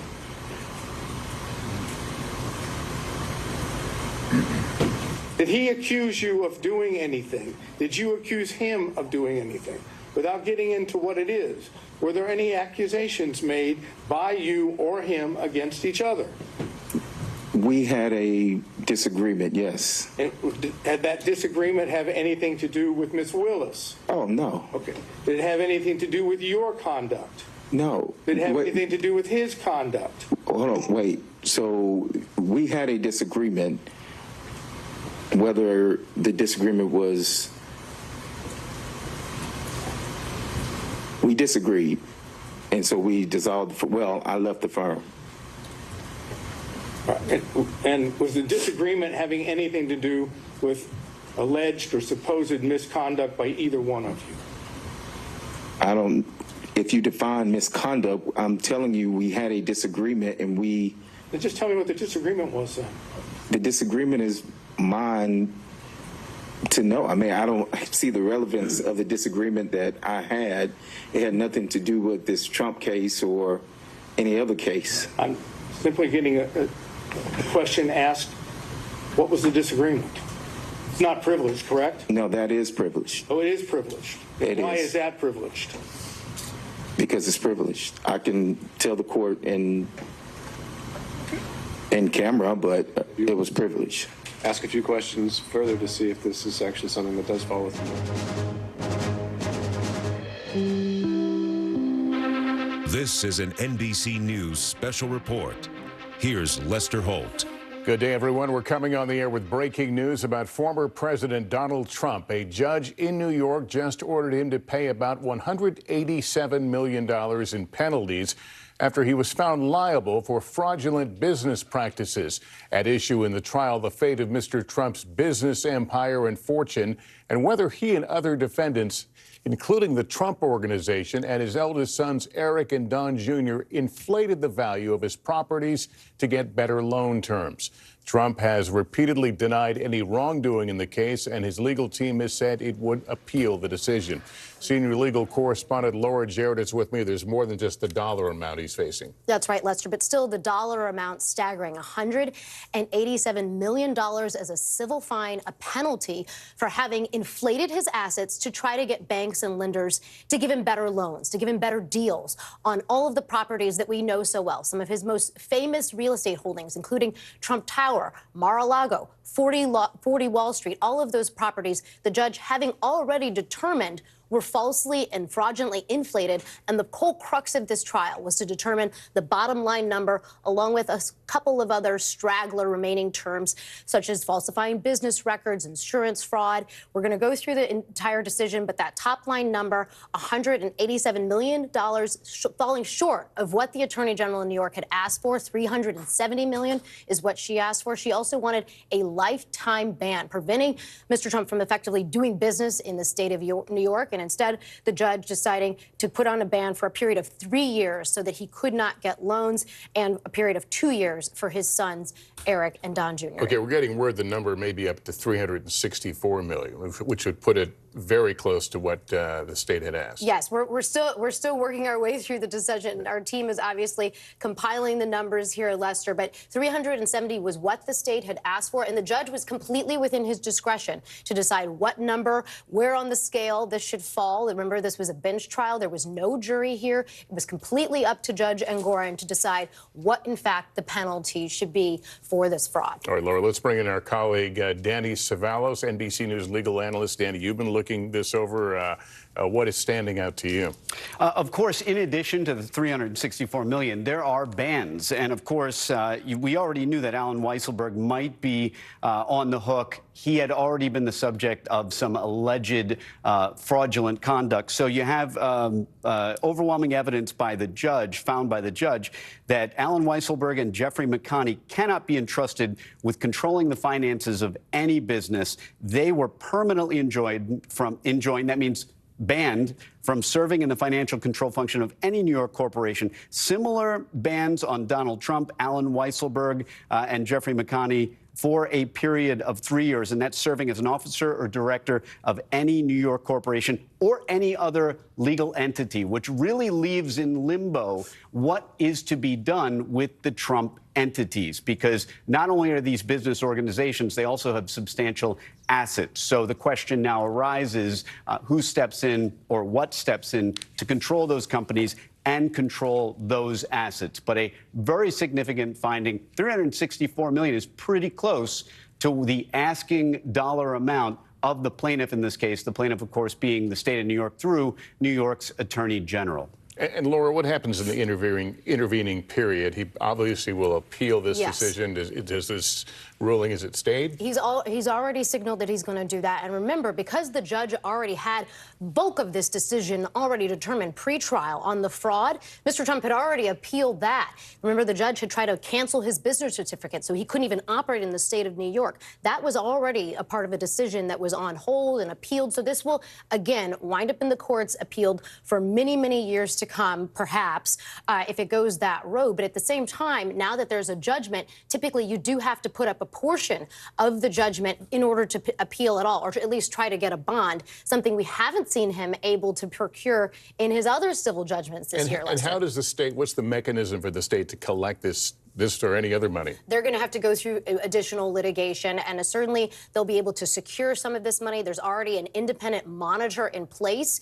Given all of the sort of financial wranglings and misdeeds that he's been accused of, there was already a sort of an independent monitor, a judge, if you will, who was overseeing this. So he couldn't sell assets or try to do anything behind the scenes. And so that will continue to be in place as the state tries to enforce this judgment. Danny, former President Trump has been very clear in many of his legal issues that he's being singled out, he's being treated unfairly.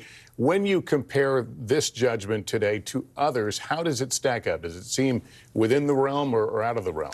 Well, in a sense, this is a different case because it's purely civil, as opposed to the other cases we've been following, 4 of which are criminal cases, one of which in New York State, in New York City, has a criminal trial date just around the corner in March. But this civil case hits Trump in a different place. It does not seek to constrain his liberty as a criminal case would. It instead seeks to hit him in the pocketbook, to ban him from conducting business, which now Justice Engoron has concluded will happen, and also banning other officers and agents of the Trump organizations, including his sons. They have, I'm reading right now as we speak, that they also are going to be banned to some degree. But, I mean, this is a very significant judgment. And, of course, on appeal, I know we've already touched on this, this appeal will go up to the appellate division in the First Department, and I believe they get an automatic appeal as of right to the New York Court of Appeals, which is the highest court in the land. So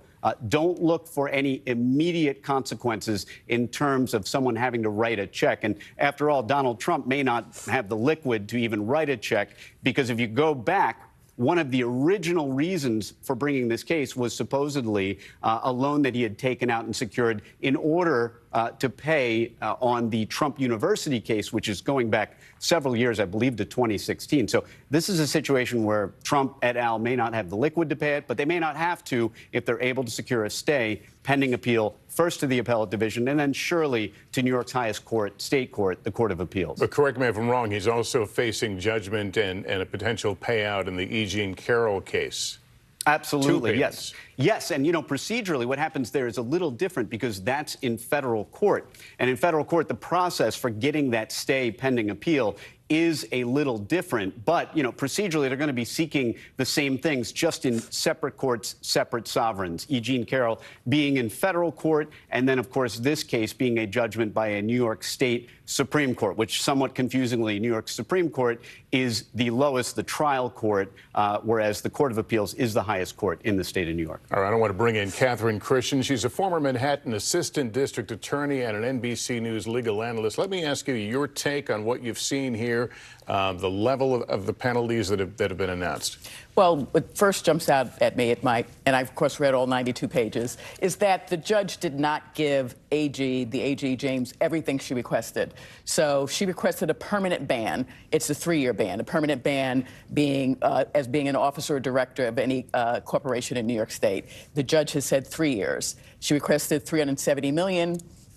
I haven't added it up, but apparently it's $364 million. Also, what happens to the businesses? Well, there's already been an independent monitor who's been assigned, and I'm reading the same independent monitor, former Judge Barbara Jones, will continue to be the monitor. So she will decide what will happen to the businesses and if they're going to be dissolved, how that will occur. And as Danny said, this is going to be appealed. So it's not over yet for Mr. Trump, but this is a big loss for him because he's been found liable. In practical terms, though, when you're banned from doing business at an entity, whether it's 3 years or 4 years or even beyond that, what's the practicalities? I mean, they take the keys away, you can't open the door, you can't turn on a computer? You can't conduct business, and anything you want to do with that business, Judge Jones, you're going to have to go through her. You're going to have to ask the court. You're going to have to ask the AG's office. But the independent monitor basically will control what will happen to these entities because of the order of this judge.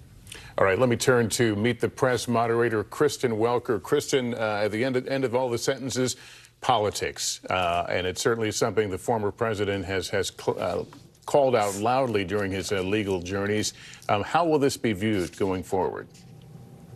Well, Lester, on the one hand, this does hit former President Trump really at his core as a businessman. That's part of his identity as a politician. On the other hand, what we have seen throughout this primary race is these legal battles that he is facing have only emboldened him. He's used his courtroom appearances to energize and galvanize his base. So I would anticipate this ruling will be no different. He's referred to all of these cases as witch hunts. You can expect to hear the same type of reaction, despite the fact that obviously there's no evidence of that. The question becomes, Lester, if he wins the primary, how will these legal battles impact him in a general election? How will they impact moderate voters, independent voters, suburban voters? Could be a different picture if he makes it to the general election. But right now, politically, it's emboldened him. All right. Thanks, Kristen. Stand by. Laura, let me bring you back in this. I know you've been going over this paperwork a little more clearly. We started off with one number, then we moved to another number. The bottom line number, it's not like there's one big number out there. Well, partly because there's different defendants. It's not just the former president here. It's his company.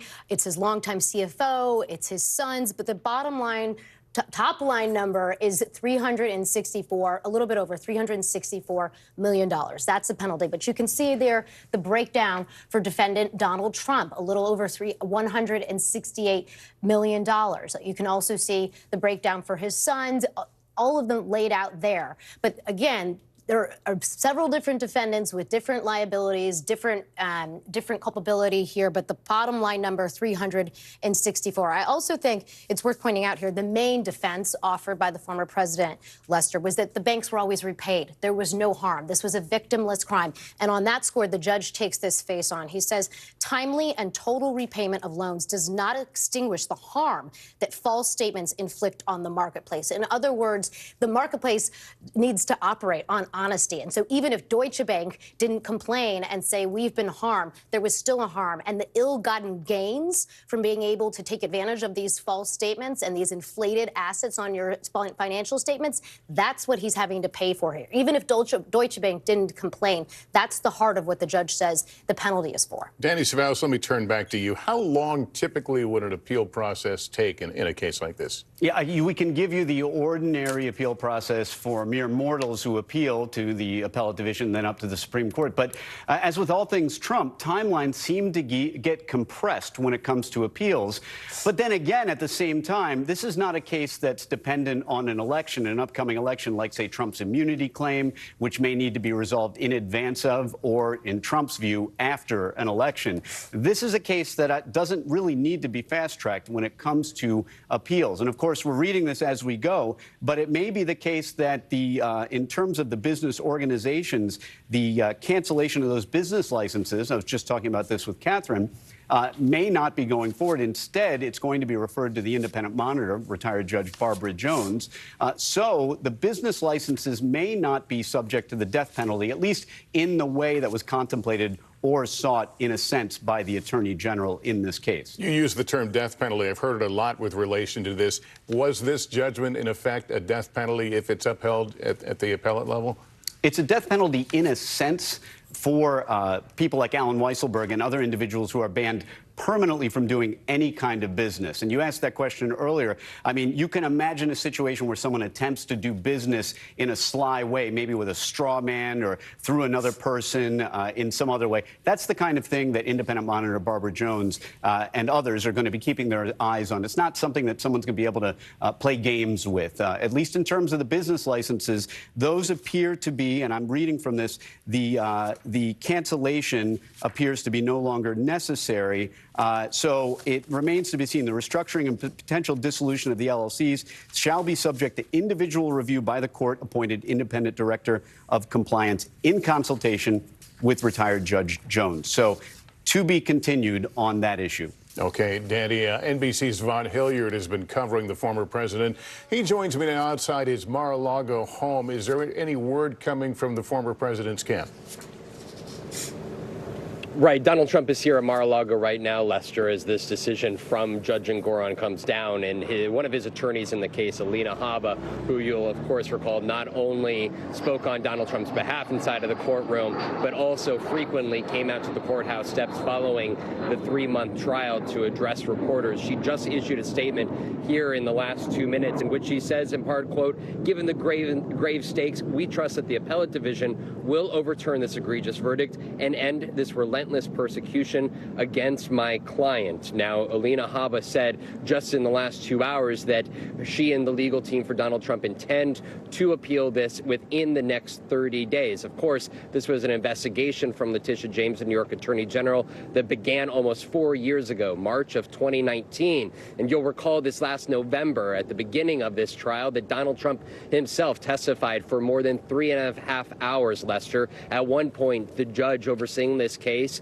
told the former president that his quasi-tangential answers led him to make, quote, negative inferences from his responses. Donald Trump was furious inside of that courtroom that day, calling this a scam prosecution. And upon Donald Trump leaving the stand that day, I asked his attorney, Alina Habba, whether she would intend to direct her client to have better control of his answers inside of that courtroom for fear of an outcome like this from the judge. And she told me that she would not represent a client and ever direct him or her what not to say. And for Donald Trump, he has made it clear every time he has had the opportunity to speak inside of the courtroom that he will speak exactly what is on his mind. And ultimately here with the judge's decision, this will have far-reaching implications if it holds through this appeals process, not only on him in the corporation's future, but also that of his children. And of course, at a time in which he is trying to hold on and win this Republican nomination, this is going to present an opportunity for not only his Republican opponent, Nikki Haley, but also Democrat Joe Biden to hone in on the judge's findings that he and his company over the years have repeatedly engaged in financial fraud, Lester. All right, Vaughn Hilliard in Palm Beach, thank you. For more, let's bring in Meet the Press moderator Kristen Welker one more time. Kristen, would you expect this will be a big fundraising opportunity for Mr. Trump? Absolutely, Lester. He has fundraised off of each of these key moments that have unfolded inside the courtroom. So this moment will be no different. And you just heard the statement there from his attorney, Alina Habba. I anticipate we will hear something similar from the former president on Truth Social. Vaughn hits at a really important point, which is what are we going to hear from his rivals? Nikki Haley has been out on the campaign trail trying to make the case that these legal challenges are nothing more than a weight around his neck, around the neck of all Republicans who are trying to win back the White House. So far, that has not resonated with primary voters. And Lester, according to our latest polling, 61% of voters do have concerns about Mr. Trump's multiple felony charges. Now, this is, of course, a civil case that we are talking about. But as Danny was talking about earlier, his first criminal case will go to court, that hush money case, next month. So how will that play out? We'll have to see. Kristen, thank you. Let's go back to Danny Savalas. Danny, you've been going through this and noting some of the very pointed and sharp language the judge delivered in making this ruling. As this case wore on, after the first few days in the fireworks with Donald Trump in court, this case went on. The trial was 44 days long. And during that time, the Trump team did call some expert witnesses, for example, to testify that these statements of financial condition were prepared according to general accounting principles, and they were therefore not that big a deal.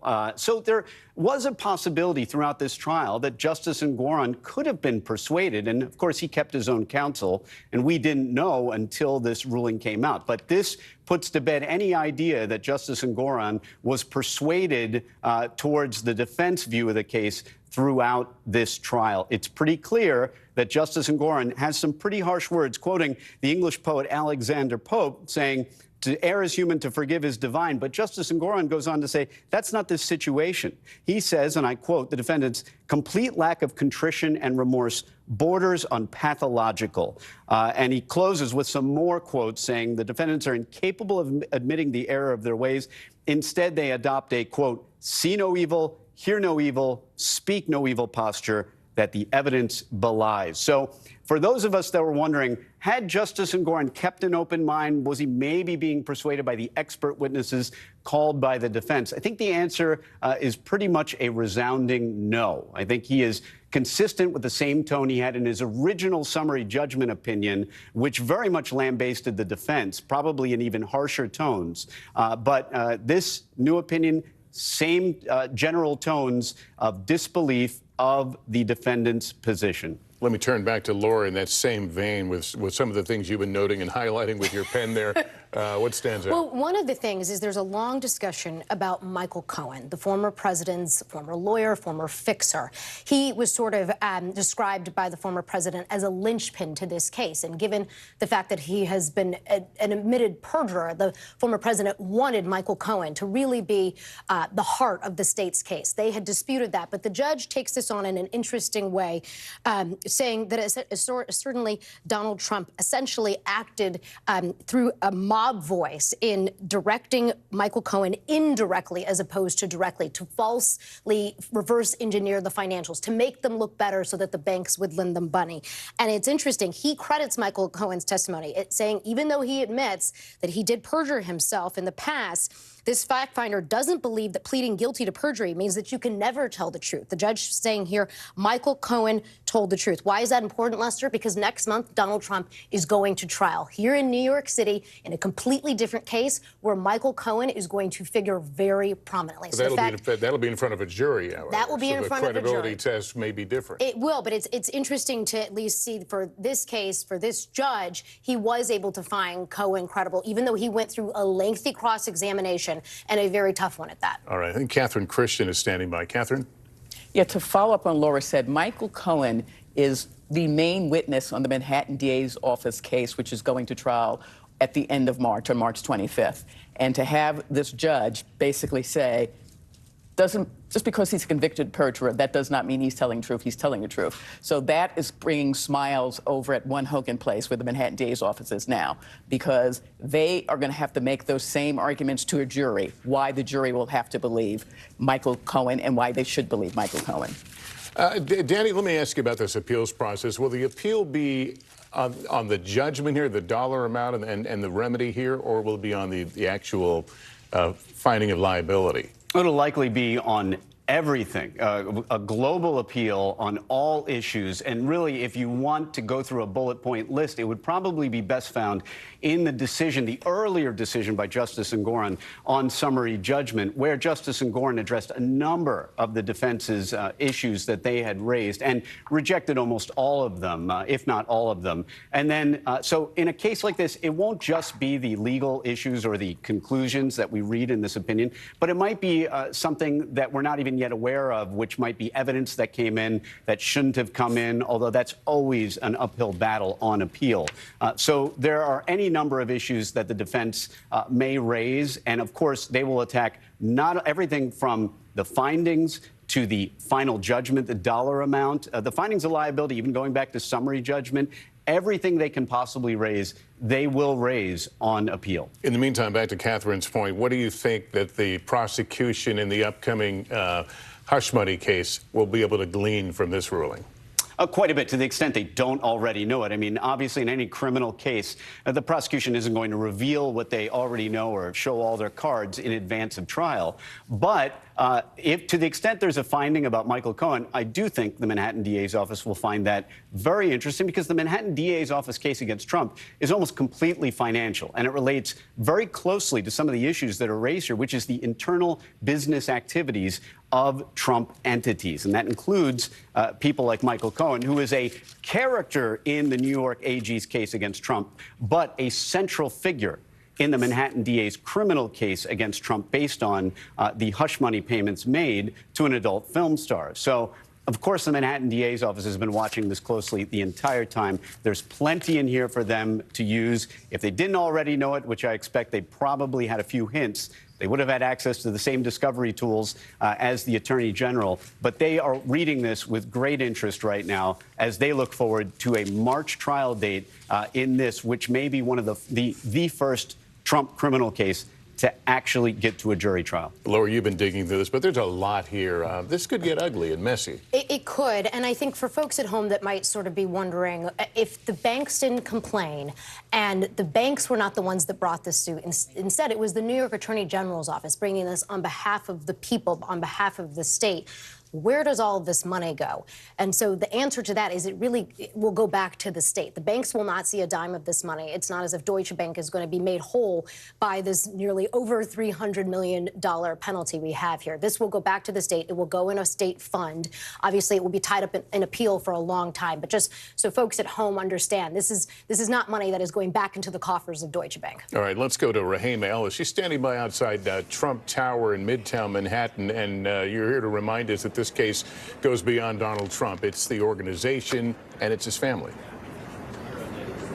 It really is. And since Donald Trump was president, and most recently his sons, Donald and Eric, his two adult sons, have been running the business. And the judge's decision makes a mark against them as well. Both Donald and Eric have been fined $4 million each and been banned for 2 years from doing business in the Trump enterprise. That strikes at the heart of what the Trump enterprise is all about. This building I'm standing in front of, this is the iconic image of Trump Towers, of the Trump enterprise. This building is the heart of what he is all about. This hits at his brand and at his children who have been running it, if you will. If they are banned from doing the business, and if Ivanka Trump, who has essentially stepped away from the enterprise business-wise and politically, the question becomes one of who will take over the running of the Trump business. That's a question that they've got to be asking, and other people are asking too, in as much as they've been forbidden, because there is a monitor watching everything, from selling off assets and moving assets around in order to make certain that they would not have to respond to any penalties that people thought were coming. So a big question now, Lester, is what does this family do in the interim if Donald Trump himself is banned and if his adult sons are banned from doing business in Trump Enterprise? What happens to Trump Enterprise at that moment? All right, Raheem will ask you to stand by. Let me bring back Kristen Welker. Kristen, you talked about Donald Trump using his legal woes to his political advantage. We haven't seen the same thing necessarily from the Biden camp. Well, that's right. And what's notable is that President Biden's walked a really fine line when it comes to talking about former President Trump's legal challenges. Reporters certainly have tried to get a number of reactions from him to all of these various developments. What he's been focused on, for example, Trump's recent comments about NATO, suggesting he would support Russia invading a NATO country, his stance on abortion, amid new reporting that Trump is mulling throwing his support potentially behind a 16-week ban that was first reported by the New York Times, now confirmed by NBC News. So strategically speaking, President Biden trying to stay out of the legal fray, particularly coming off of his own special counsel investigation. He was obviously cleared of mishandling classified documents. Now, notably, Lester, when you talk about the money, when it comes to this, the fundraising, think about this. Trump raised more than $2 million within a day of when his mugshot was released. And continuing with that thread, more than $27 million in Trump campaign fundraising went to legal costs in the last 6 months of 2023. So when you think about how this could impact Trump politically, could there start to be a backlash from this? It's hard to see his core supporters ever leaving him. But again, how could this play if he does make it to the general election? That's where it gets more complicated on the campaign trail, Lester. All right, Kristen, thanks. Let me bring back NBC News legal analyst Danny Cevallos. Danny, the judge in his ruling, as you dig deep, really reflects on the history of the Trump organization, along with what was initially before him. Yes, and because the judge, in a sense, was finding repeated and persistent fraud, as he had even as far back as his summary judgment decision, relevant to his honor is a recitation of the fact that this is not the first time this has happened. In other words, in formulating a punishment, it was relevant to the judge that this kind of thing had been going on for some time. For example, he goes into the history of corporate malfeasance. He discusses that in August 2013, the Office of the Attorney General, and I referenced this earlier, had sued Donald Trump, Trump Organization, and other entities in connection with the Trump University, I guess you would say, university that wasn't a university. So that goes back as far as 2013. Then in 2018, Office of the Attorney General sues Donald Trump, Trump Jr., Eric Trump, for persistent violations of law based on the Donald Trump Foundation. And then as back just recently, May 2022, Trump Organization enters into a settlement agreement with the AG for the District of Columbia, and that's arising out of allegations that the inaugural committee paid excessive fees to the old post office there. So, and then you go back to 2022, August, Alan Weisselberg, one of the parties here, pleaded guilty to 15 criminal counts of tax fraud. So very relevant to the judge here is that this has been going on for some time, at least over a decade. A little over a decade is the earliest date, the 2012 date.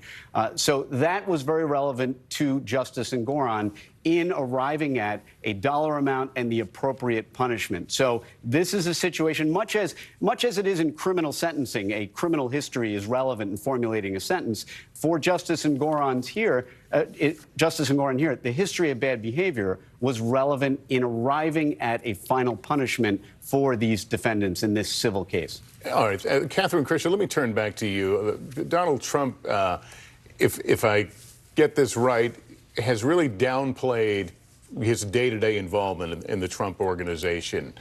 But the judge seemed to call out his credibility on that. Yes, as you recall, he testified, Donald Trump. Actually, he testified twice. He testified about the gag order issue. But the judge specifically states that Mr. Trump frequently interjected long, irrelevant speeches on issues far beyond the scope of the trial. His refusal to answer questions directly severely compromised his credibility. So that's basically the judge saying Donald Trump was not credible. So he did not really credit his testimony. And that was put in the decision.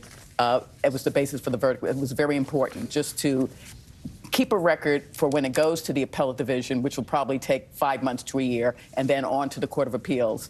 They will look at this decision and read the transcript and say, even Donald Trump was incredible with his testimony. All right. And Laura, some of the ramifications of this are quite severe. Getting loans, for example. Yeah, right. It's not just the bottom line number, but sort of the reputational harm that I think the Trump organization and the Trump business empire will now be felt as a part of this order. The judge says that he is banning Donald Trump and the Trump organization and its affiliates from applying for loans from any financial institution in New York for a period of 3 years. Now, the state, the Attorney General, had wanted a lifetime ban on his ability to do business in the state of New York because of what she alleged was sort of the course of conduct that had gone on here. But what the judge here, Judge Engoron, is doing is saying you can't get a loan for 3 years. So even if he's not banning you for life from operating in the state of New York, if you don't have the ability to get a loan, that might effectively prevent you from your ability to conduct business, at least to the extent that he had been already. Now, of course, his real estate empire is not limited to the state of New York. This only concerns what's happening within the state's boundaries. It doesn't happen to affect what's going on in Florida or New Jersey, but still, it's a meaningful sanction. All right, let me go back to Kristen Welker. Kristen, we were talking about fundraising off of this, and we've got some news on that. Lo and behold, Lester, we just got our first fundraising email that has been sent out from the Trump team. It starts accusing this decision, this judge, of basically being behind a witch hunt, just as we were discussing, despite the fact that there's no evidence to support that. And he frames this entire thing as election interference in this fundraising email. And again, I just reiterate the point I just made, that he raised millions of dollars after his mugshot was released. This is a strategy that has been working for him in this Republican primary. We are a week away from the South Carolina primary, for example. He has only solidified support around him heading into South Carolina. He's leading Nikki Haley by some 30 points. Doesn't mean she can't turn this thing around, but boy, it sure is uphill for her, Lester, and hard to see how she would stop him, despite the fact that she makes the case that he should be disqualified because of this baggage. So far, hasn't had an impact. And let's find out what the day-to-day impact will be. Let me go back to Danny Savalas. What's the practical impact as Donald Trump, goes about his day today? What has changed in his immediate existence? Arguably very little, because they will almost certainly seek an immediate stay while they appeal this to the First Department, which is the Intermediate Appellate Court in New York State. And so during the pendency of that appeal, it may be the case that none of these will go into effect, including that no one will have to write a check. And it's not just Donald Trump that has to write a check. Alan Weisselberg, some of the other individuals named have been assessed with penalties themselves. I believe Alan Weisselberg, for example, was hit for a $1 million penalty. We're still reading through this. I don't know if Justice Engoron showed his work as to how he arrived at that number for each individual defendant, or by each human defendant as opposed to each corporate defendant. But in the very near future, very little is likely to change, except for the continued monitoring by retired Judge Barbara Jones in terms of compliance. Because one of the main central themes of the AG here is that this is an ongoing problem. and this came up several times in the course of trial, it's not something that happened in the distant past. This is something that keeps happening and needs to stop happening in the near future. So it'll be very interesting to see how the Trump organizations, or what is, the organizations formerly known as the organizations here, to the extent that they are currently canceled or that cancellation is paused, how they move forward and how they are monitored in terms of their ongoing behavior. Because this organization is a gigantic ship that you really don't just bring to a halt on a dime. It's an ongoing concern. It is a business that is active as we speak. So this is going to require quite a bit of monitoring in the near future. All right, you see the headline at the bottom of the screen there. Donald Trump ordered to pay $355 million in the civil case. Kristen Welker, some final thoughts. Well, Lester, again, this is a gut punch to former President Trump. There is no doubt about that. They are going to appeal this decision, but it still hits him where it hurts. In his pocketbook, he has created his political career around himself as a businessman, so there's no doubt that this hurts, broadly speaking. But again, in the primary, it's hard to see it really having a dent. We will have to see if he does go on to win the nomination, and we'll have to see if some Republicans, some donors start to get frustrated by paying his legal bills. Again, he'll be in court next month for his first criminal case, Lester. All right, Kristen Welker, thank you. Laura, your final thoughts. Kristen makes a great point that this is happening within the backdrop of an avalanche of other legal woes. He, of course, has a first criminal trial slated to start next month here in New York, but he's also got a case in Washington, D.C., a case in Florida, a case in Georgia, multiple jurisdictions, multiple overlapping issues. But this one is about his business empire, the whole thing that propelled him to fame and the White House. This really hits home, and the judge really going to a point to talk about his behavior and his lack of remorse, bordering almost on pathological, to use the judge's words, and why it was always sort of baffling why the former president attacked the judge who was going to be the one that was making this very decision. This was not a jury of his peers. This was a judge who he attacked again and again. We saw him in the hallway day after day, almost using his hallway stops as campaign stops. And so this now sort of setting the stage for what could come later on. Obviously, this is a civil case, not a criminal case, but this is what one judge has done, and we're now going to soon see what a jury will do. All right, Laura Jarrett, thank you very much. That concludes this NBC News special report. We'll return some of you now to NBC News Daily. We'll have more coverage ahead on our streaming network, NBC News Now, and online at NBCNews.com. I'll see you tonight with more on NBC Nightly News. I'm Lester Holt in New York. Good day, everyone.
think when you open your eyes, you get to decide, how's my day going to be? We want to be a way to start your day, lighten your load, every single morning. Fire has grown leaps and bounds. What you see behind me is typical. How you doing? Pretty bad.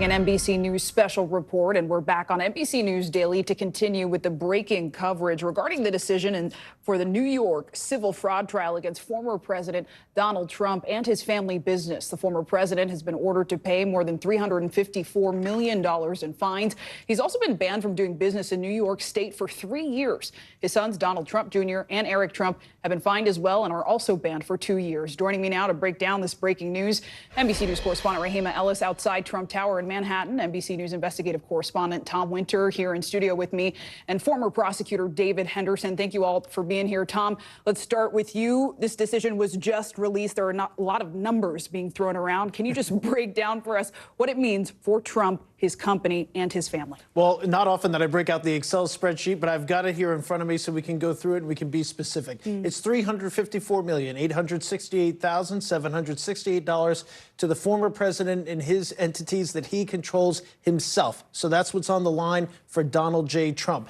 As far as some of his associates who've been caught up in the course of this case, it's a little over $9 million, all told the Trump orbit, when we're talking about folks that have worked for him for many, many years, in some cases decades, and the former president himself, $363,894,816. And there's also some other penalties that they're going to be facing here. So Alan Weisselberg, the Trump CFO, Jeffrey McConney, the company's controller, are enjoying a lifetime ban from serving the financial control function of any New York corporation or similar business. So in other words, they cannot take that financial responsibility at any company, period, for the rest of their lives. Donald Trump, Alan Weisselberg, and Jeffrey McConney cannot serve as an officer or director of any New York corporation or other legal entity in New York for a period of 3 years. So that may also speak to other interests of the former president that are not tied up in this, maybe a charity, maybe other things that he possibly controls. So that's a big deal. The court also says that Trump and the Trump Organization and its affiliates cannot apply for loans from any financial institution chartered by or registered the New York State Department of Financial Services for a period of 3 years.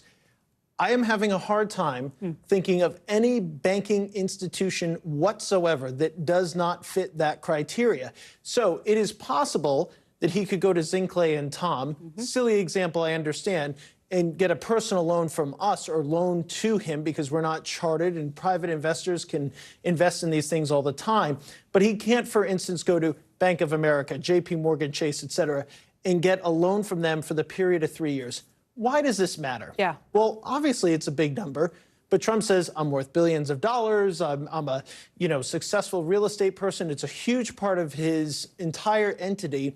When you look at it in totality, we're including a lot of assets that are not necessarily liquid. And so we're talking about commercial real estate assets in the city of New York.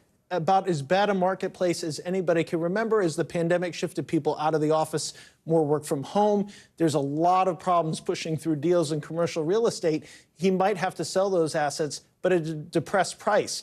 And so that brings down his net worth further. Looking through at the president's personal financial statements, I've been looking at them while we're listening to Lester and Laura and the whole gang.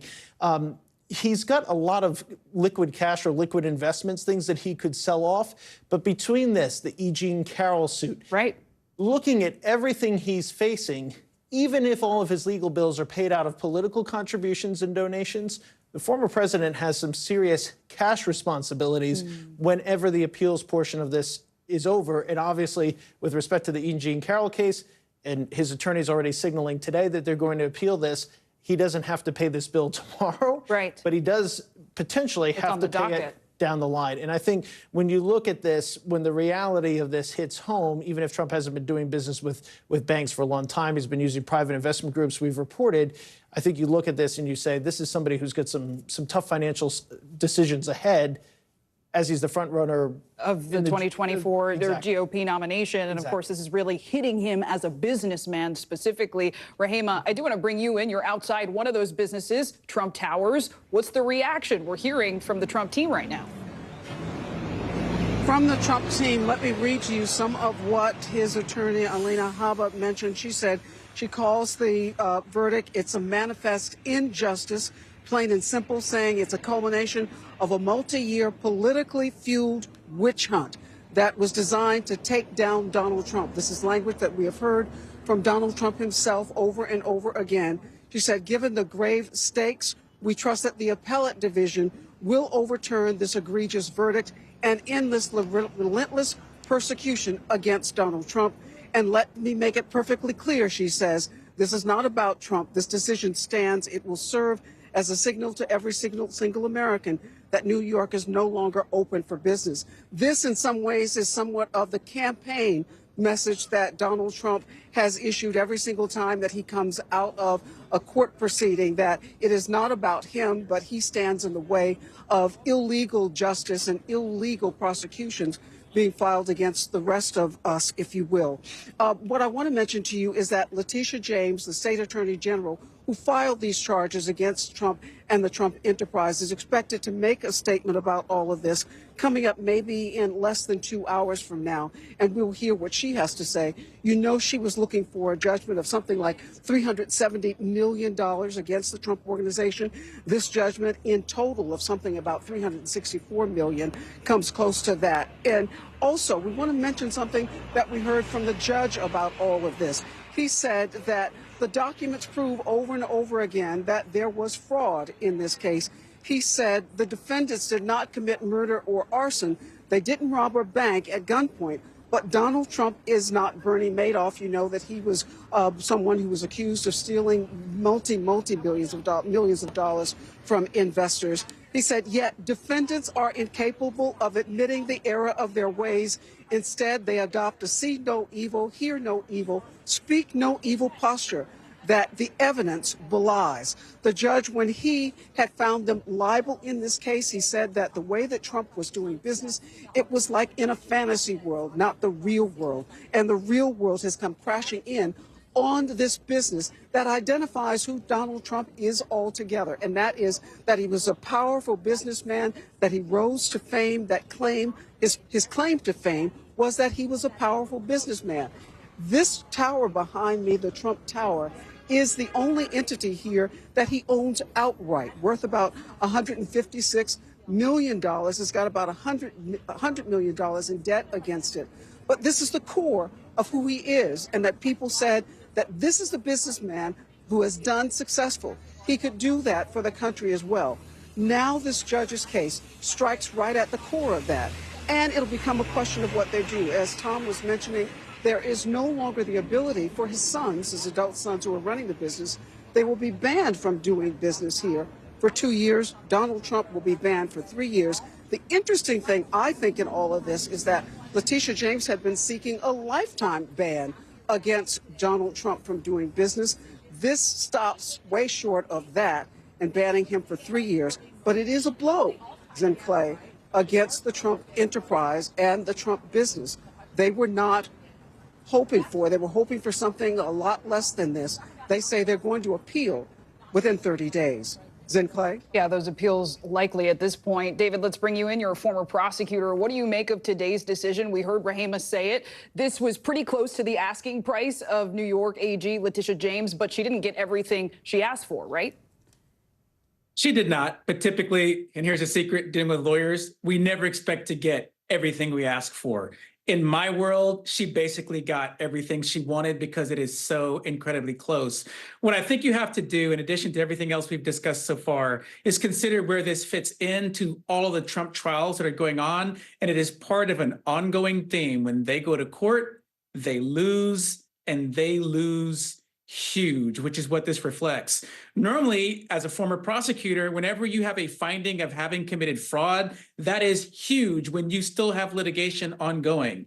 Since this will be on appeal, it's not as though you can just use this as evidence to cross-examine him. But if at one of his trials, he says something like, no one's ever accused me of saying something wrong before, doing something wrong like this before, then evidence of some of these findings can be brought in for cross-examination. Now, given how much he's got ongoing without it having hurt him, it's hard to know exactly what that is going to entail, like when it actually goes to trial. But here's also a bigger issue, Sinclair.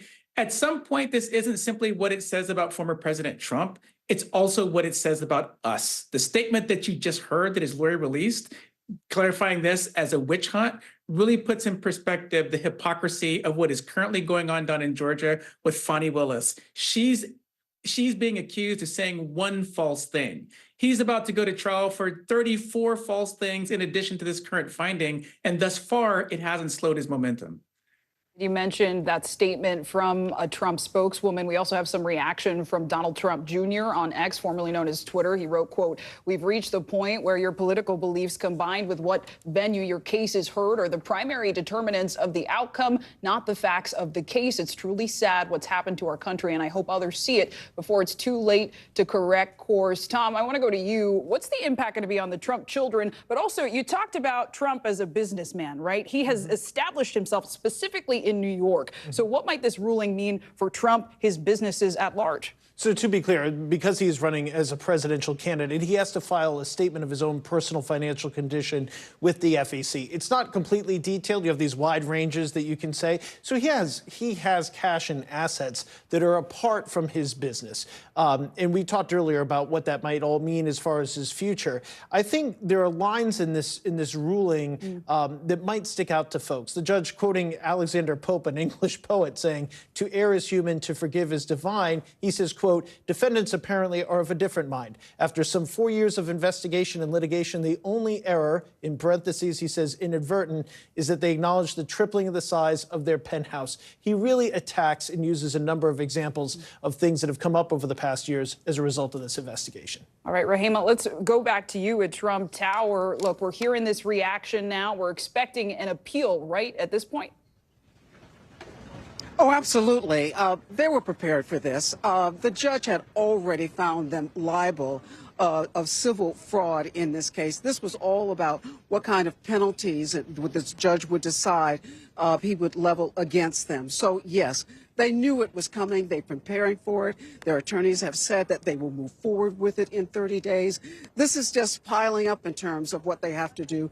They have an appeal that's going forward in the E. Jean Carroll case where they were defined, that came back with more than $83.3 million in fines in that civil case as well. So, yes, an appeal is coming. Sinclair?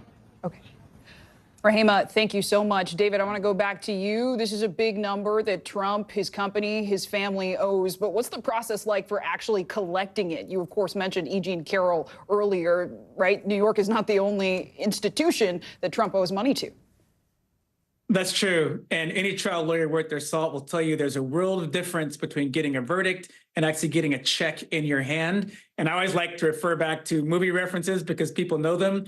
This is the scene in Erin Brockovich when the lawyer says, "You know what, folks, let's just do binding arbitration because at least you'll get your money." This is going to go through appeals. Appellate courts take away big findings in courtrooms all the time. They reduce them. However, that's when a jury makes the finding, not when a judge makes the finding. Because a judge made this finding, and I guarantee you with all of the antics that happened during the course of this trial, Judge Gorin made sure that he was solid with regard to this ruling. So it may take a couple of years, but I think this one is likely to stand. All right, David, thank you. Tom, I do want to end with you. You know, we have moments left, but big picture, what are your takeaways here? What should people understand about what just happened today? You know, the former president is a big figure, or has been, in the New York real estate world, but it's changed a lot since when he inherited and then grew it from when his father had the real estate holdings. I think long term, this is really the beginning of the end for his businesses because they're going to be very challenged in New York City going forward.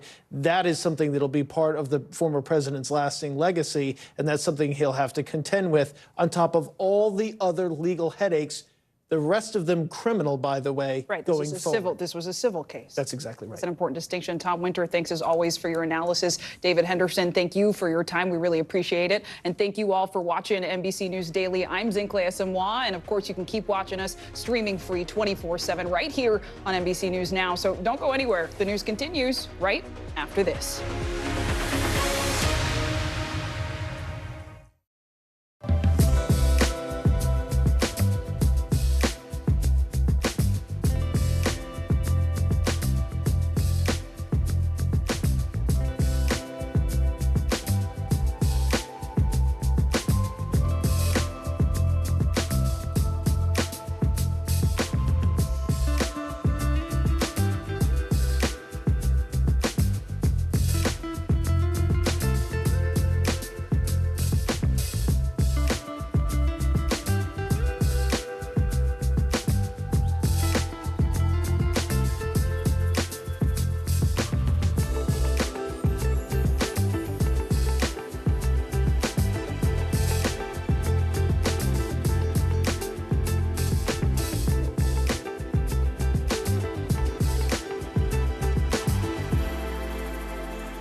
What's the message that you're trying to get out to young people? Know what is in the drug supply. We've got important news this hour about your money. Mental health, big picture, why is it so tough right now? News for the generation of now is NBC News Now. From inside Iran, from Israel, from Florida. Part of our continued reporting. Take it all safe. Everybody good? Women, children,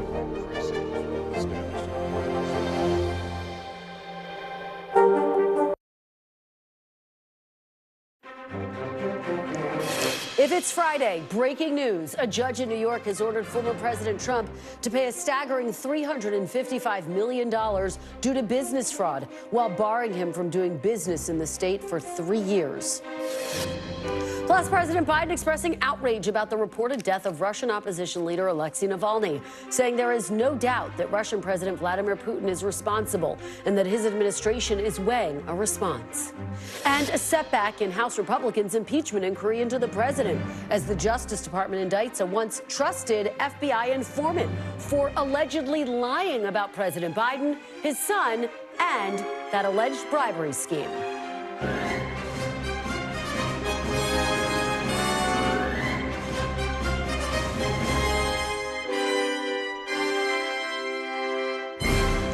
Welcome to Meet the Press Now. I'm Kristen Welker on a day in which the Republican presidential frontrunners' legal challenges are once again front and center. Just moments ago, a New York judge ordered the former president to pay a stunning $355 million in the civil business fraud trial. The judge also barred Mr. Trump from conducting business in the state for 3 years. His sons are barred from doing business there for 2 years. The massive financial penalty is in line with what New York Attorney General Letitia James had been seeking. James, though, was also calling for Mr. Trump to be banned from doing business in New York for the rest of his life. In a statement, a Trump legal spokesperson vowed to appeal the decision, calling it part of a politically fueled witch hunt. Now, we are expecting the New York AG to speak to reporters later this afternoon. This ruling came from Judge Arthur Engoron, who'd already ruled last year that Trump had committed fraud by falsely inflating the value of his assets to secure more favorable loans from banks. This is the second major financial judgment against Mr. Trump, who was hit last month with an $83 million verdict in writer E. Jean Carroll's defamation case against him. And this ruling comes just a day after a separate New York judge announced the start of Mr. Trump's first criminal trial regarding hush money payments to Stormy Daniels in 2016. That will start next month in Manhattan. The criminal trial of a former president, the first of its kind in American history, will sideline Mr. Trump for weeks during a key stretch of his presidential campaign. Speaking yesterday, the former president once again lashing out at that case. I'm going to have to sit here for months on a trial. I think it's ridiculous. It's unfair. How do you plan on campaigning while you're in court, sir? I'll do it in the evening. Joining me now from New York is NBC's Rahema Ellis. NBC's Vaughn Hilliard is in Palm Beach covering the Trump campaign. Also with us, Carol Lamb, former federal prosecutor and an NBC legal analyst, and Jeremy Sulin, former assistant district attorney in the Manhattan DA's office. Thank you all so much for being here. Rahema, I have to start with you. There you are outside Trump Tower, not far from where this decision was handed down. What has the reaction been so far? What are the implications? Well, there are big implications, as you mentioned, and it bears repeating, even though you said it in the intro to this. And I hope we can put up that full screen again about what the judge is saying the decision is in this case in terms of the penalties. Donald Trump himself and his company are being asked to pay a number of millions of dollars, $354 million for Trump. It all adds up to slightly around $364 million for his company at large, and he would be barred from doing business in the real estate industry for at least 3 years. And his sons would be barred from doing business in the real estate industry for 2 years, and each of them would be fined something slightly more than $400 million each. I should say that this is less, as you pointed out, that Letitia James, the state attorney general, she was looking for $370 million in penalties. So there might be some bright side, if any, you can say, for the Trump organization from that. But I should tell you, reaction from the Trump organization, they are saying today's ruling is truly a gross miscarriage of justice. The Trump organization has never missed any loan payment or been in fault in any loan. The lenders of these transactions were some of the largest banks in the world, represented by some of the most prestigious law firms in the country, and they performed their due diligence prior to entering into these transactions. Now, from the judge in Goron, in his ruling, what he said was, well, this was not a case of they did not commit murder or arson, they did not rob a bank or at gunpoint, yet defendants are incapable of admitting the error of their ways. Instead, they adopt a see no evil, hear no evil, speak no evil posture that the evidence belies. The judge had said when he found them liable that the Trump organization was denying all of the allegations against them of having false business records. They were living, he said, in a fantasy world, not the real world. We expect that Letitia James, again, who filed these charges against him as the state attorney general, in perhaps less than 2 hours, that she's going to respond to what the judge has decided in this case in terms of what the penalties should be. We will be listening closely and, of course, take that live when it happens. Rahima, let me head over to Vaughn Hilliard. Vaughn, you've been tracking the reaction from within the campaign. Alina Habba, one of his attorneys, also responding. You and I have been reporting on how Trump responds to these moments for months now. In the primary, he's only been emboldened by all of these cases, Vaughn. What type of reaction are you hearing from inside the campaign?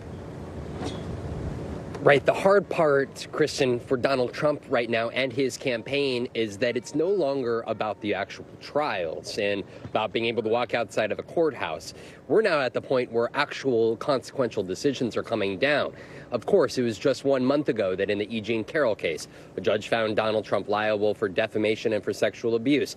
And now here, just this afternoon, Donald Trump not only facing that more than $350 million penalty, but also a judge has found that if over the course of a sustained period of time, he engaged in repeated financial fraud, he issued false financial statements, false business records, engaged in conspiracy to falsify business records and false financial statements, and engaged in conspiracy to commit insurance fraud. And so for Donald Trump, he is looking to wrap up this Republican nomination within a month from now, as soon as a month from now. But when you're looking towards the November general election, for the Democrats, they are now looking to have these decisions coming down from judges and potentially juries next year to help them make the case that it is not merely allegations here at this point, but that Donald Trump, under the justice system as it exists here, has been found to have engaged in, along with his corporation, in repeated financial fraud. And so for Donald Trump, it'll be up to him to defend. Now, we do not have a direct statement from Donald Trump so far here, but we have one from Don Jr., who is also found liable here in this case, in which Don Jr. in part says that the fact that this was heard in New York City, the jurisdiction in which a judge ultimately oversaw this case, was part of the reason why they were ruled against in this way here. Of course, the judge will, I should say that the Trump organization and Alina Habba, the attorney representing Donald Trump, have already said that they will be appealing this within the next 30 days. And at that point, it will be up to the appellate court to make the ultimate determination. All right, Vaughn and Rahima, stand by for me for a second. I do want to go to Carol Lamb and Jeremy Saland. Carol, first to you. What are your big takeaways from this? As Vaughn just said, we do expect that he will appeal this decision, but he will likely have to make an initial payment, right? Well, the big takeaway here is that it is a very large financial penalty, of course, and he will probably have to post a bond there, and maybe he'll be able to get that 10% or 20% together from either his own money or donors. But the real impact here, and it's different from the E. Jean Carroll case, the real impact is that this affects his ongoing business. It really eviscerates his ability to do business, perhaps, maybe not just in New York, but all throughout the country, because it says you can't get a loan. This organization cannot get a loan from any financial institution that does or is registered or does any business in the state of New York. And, when you try to get a loan from a very established bank, I mean, they ask questions, do you have any judgments against you, et cetera. And those banks have obligations to their shareholders. So the fact that this is a private company and it was apparently a mess inside in terms of controls, financial controls in the Trump organization, these lenders have obligations because they are public companies. And I think that's going to be the real impact here. Jeremy, what's your take? Yeah, I thought the judge was methodical and meticulous in his decision, and he really made a great effort to lay out not only each count, but he went through each witness and addressed their credibility and what they said and how he came to his decision. And for example, when I saw Michael Cohen, we knowing that Michael Cohen will be testifying soon enough in a Manhattan court, saying that just because you've been convicted of perjury does not mean you can't ever tell the truth, and made an effort to make it clear why Donald Trump was not a credible person. So I really I was impressed by the effort that the judge went through in this roughly, I think it was 93-page decision to really break out everything and then go into the penalty phase of this and say, look, I know Donald Trump, for example, is appealing in the First Department his business certificates. Well, that's not an issue anymore. We're going to get rid of that. And because now we have a monitor and we're going to have someone overseeing his business, not after the fact, but even before any application for any loan or representation is made. So it's that methodical and meticulous effort on the part of the judge that really was impressed upon me in this decision. Jeremy, let me read a little bit of the decision and get your reaction on the other side. The judge writes, the court hereby enjoins Donald Trump, Alan Weisselberg, who's of course the CFO, and Jeffrey McConey from serving as an officer or director of any New York corporation or other legal entity in New York for a period of 3 years. The court hereby enjoins Donald Trump and the Trump Organization and its affiliates from applying for loans from any financial institution chartered by or registered with the New York State Department of Financial Services for a period of 3 years. Can you help unpack this language, Jeremy? What specifically is Trump barred from? What activities? So I just want to throw in there, too, I believe that his sons, Donald Trump Jr. And Eric, were, I think, for 2 years, if I recall, reading it quickly. So it's the Trump family and beyond that now they're not going to be able to work with the bank and get a loan. They're not going to be able to start a new business. They're not going to be able to try to circumvent this by saying, let's create business number 2, take our assets, take whatever it may be, and then create a new company on our own, because they don't have that ability to lead that company. They don't have the ability to secure the loans for those companies. So this really, really is hobbling is to be generous, because I think it's a lot worse than that. You can't operate a business. That's not an asterisk. That's a period. Yeah. Vaughn, let me just go back to you. Look, we know that the criminal case, that hush money payment case, is going to begin next month. Trump could be in court for a matter of 6 weeks, smack in the middle of the campaign. What is the campaign telling you about how they plan to navigate this period and juggle what will be several weeks of this split screen? Right, Kristen. Susie Wiles, one of the co-campaign managers for Donald Trump, said that this would be a scheduling nightmare for them. And because there's already evidence that it would not be just the hush money payment case that's in the trial over those 6 weeks, but we're looking at a series of potentially other hearings that he will be likely obligated to attend. At the same time, I think it's important, kind of the timeline here. Let's be honest. March 19th is the day that this very campaign has suggested they believe, Kristen, they will hit the necessary number of delegates to secure the Republican nomination and to be the presumptive nominees.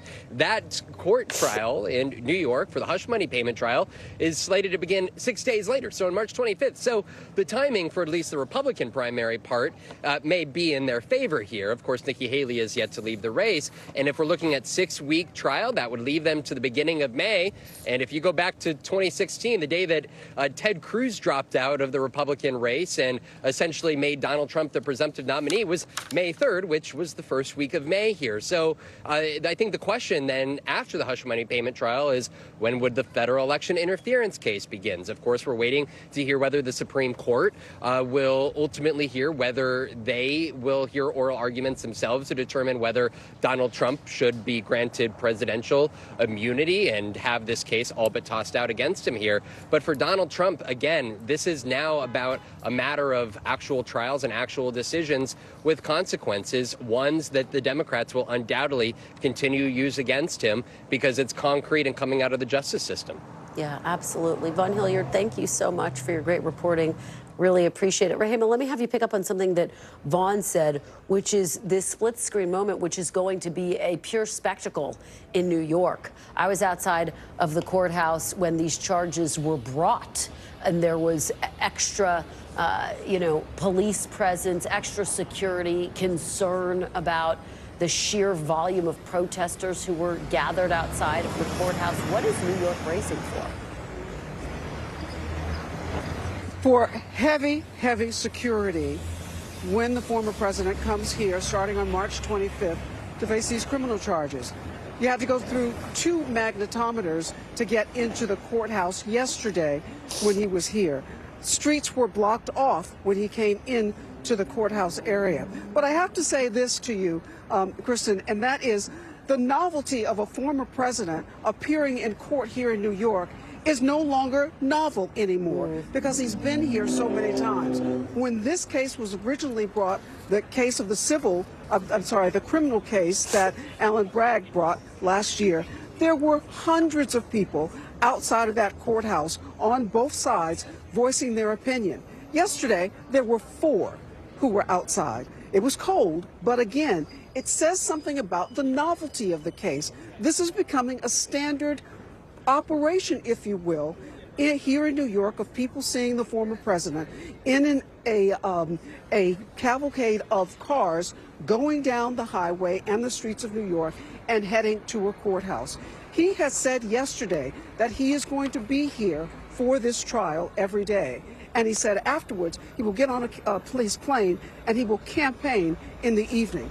It is going to be quite the schedule for the former president. It certainly will be. Rahima Ellis, outside of Trump Tower, thank you so much for that really fascinating perspective from New York. Carol, let me turn back to you. Let's talk about this criminal case that is set to get underway next month. When these charges were first brought about these alleged hush money payments, a number of legal experts said that this wasn't necessarily the most bulletproof, they thought, case to bring first. And yet it is going to be the first one to actually go to court. What do you make of that, and what are you going to be watching for? Well, Kristen, first, no criminal case is bulletproof. If it's going to trial, it's not bulletproof by definition. But I think what commentators at the time meant was not necessarily that it wasn't bulletproof in a factual sense. I think actually, with respect to the evidence and what the evidence will show actually happened, I think it's fairly straightforward.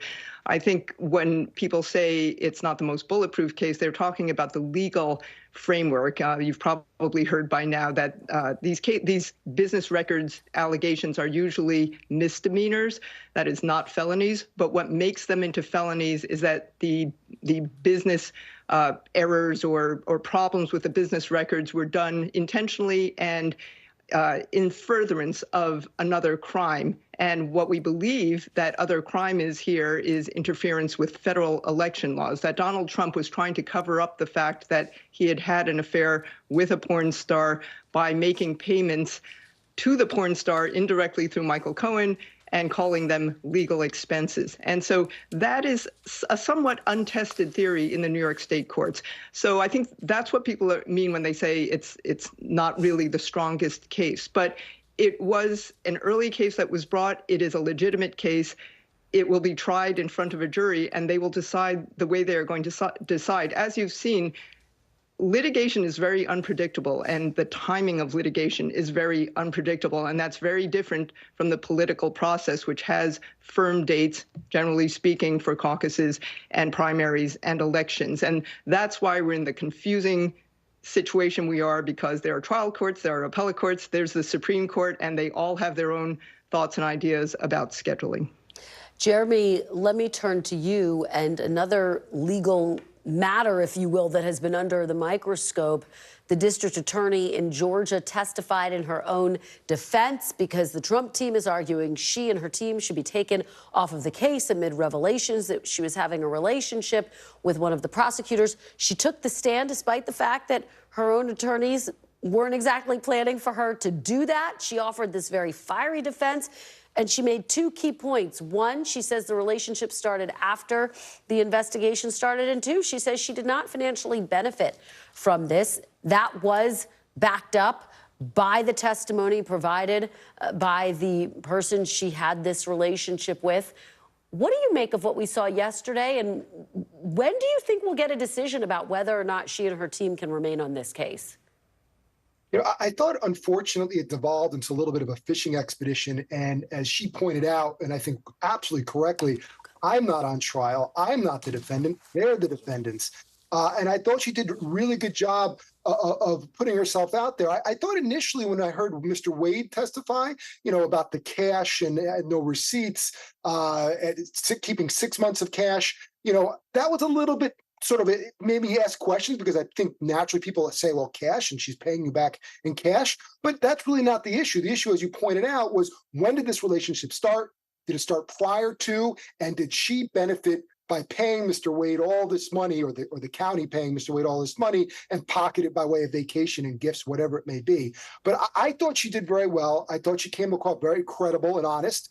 And I would expect that the judge is not going to sit on this for a long time, because it is such a sideshow. You need to get back to the issue here. Was there a crime? What are the crimes? And I would add that even at best, she gets disqualified. And by say at best, if I'm the defense. But this case doesn't get dismissed. You know, these witnesses, or pardon me, these defendants didn't plead guilty because she might have gotten money because she was dating somebody who was also on the prosecution team. They pleaded guilty because they were in fact guilty, period. So let's not make this more than what it is. All right. Well, thank you both so much for your great insights on a really complicated day.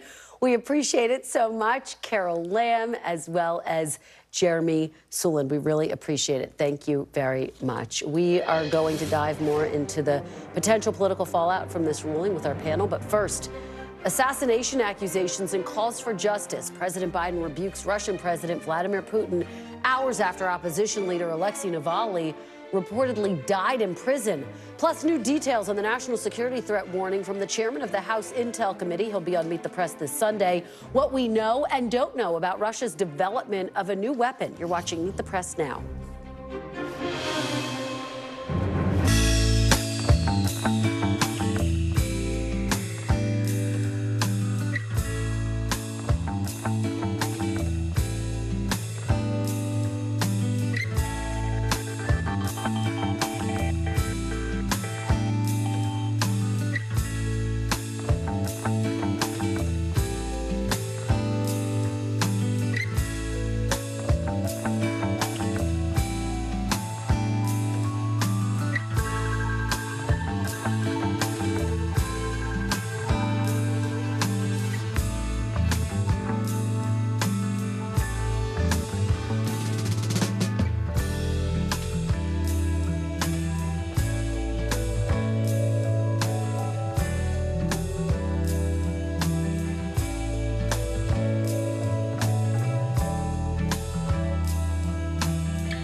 News lives in the now. The front lines are still very active. This is like quicksand, and officials say an entire town is cut off. This close to actually understand why people had to jump in the ocean. News for the generation of now is NBC News Now. Kristen Welker hosts Meet the Press every Sunday on NBC.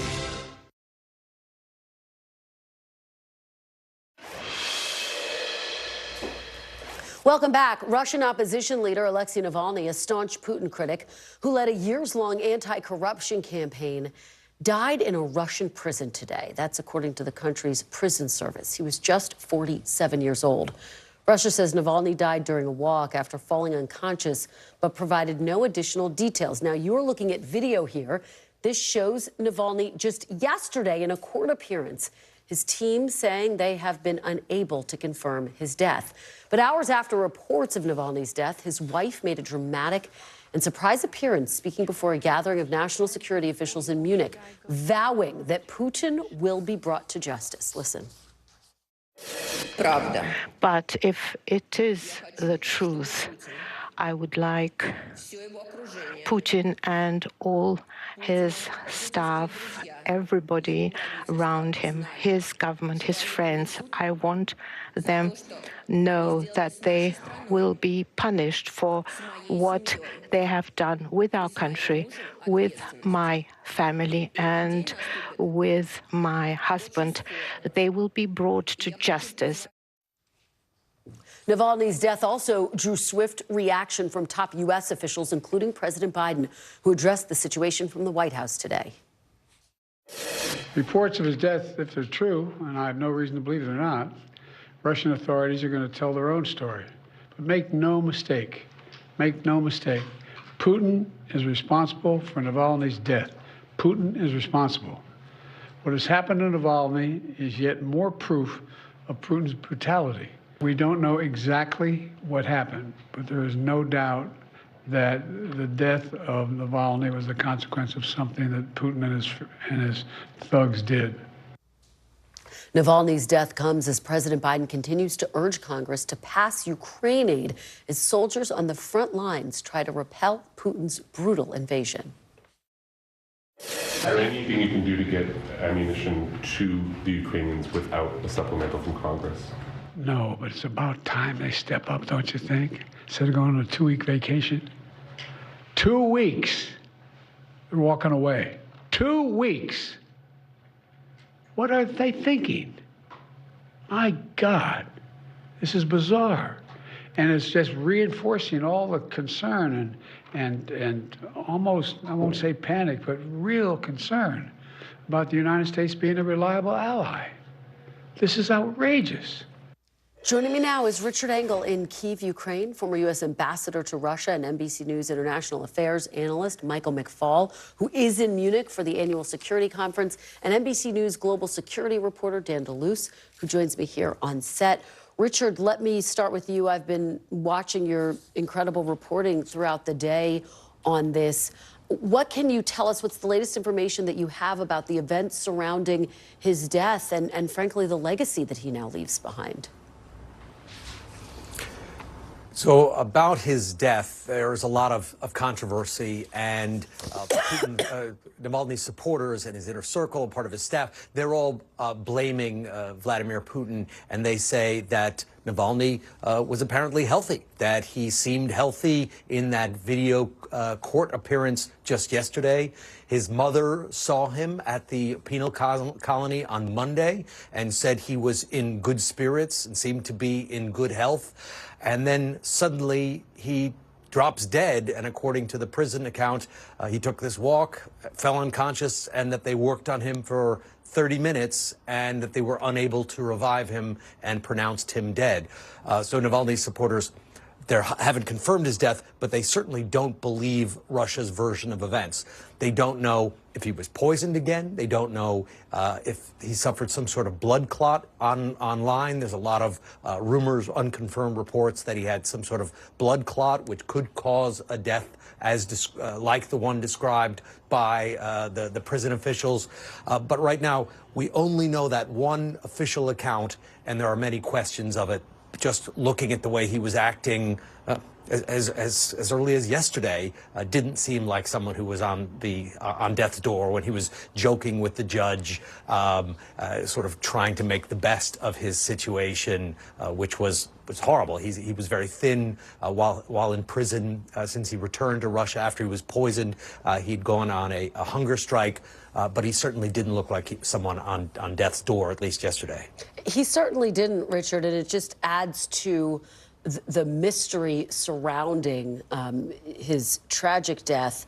Can you talk a little bit about the timing? Obviously, as we're just discussing, world leaders are gathered in Munich for this annual security conference. Could that have anything to do with it? Is there any sense of why this would happen now? So to suggest a timing like that implies that someone, Putin or someone senior in the Kremlin, picked up the phone to the prison and said, kill Navalny tomorrow. It's not clear that it happened that way. It may have happened that way, and he may have been poisoned or something else may have happened in that penal colony. But we don't know. We don't know if it was the cause of his abuse and poor conditions over the last several years. Let's not forget, he was poisoned. He was almost dead. Then he recovered in Germany, and then after 5 months after recovering from Novichok poisoning, which is a nerve agent, he decided to put his life on the line, put his priorities and his principles first, and return to Russia knowing that he would likely be arrested or face potentially worse consequences. And that's what happened. He was sentenced to many years in prison, first 9 years and then 19 years, and then ultimately died under these mysterious circumstances. Chris. Richard Engel, our chief foreign affairs correspondent. Thank you so much, Richard, for your great reporting as always. We really appreciate it. Ambassador McFaul, let me turn to you now. Your reaction, the implications of this. Obviously, President Biden said that this was the work of Vladimir Putin. Well, the president's absolutely right. It'd be great if we get the details that you were just discussing with Richard, but let's be crystal clear about this. Putin killed Navalny. He arrested him. He tried to poison him before. He came back, and then he arrested him again. He has been under horrific, barbaric conditions that he's been living under. I was with his wife last night talking about them in gruesome detail. And make no doubt about it, what actually happened, hopefully we'll know, probably not, because it's Putin's Russia. But Putin killed Navalny. And as President Biden said in Geneva in 2021, if this happens, he needs to be held accountable and have consequences. And as his incredibly brave wife said today at this conference to all of us, there must be consequences for Mr. Putin. And I hope the Western world, the free world, will take that charge from Yulia seriously. Ambassador, how is she doing? It's extraordinary that she's speaking in the wake of this, that she's in the middle of being at this conference when she got this news. Well, like I said, I saw her last night. I've known Yulia, I've known Alexei for a long time. His daughter goes to school at Stanford where I teach. These are my friends. Alexei was my friend. Last night, we were talking about his health. As we always do, the very first thing you talk about is that. And the first phrase is always, he's doing fine. And that's what Alexei always wanted everybody to think and believe. And he would joke about that. And then the next paragraph is how difficult it was for him to remain alive. I think her situation here today, she was in shock. I talked to her this morning. Obviously, she wanted to give comfort to her daughter back at Stanford, and my family is helping to do that. But she's also incredibly tough, and she takes seriously what Alexei himself said to the whole world. If I'm ever killed, keep fighting. And that's exactly what Yulia chose to do. She didn't just leave. She chose to make that statement, and she'll keep fighting. And make no mistake, other people will fight with her. This is a tragic day, but it's not the end of the ideas that Alexei stood for. And Yulia herself will be, I think, one of the strongest vocal proponents of those ideas for the rest of her days on this planet. Well, if today is any indication, that will certainly be the case. And of course, Ambassador, what makes this so disturbing is that he's not, of course, the only one of Putin's critics to die mysteriously. He's a part of a long list, isn't he? You're exactly right, and you're showing that list now. Thank you for doing that. There's another one of my friends on that list, Boris Nemtsov, who was killed in 2015. And I hope that this is finally a wake-up call, because Putin killed Navalny today, and he also killed a lot of Ukrainians today. And he's been killing them every single day. And I share President Biden's outrage. How can you sit in the American Congress, in the House of Representatives today, and block assistance to Ukrainian soldiers fighting? I met many warriors today at this conference. They can't fight. They don't have the ammunition to do that. How can you sit by idly and give a gift to Vladimir Putin? Let's be crystal clear about this. Blocking aid to Ukraine is a gift to this killer that rules Russia today. So I call upon my friends, and they are friends of mine, that there's no more time for politics. There's no more time about this and that and needs to be linked. We need to show courage. We need to stand up to this dictator and this bully, because if the United States of America can't do it, who else can? This is a critical moment in our history. It's time we do the right thing, and we do it now. Very quickly, Ambassador, what, if any, actions do you want to see the United States take in retaliation for this? President Biden has signaled that there will be consequences. One, pass the aid deal. That's number one, top. Two, we have seized Russian assets in the United States and here in Europe. Give those assets to Ukraine. I know for a fact that that's what Alexei Navalny would want us to do right now. So if you want to help and you want to remember this, what I think was a heroic figure that was just killed today, do those things to help Ukrainians stop Putin's killing in their country. All right, Ambassador Michael McFaul, thank you so much for joining us. And my condolences to you, for the loss of your friend, for the loss of all of your friends who have died under these circumstances. We really appreciate it. Dan DeLuce, let me turn to you. This obviously comes amid that extraordinary warning by the chairman of the House Intelligence Committee, Mike Turner, that there was this new threat by Russia. He called on the White House to declassify information about the threat. What do we know about the threat, and how concerned are officials? Well, yeah, I think what Turner said really caught the White House by surprise. They did not appreciate that, and it caught many senators by surprise. Some of his counterparts in the Senate were not aware. What the threat that he's referring to, we've been told, is a Russian anti-satellite capability, a new emerging kind of capability, possibly involving either a nuclear power or even a nuclear weapon. So it does concern officials, but they're also saying this is not imminent. It's something that is in the future.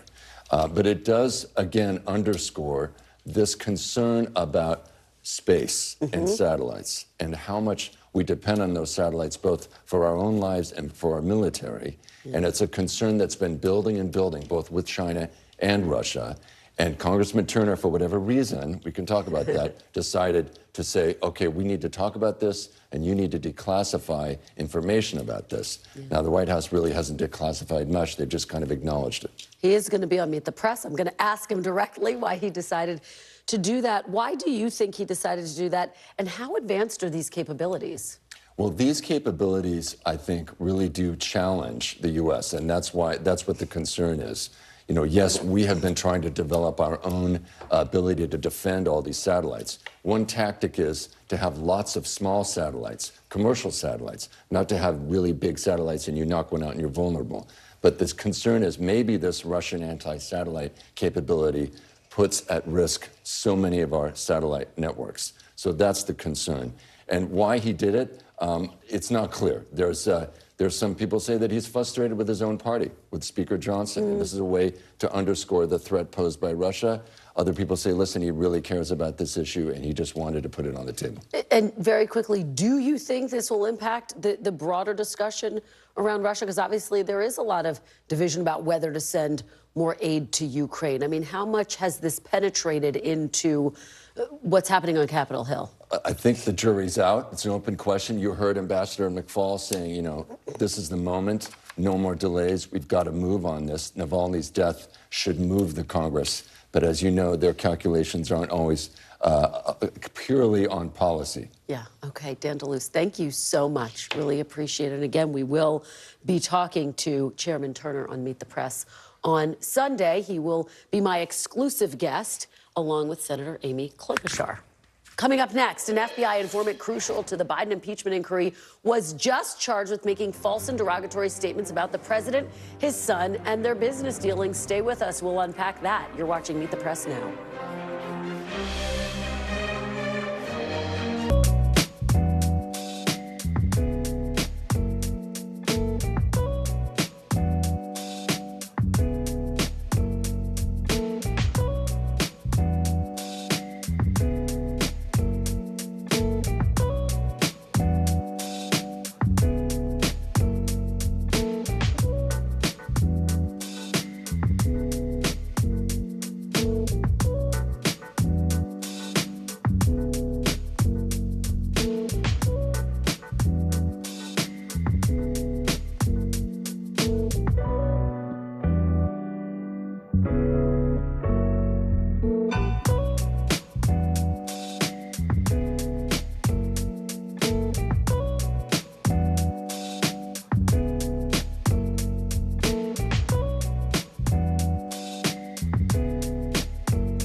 Good morning. Thanks for joining us. I'm Joe Fryer. And I'm Savannah Sellers. The latest developments in the war between Israel and Hamas. If you do have points or you have miles, is now a good time to use them. The first woman on a lunar mission. What was it like to get that news? Morning News Now, streaming weekdays at 7.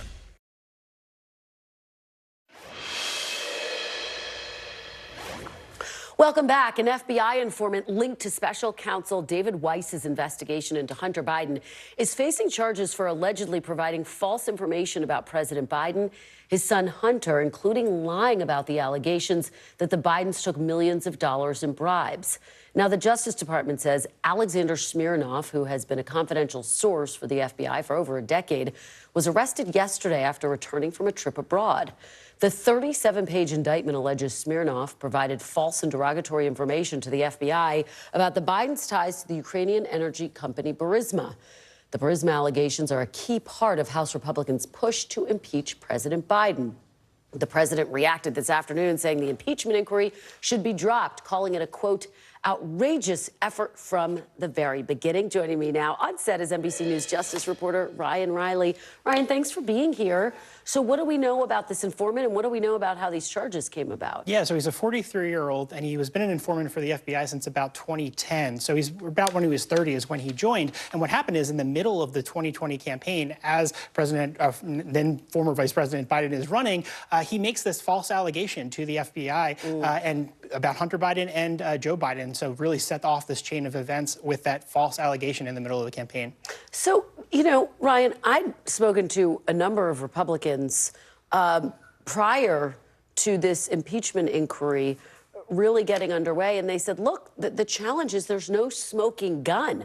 Now you have this wrench that has been thrown into everything. How might it impact the impeachment inquiry? James Comer says he's planning to move forward with it. I mean, it really does gut the argument. If you just look at factually what they've argued, they've pointed to this over and over and over again and said, this is our best evidence. In fact, Jim Jordan said that directly. This is our best evidence, pointing to it, saying this is it. This is, look, we have this confidential human source who said this back in the day. We're looking into it. Now they're trying to pivot and say this wasn't as big of a deal. If you want to use a Monty Python reference, it's sort of, this is only a flesh wound, right? 'Tis but a scratch. But it is really essential to their case. And Elise Stefanik has repeatedly referred referred to it and said, you know, this is some of the best evidence they had. So it really does do some damage factually to the case that the Republicans have been advancing against the president. Okay, Ryan Riley, we'll all have to go back and watch our Monty Python. Thank you so much. Appreciate it. Coming up after the break, what's next for Fulton County District Attorney Fani Willis and her case against former President Trump after another day of testimony as DA Willis battles allegations of misconduct. You're watching Meet the Press now.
Hey, I'm Hallie. It's good to be with you tonight.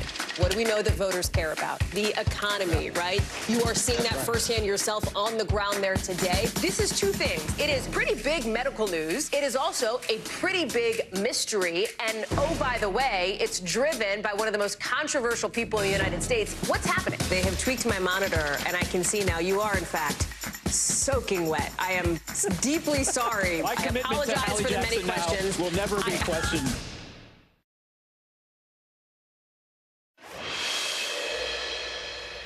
Welcome back. A hearing is underway to decide whether Fulton County DA Fani Willis should be disqualified from prosecuting the election interference case against Donald Trump. Attorneys for Mr. Trump and one of his co-defendants say Willis should be removed from the case due to an undisclosed romantic relationship with the special prosecutor she appointed. Today, attorneys for the defendants continue to try to prove that DA Willis and the prosecutor Wade lied about when their relationship began. It comes after a dramatic turn of events in court yesterday. Willis took the stand over her own legal team's objections in an attempt to defend her actions and her reputation. Well, I was pacing in my office, and I heard someone yell, "His testimony is done." It only made sense to me that I would be your next witness, and I've been very anxious to have this conversation with you today. So I ran to the courtroom. As you know, Mr. Wade is a Southern gentleman. Me, not so much. It's not like when you're in grade school and you send a little letter and it says, "Will you be my girlfriend?" and you check it. I don't know the day that we started seeing each other, but it was early 22 is my recollection.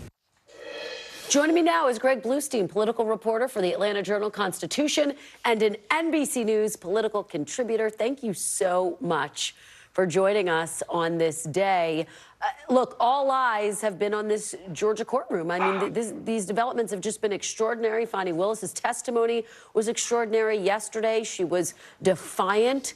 What do you think the impact was, and how much damage has this done potentially to the Georgia case? Yeah, it's done some damage. Her credibility is on trial, even though she isn't herself.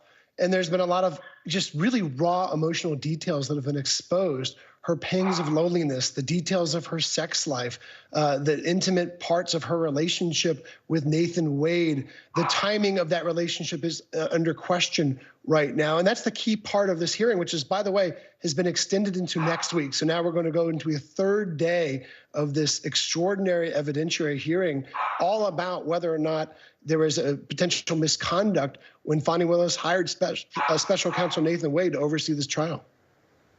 I'm wondering what the sense there is. Is there a sense that Fani Willis helped or hurt herself yesterday? You know, to her fans, to her supporters, she helped. She was fiery. She was combative at times. She did not hold back.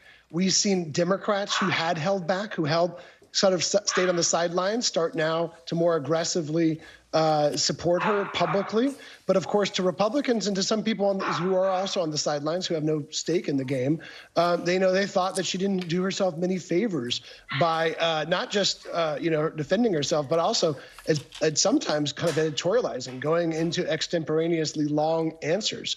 It is all up to the judge, and most legal experts say there's little ground at this point to disqualify her from the case. But that doesn't mean that the optics aren't great. And even many of her Democratic allies said this just does not look good for her. And Greg, we hear your dog there in the background. He clearly has a few things to say as well. Tell him we'll get to him next. But in all seriousness, what happens if she is dismissed from this case? How serious would that be? How big of a setback would it be for her case against Donald Trump? And that's Charlie, who is misbehaving. But yes, this would be a serious setback. We've compared it, frankly, to a death sentence for this case. And that's because if it is thrown off, it goes into a legal limbo that the Prosecuting Attorney's Council of Georgia would then be in charge of appointing a replacement to Fani Willis. And the track record there is not great so far. Fani Willis's office was disqualified from investigating Lieutenant Governor Burt Jones, who served as a fake elector. It's been 18 months since that point, and a new prosecutor has not yet been appointed by that nonpartisan council. There's a lot of reasons why, but one of the ones that, of course, is behind the scenes is that council gets its money from the state too, and they don't want to tick off very powerful Republicans who do control the purse strings. And Greg, very quickly before I let you go, when are you expecting? What's the timeline for a decision in this? Well, the hearing is stretching into next week, so we still don't even have that hearing over, let alone a timeline for a decision. And again, any delay is a victory for Donald Trump. So the longer this trial takes, the longer this hearing goes, the longer it takes for the judge to rule, the better it is for Donald Trump and his allies. All right, Greg Bluestein, thank you so much for joining us on this Friday. I really appreciate it. Joining me now is our fantastic panel, Michael Schnell, congressional reporter for The Hill, Simone Sanders-Townsend, co-host of The Weekend on MSNBC, and Stephen Hayes, an NBC News contributor and CEO of The Dispatch. And Michael, we should say you used to work for News Now. I did. For Meet the Press Now, so welcome back. Former intern. Great to be here. Yes, it's a homecoming. It's fantastic to have you. Let's just set the table and do big picture here, because lots of court cases this week. We have what's happening, what I was just talking about, Fani Willis taking the stand. Donald Trump just slapped with a massive payment, more than $300 million in the civil fraud trial, and we await to see if the Supreme Court takes up his immunity case. Where are we, Michael, when it comes to these legal battles in the former president? I think the main picture is that we're in the middle of them, and these trials haven't even began yet, right? The hush money case is set to begin next month. The Jack Smith January 6th election interference case was supposed to start next month, but that's very likely not going to happen with all these legal proceedings and these challenges. I think that's the key takeaway here, and that's something that the former president is looking for. There's a lot of talk about how would a conviction affect his standing in the polls? How would him going to prison affect his standing in the polls? There's a real chance we won't have even an answer of if he's going to be convicted before Election Day in November. I think that's what the former president wants here, to try to delay, and he's getting exactly that. I think you hit the nail on the head. We do have some polling. If Trump is convicted, look at this. Biden pulls ahead of him. Right now we have Trump ahead by 47%, but Biden pulls ahead 45 to 43%, Simone. But right now in the primary, because we're still in the primary, he hasn't won the nomination yet, it's really only emboldened him. Yeah, I mean, I don't know. We're just going to, I think for years and decades in the future, people will be studying why Donald Trump met no consequences really within the Republican primary apparatus. He literally said years ago that he could stand on Fifth Avenue and shoot someone, and he has proverbially done that in various ways, one could argue, and it has yet to affect him. But a winner of a primary does not make a general election winner or a presidential one who is the next president. And so I think that there is going to need to be a balance. Donald Trump, though, he's not a spring chicken here. He has run and won before, and he has run and lost, and all of that is going to factor in for the voters when they go to the ballot box. Stephen, pick up on that point, because his first criminal trial goes to court in March. And his legal team has said that, look, this is going to be a logistical nightmare because he's going to have to be in court. He wants to be in court. He sees that as a way to energize his base during the day. And then at night, he's going to hop on his plane and he's going to go to a campaign event. Yeah, but I think Simone's point is exactly right. What was an advantage for Donald Trump during the Republican primaries is a major disadvantage for him in a general election and contest. And I think if you point to what Michael said, he just wants to delay. And it looks like he's having some success. You know, one of the things that's been remarkable about Donald Trump's career in politics is, in some ways, he's the luckiest politician alive. His enemies are either incompetent, or they overreach, or they create their own problems. And I think we saw that with Fani Willis yesterday. This looks like it's likely to be delayed. We're likely to see some of these other court cases be delayed. And Donald Trump is the winner in that. Let's talk about Fani Willis, Michael, because she took the stand against her own lawyer's counsel. She was defiant. She said, no, I did not bring on Mr. Wade before this started, or our relationship didn't start before the investigation did, and that she didn't benefit from him financially.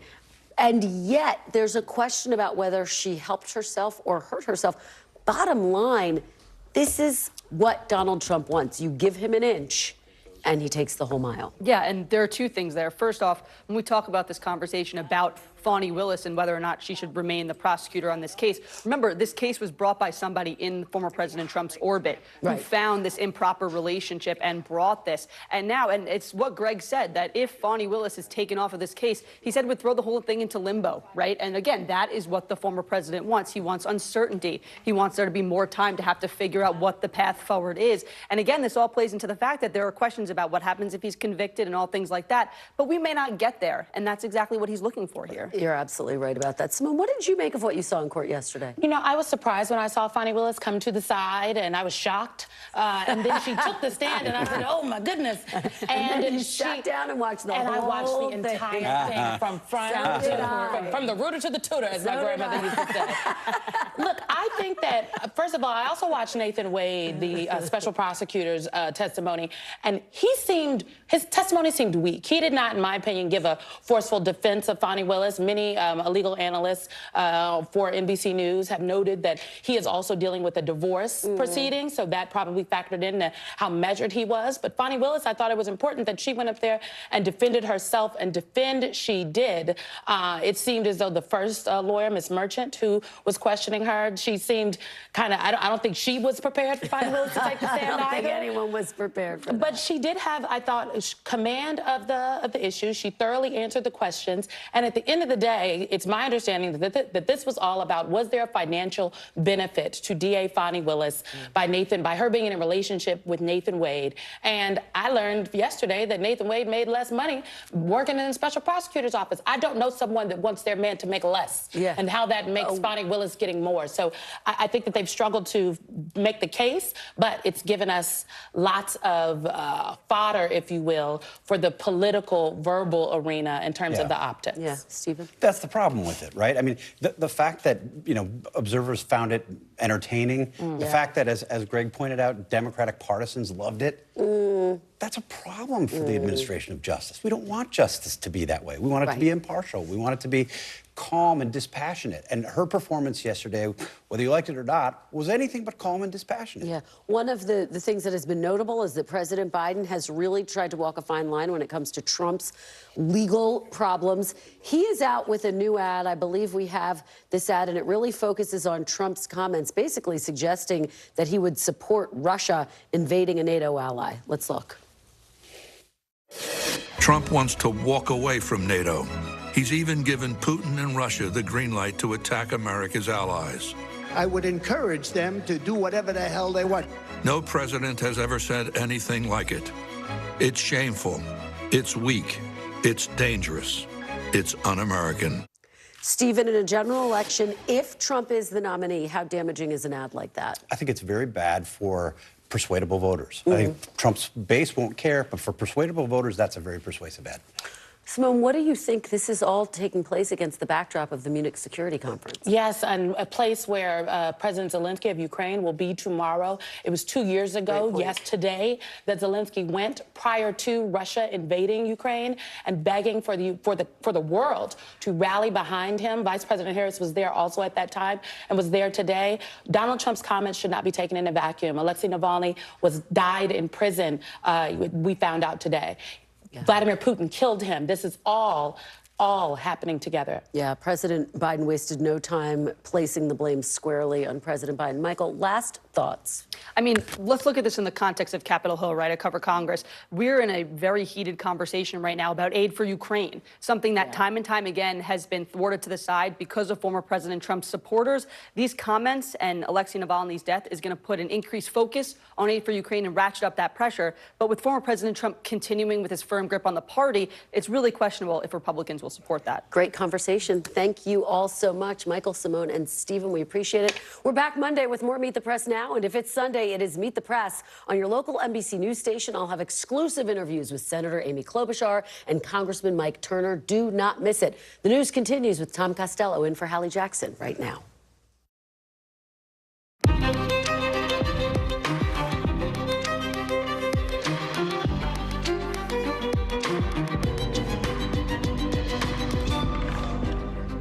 Here we go, top of the hour, and we come on the air with breaking developments in two very big legal cases involving the former president, Mr. Trump. First, that huge blow to his real estate career. A New York judge has handed down a fine of more than $350 million and a 3-year ban from New York's real estate business. We'll have more on the ruling and what it might mean for Mr. Trump's fight to retake the White House. And in Fulton County, Georgia, testimony just wrapping up in those hearings to decide if Fani Willis should be disqualified from her election interference case she's pressing against Mr. Trump. We'll tell you about the dramatic testimony from Ms. Willis's father earlier today. In Russia, prison authorities there say Alexei Navalny, the top opposition figure to President Putin, is dead. The angry global response from President Biden and other world leaders. In Kansas City, charges filed against 2 juveniles in the deadly shooting at the Chiefs Victory Parade. We'll tell you where that case heads next. Then the FDA has just approved a brand new treatment to fight the deadliest form of skin cancer. Why regulators think it could be a game changer for taking on melanoma. Good day, I'm Tom Costello. I'm in for Hallie on this very busy Friday and yet another very big day in court for the former president, as a New York judge in Donald Trump's civil fraud trial has ordered him to pay more than $354 million in fines. The former president is calling that decision a complete and total sham. There's more. Judge Engoron is also banning Mr. Trump from running businesses, plural, in New York for 3 years. It all stems from accusations from New York's Attorney General that the former president inflated his assets to boost his net worth and receive financial perks out of it. Translation: false financial statements, financial fraud, inflated assets. Tonight, the DA there, the Attorney General, is calling the decision a tremendous victory for the state, while Mr. Trump's attorney calls it manifest injustice. His words, seen it as a culmination of a politically fueled witch hunt. His team is planning to appeal the decision. It all comes after 2.5 months of testimony from dozens of witnesses, including the former president himself and his children, Eric, Don Jr., and Ivanka Trump, and his former lawyer and former friend turned enemy, Michael Cohen. And, of course, all the fireworks we saw in and outside of the courtroom from the former president that led to a gag order and fines for defying that gag order. The decision caps off what's been a very consequential week on the former president's legal calendar. Yesterday, a judge ruled that the former president's hush money trial is going to start in late March. Also yesterday, the Fulton County, Georgia DA took the stand with explosive testimony that could undermine whether she is removed from Mr. Trump's Georgia election interference case. More on that in just a bit. Just those 2 cases, though, are really just a piece of the threads in this big legal web for the former president And really, he is at the center of all of it. So NBC's Rahema Ellis is in New York. NBC's Von Hilliard is in West Palm Beach, Florida. And we've got Danny Savalos with us for a legal analysis. Rahema, there is a very big number here. It's pretty close to what the AG in New York was asking for in terms of a fine. She did not get everything, though, right? The Trump organization is not banned for life. Oh, that's right, Tom, and that is significant because some people thought that it could go that far, but the judge didn't go that far. We should put up some of what you mentioned before. She had been looking for $370 million, but want to show people that full screen. It comes up to about $355 million plus in terms of the decision that Trump is being ordered to pay, and he cannot be in business in New York for something like 3 years. In terms of how they responded, they called theirs, the judge, I should say their complete lack of contrition and remorse borders on pathological. That's coming from the judge in Goron in this case. And it's also important to point out here on Truth Social just a few moments ago, Trump responded to all of this saying that it was a crooked New York judge working with a totally corrupt attorney general who ran for the office, and on the notice that I will get Trump. He's been fined, he says a fine coming to a man and a company who built a great company. So they are absolutely responding to this and saying in many ways what he said before. He called it election interference and a witch hunt. We have heard this from him many times before. He's repeating it tonight as he's been slapped with a pretty big fine of $355 million. And we should point out for his sons, there's a fine also of just a little over $400 million each. And both of his two adult sons would be banned for 2 years from doing business in New York. Tom?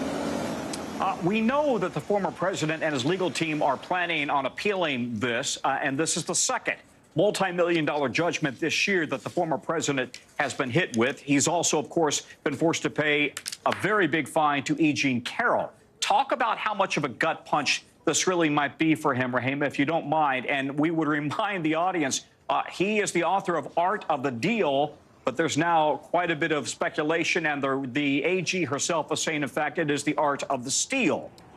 Anyway, your read on the impact on his organization. Well, it's a gut punch to the organization. Donald Trump became famous on the fact, as you point out, the art of the deal. He said that he was the ultimate businessman, and he never told people what the judge is saying now. It was built on a lie. It was built on fraud. The judge, when he issued that ruling last year, saying that the Trump organization and Trump had committed fraud in terms of their business filings, the judge said he was engaged in a fantasy world, not the real world. And so people, therefore, according to this, have gone and supported Donald Trump and his business prowess, according to the judge's ruling now, based on fraud. This tower behind me, Trump Tower, is his only fully owned business here, worth $156 million. But this is the heart of what Donald Trump is and the heart of his brand. And now he's been told it's a fraud and he's going to have to pay more than $355 million in penalties. Yeah. Tom? Yeah, and his name is a big part of that brand. Rahema, thank you very much. Let's bring in now NBC's Von Hilliard outside of Mar-a-Lago there in Palm Beach, Florida. Von, can you give us a sense now of what we might expect on the campaign trail? We've heard time and again through several states, Republican voters say that even if Mr. Trump is convicted of some of the crimes he's still facing, by the way, he wasn't convicted here. He was it was a decision, not a verdict. But they have said that they would still vote for him. So how much of an impact is this going to have on his base? Will there be cracks in the base if they start to believe that maybe he isn't exactly as advertised? He's not as wealthy as thought, and maybe there's an awful lot of financial fraud here. Right, Tom. I can't tell you the number of supporters of his who have defended him from these charges and making the case that, by and large, they grew to love and admire him because of the business empire that he had built. And I have little reason to believe that this will undercut that. However, for independents or some conservatives who have been willing to vote for Democrats in the past, this could potentially, the fact that these are no longer allegations, but a judge has found him to be liable for repeated financial fraud could be enough to change their vote here. And when you're talking about for Democrats and Joe Biden, of course, they're looking in November, but there is still one Republican candidate taking them on, and that's Nikki Haley. Now, her time is running short. The Trump team believes that they have potentially the number of delegates needed for him to become the presumptive nominee as soon as March 19th, just 1 month from now. But I want to let you listen to Nikki Haley last night after a campaign stop in Texas in which she talked about Donald Trump's criminal proceedings. He said he's going to spend more time in a courtroom than he is going to be on the campaign trail. But let me tell you what we're going to be doing. We're going to be on the campaign trail. Of course, this decision was part of a civil trial stemming from the New York Attorney General's office, but he still has those 4 pending criminal trials that await him, some, including one starting as soon as March 25th in New York, Tom. And this is shaping up to be a very busy campaign season for Mr. Trump, right? Right. When you start to look at this calendar, this is where it becomes complicated. Again, March 19th is the day that they believe there are going to be a couple primaries, including the state of Arizona.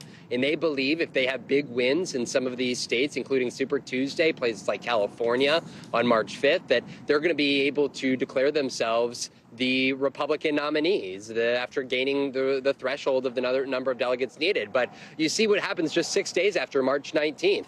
On March 25th is when the hush money payment trial in Manhattan is slated to begin. And then after that, we're expecting about a 6-week trial in that case, potentially the federal election interference case that could begin in the heart of the summer as soon as June or July. So for Donald Trump, if he does win this Republican nomination, his general election, his schedule, will be clouded by the fact that he's going to have legal proceedings that he's going to be obligated to attend, Tom.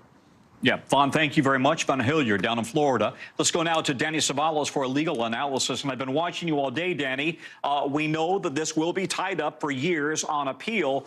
But how does now New York State secure the fine, the $355 million that he's been hit with? And then how do they go about barring him, keeping him out of doing business for the next 3 years during the appellate process? Well, first, the money. And you've seized on a major problem in getting a big verdict or a judgment is often collection. That's why most cases end up settling. Because even if you get a gigantic verdict, there's always the chance that the defendant will appeal or that they'll seek a stay, and they may be successful on appeal. And another thing people don't normally talk about is that the appellate court, in cases of big verdicts, might reduce it on appeal unilaterally on its own. So with that in mind, most parties come together and say, well, money today is better than maybe money tomorrow. And Trump and his co-defendants will not be paying this money tomorrow. That is not going to happen, at least as far as the business certificates go. That is going to be the subject in all likelihood of ongoing monitoring by retired Judge Barbara Jones, who has already been appointed as a monitor in this case. And she has a history of doing that, right? She was involved also in a high-profile NFL case of monitoring that case as well. You've been watching this very closely all day. You've read the entire document from the judge. Does it appear to you that there are any windows, obvious windows for appeal, or has this judge really locked that down pretty tightly? Well, the reason Justice Engoron wrote such a long opinion is that he wanted to cover all the bases for exactly that reason. He knows that this opinion is going to be scrutinized on appeal by many eyes. So they took some time on it. That's why when I'm often asked, what's the timeline on an opinion on a Trump case? Well, I can tell you what the normal timeline is, but you better believe judges on a Trump case are going to sit down and put in a few extra hours on a Friday evening and on the weekends working on these opinions. And I can tell you, I can show you never-ending Supreme Court justice decisions that are handwritten, literally scribbled 1 or 2 lines. That is not going to be this opinion. This opinion, 92 pages of thoughtful, reasoned opinion. Danny, thank you. Danny Ceballos. Let's now talk about what's happening down in Georgia. The fate of Fulton County's election interference case against Donald Trump is now moving to closing arguments, with the evidence wrapping up in just the past half hour or so in a hearing that could disqualify the DA there, Fani Willis, and her office in this case. In an unexpected twist, Willis opted not to appear today, a day after that fiery testimony yesterday where she disputed the timeline put out by an ex-friend about when DA Willis started a personal relationship with the special prosecutor she hired. Nathan Wade. Instead, we heard today from Georgia's former governor and Willis's own father, who was asked about his understanding of that relationship timeline. When you were living at Ms. Willis's house in Fulton County, did you ever meet Mr. Wade in the year 2019? Absolutely not. How about in the year 2020? Absolutely not. Did you ever see Mr. Wade at Ms. Willis's Fulton County house in the year 2021? Never. Okay, all those dates, all those years matter because the Trump team accuses Willis of financially benefiting from an improper relationship with Wade. Though so far, they've not presented any evidence of that. Willis and Wade don't deny a relationship, but when it started matters, since that would go to the heart of any alleged impropriety here. MSNBC's Katie Fang is in Atlanta. Katie, you've been watching this one all day yesterday as well. And the Trump side's witness today, Terrence Bradley, did not give the answers that the Trump team wanted, right? Explain how he fits into the case. Yeah, so Tom, this witness, Terrence Bradley, who was the former divorce lawyer of Nathan Wade, as well as a former law partner, was called on behalf of the defense. If you'll recall, there was kind of an attempted calling of him as a witness yesterday, but he definitely took the stand, albeit a little bit late today. And when he took the stand, he said the following about his basis of knowledge as to the personal relationship between Nathan Wade and Fani Willis. Take a quick listen. I have no personal knowledge of when it actually happened. I was not there. I do not have any personal knowledge, so I would choose not to answer that question. Now, Tom, the reason why his testimony seemed very guarded is because as the former attorney for Nathan Wade, there's something called the attorney-client privilege, and that came into play significantly today. Lots of oral arguments and legal arguments between both sides as to what he, as in Terrence Bradley, could and could not testify to. It ended up very much limiting the scope of that. But the reason why his testimony about why he didn't have personal knowledge was so important is because everything he learned about that personal relationship between Nathan Wade and Fani Willis came from that attorney-client relationship, and that is why it was not elicited in terms of testimony today. I will note, Tom, the testimony took a very bizarre and unexpected turn for Terrence Bradley a little bit later on. He was questioned on cross-examination by the state of Georgia about sexually assaulting an employee at the law firm that he shared with Nathan Wade and another attorney. He denied those allegations, but obviously the reason why those questions were asked on cross-examination was to set up the lack of credibility that perhaps Terrence Bradley has. That's interesting. All right, Willis's father, D.A. Willis's father, also talked about the threats that Willis, the DA, has faced as she has prosecuted or is prosecuting Trump in this election interference case, right? So how does the father's testimony about the threats his daughter has faced, how does that all fit in here? Well, it fits in two different ways, Tom. One is the humanization of these witnesses. We have heard about the death threats and the threats of violence to Fani Willis. Obviously, it affected her father as well. But it also speaks to the timing of when Fani Willis lived in certain residences, who she was dating, whether or not the father of Fani Willis was able to see these boyfriends or the people with whom that she was spending time. And that's the reason why it became relevant. But really, I think the key component of it, Tom, again, was the humanization, the idea that just by prosecuting this case, being a duly elected official, Fani Willis, her family, her children have now become the victims of death threats and threats of violence. Katie, let's get out of the weeds and go to the 10,000-foot view, if you could, of the forest. Because thus far, has there been any evidence presented in court that in any way the DA financially benefited from hiring Wade? That's the bottom line. No. Yeah, and I appreciate that, Tom. You are right. This is an evidentiary hearing. So what is the evidence of the improper financial benefit? We've heard nothing. And that is going to be the important thing for the judge to consider in this case. As an evidentiary hearing, the only thing that he can rely upon is not arguments, not filings, but the evidence that came through witnesses and documentary evidence. At this point in time, we have not heard anything that would speak to any type of improper financial benefit that was received by Fani Willis or even Special Prosecutor Nathan Wade. Katie, thank you. Katie Fang in Atlanta for us. All right, let's turn to Russia now. The world-famous opposition leader, Alexei Navalny, is reportedly dead. The country's prison service says Navalny, a prominent critic of President Vladimir Putin, who spent his final years behind bars, died in an Arctic penal colony. He was only 47. Already, news of his death is drawing outrage from many Western leaders who are pointing the blame squarely at Vladimir Putin. Take a listen. There is no doubt that the death of Navalny was a consequence of something that Putin and his thugs did. Navalny's wife received a standing ovation at a security conference in Munich today, where she issued a strong warning to the Kremlin. I want them to know that they will be punished for what they have done with our country, with my family, and with my husband. And Navalny's life as an opposition leader also put a target on his back. He was arrested countless times, attacked with some toxin with a green dye twice, even poisoned with a military nerve agent that nearly killed him back in 2020. And just in December, Navalny went missing for a time before reappearing at that remote Arctic penal colony where he died.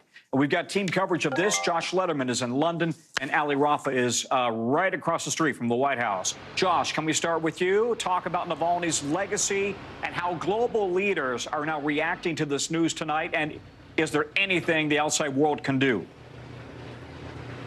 Well, Tom, he leaves a legacy of defiance as really the most prominent face of the opposition to Vladimir Putin for many years. This is a country where speaking out against Putin and the Kremlin is very dangerous, as Alexei Navalny appears to have paid for with his life. And so he leaves really a vacuum behind of strong opposition figures who can stand up publicly to Vladimir Putin. There was a really dramatic moment at the Munich Security Conference today in Germany, where Navalny's widow, Yulia Navalny, said she happened to be there, said, look, I considered just going home to be with my children given this moment. And then I realized, no, if I were Alexei Navalny, my husband, I would be standing here speaking out publicly. Listen to what she had to say. I would like to call upon all the international community, all the people in the world. We should come together and we should fight against this evil. We should fight this horrific regime in Russia today.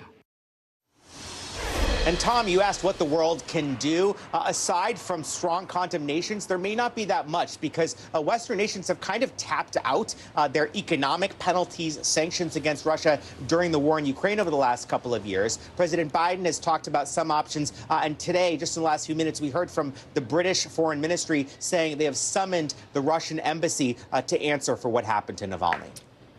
Real quickly, Josh, what is Russia saying? What's the Kremlin saying about this? Russia is saying that it's absurd for other countries to point the finger at them without providing any evidence. But they are also making clear they're not going to tolerate any dissent. We have seen tonight arrests of protesters showing up to support Navalny, both in Moscow and in President Putin's hometown of St. Petersburg, Tom. Josh, thank you. Josh Letterman, who's in London. Ali Rafa at the White House. Let's go to you. What more are you hearing from the White House tonight?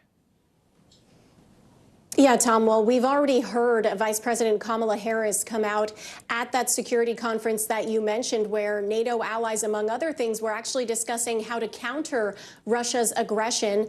The vice president coming out and underscoring Russia's culpability in all of this, but also stressing how the U.S. was still trying to independently verify these reports of Navalny's death. Take a listen to more of her comments this morning.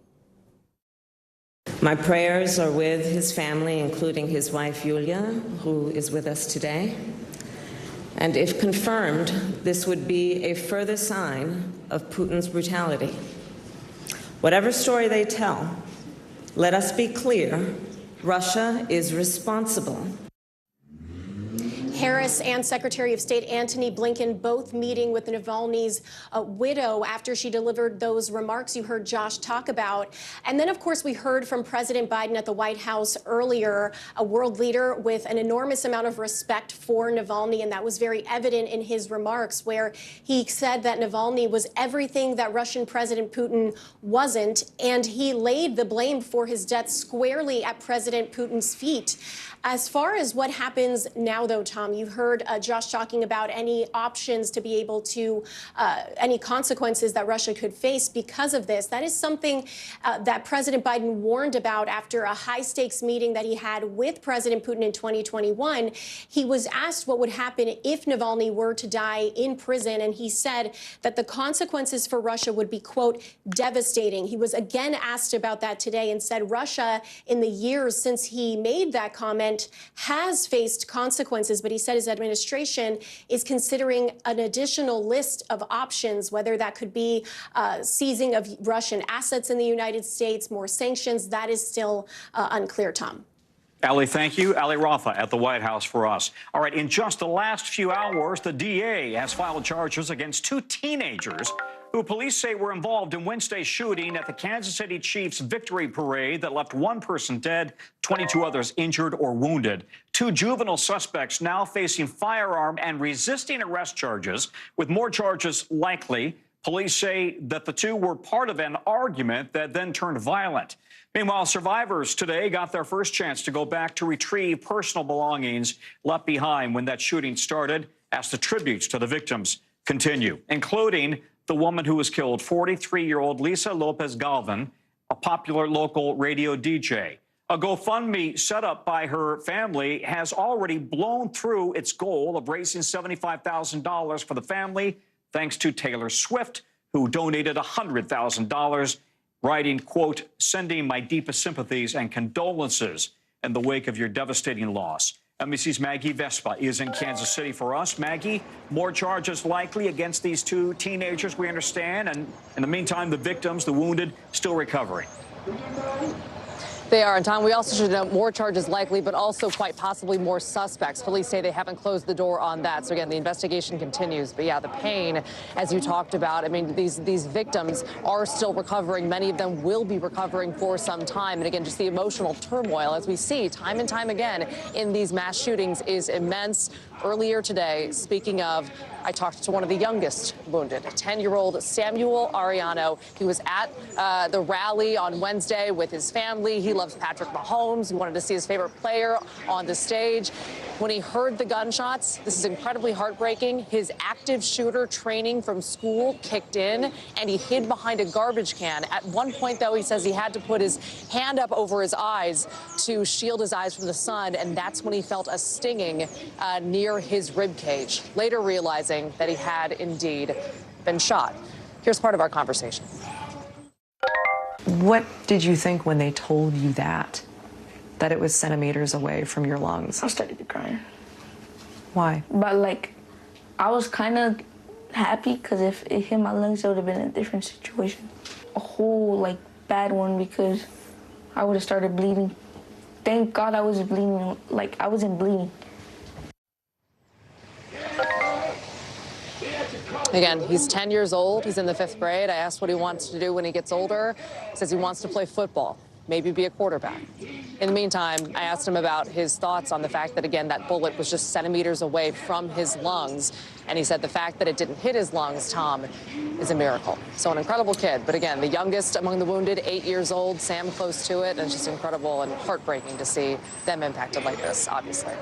Yeah, he looks like a baby. It's just astonishing. Talk about all the money raised to help the family, including this big donation from Taylor Swift. How else are people helping, and how else is money coming in? And by the way, the team response as well. Yeah, The team responds too. Yeah, we'll talk about Taylor Swift. That came in overnight. That surprised us. It was actually two $50,000 donations to GoFundMe because GoFundMe puts a cap on donations. So she donated twice the maximum amount to the family of Lisa Lopez Galvan, who you talked about, a local radio DJ. We talked to her family yesterday, who said she's a pillar in the community. Also, we have new photos of Patrick Mahomes visiting girls at a local children's hospital earlier today. Those photos came from the girls' family, the Reyes family, and they also released a statement. You see Mahomes and his wife there. The family saying, we're happy to share that our daughters, ages 8 and 10, so some of the youngest victims here, again, are making good progress in their recovery from their leg injuries. Both girls were shot in the legs, underwent surgery,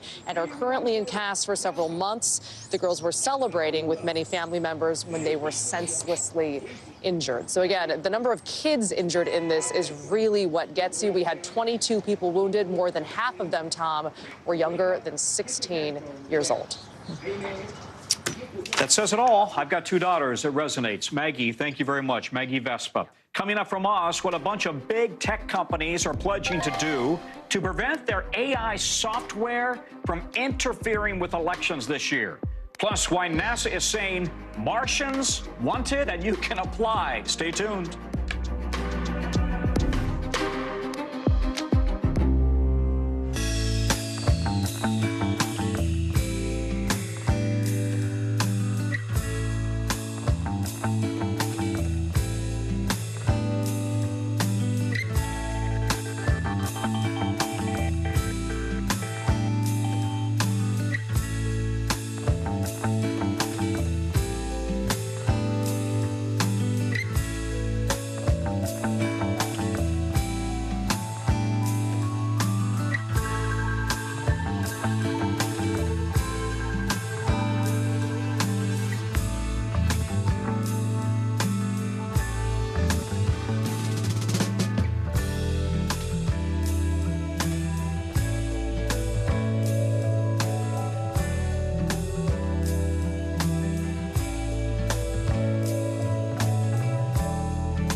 When I think about what the Today Show does, it's not just about the mornings, it's about your whole day. There's a feeling of we're in there with you. Then let's take on this day together. Were you calling the shots, though, Mr. President, ultimately? Do you need to win your home state in order to stay in this race? Is it do or die? Is it clear who's going to govern Gaza once this war is over? If it's Sunday, it's Meet the Press.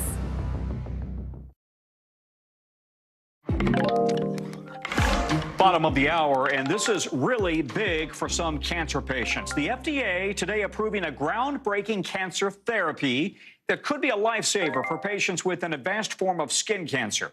The therapy has been used in clinical trials for patients with advanced metastatic melanoma, the most dangerous form of skin cancer, usually considered a death sentence. According to those clinical trials, though, 30 to 40% of patients who receive the TIL therapy saw their cancer shrink or disappeared. Dr. Kavita Patel is one of our favorites. She's joining us now. All right, medicine for dummies, science for dummies. What does this mean? How does it work? It is truly groundbreaking. Decades going into research around TIL, tumor-infiltrating lymphocytes. Tom, think about your own natural produced immune cells that then get taken out and extracted, engineered, and then fight the cancer. People have been pursuing this for years. Only today did we get FDA therapy approved, telling us that we can do this for tumors like melanoma consistently across patient populations. So I'm going to ask you something that I don't know the answer to. I mean, how similar is this to hormone replacement therapy, which has also proven to be very effective. Yeah, so hormone replacement therapy, very effective, and this is kind of a stage beyond because you're taking your own cells and then trying to help them do what they really want to do, which is fight things that are foreign. Cancer cells are foreign. So hormone therapy itself activates at the receptors of those cells. So these are very much different therapies, but the TIL, these therapies are just the beginning. This is going to open up all new opportunities, especially in solid tumors. We've seen this before in what we call blood tumors, think like leukemia. This is the first in a solid tumor, and what's coming soon is just incredible. And advanced melanoma can be very deadly, Very right? deadly. So if you have that, or if your loved one has it, there may be some real hope here. Absolutely. They're going to start to roll it out. Remember, this is not something you can just manufacture in a regular lab. You really need to have centers that understand how to do this. You're taking out patient cells, you're engineering and changing some things, and then putting them back in. So about 25 centers is what the drug company thinks that they'll start with that are across the United States that have experience, expanding that across the United States to have more access. This is really for patients who have failed some of our standard therapy for melanoma or have what we call metastatic melanoma, meaning the cancer is so far spread that normally we don't have anything to offer them. You know, doctor, it seems like every week or every month we're getting good treatment news on cancer. But there's a lot of that, a lot of breakthroughs right now. A lot of hope. I really hope people understand screening, all of it, there are breakthroughs. But I want people to not forget the basics, that we can get screening and try to prevent anything from getting to the stage where we have to use a therapy like this. So I think that this is an incredible time, and I also want to pay tribute to the people who are in trials. We wouldn't have gotten to this point without volunteers to go through these trials to get us through these breakthroughs. And sunscreen, sunscreen, sun protection, even in the shade, even when it's cloudy outside. I'm told that all the time by my dermatologist. Dr. Patel, thank you. Thank you. Great info. All right, let's get you over now to the 5 things our team thinks you might want to know about tonight. Number 1, today the jury started deliberating in the New York civil trial against the NRA and its former CEO, Wayne LaPierre. Jurors will decide whether LaPierre took millions of dollars away from the group for himself and whether other execs broke laws for their own benefit. If the jury finds them liable, they'll recommend how much each person should repay the NRA. LaPierre says he has already repaid what he owed. Number 2, Senator Joe Manchin making news today. He will not run for president this year after debating it for months. Many had speculated he might run after he said he wasn't going to seek re-election to the Senate. Manchin says it just doesn't feel like the right time to make a third-party run for the presidency. He does say he will help make sure the country gets a president who can bring the country together. Number 3, an NBC News exclusive. A whistleblower report sent to Congress today says the top Customs and Border Protection doctor pressured his staff to order fentanyl lollipops for him to take to a UN meeting in New York. The report says he suggested the lollipops would help with pain management in case of an emergency. He ended up not getting the lollipops in time. Number 4, Prince Harry, living in LA, just said he's considered becoming an American citizen, though he says it's not a top priority right now. He also says he jumped on a plane to the UK right away after his dad, King Charles, called and said he had cancer. Number 5, attention all Martian wannabes. NASA looking for you. It's recruiting people to join its next year-long Mars simulation project. Here's the first crew right there. Basically, 4 volunteers live and work inside a 3D printed habitat in Houston that's less than 2,000 square feet. NASA put out the sneak peek at the habitat before the first group started. It simulates what a mission to Mars might be like, with simulations of equipment failures, resource limitations, and even spacewalks. NASA is taking applicants through the start of April. 20 tech companies today announced steps to prevent their AI tools from interfering with elections. Big names like Microsoft and Google, as well as some smaller startups, have signed on to this pledge, but the pledge falls short of an outright ban on AI content in elections. Now, remember, just last month, robocalls using AI were sent out mimicking President Joe Biden's voice. The fake calls tried to discourage people from voting in New Hampshire's primary. This year could be the biggest election year in history, with elections happening in 7 of the world's 10 most populous countries. NBC's Dave Ingram joins me now. Dave, can you walk us through now the steps that these companies have said that they will take this year to prevent election interference with AI? That's right, Tom. So these are 8 steps that these companies are taking voluntarily. This is what's becoming kind of an industry-wide consensus with big companies and small companies saying they're going to take each of these steps on their own to try to limit the impact of AI in elections. So there are some pretty basic steps. One is just being able to distinguish between what is AI-made content and what is authentic content. Much harder than it sounds, especially when you're looking at things like video and audio. Images are a little bit easier.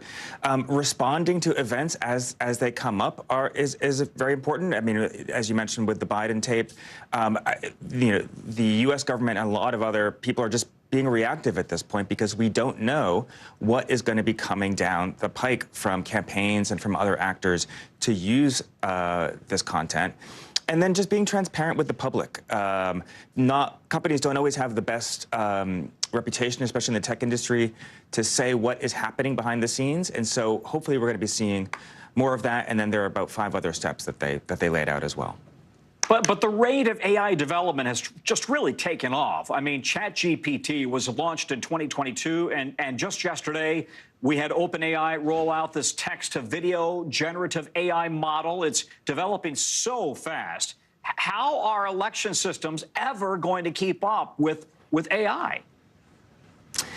That's a great question, and it sort of underscores what's remarkable about this accord, which is that these companies are themselves admitting that their own products are going to have this potentially huge downside in an election year, that their products are potentially going to undermine democracy. And this is companies large and small saying this, Meta, Google, as well as some startups.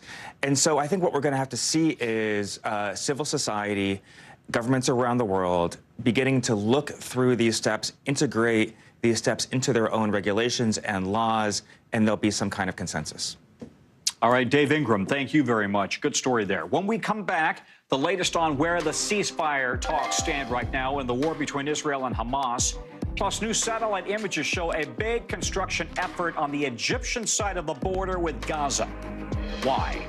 Later, how an all-out search for a robbery suspect ended in one of our reporters' backyard. Back in a minute.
News lives in the now. Israel tonight declaring war against Hamas following the brutal surprise attack within its own borders.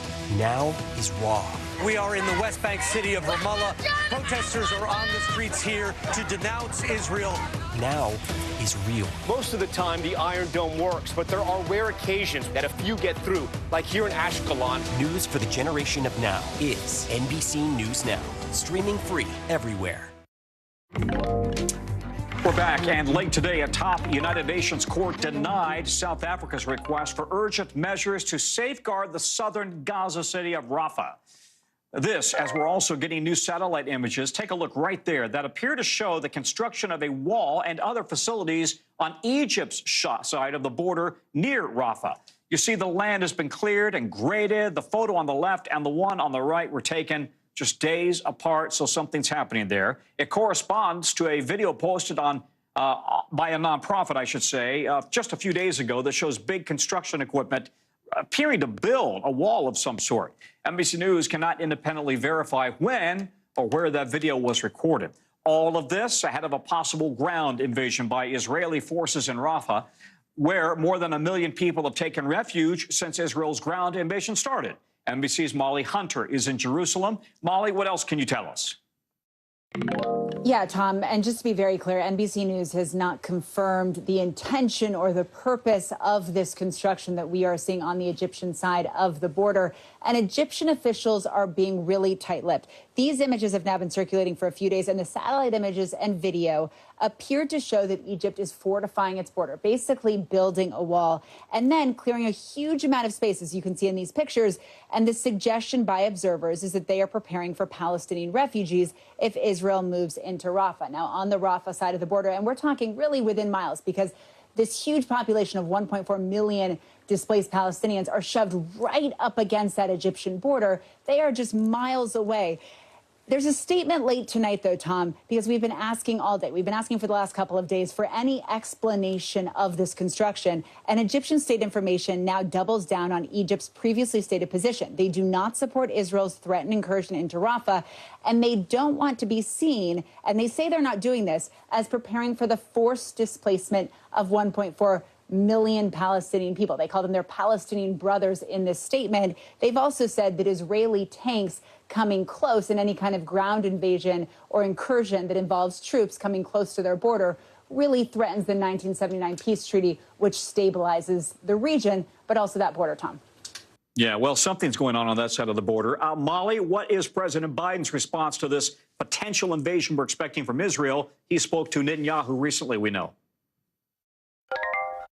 Yeah, that's right. Another call between the U.S. president and the Israeli prime minister. And for the second time this week, they've gotten on the phone. And for the second time this week, President Biden, in that White House readout, has publicly warned the Israeli prime minister that the U.S. does not support a ground invasion or incursion into Rafah. And he's used very similar language in his statements. He spoke about it earlier this week when he actually met with the Jordanian King Abdullah, at the White House. He spoke then. And actually, he spoke again today when he was speaking about the death of the opposition leader, Alexei Navalny. He also talked about Rafah. Take a quick listen. I'll talk to you on the back end. I'm hoping that the Israelis will not make any massive land invasion in the meantime. So it's my expectation that's not going to happen. There has to be a ceasefire temporarily to get those hostages. And by the way, we're in a situation where there are American hostages. Now, many Western allies, Western governments have called on the U.S., have called on the American president to be more forceful, to actually put his money where his mouth is, to use the leverage that the U.S. has to pressure Prime Minister Netanyahu, not only over the ceasefire and hostage release talks, but also about waiting, about not going in. And President Biden has now repeatedly said that not only does the U.S. not support any kind of ground incursion into Rafah, they do not support any kind of incursion without a plan to safeguard the 1.4 million displaced Palestinians. Now, the UN and other aid agencies have repeated again and again that it would be catastrophic, that not only do these displaced people have nowhere else to go, it would completely knock out the humanitarian effort, the vital humanitarian effort, but also, Tom, that the loss of civilian life would be massive. Tom? All right, Molly, thank you very much. NBC News covers hundreds of stories every day, and it's awfully tough to read, to watch, to listen to everything. So our bureau teams have broken down a few highlights. This is what they tell us is going down in their regions, and we call this segment The Local. From our Southern Bureau, the body of that missing Tennessee deputy we told you about yesterday has now been found. The local sheriff's office says his patrol vehicle was pulled from a river yesterday with somebody else's body inside. Investigators think it's the body of somebody he arrested and was taking to jail, and then they say they later found the deputy's body. They did not say where or how. They've said they were operating under the theory that this was an accident. Also from our Southern Bureau, take a look at this robbery. A suspect caught outside of a home of an NBC reporter in South Florida. She says she looked out the window while she was home on a lunch break, saw police outside, started recording. Turns out a robbery suspect was hiding near the side of her house. Now, police eventually got him. The reporter says she's used to telling stories, but says it's unusual to become a witness to a possible crime right there in her neighborhood. And from our Midwest Bureau, Iowa basketball star Caitlin Clark just made history, breaking the NCAA women's scoring record during a home game against Michigan. Plus, she scored a career-high 49 points. That's not nothing. She's still going with 4 regular season games left. Good for her. Coming up from us, what the Golden Gate Bridge is now doing to save lives. That's coming up next in our original.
Stay on top of breaking news and the biggest stories of the day with NBC News Daily. Thank you so much for joining us. I'm Morgan Radford. I'm Vicki Wynn. I'm Kate Snow. And I'm Zinklea Samwat. Get in-depth reporting from across the country. We have breaking news out of the White House and around the world. Questions about the rebellion inside Russia. And ways you can take care of your health. What are symptoms that people should be on the lookout for? And your wallet. Some really great last-minute deals if you have flexibility. NBC News Daily, weekdays from 12 to 4 p.m. Eastern on NBC News Now.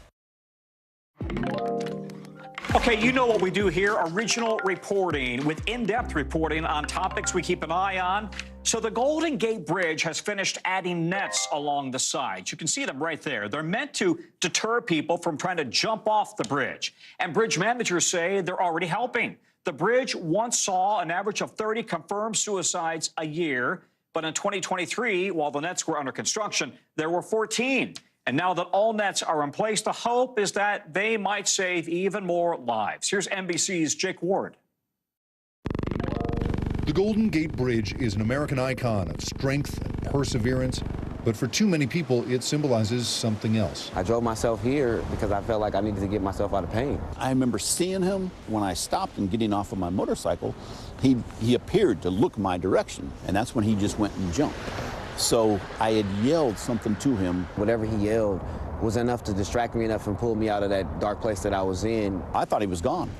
I went running up there, and then I see his T-shirt through the slots. I talked to him for 92 minutes, and my head never looked up. It was something in his voice, the compassion in his voice, and that's what saved me. Years after Highway Patrolman Kevin Briggs interrupted Kevin Berthia's suicide attempt, Berthia does not shy away from his lowest moment. I wear it proudly because I want people to know that your worst days prepare you for your best days. On average, 30 people have leapt to their deaths here each year, more than 2,000 since 1937, according to bridge authorities. The first recorded suicide occurred within the first few months of the bridge's opening. And when Briggs started patrolling the bridge in the 90s, part of his job was to look out for people who might be on the edge. I would average 4 to 6 people a month who were either on the sidewalk we would see and talk to, or maybe in their car writing a note, thinking about it, or up and over that rail. He talked with hundreds of people and helped many of them, sharing the stories in a book called Guardian of the Golden Gate. But it wasn't until now, after years of suicide prevention advocacy and studies of the power of deterrence, that bridge authorities installed these steel nets, a $224 million project. The way the nets are designed, you don't even really see them unless you're right above them. You talk to the few people who survived a jump from the bridge, and almost to a person, they'll say the second their hands left the railing, their life flashed before their eyes, and they experienced immediate regret. And the nets offer a second chance. The net has a deterrent effect for two reasons. One is it visually interrupts your view of the water. It reminds you that it's there and other people have been here before you.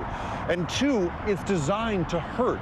Falling 20 feet into taut steel mesh is evidently like falling into a cheese grater. It's not going to end your pain, it's going to make it worse. And those two things together are working.